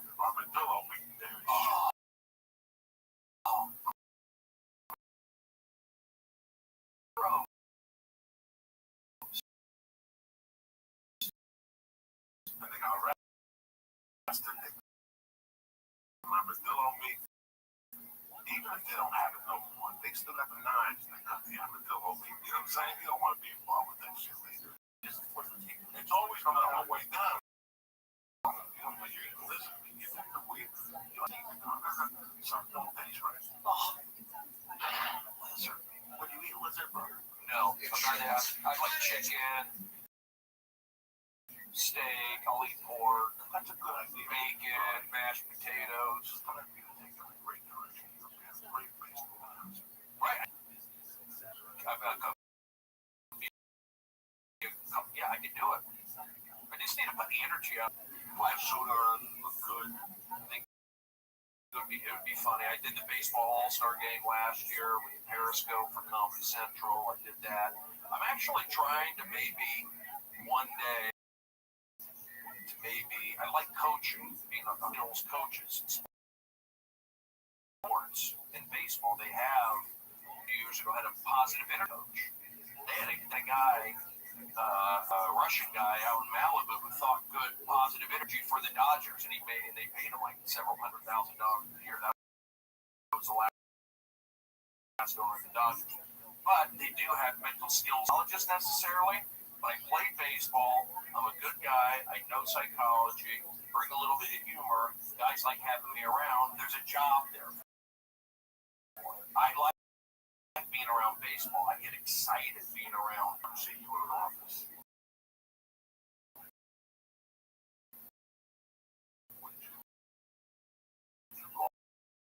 I'll probably be on the field. Confiding in me. So, and there's something to that. I know what when I played baseball at Arizona State, we learned all the base. That's what I put in being positive energy, yes, because it does work. It is mathematics in play. It does work. And then also, just being a best damn sports show, applying that, being positive, because when you didn't bring good energy, loud shit, show wouldn't be as funny, lights would go off, things would break. But when I got those kids on that show to sit up and pay attention, these football guys, it made it for a better show. So I learned about, especially with warm up, how energy comes into play, how it affects everywhere, makes it for a show. So they will work with all the kids, all the high schools, all the colleges, just sitting up. They like me slouching. Look, there's Michael Irvin right there. He's won 3 Super Bowls. Michael Strahan has 2 Super Bowls. You want to talk to him? They're not coming over here. You're not bringing it. Let's go. So, but it really, those years at Best Damn Sports Show, those 1,000 shows, really, I was able to apply the sports with show business somewhat. But you know what? You can only do that so far. Hollywood's more sensitive now. The things I didn't warm up back then, I can't get away with now because these kids complain on Facebook or they'll write an email. Whereas before you could flat out, they didn't, nobody had anything. So warm up, the last 3 warm up gigs I've done have not been fun because they just they don't want to cause waves. It's like the audiences are bad, and I care about the show. People don't care about the show. I've always cared about the show. I cared about Chelsea. I cared about Best Damn Sports Show. These shows, so these last few shows that I cared about that I'm not at anymore, people don't talk about them. Where I put my buzz and my energy, good things happen. In that warm-up, I started focusing on the Comedy Store. It's a hot club. Boom. Prince of Paris. So it's like whenever I put my mind to something, I can do it. So at the end of the day, blame, there's no negativity. I feel like I'm in a good position. I'm years going from being a warm-up guy to being that man. And there's a big momentum shift that takes a year to get everything going and then pushing in that direction. Dick Van Dyke was there. Yeah, Dick Van Dyke has been to my shows. Great guy. That feels good. The other night I went there, some Dodgers been there. Yeah. People out there supporting. The last couple of months.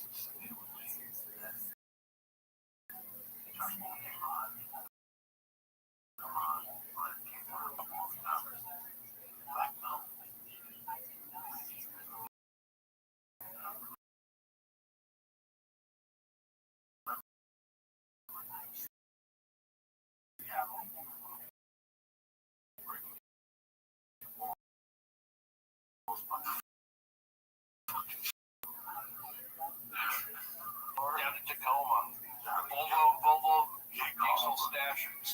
Volvo with the scissor. Oh my God, Lee, fucking salad dressing. Oh my God, everything. We were there all the time. It was good. I ate chicken teriyaki every fucking day in Seattle at one point or another.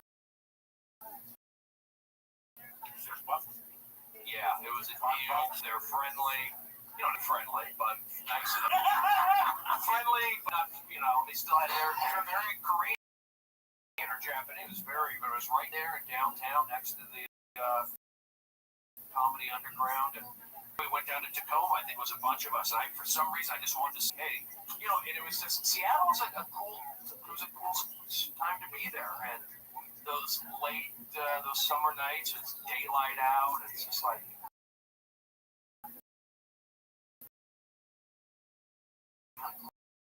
Cool, and I'll get in the back in the hatchback and listen. What fuck?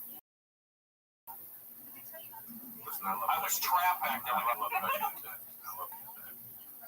Like he says to me.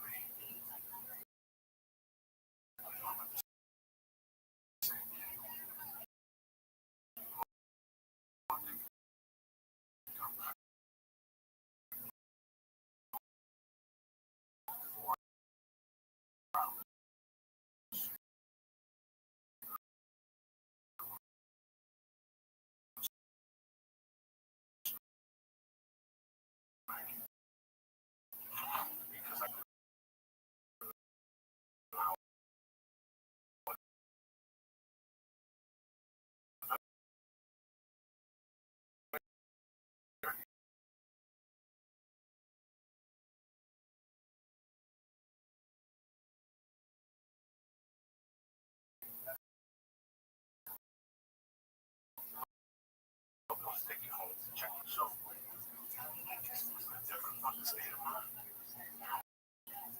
Take us an hour after you're done. We made it. The other day I saw a picture of Tommy Easter on Facebook. Tommy Easter got paid for Tommy Store. He had called me up. I didn't know. I was going to give him some time. You know, whatever. So, but I told him, like, the Comedy Store's kind of weird for comics, so they come in. Yeah, and they have to have an experience. I cannot describe it. I can't write a book with a fucking Steven Spielberg on the author. That's walking around there. Stephen King. Stephen King came over here right now. I could sit with Stephen King for a year. I think I'm going to tell you right now. He's put a picture up of him with 5 comics. Now for people who don't know what the fuck I'm talking about. When you do comics in LA, it's a different mindset.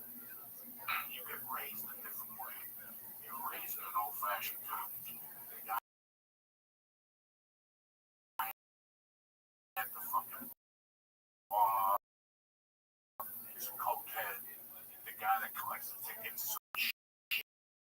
And when you watch the movie Punchline, that jump on comedy was a fucking club in the middle of New Jersey. And the comedy club manager makes it. Become a millionaire, blah, blah, blah. But at the end, it's your fundamentals. Okay, it's your fundamentals. Comedy, when New York is a comedy, I have fundamentals. This kid in front of you right here, I used to torture him at Monday nights letters. He had a public, what was it called? Cable access show. 21 fucking years ago. So do you want to question, bro?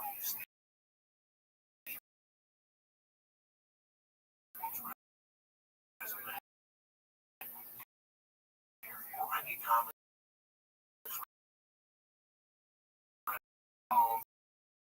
between the 6 of them, they probably got 22 films. Guess what? When in their mansion 20 years from now, counting $100 bills, because there's not a day that I come off that stage. I don't think of a night on the underground. I cut my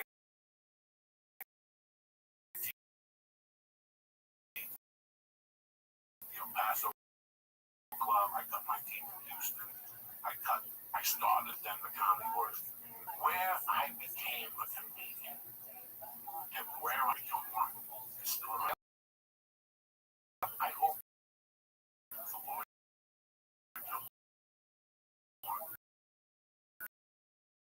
first time. That to me, like see Laurie now, she knows I know. Whatever big world. Different heads when he comes down. I got the features.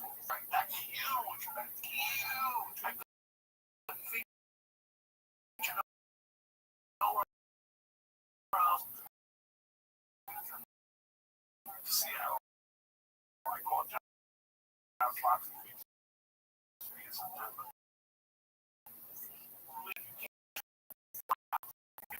There was 15 people. You know, James. And yeah, you like some guys. But for me to do a movie with Eddie Murphy, but I learned so much. And look, that's the first one back there. You know, that's the first one we have to provide there. And all the things we learned. Like, that was our first trial and error. That's it. That basement will lie in my soul for the rest of my life. And I got all the respect for the company. And I'll tell you how strong that basement is. That they're same class. Wolfer's still alive and kicking. Still alive and kicking down there. You know, we cross paths. I cross paths with the best damn sports show. We cross paths with him on Chelsea. How could that be possible? Because we learned the fundamentals there. The fundamentals. Jim Romano.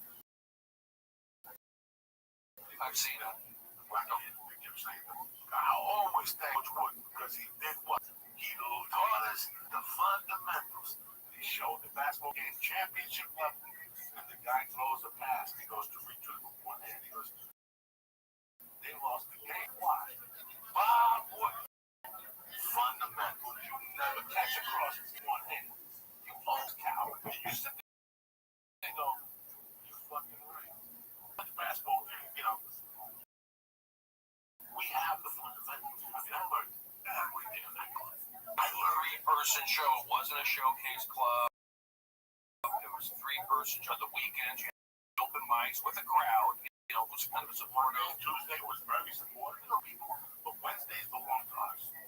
So either me, Brody, Gavin, Josh Wolf, or somebody else got the door, 70% of the door, and we got the promoted. And we take the money, give each other enough money to get weed, and then we go to the restaurant, call Mick and Schmitz, and get the happy hour from 11 to fucking 2. They would have a hamburger for happy hour for $2.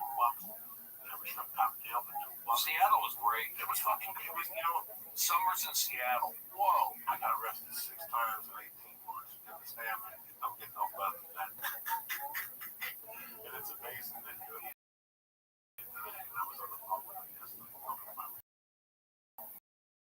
Yeah, energies. Put it out. Yeah, I learned that, but you're the one who also told me, because when you start there, I made it to where, okay, I was getting to maybe host a show. That's about where I leveled off because, you come there, they don't know you. It's like, you first impressions, and I was fine with that.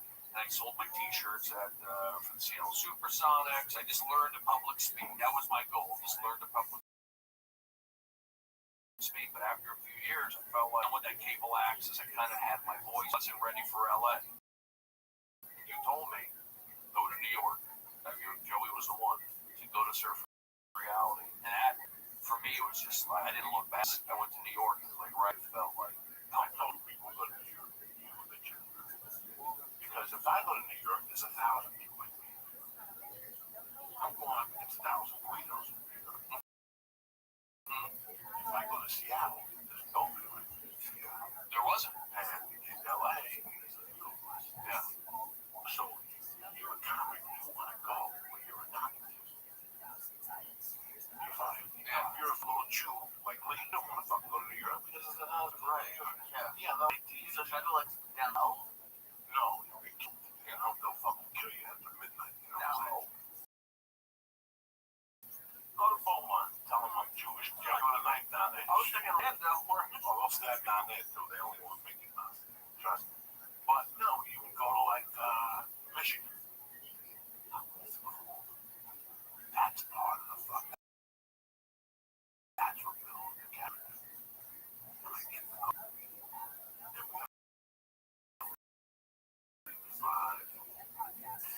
got money, stop and see if they're like gas.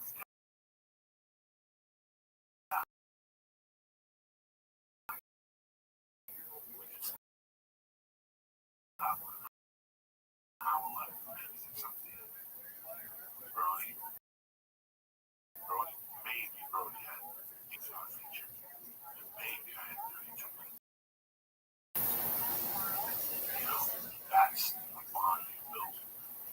That's something to see that vulnerability that you remember.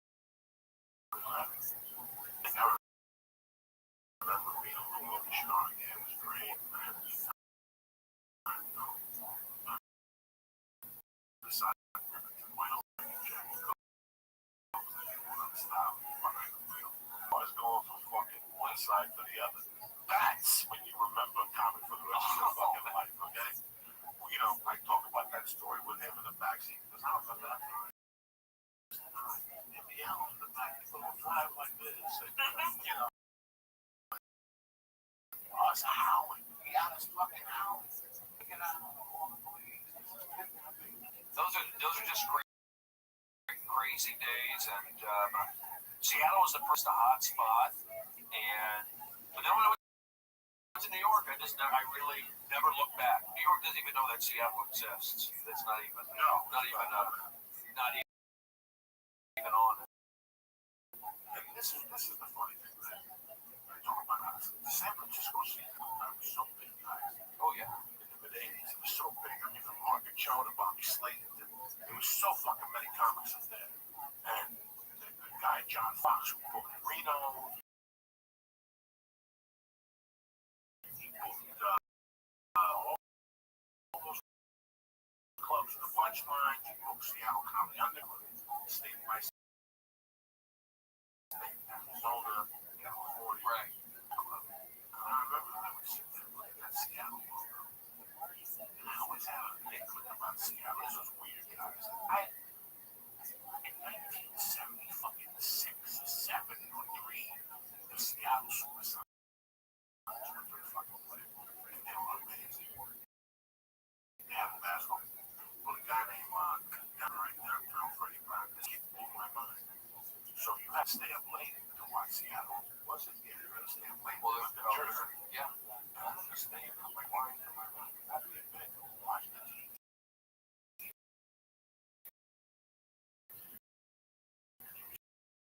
Show the city, Seattle. Yes, yeah, I'm on the show. I'm going to go grab a kick here. I'm looking for a big thing. That's Freddie Brown. He was this show. Chubby guy. That drank beers in the back. And pop 30 footers. No, he has no respect.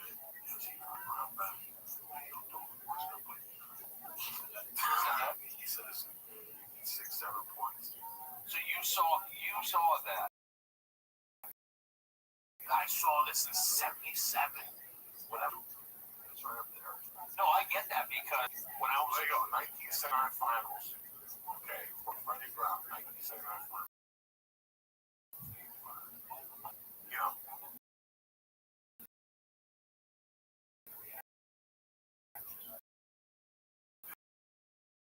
This guy was a fucking look what he was built like. He had a tremendous team. Look.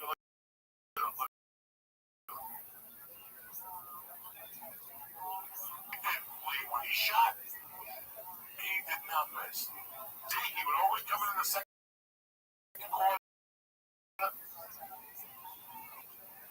They had Jack Sigmund. Big Bradley. Look at him.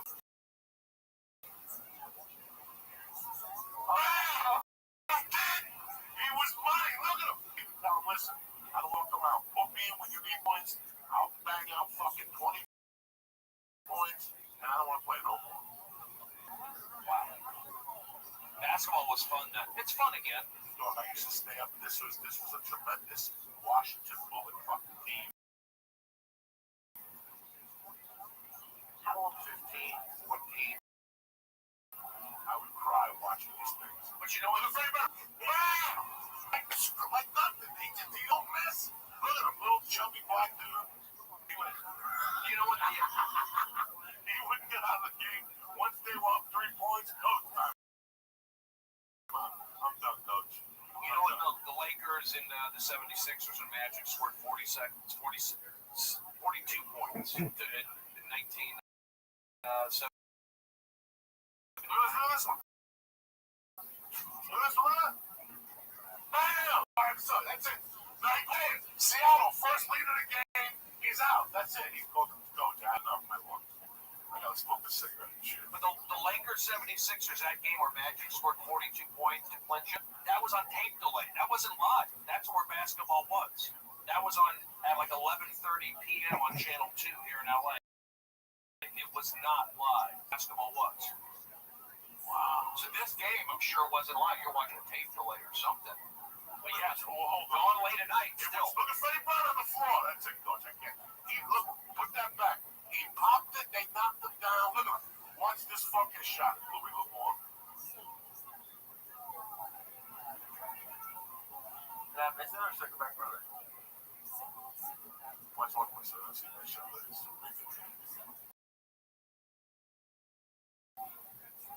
they even play funky music.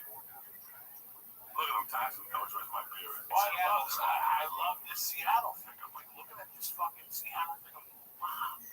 This is like, I don't know what's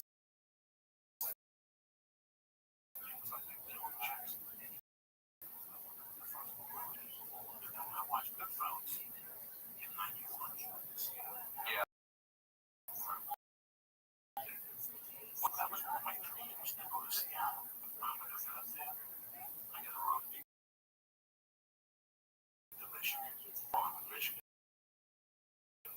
I found the fucking place. You know what this one? I'm gonna tell you about this one. This girl, hot girl comes up to me and said,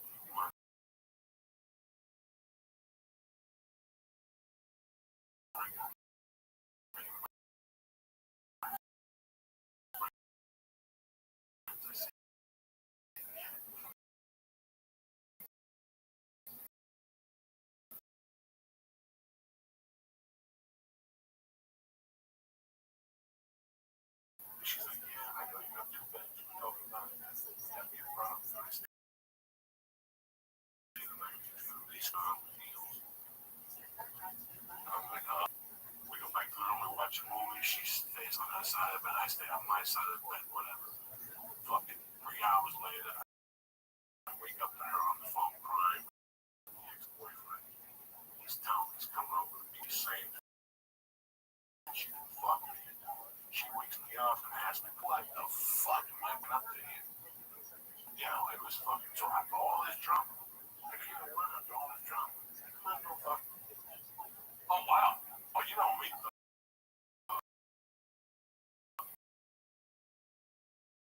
I asked her right out, this is bullshit. Now you're like, yeah. What'd you think? We were right home, everything I know, the house was away. Oh, yeah. So on the way home, I go, listen, dog, you can't just sit here like cigarettes in my car. She goes, what can I drink? You take your fucking clothes off. You know, she smoked in my car. She took the clothes off. This chick was crazy. You're right, though. I love crazy. I'm like, I gotta take a ride. This is tremendous. Went back to the house, and guess what? Went back to the house. I felt so bad, guys. I didn't have to. But I had such a good time. Like, she took me out of my funk. Like, sometimes you need your fun. And you just bump into somebody. And at that time, I needed coke. I sat with this girl for 3 hours. I talked to her. At the end of the day, I went to her friends. She's got this Indian boyfriend. And it was no problem. You know, he's outside with a car. I don't know what the fuck's going on. In those days, I had a flare. A hanger and like a fucking BB gun. I had nothing. I had no weapons, no shit. I dropped her off. I gave her my number. This hot girl was not gonna fucking go with that. Just driving down on the drive. She's not gonna fucking go. Guess what? She called me back. And she came to go. She drove to go. She stayed over for 2 weeks in my basement. We go to my camp. We have a great time. And she says, I'm going to meet my friend in Seattle. I'm a job. There's a stripper. I'm up there fucking trying.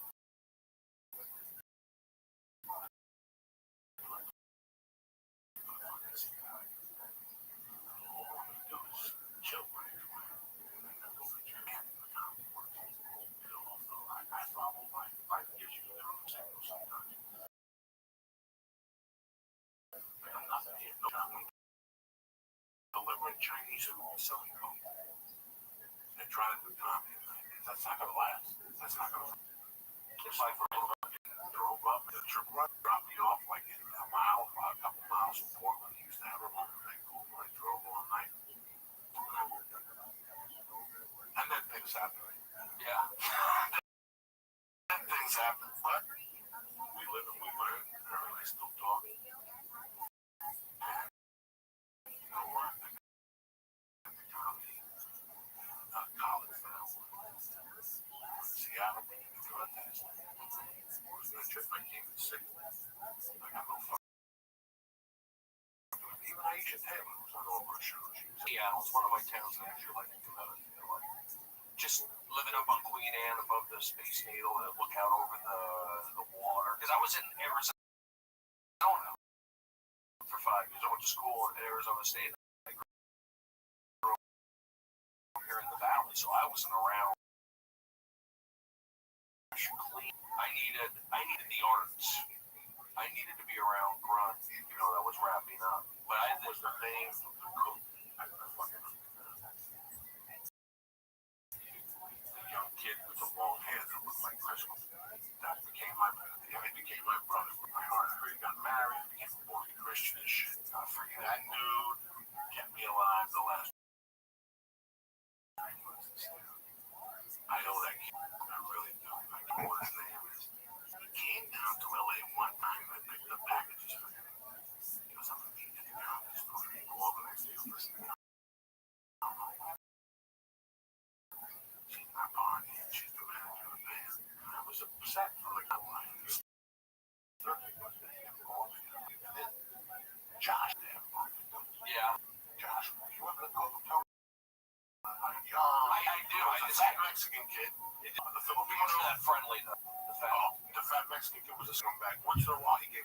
nachos and shit. Yeah. And there was the Filipino bartender upstairs who was a dick to us.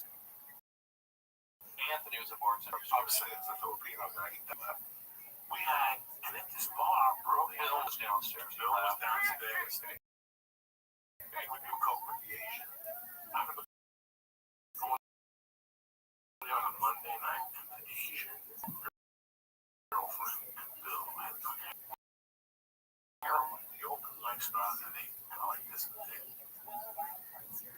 They're fucking cunning, and I had to get the door guy.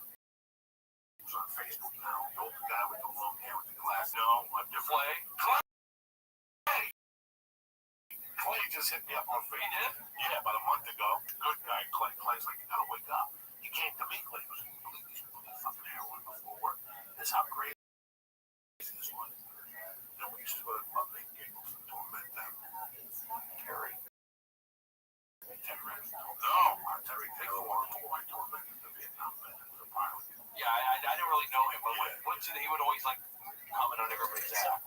Right, but he would comment on it, but I would be clean.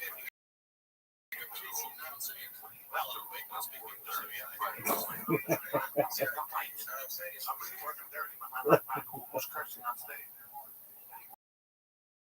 Went after the track guy one day. Right up to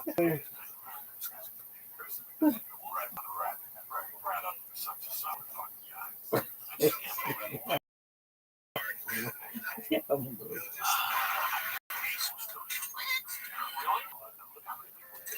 know what I'm going to be doing. Oh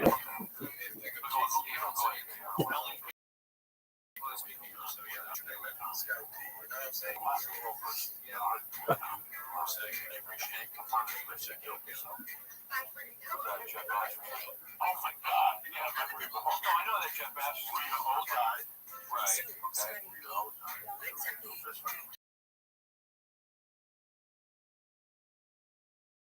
Okay. No. Not really. Told you, Lee. Hey, those are cool. I should have a penis in a jar.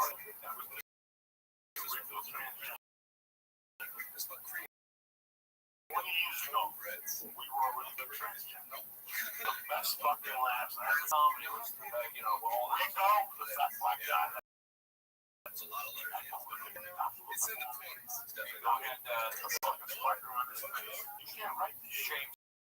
James Hennigan, the whole wife at 50 to start stand-up comedy.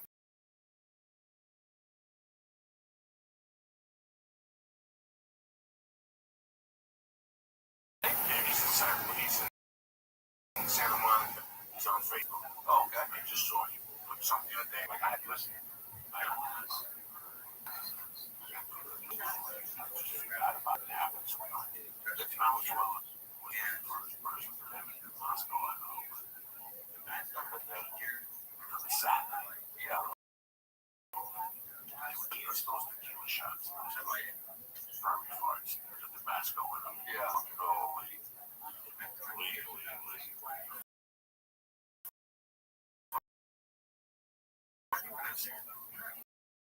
Was that a rough for real Moscow or? Yeah, they were college kids. It was all up there.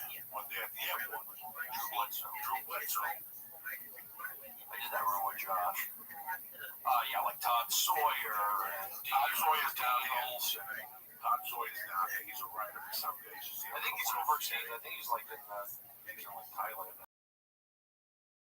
Is he? Kelly Moran. Still here. Val Myers is still Alpha. I don't know where Alpha is. Yoshi texted me today. I know that fucking the black kid's still doing comedy. Floyd. No, It's a third, yeah. I know he's still doing it. It's the main. Chaz Aplin. I don't remember. He was friends with Mitch Hedberg. I remember Chaz now. Okay. So there's Wally Glenn, Ron Reed.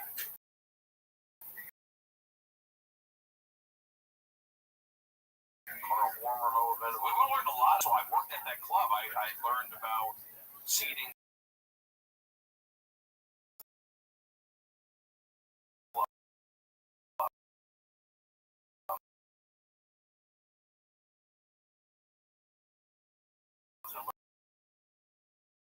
about the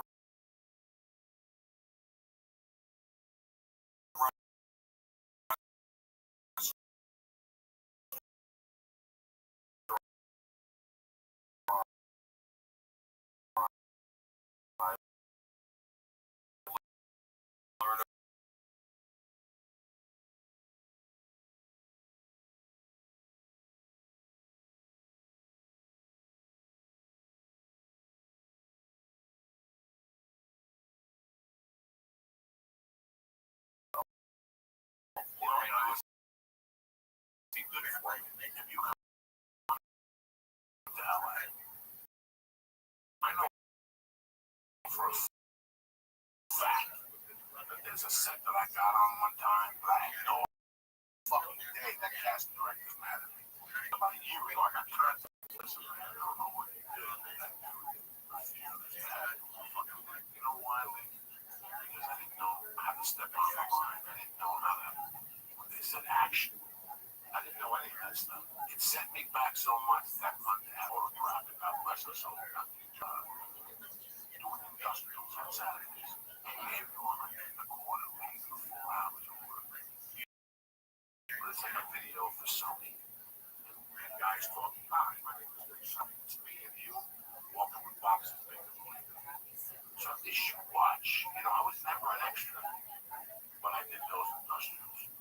So you understand what I'm trying to say? People by doing those things in Seattle, nobody, because, you know, when I came out here, I did basically didn't know what I was doing. I did a couple things. I didn't know what I was doing. Also, James, people, when I did a particular thing I did, people just come to me. Tell me, guys, did I cast 1,000 fucking movies? He knows what he's doing.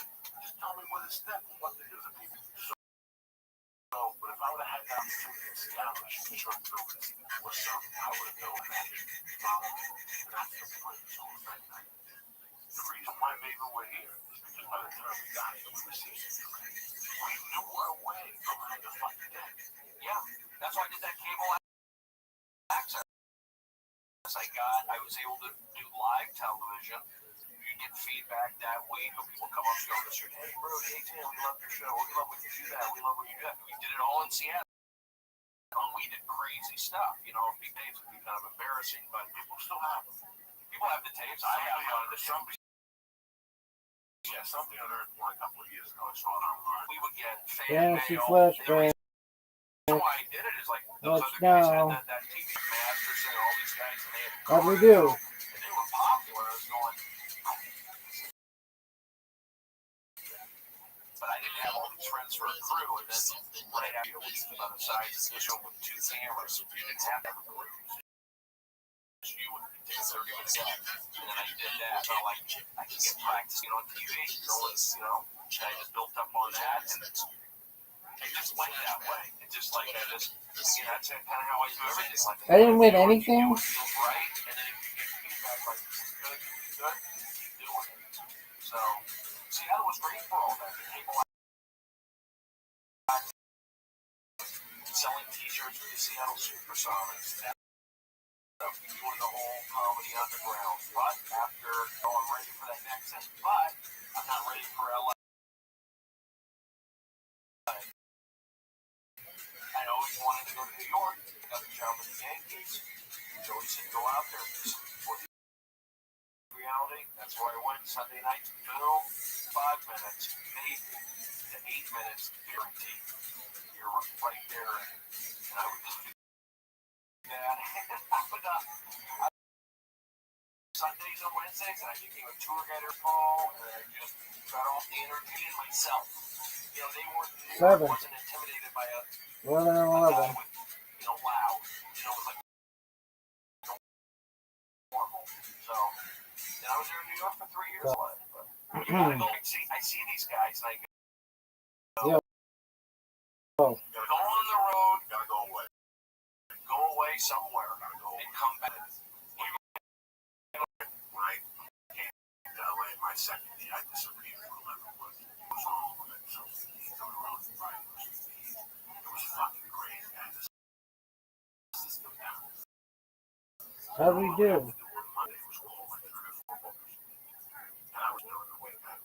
All right, here we go.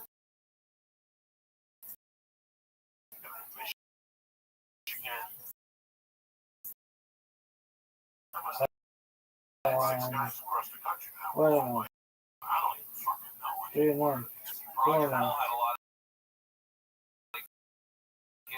5-1, 5-3, 6-3, 6-4, 6-5, 6-6, 6-7, 7-7, 8-7, 8-8, 9-8, 10-8, 10-9, 11-9, 11-10, 11-11, 12-11, 13-11, 13-12.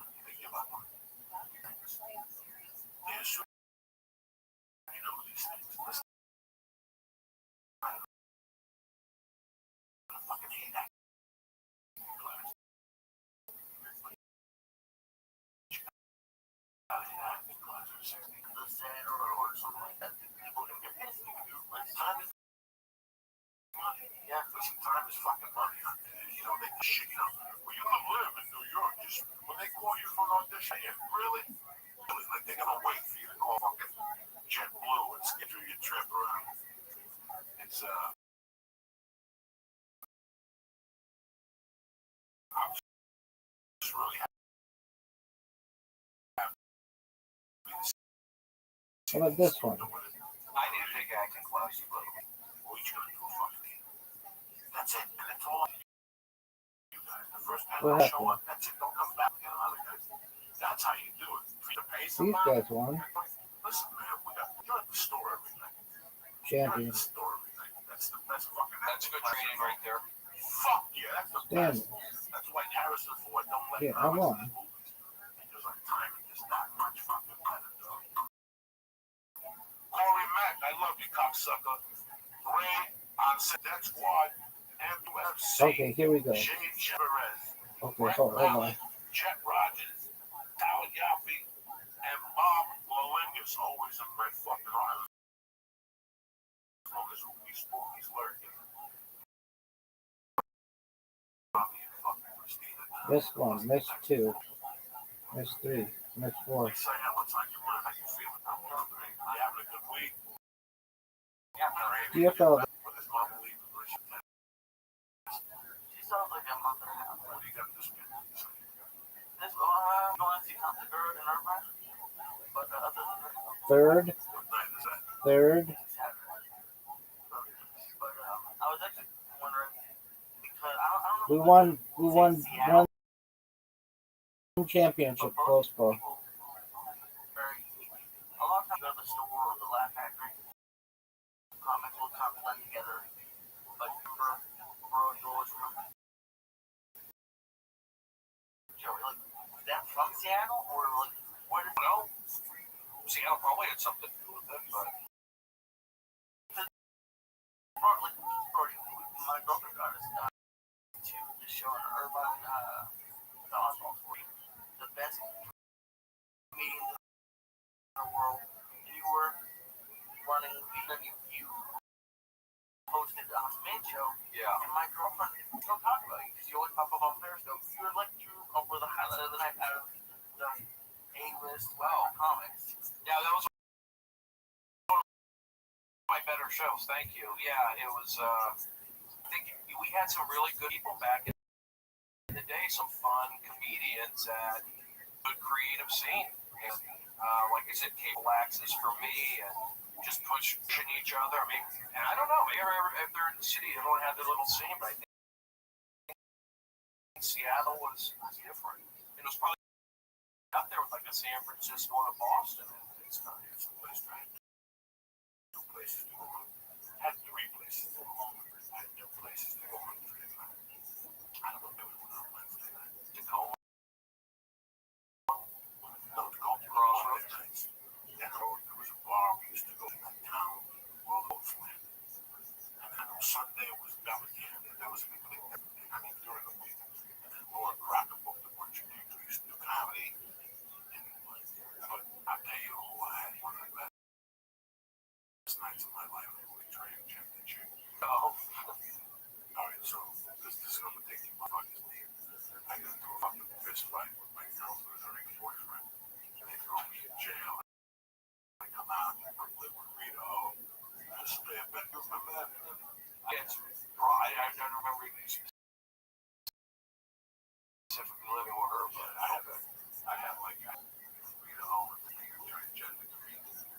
You know, you motherfuckers read the papers or People magazine and make your opinions about transgender people. For 18 months, and I learned a lot. You know, I fucking learned that she was very nice, First of all, got pills from the government prohibition, and she pretty much was so. She was a fucking. She would drink 3 pints of vodka a day, 2 pints of vodka, her breakfast was large. God bless her soul, because whatever she was very good. She, she was a man, right? She came over, she was half Japanese, half something. She cut a dick with a jar. She didn't cut it off. They did it at the farm, wherever the fuck they do it. Yeah. She kept that dick in a jar. Did she really bring it on the show, Brody Stevens? Did you bring it my bowl? I did not see it on the show, but she told me it was in the safe. She was going to have a safe, and I haven't hit it. I don't think she took it out of the fucking safe. Is it like floating in water? I don't fucking know. I don't even want to. Formaldehyde. Why would I want to see somebody draw? That's the last thing I want to see. I never even let her go there. I want to know how big it is. No. Well, she was tiny. He was tiny. Yeah, he was small. She would talk with that voice. It was a soft voice, but then she goes, yeah. Get away from my nachos. And then she'd do that for you. See, now, one of you fucking guys, though. You fucking laughing about me because she had a wig. She looking fucking little tranny. She looked like a little lefty in her face right now. Yeah. And she had like fake eyebrows. It was just a nightmare. And she was 5'2", but she wore heels or something. She was 6'5". Yeah. So she would walk like really slow. Yeah. She'd say, "What the fuck is wrong with you?" Like she did a cigarette with the cigarette shit. But the whole day she'd been drinking. And where was that? I don't know how to say this. Until we got back to Mike. We'll have another conversation because when she switched, she thought she made a mistake. What do you mean? That's what made her drink. That's what the world don't know. That once they make that jump, this the rate of suicide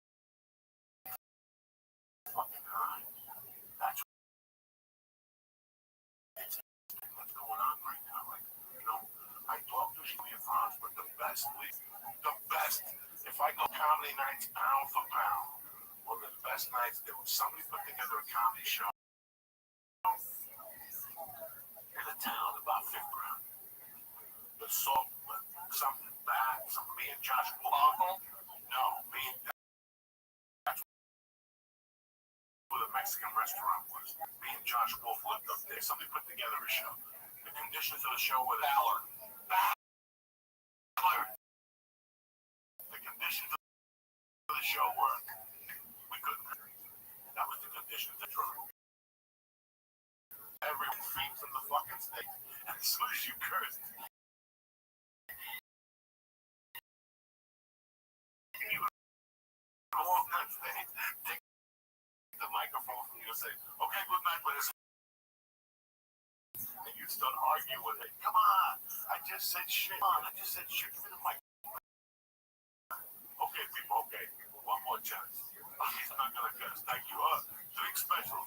Play a fucking asshole. Okay, cancel. That's it. Everybody out. So, every time you see us walking on Wednesday, well, listen, guys, tonight I'm going to family in Australia with the kids again. No cursing. We go look at each other and watch this. So, curse. Somebody else cursed. He's bringing the camera. So we put Rita on. And she goes up there and she snaps. show you my fucking pricks, mother. Fuck that. She just went home and didn't know what to do. The foot was flying. He ran up there, took the mic from the stage, and he pushed off. Alright, so now we got drunk. I'm gonna call the police. You call whoever you want. I'm gonna call the police. And she's like, I need the police. I have a gun. She had a gun. Let it go. You have no fucking idea. You have no fucking idea.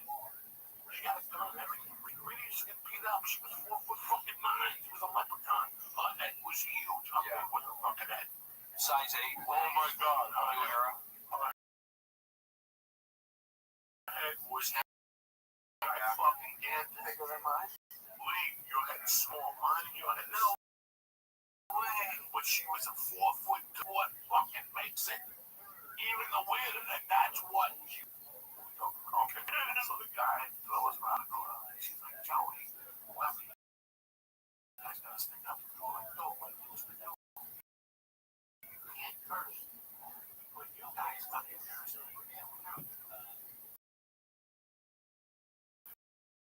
Not no money. So now we go back to my house. Right away, well, I'm just doing my thing. As I kind of smell it, and she's yelling in the car. She's my dog. Listen, guys, this woman would drink and drive at the same time. Like, I'm not drinking a bar. She would drink, and not a drink, mixed drink, but the bottle at the light. God, it was a different fucking type of a person. I'd be sitting in the car going, where's this car in the house? I'm doing a couple of lines, and she says, what am I gonna do with my life? Close. And I'm fucking pushing it now. Now I'm starting to have a good time. And I say to her, she goes,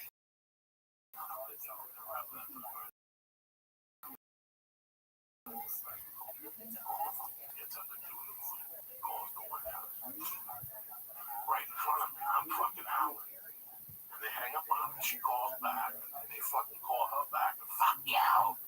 Fuck you! I'm a disabled, I'm gonna talk to the fucking person. I'm a stand-up comedian. They would not give me my rating. It was hilarious. I'm there feeding the fucking, call back, call the governor. I don't care what time it is. Poor Rita, so she used to dance at the game bar.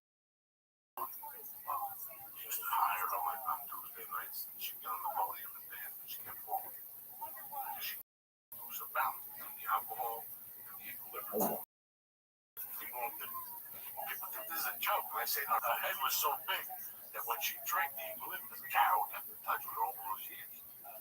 So one day Carol called me. She goes, hey, you what happened? She goes, she lost the balance in one of those clubs. Landed on her head. Oh, really? Got to go home. That's how she died. All right. Call back. Call the governor. I don't care what time it is. Poor Rita Holmes, skate bar. They used to hire her like on Tuesday nights. She'd get on the podium and dance, but she kept falling.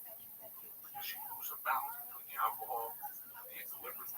People don't think this is a joke. When I say it on stage, they don't fucking joke. Her head was so big that when she drank, the equilibrium is Carol definitely. So one day Carol called me. She goes, hey, Rita Holmes is dead. And what happened? She goes, she lost her balance in one of those clubs. Landed on her head. Oh, really? Got to go home, and that's how she died. R.I.P. Rita O. I just want to tell you. R.I.P. Rita O. The legend of the Seattle transgender. We both know. Yep. Her and Taylor used to go at it. They would argue? Yeah. Well, Taylor would fuck with her. Because everybody knew she had a wig. The ugliest fucking thing in the world. That's the comedy scene at that stage. Rudy Sarzo came on the other day because, it's amazing how music is a report.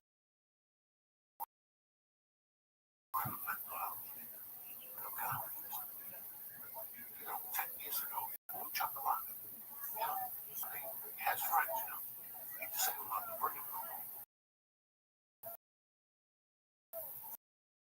They show up down at tuxedos and shit, homeless people. Right.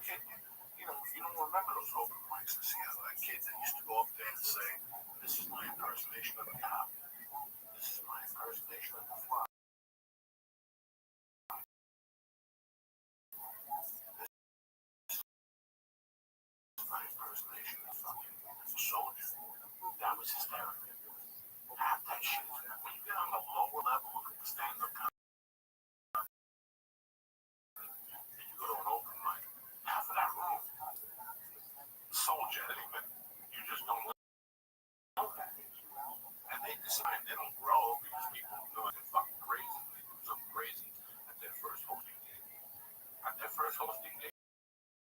snap. They disappear after the first those crazy motherfuckers. Yeah, there's a bunch. It does attract that kind of.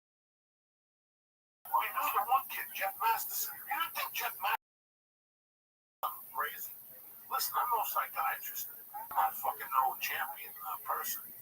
Jeff Masterson said something creepy to me during the contest or something. But I had to look at him and go, this guy is fucking out of his bird. Right. You know, He tried to push buttons sometimes too. very small. One of those guys. But he had a weird sense of humor. And he would say things that antagonize me. You couldn't punch him in the head. But I don't.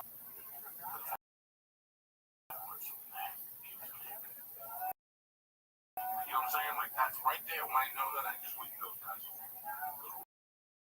We get each other with chairs.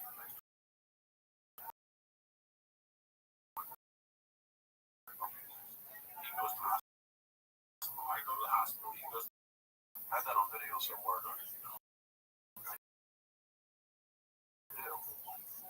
What was it? It was in the. It was Al Fox had a motorcycle accident. Paraplegic, partially. He walked, he had a limp and yeah.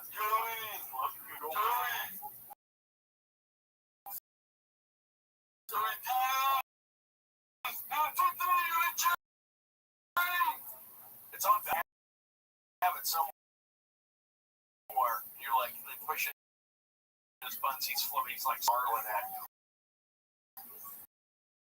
It's in the back. He was foaming. Yeah.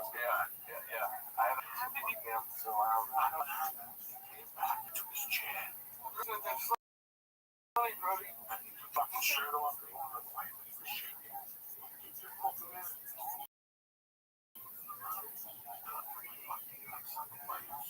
didn't know we did chair.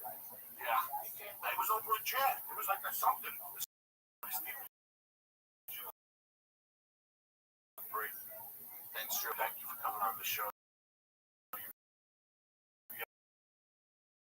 Any upcoming shows coming? Well, I'm out here. I'm at the Comedy Store in LA. I'm at the Improv here over, but I'm usually here in Los Angeles at Periscope. Shows are always popping up. Irvine. I still do audience warm up here and there. I'm having fun. Find out the next gig. Keep podcasting. This is all part of it. Beautiful, man. You're gonna give me those ladies. I thought it was pretty good. No, it's a good cast. That motherfucker. That's what I'm looking for. Give me that. Could have been a sandwich. Get you out of here, right?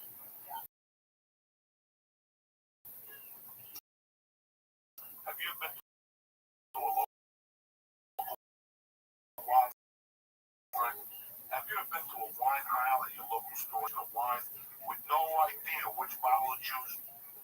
Most wines are like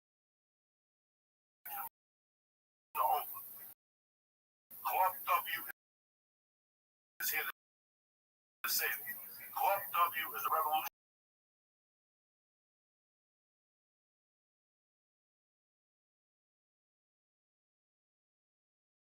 Being lost to the wall.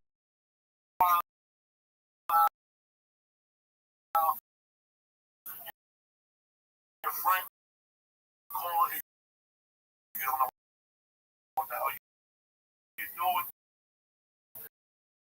You don't even know why the hell you're there.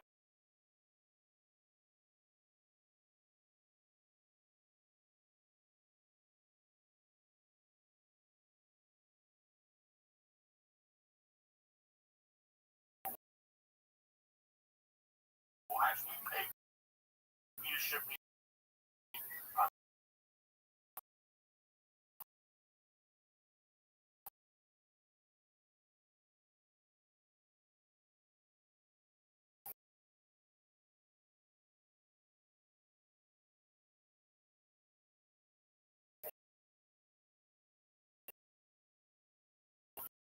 There's the 4 bottles or more. So take something off your to-do list. Just go to clubw.com/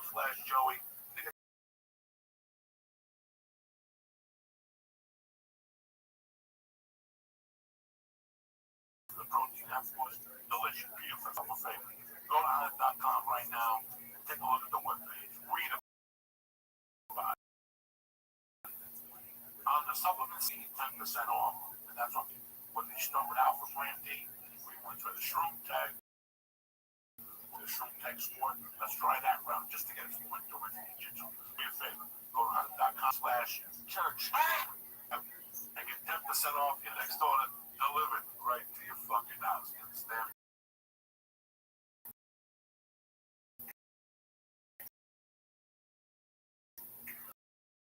I'm gonna be in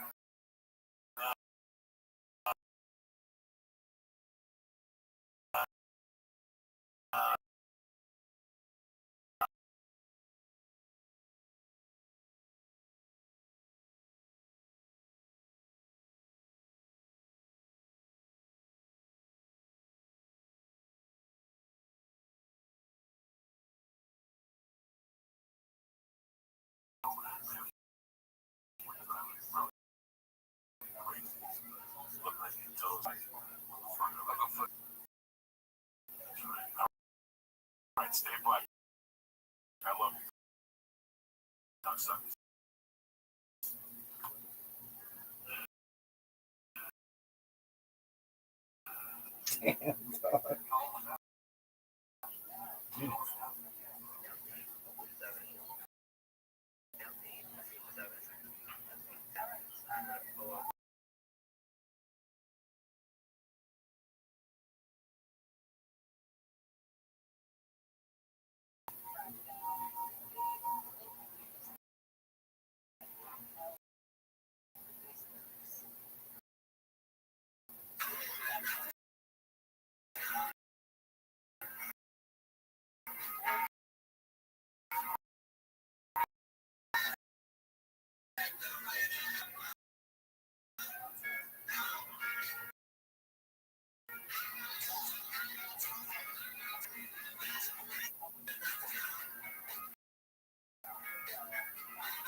Show is brought to you by Louis. I gotta take a shit. Guys, brother, sir. Who this one?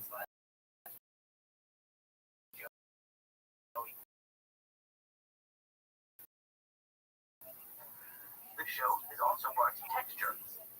Texture is offering our listeners free trial Positive. right now when you go to texture.com/joe. Dizzy.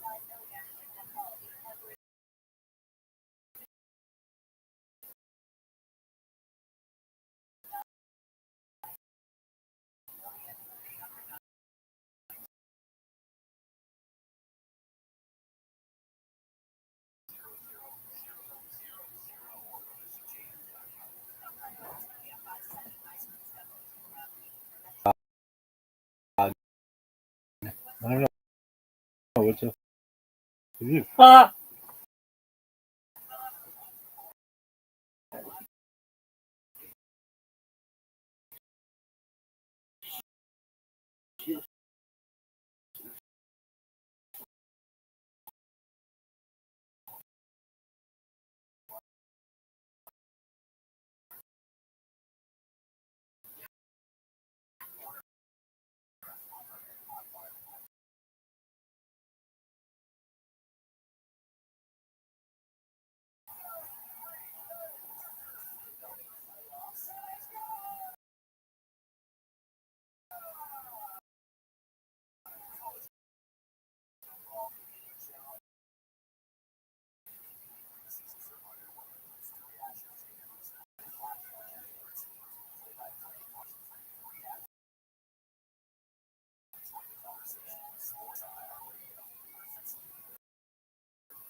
Podcast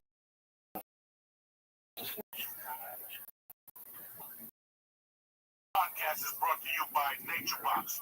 What do you jump for? You rely on your self-control to resist the temptation, and how do you end up there? You eat the junk food. Start tracking healthy with Nature Box. These snacks are tremendous. And right now, you'll save more because this is offering our church family 50% off your first order when you go to naturebox.com/Joey. Again, that's naturebox.com/Joey for 50% off your first order. Number two, here's something that you want. Many recent studies suggest that having good oral health impacts your overall health. Yet most of us don't brush our teeth properly. You can start brushing better. You know why? Today. Because right now you can go to quip.com/Joey and get your first refill pack for free with a Quip electric toothbrush. That's your first refill pack free at quip.com/Joey. That's quip.com/Joey. And number three, Father's Day's coming. You see him sitting there, he sits there all day. What do you think what happens when he sits there all day? I mean, your dad's a nice guy and the whole thing. But his ass don't mess like the rest of us. Just because he's your dad, don't mean his ass don't stink like that. Yo. That ends today. What up, baby? You're gonna order Hello Yo, Tushy. Alpha 8. Joey, what's HelloTushy.com? How you living, pimp? Are you from Twitter? Alpha 8, can you hear me? Dog. Alpha 8. Do you have an NFT or cryptocurrency? Alpha 8. How you living, dog? Can you hear me? Alpha 8. Alpha 8, that sounds like a Twitter name.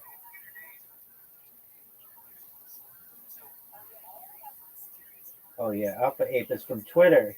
Shout out to John Wick Gems. Oh, you got suspended. That's okay. All my shit gets... Oh, Alpha 8, talk to me, baby. Yo, dog. Alpha 8, can you hear me? Do you know English? If you don't, that's okay. Yo, Real Schiller X, how you living, pimp? Long time no speak. How you living, big dog? Real Schiller X. Yo, what up, baby? Long time no speak. How you living, pimp? What's good? How you living?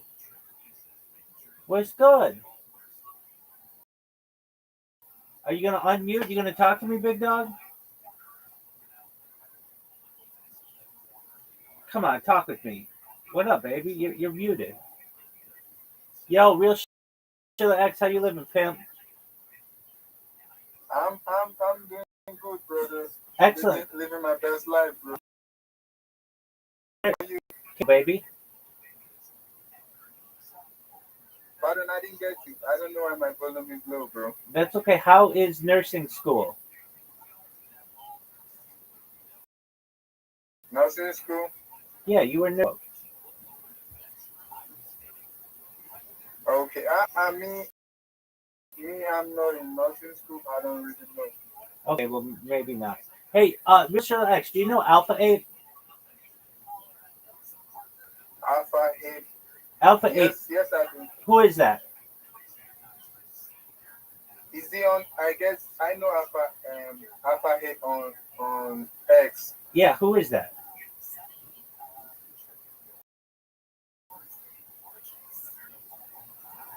Who is Alpha 8? I don't really know, bro. I've come across the profile, but I haven't engaged with him that much. Okay, what made you come back in here? Bro, because I care about you and I love you and I love what you do, bro. Absolutely. Did you get a retweet of mine today? Yeah, I saw your retweet, bro. That is one of the reasons I came in here, bro. Hold on a second. Did you see a retweet of mine today? Yes, I did. I did just now. No way. That's amazing. That's what I needed to happen. Did I retweet? Yeah, I saw your retweet.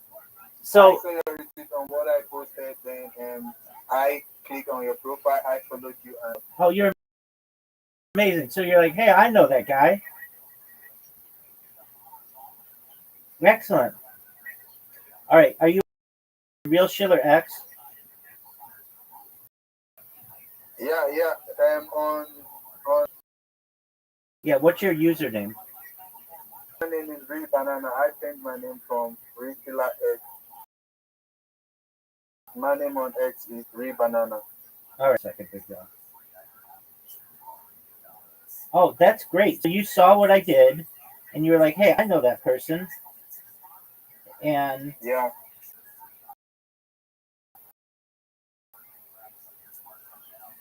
that's great. Okay. All right. Let's read your post. No, you're okay. You don't have to do that. Don't do that, because I won't see it. Just spell your username. REAL. Oh, just a moment. No. I know that's yours. Hold on. I know how to find it. Okay. Are you Real Banana? Oh, yeah, you did. Hey, there you go. Yeah, Ray Banana. We the Dutchman dog. And so did you do a Doginal dog recently? I just engage with them on spaces. I just grow with a lot of people from the Dutchman dog. That's amazing. Oh, that's so cool. Okay, so I know that project. They're nice people. Yeah. And they're all over. You know the Dutchman dog? Yeah, and they're all over Twitter Spaces.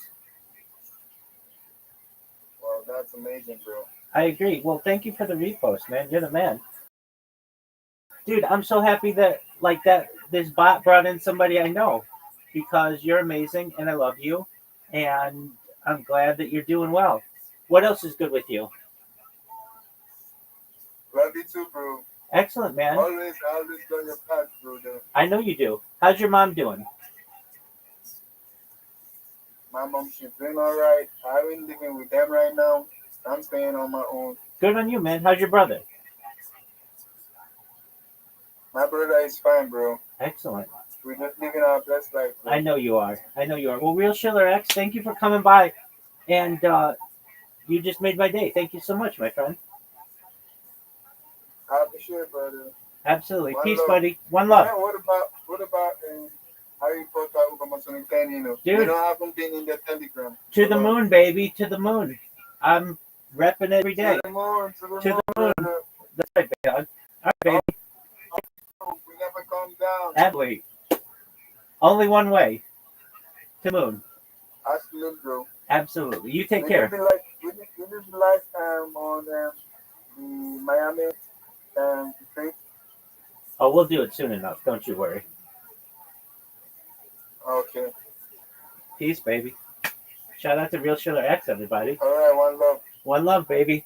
I'm gonna hop in back. Please do. You're always. This is still ongoing. I need to go on X space right now. You do you, baby.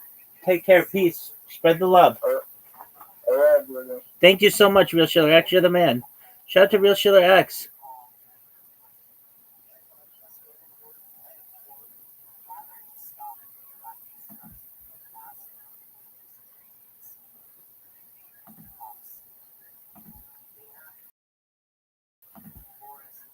Real Schiller X, I haven't spoken to you in like 6 months. You were mean. You're in good shape now, son.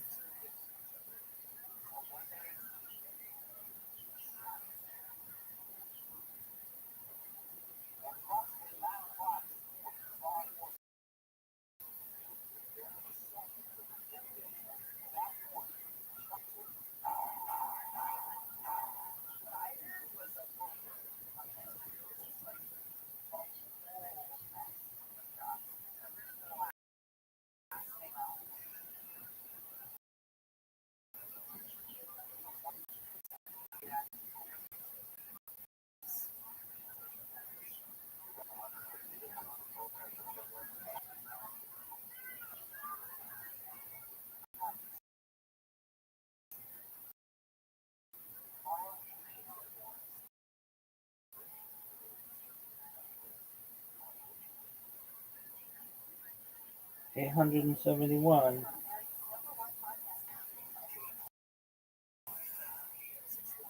Just relax. How's my dad's ass gonna stick differently? You know how? HelloTushy.com is a new portable today, which you can install on any toilet. You understand me? And it works tremendously. It's got a 90-day money-back guarantee. Let me tell you something. There's nothing like getting your asshole washed with a little mist 2 or 3 times a day. You'll avoid hemorrhoids. You'll avoid swamp ass. And now the summer's coming. You know what it really does to your asshole? Right or wrong, you would take a shit in the morning and you leave the house and you walk around, you mingle, but meanwhile your asshole's on fire. You don't know why your fucking little muffler's burning. You know why? Why? Because you got that fucking backup trip. No more! HelloTushy.com will take care of it. Go to HelloTushy.com right now. That's fucking amazing. Church, and get 10% off. HelloTushy.com. Hit it! Oh shit. Wednesday, June 7th. Are you kidding me or what? I'm feeling fucking Minnesota. But look at California. Yeah, go fuck yourself. Nobody wants to talk to you anyway. Lisa Ann, Brody Stevens, the master. The Prince Periscope. That's what they call him, PLP. No, I'm sorry. The Prince of Periscope. Well, who gives a fuck? The church and what's happening now. Lisa Ann, and your motherfucker. Oh, bam, bam. Kick this mule lead. They gotta hear the power shake. Feel this power, cocksuckers. Yes.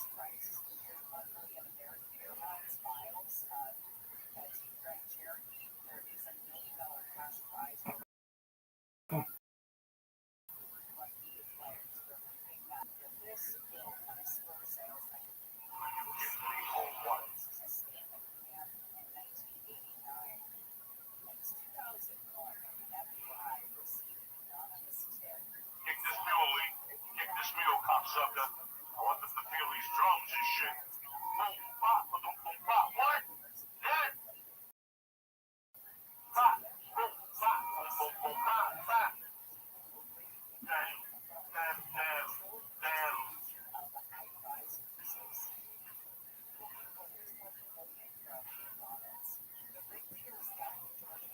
Too much.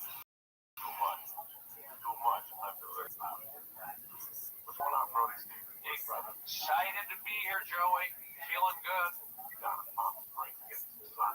Yeah, sunny, hot down there. Now, how much warmer is it down there? Today it was a lot. You know, it was about 104 out there when I left. Yeah, and the Dodger game they played this afternoon, it was like a marine layer, 70 degrees. I thought it was going to be smoking hot here too, but it wasn't. You'll go out. You can't fuck around this time of the year. You leave your house with a t-shirt, you go somewhere warm, you walk out, it's just fucking freezing. Yeah, it gets cold. That desert air comes in with the snakes and the coyotes and fucking, you know. You know, Palm Springs, it's just the cutoff, the mountains. It's like, that's the first spot that the clouds from LA don't get to. It cuts it off, and it's just, that's where the heat starts out there in that desert. And that's the great thing about LA growing up here at night. You got the marine layer, you got the ocean breeze coming in. So you go to a Dodger game, you got to wear a jacket. You go to Anaheim Stadium, it's cold down there at night. That stadium, they've got wind coming through there. Same thing with San Diego at night. And so you got San Francisco. Geez, all the cities are cold. San Francisco, LA, but you think LA and Anaheim, San Diego, it's mild. It gets cold at night. Rabbi has been streaming their life all night, day before the feature was 3 years old.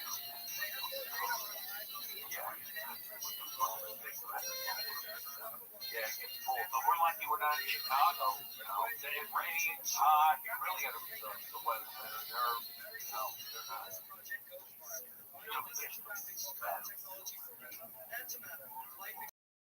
Extension technology. And Rabbi talks about Rabbi truly is the total package. And I think that's please join me and the rest of the girls at Rabbi's Discord server. The Discord will be /Rabbi. Please tell everyone you know about Rabbi.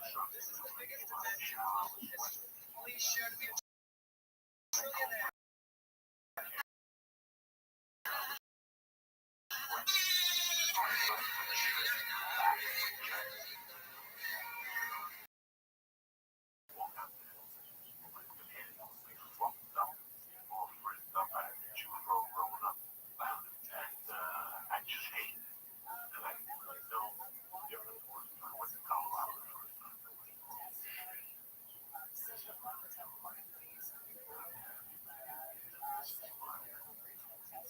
That's fun because I left New York not for the cold. I left for the summer. It was, see, I could deal with humidity outside.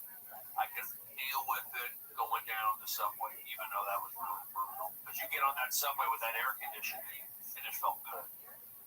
My apartment, I didn't have air conditioning. I had a fan and a water bottle. You know, that's what I had. So it was pretty brutal. And then but I did it. After 3 years of living in New York, I got it out of my system. Did the subway, did the subway, did the bus because the subway was not working. But got to see a lot of different people.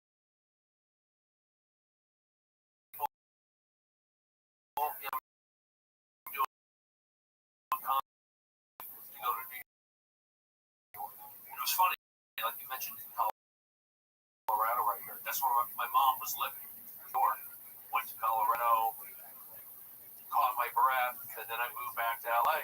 2000. That was kind of my plan anyway, to be back here in LA. Like I mentioned, or I mentioned on the Periscope how, I did an open mic. I started here in LA. I went on stage at Chatsworth, and I did that. I did a comedy workshop at UCLA. I needed that. We had our graduation class at the Comedy Store, and I did well back then. It was 93, and then I did one. I felt like, I did well. It was a Sunday night. It was packed, bringing in 5 friends. One of those deals. Sandy Seashore, Yo. Sister. What up? The Comedy Store. No one wanted to fucking talk to you anyway. I saw it with my eyes. Ever. My mom's boyfriend lived on Holloway up in a high rise, so I could see the Comedy Store, Sunset Strip, and you could feel that energy. And I wasn't like a big crazy, comedy guy, but I could feel that energy in the Sunset Strip. But I would also see the lights of Dodger Stadium. It was just knowing that there's a game going on there. There's a whole community going on there. You see the lights, and then you can watch it on TV. You can listen on the radio. But whenever I drive by stadium, the Rose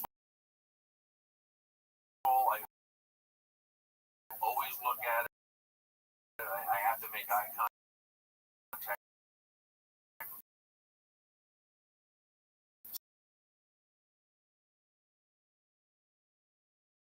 Out here, they I don't know. Yeah, growing up here,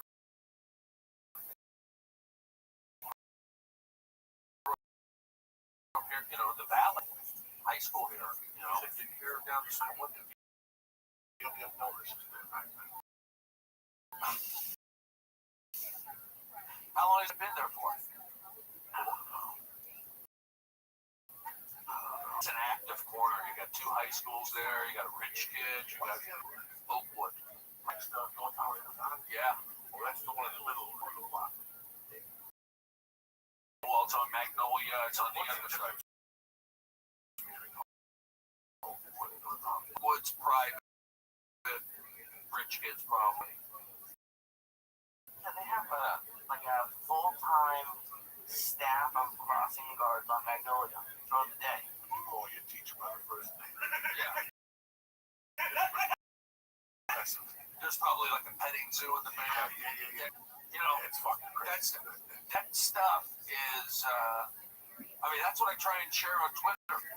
I went to those private schools. I told my mom, for a semester, and I knew it wasn't right. Which one did you go to? I went to probably like Valley. I think it was originally called the Valley School over on like Haskell and Sherman Way. You know, the Pettings, Notre Dame. Notre Dame's our Riverside baseball player, prospect in the country right now. Those 100. Tyler Green. Is it Tyler Green? Yeah. Kid throws 100. No, those schools.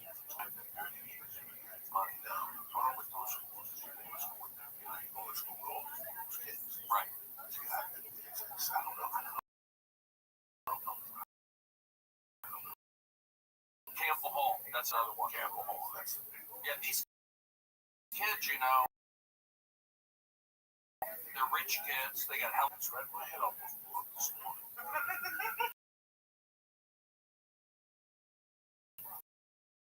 That's right. You're talking about fucking kids. That wake up, I clean the cow with the boxes and beat the cat. My daughter in the morning. Which one? That's who comes in twice a week to help with Mercy. Daytime and shit while my wife and shit. And she told me, what was going on? She was like, hey, it's the money. It was news to me. So I said, well, let me finish up in the office. Let me try to set cereal with that. That's right. I figured I was right a little bit and come back. I get down to the coffee place. I bring my usual green tea. And I sit there and it's not that right. I just wanted to tighten up a bed and try to write a little story. And these kids sit next to me. I don't count. A couple kids or a couple young girls. Just wait me. Fuck over down there in preparation. And she ran a line. I got a 2-year-old. I said, how old? She told me she's 17. I said, hell, and that's a big fucking publisher. So I've always known that I was Gracie Bird. I went to the meeting and I saw Mother Rose. Rose is always there in the afternoon. She was sitting. I still fucking know this. About a year ago, we were ETC hired like a parking lot attendant. He was a fucking really good guy. He was into it coming. At first, I thought he was a dickhead myself. But one day, he came up to me and he said, you can park it. No, don't worry about it. I was like, really? It says just 10 minutes. He goes, just need it. Don't worry about it. He goes, just right and stuff. So I tried to help the guy out whenever I go down. They went to come up. Bring him back. I'll leave. Like the rest of the fuckers, all those fucking supremacies over there. Like they act like fucking, they don't disgusting fucking people who got a little bit of success in Hollywood. Like their level, they're fucking Ingrid Bergman. You know, women that pull in there, they just pull in there and they don't park. A lot of women and they don't park right. Well, anyway, I'm sitting there.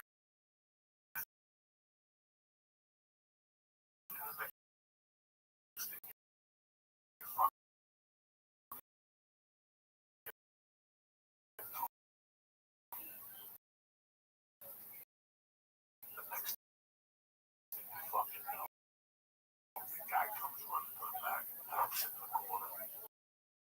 But I don't, you know, I don't smoke. So I don't know, I'm not smoking. Okay, you know what I'm saying?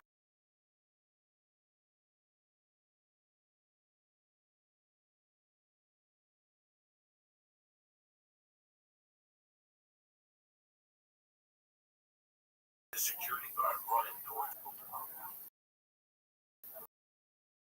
Right?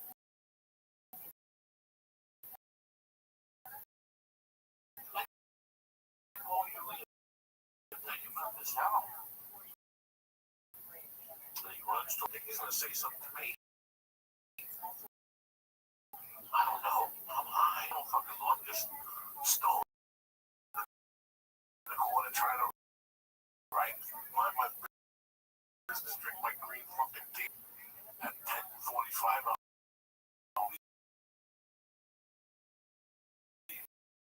go. My jiu-jitsu. That's the plan, making sure. It's about 10:20. I don't know why these kids aren't in school. And the next that's Paul, when he shaved his head, you could tell at one time or another he could have been a rough thing. He has that white dog. That's a puppy white dog? Yeah. He owns that. And he sits there with another old timer. And they just sit there. And finally, he's telling you nicely. I'm not going to tell you that nicely. Get the hell up. Or go put the cigarette out. Now I gotta turn around. Now I gotta turn around because they're gonna.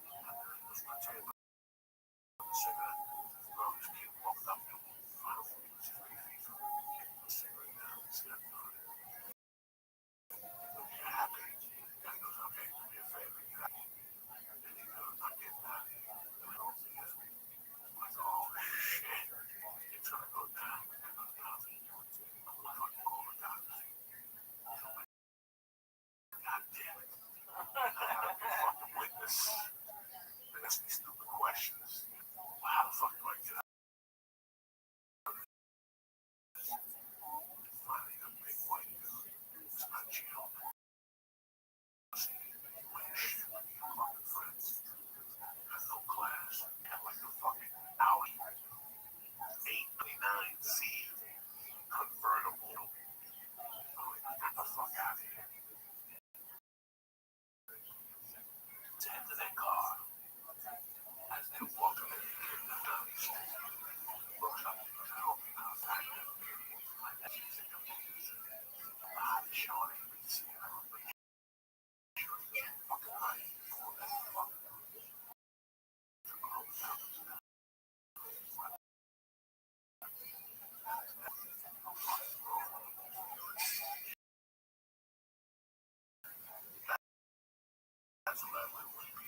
I don't give a fuck what shot him up in the show up at Starbucks. Get tweakers at Starbucks. We don't. We're on a lower cat, so you gotta be fucking full of.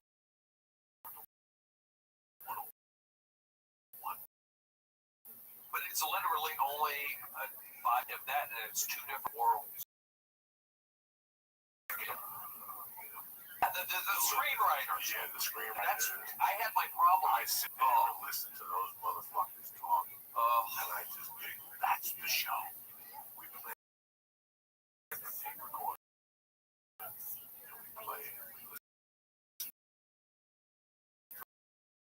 to all the bullshit stories we used to.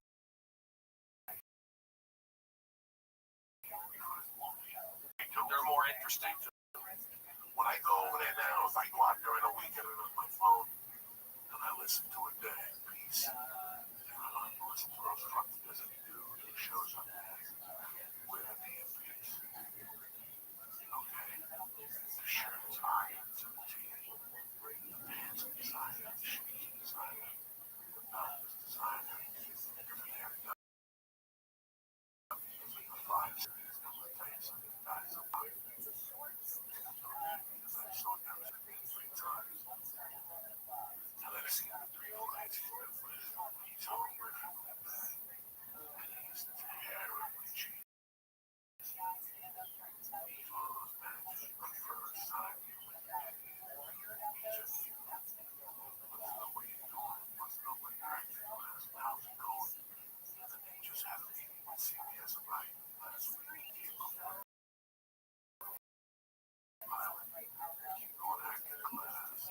these things are different times. So every time I sit next to him, I'm writing, and I'm not looking at him, I'm just listening. A little smoke in this poor bastard. He was there with a guy a couple weeks ago.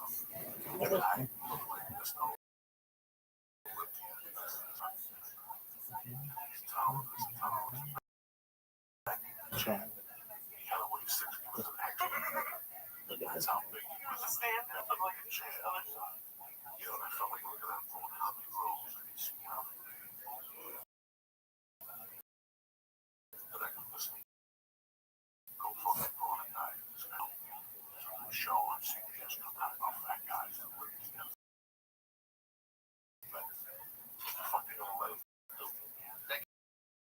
James show? No. It's so, I can't read it.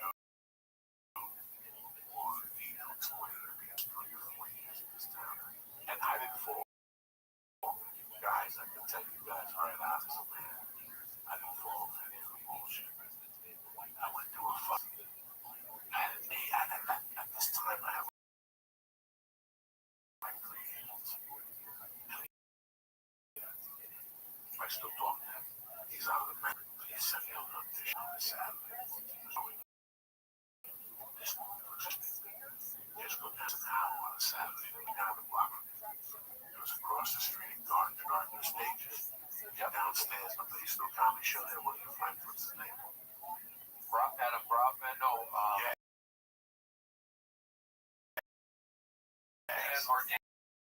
Dan Bilek. Yeah, Dan Bilek used to do a show downstairs 3 fucking years ago. 4 years ago, when Dan was doing it in the basement. July. On a Saturday at 9 a.m.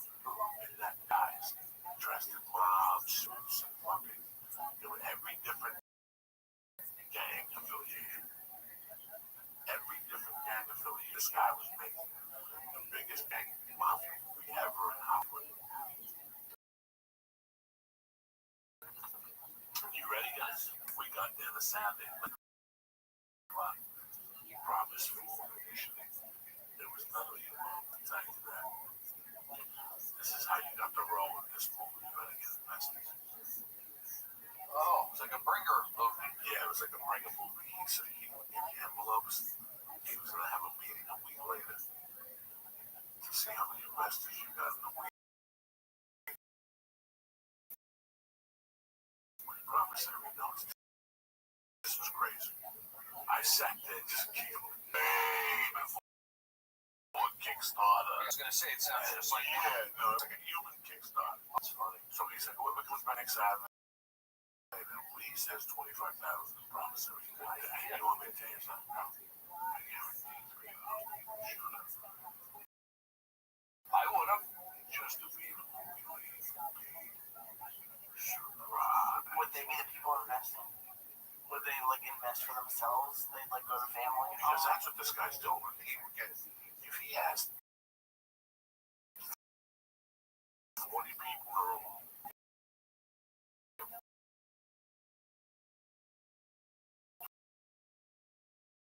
20 grand, and 4 people showed up with 20.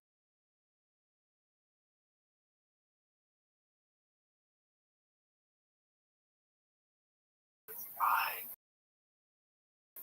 personally don't think there's some way that moves fish.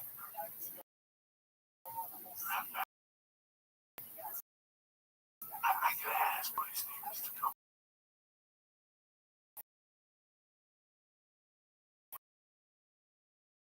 His microphone. Yeah. And when I sort of sat back for 3 days, Brody, I'm going to just come by for 3 days. Yeah. I can't. Yeah, that's what this will tweet these people really want to do. That much of a commitment? That's insanity. Oh, yeah, people are crazy. I mean, 6 weeks of free. Movies. Yeah. I say 50% of the staff were so experience.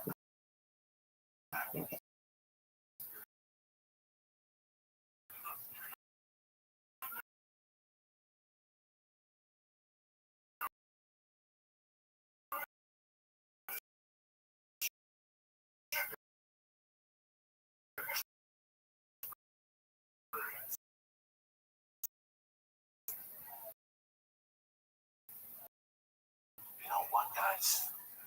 If I move out here and I'm here, I got 2,000, 3,000. That's a bullshit. How to carry shit. Yeah, that's what I did. I did that when I was taking my stand-up comedy course. I was also an intern on a USC master's thesis film. So I was a key grip. I was learning about lights. I was learning about we shot down. South Central Los Angeles, and that was where they came from under the stairs, and people from under shot in that house. And then we did an overnight shoot on the Rabbbi block where they had Seinfeld going on and Roseanne. I remember riding a bicycle around. So I learned all about like catering, hours, stirs. But I also learned that I wanted to be near the town, but I was nowhere near Reddit. But I learned that I didn't want to be in movies. In fact, I did one other one. They wanted me to work for free. We did it at US. Sitting up there with like freaking sandbags and stuff. And they go, so tomorrow I go, after that, I left. I still got invited to the rap party, but I know I'm not going to do that direction. I want to do stand up. It's like, even when I moved up to Seattle, I worked at the Comedy Underground. I learned about seating a show. I learned some of these presenting things. And, I'm weird. Maybe I'm just immature about that. I'm 47. I just turned 47. Maybe 25. Yeah, I was born in 70. So, no, yeah, 25. 25. Yep. 5. I'm glad I went to Seattle. I really, because I grew up here, it was like just too much sunshine. People don't develop stand-up in Arizona. I was a baseball player, I had baseball. But I wanted to go up to Seattle and be around Pierre Steers and music and all that weird stuff. I knew I had to get out of LA. And, I took that comedy course at UCLA. Graduated at the comedy store. And I did that one open mic and check. That's what that ain't for me.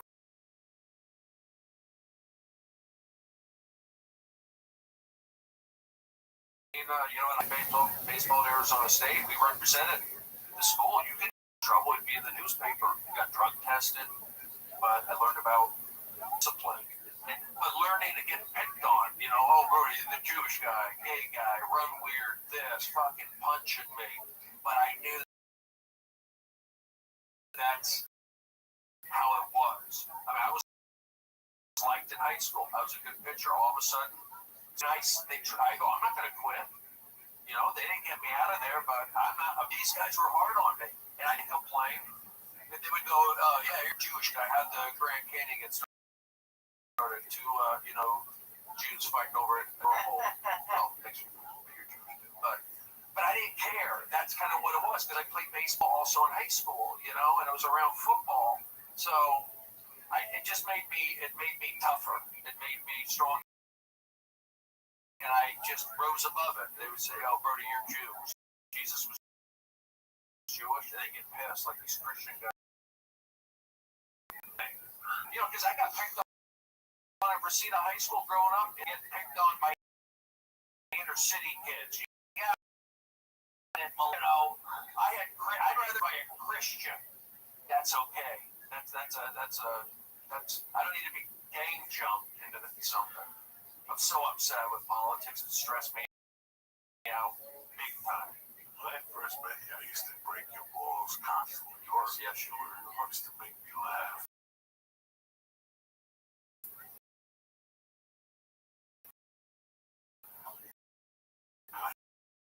I used to break your balls.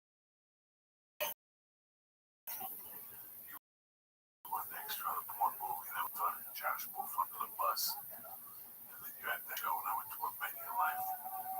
On it.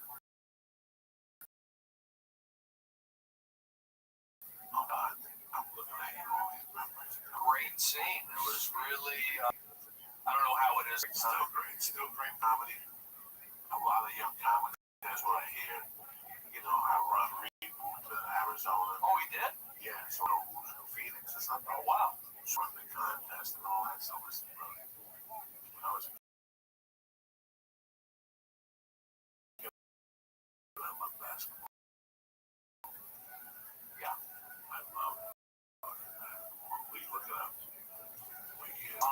The 70s. Yeah, 79, I think 78, 79. They beat the Washington Bullets. One of those years. 77. 77, I think, was Portland. I never, yeah, 79. Julie. 79. Something like, well, cousins lived there. I saw that team. I didn't do anything. Basketball team is great. They started the city when they were up there. Yeah, to show the stadium before they played. I'm like, what interesting. Fucking city. Okay. And that was it. I just made a move now. And then in 87 or 88 or 89, I remember the movie theater watching Goodfellas.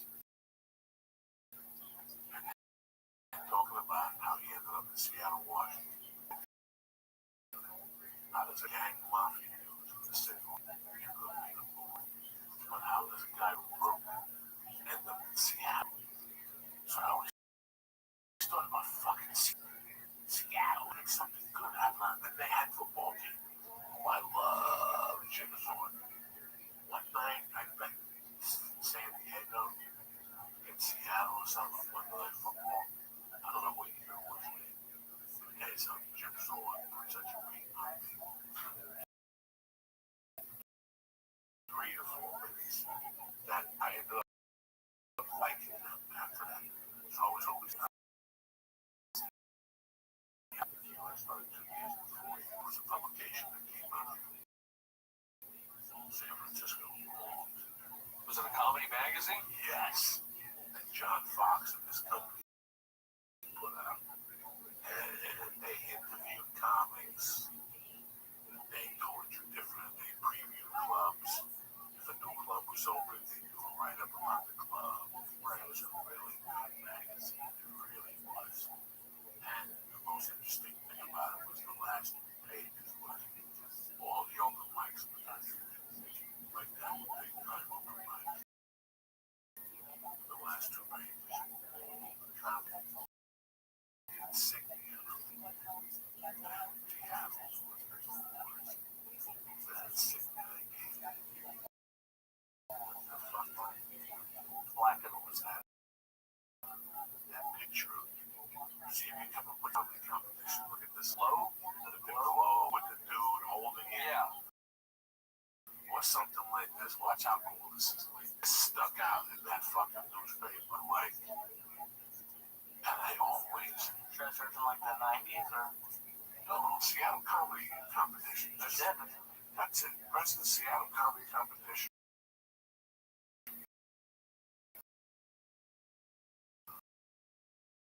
For the comedy underground. Is this something about the North? I knew nothing about fucking me. I went there. I knew that the Supersonics were there. Yeah. And then something really fucking happened. Well, sound guard. And I was able to see right there all the way to, you see that? Even that was up in this newspaper. That thing right there. Yeah.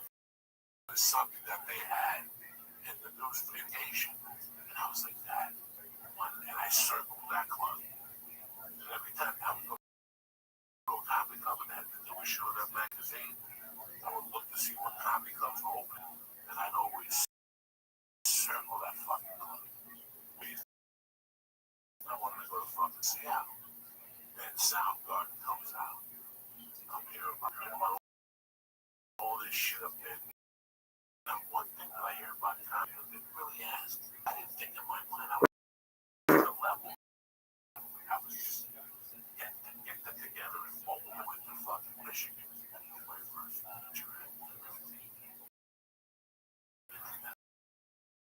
fucking stripper.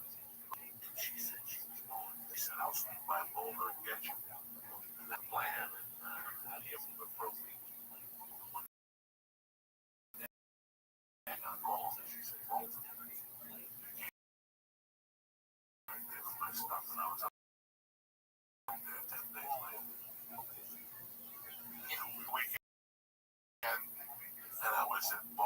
was in Seattle 5 weeks later. But I'll tell you, people always say, well, I'm going to go to this comedy. That's my dream. So what are you doing now? All right now, I'm working at Starbucks putting away money.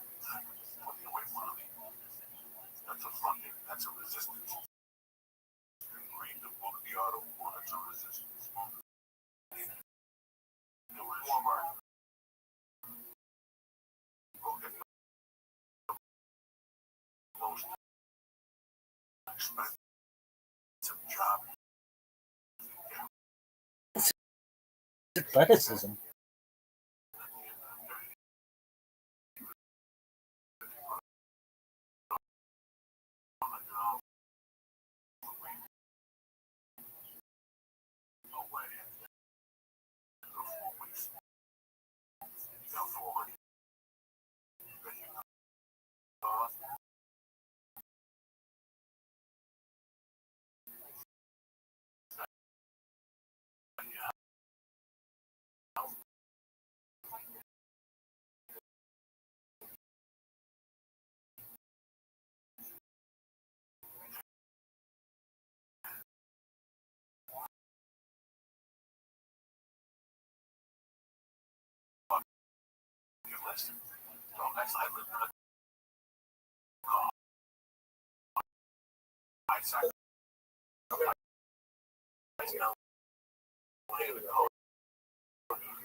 I got it. I told you this guy was doing.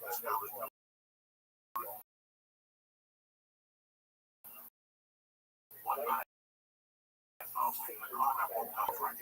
Oh, it helped your back. No, I was at the comedy store. I had to pay child support plus no cocaine. Got a little money every month. Yeah, with a boy out from time to time. I got a kid with Jack, my wife. But, you know, I told me, Joey, homeless is the sport. Homeless is the scariest fucking word.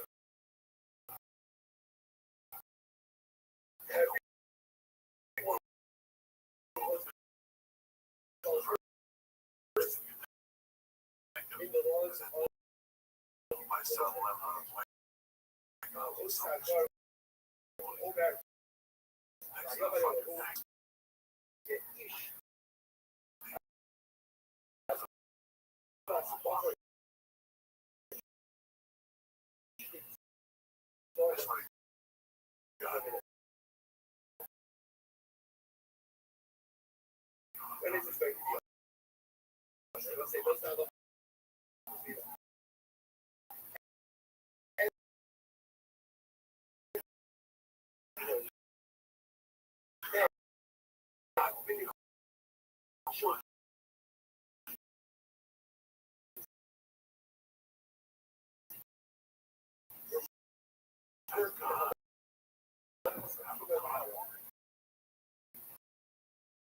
And also again, I can sit in my car after going to bed.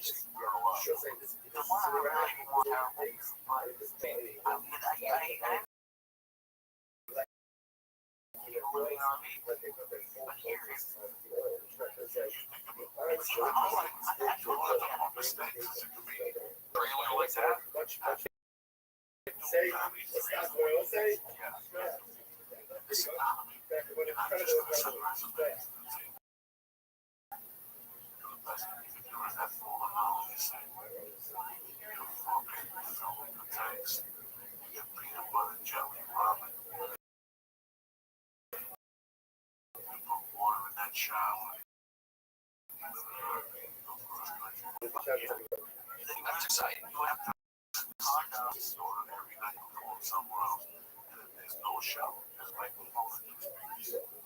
that's how you do comedy in the beginning. That's how I like that idea. Today, is that still plausible? Oh my God! You're free. You know, you get something. It's fun. I want to go to. Want to do for me? It seems like Rothschild. I know. I don't know how. Well, you don't need to. What, internet? Unbelievable.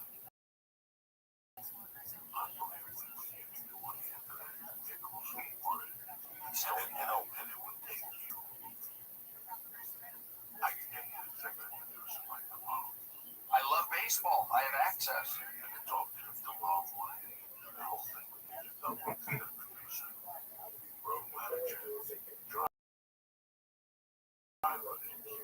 Yeah.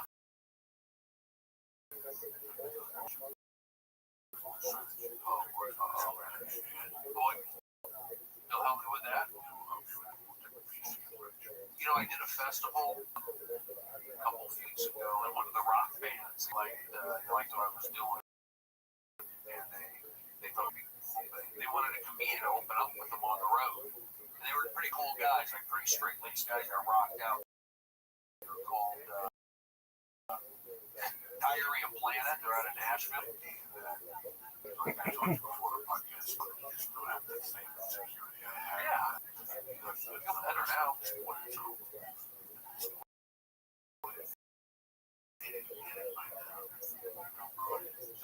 But can I say one thing? I have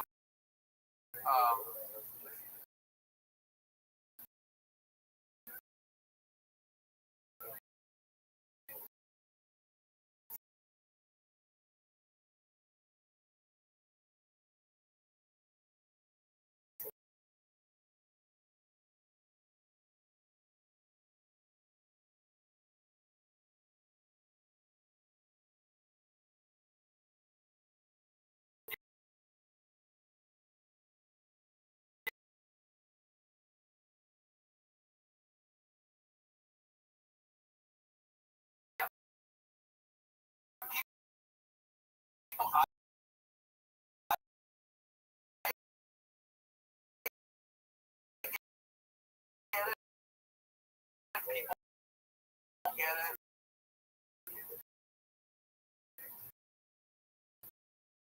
But I haven't.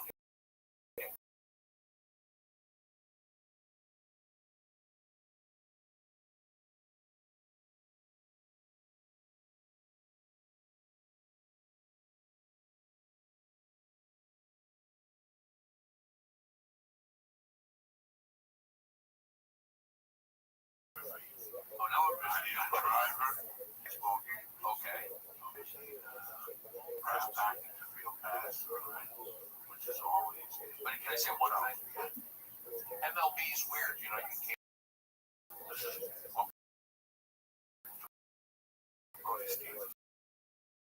Like, he had some hair at Dodger Stadium. Just me just talking to the camera at the stadium. You're right at the end of the parking lot. What's going on? Periscope September. After a fucking month of The playoff, and once they get by the World Series, Fox will be one. You're down around the corner. I tried to have them do that last time. Right now, you got the world by the balls. You have the experience from them. Yes, I do. All you have the experience is a sponsorship from an RV company. Sponsorship. RV company that sponsors you. You have to have to work on this comedy tour. Brody, Okay? You mentioned baseball. I said it involves It's everything. still involved pulling over on the side of the road, going on the subway, and black people on shoppers. Instagram, like my Instagram videos. This is full fledged. The driver and they'll make one call.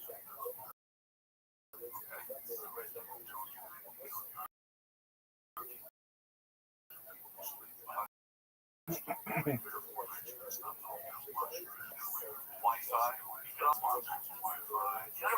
I'm into this. Could I really get some stuff?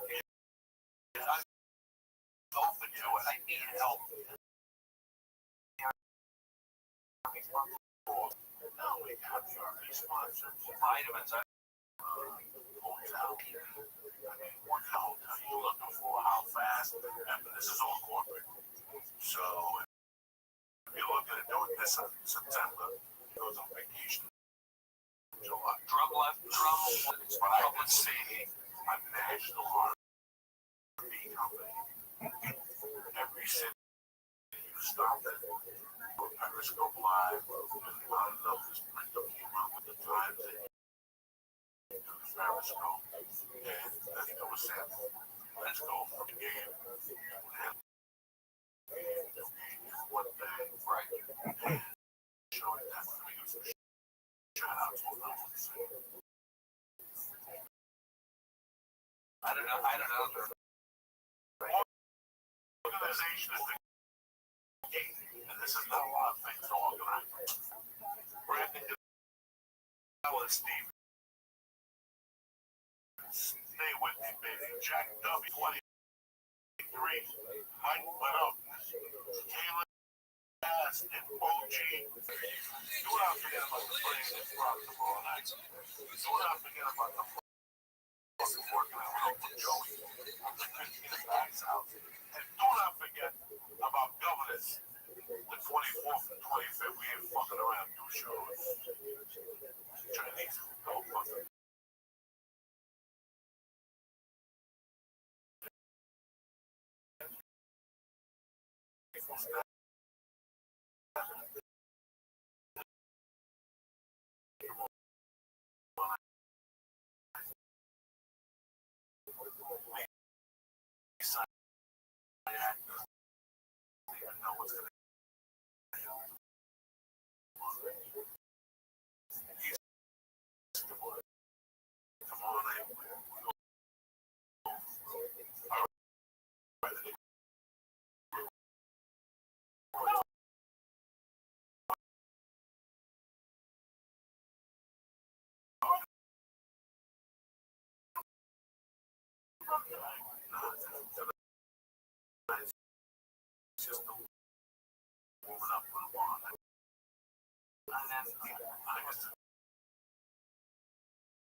Dodgers.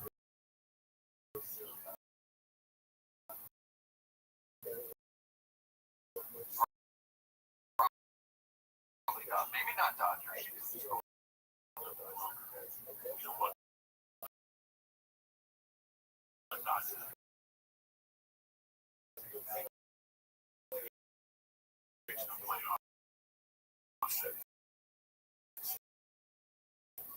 And then what are they saying?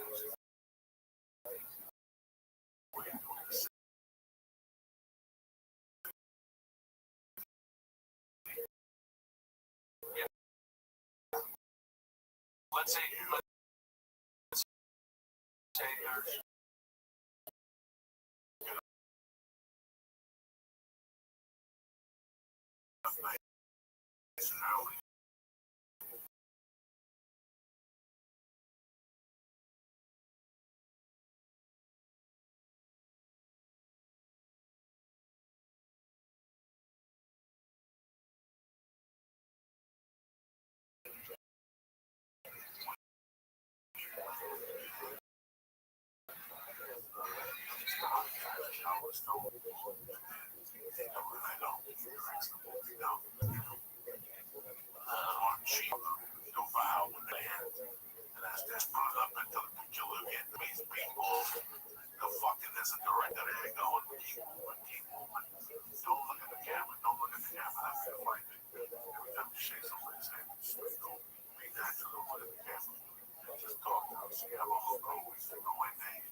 side thing, go north and that comedy show at 10 o'clock in the comedy club. Right. Just up to the door and go in there. So I'm to the baseball game, but that's true. Because I'm the baseball game. Because we all comedy club, you absolutely right. And fans will eat those things. I just need to finance these little trips. That way also. I don't know if you're going to be soliciting, but brother, I wish you all the best. I want you guys. Yeah, well, I'm fine with rock clubs. It's been more than one day in each city, so what if you went to the game and was being Brody and advertised this show at the club the next night? it would be sold out. I just need to, you know what? I just need to take that job. Okay, I came to terms running the 10 years. Not because I took time to make call and I know they fucking call Uncle Joe. I end up in a very I'm still here. We all like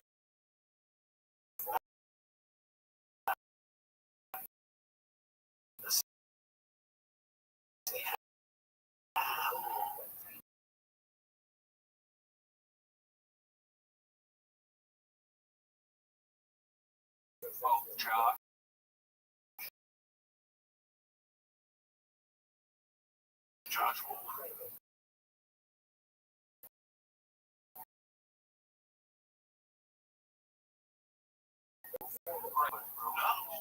So how fortunate are we?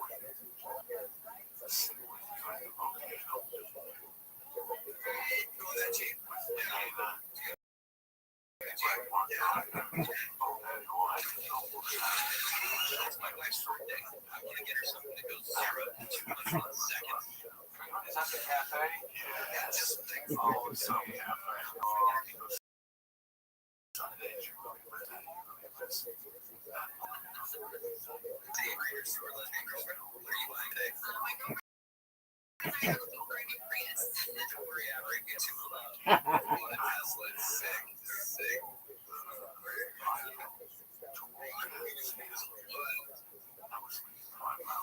How can I help you today? Great. Mustangs are over here.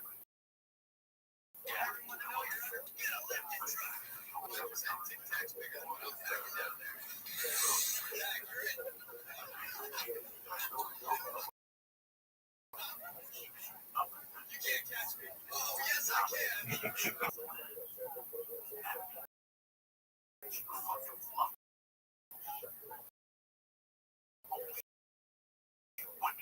Guys up at night on bills.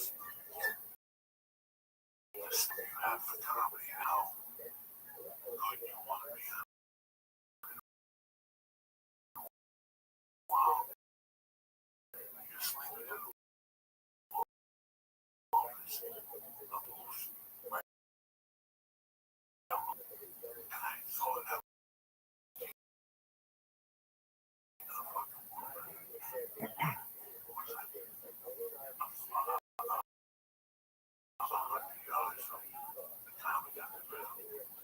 at that time, I don't remember that potato to me, I still like the top 5 stage.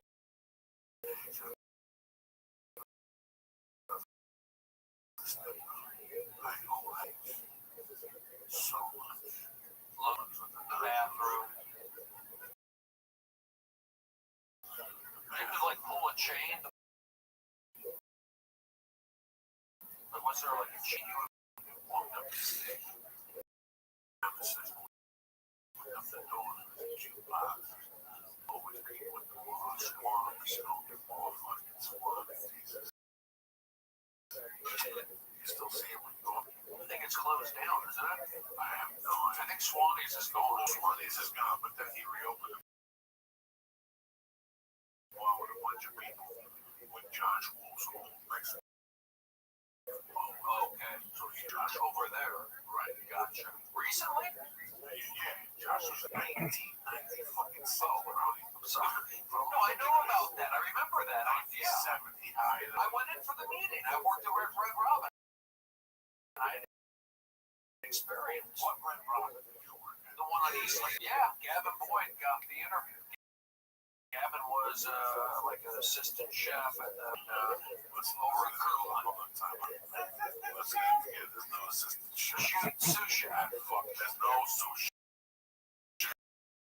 Yes, there was. At Red Robin, Yeah. fuck. You know, the sous chef, there's no sous chef. They had him at Red Robin. You go to Red Robin, there's 3 Mexicans. And they all call themselves one just in case.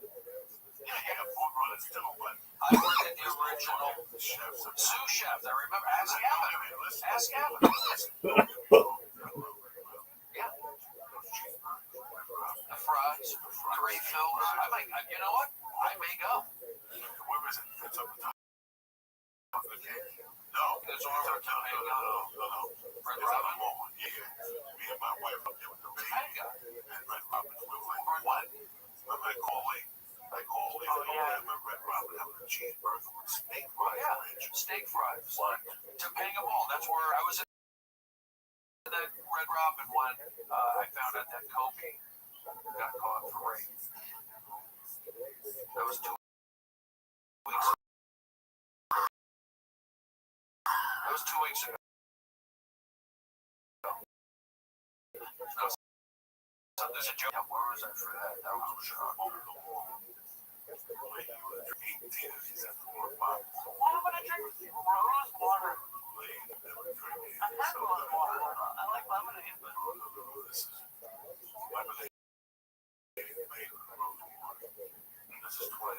Magic, that was so surreal. That was surreal magic. You just couldn't believe. OJ during basketball season, when it was softball games, and we were waiting for the pitch to land, the pitch was landing big. Those days I had held out like 5 days. I was washing cars at National Rent a Car in Boulder. I was delivering sandwich with the delis open. I was putting it together. I was going to swing a little bit, but we got a different connection. You were slinging some pigeon? I was doing everything. Getting chicks?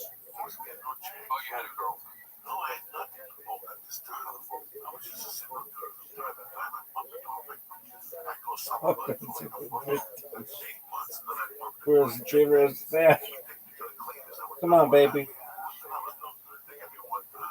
1K. We did it.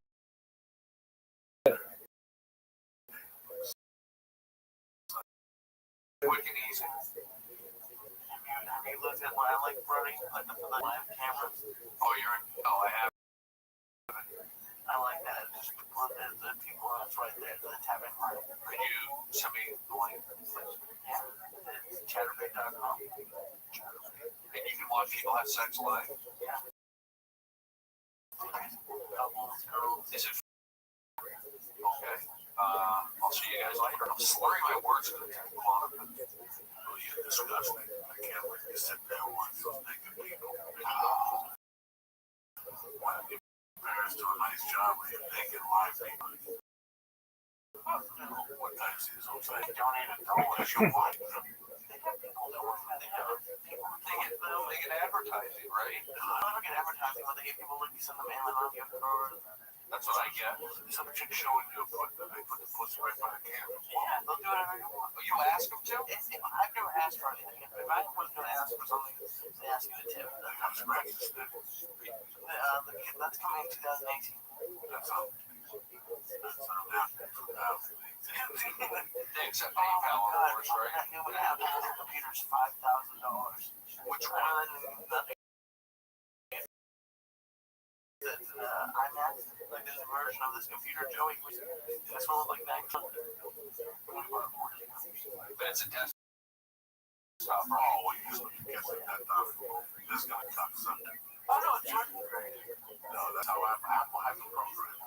But like what? Right here, press the button. Yeah. And once that 2 million computers go out, what is this store?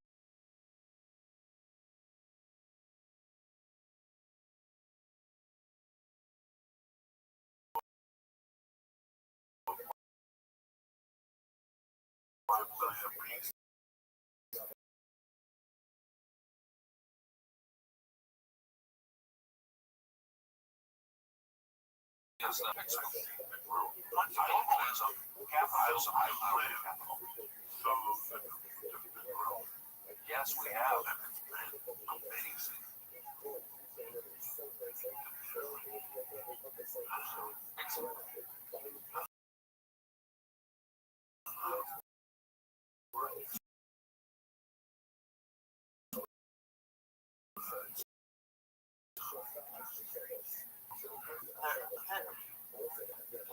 make a decision, you learn some of your things on certain ways. So I would love to switch to an Android, but I don't really have the time to learn a new phone. I'm gonna get a new iPhone. Even though this phone was shitty from the very beginning, I don't want to lose Doug. It doesn't even do anything about it. But if you don't get the new iPhone, it will slow down eventually. Someone's got a button in it too.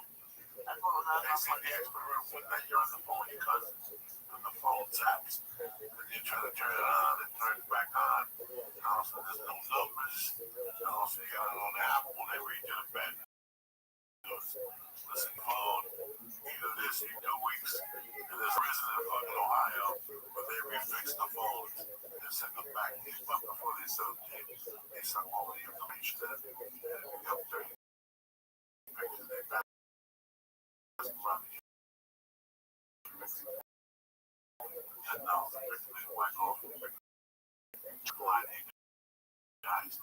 It's Also, they send them back fix those old phones for $350 now.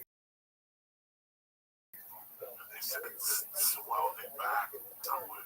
but you know what? I just got a ticket. I was in Arizona and I got one of those photo tickets sent to me. And I was going 45 and a 36. No, 40. No, 40.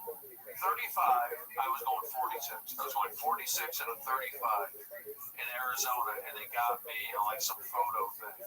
So I guess what's that? 11 miles over.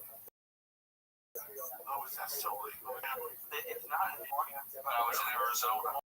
This was a speeding one. Red lights are legal.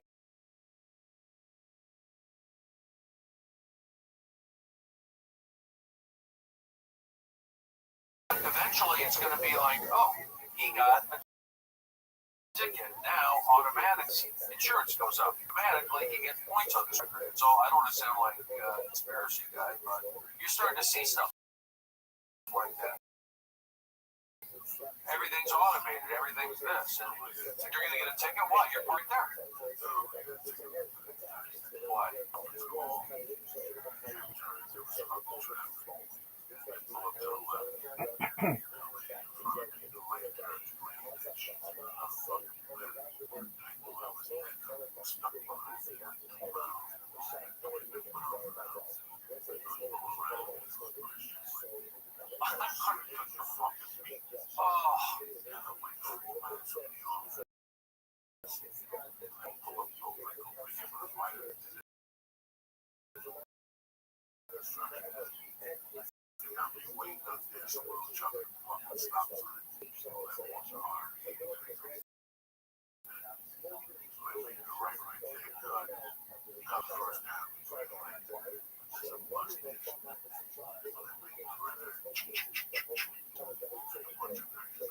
You can hear it?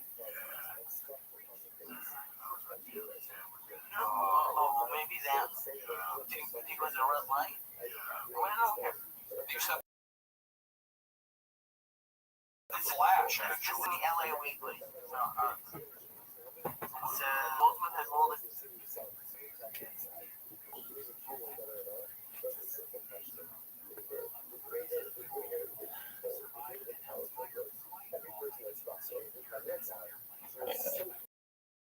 Like a G6, like a G6.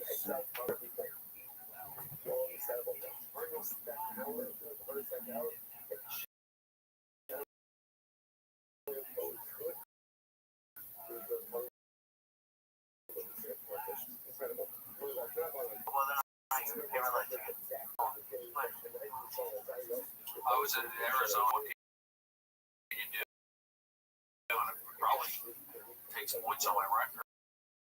Hopefully I'll book a gig and cover it all. That gig yet. You know, I should have a special, which I shot. It's not out yet necessarily. I should have an album. I got so much more. But Joey, everything you said is right. You told me to go to New York. You're giving me structure here. You're giving me. I mean, like I said, I was raised by, you know, my parents were divorced, my mom, my sister. That's why I don't get political, but I said, that Hillary stuff doesn't work. I grew up in a bus. I did the private school, and I knew right away those private school kids were weird. They were weird. They were kind of elitist. I saw it. I was uncomfortable. I'm a good guy. So I would get picked on by the elitist types. And also, I would get picked on by, like, blue-collar guys. I get picked on by elitists, and I get picked on by African Americans, like the different energy between, but that's kind of stuff. Maybe a comedian getting picked on. I say, thank God I did that because right now I use it as fuel. And I'm saying, like, it's got a little high. But the point is, I'm thankful sports getting rookie, having to do those kind of, treated that way helps you, makes you a stronger stand-up. Having these problems,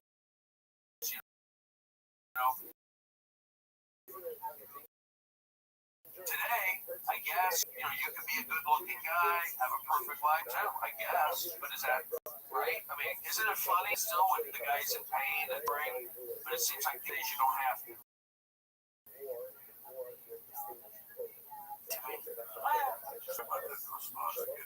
Stars again too much. I'm stressed out because everything you talk about bills, Joey, you were a Best Damn Sports Show. I've seen it. You've been in the movies. I feel I was in the movies too. It's like extra pressure. I was telling my mom today. It was like, I'm willing to live in my car too, not necessarily for comedy, but for my mom. Take care of her. I can't do it. I can sleep on her. And then I live in the van, 14 couch on the couch. I'm not a mama's boy, but my sister's not doing it. She's working. I got comedy. Well, you have to really well, I go one day, or I guess I could run out and do an Airbnb casinos on a night. Probably like 5. One area. Yeah.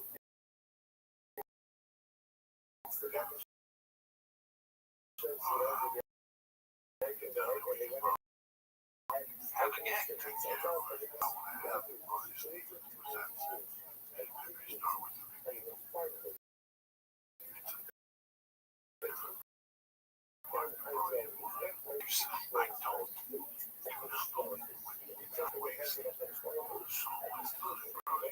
On Periscope, right? Tweeting, Instagram,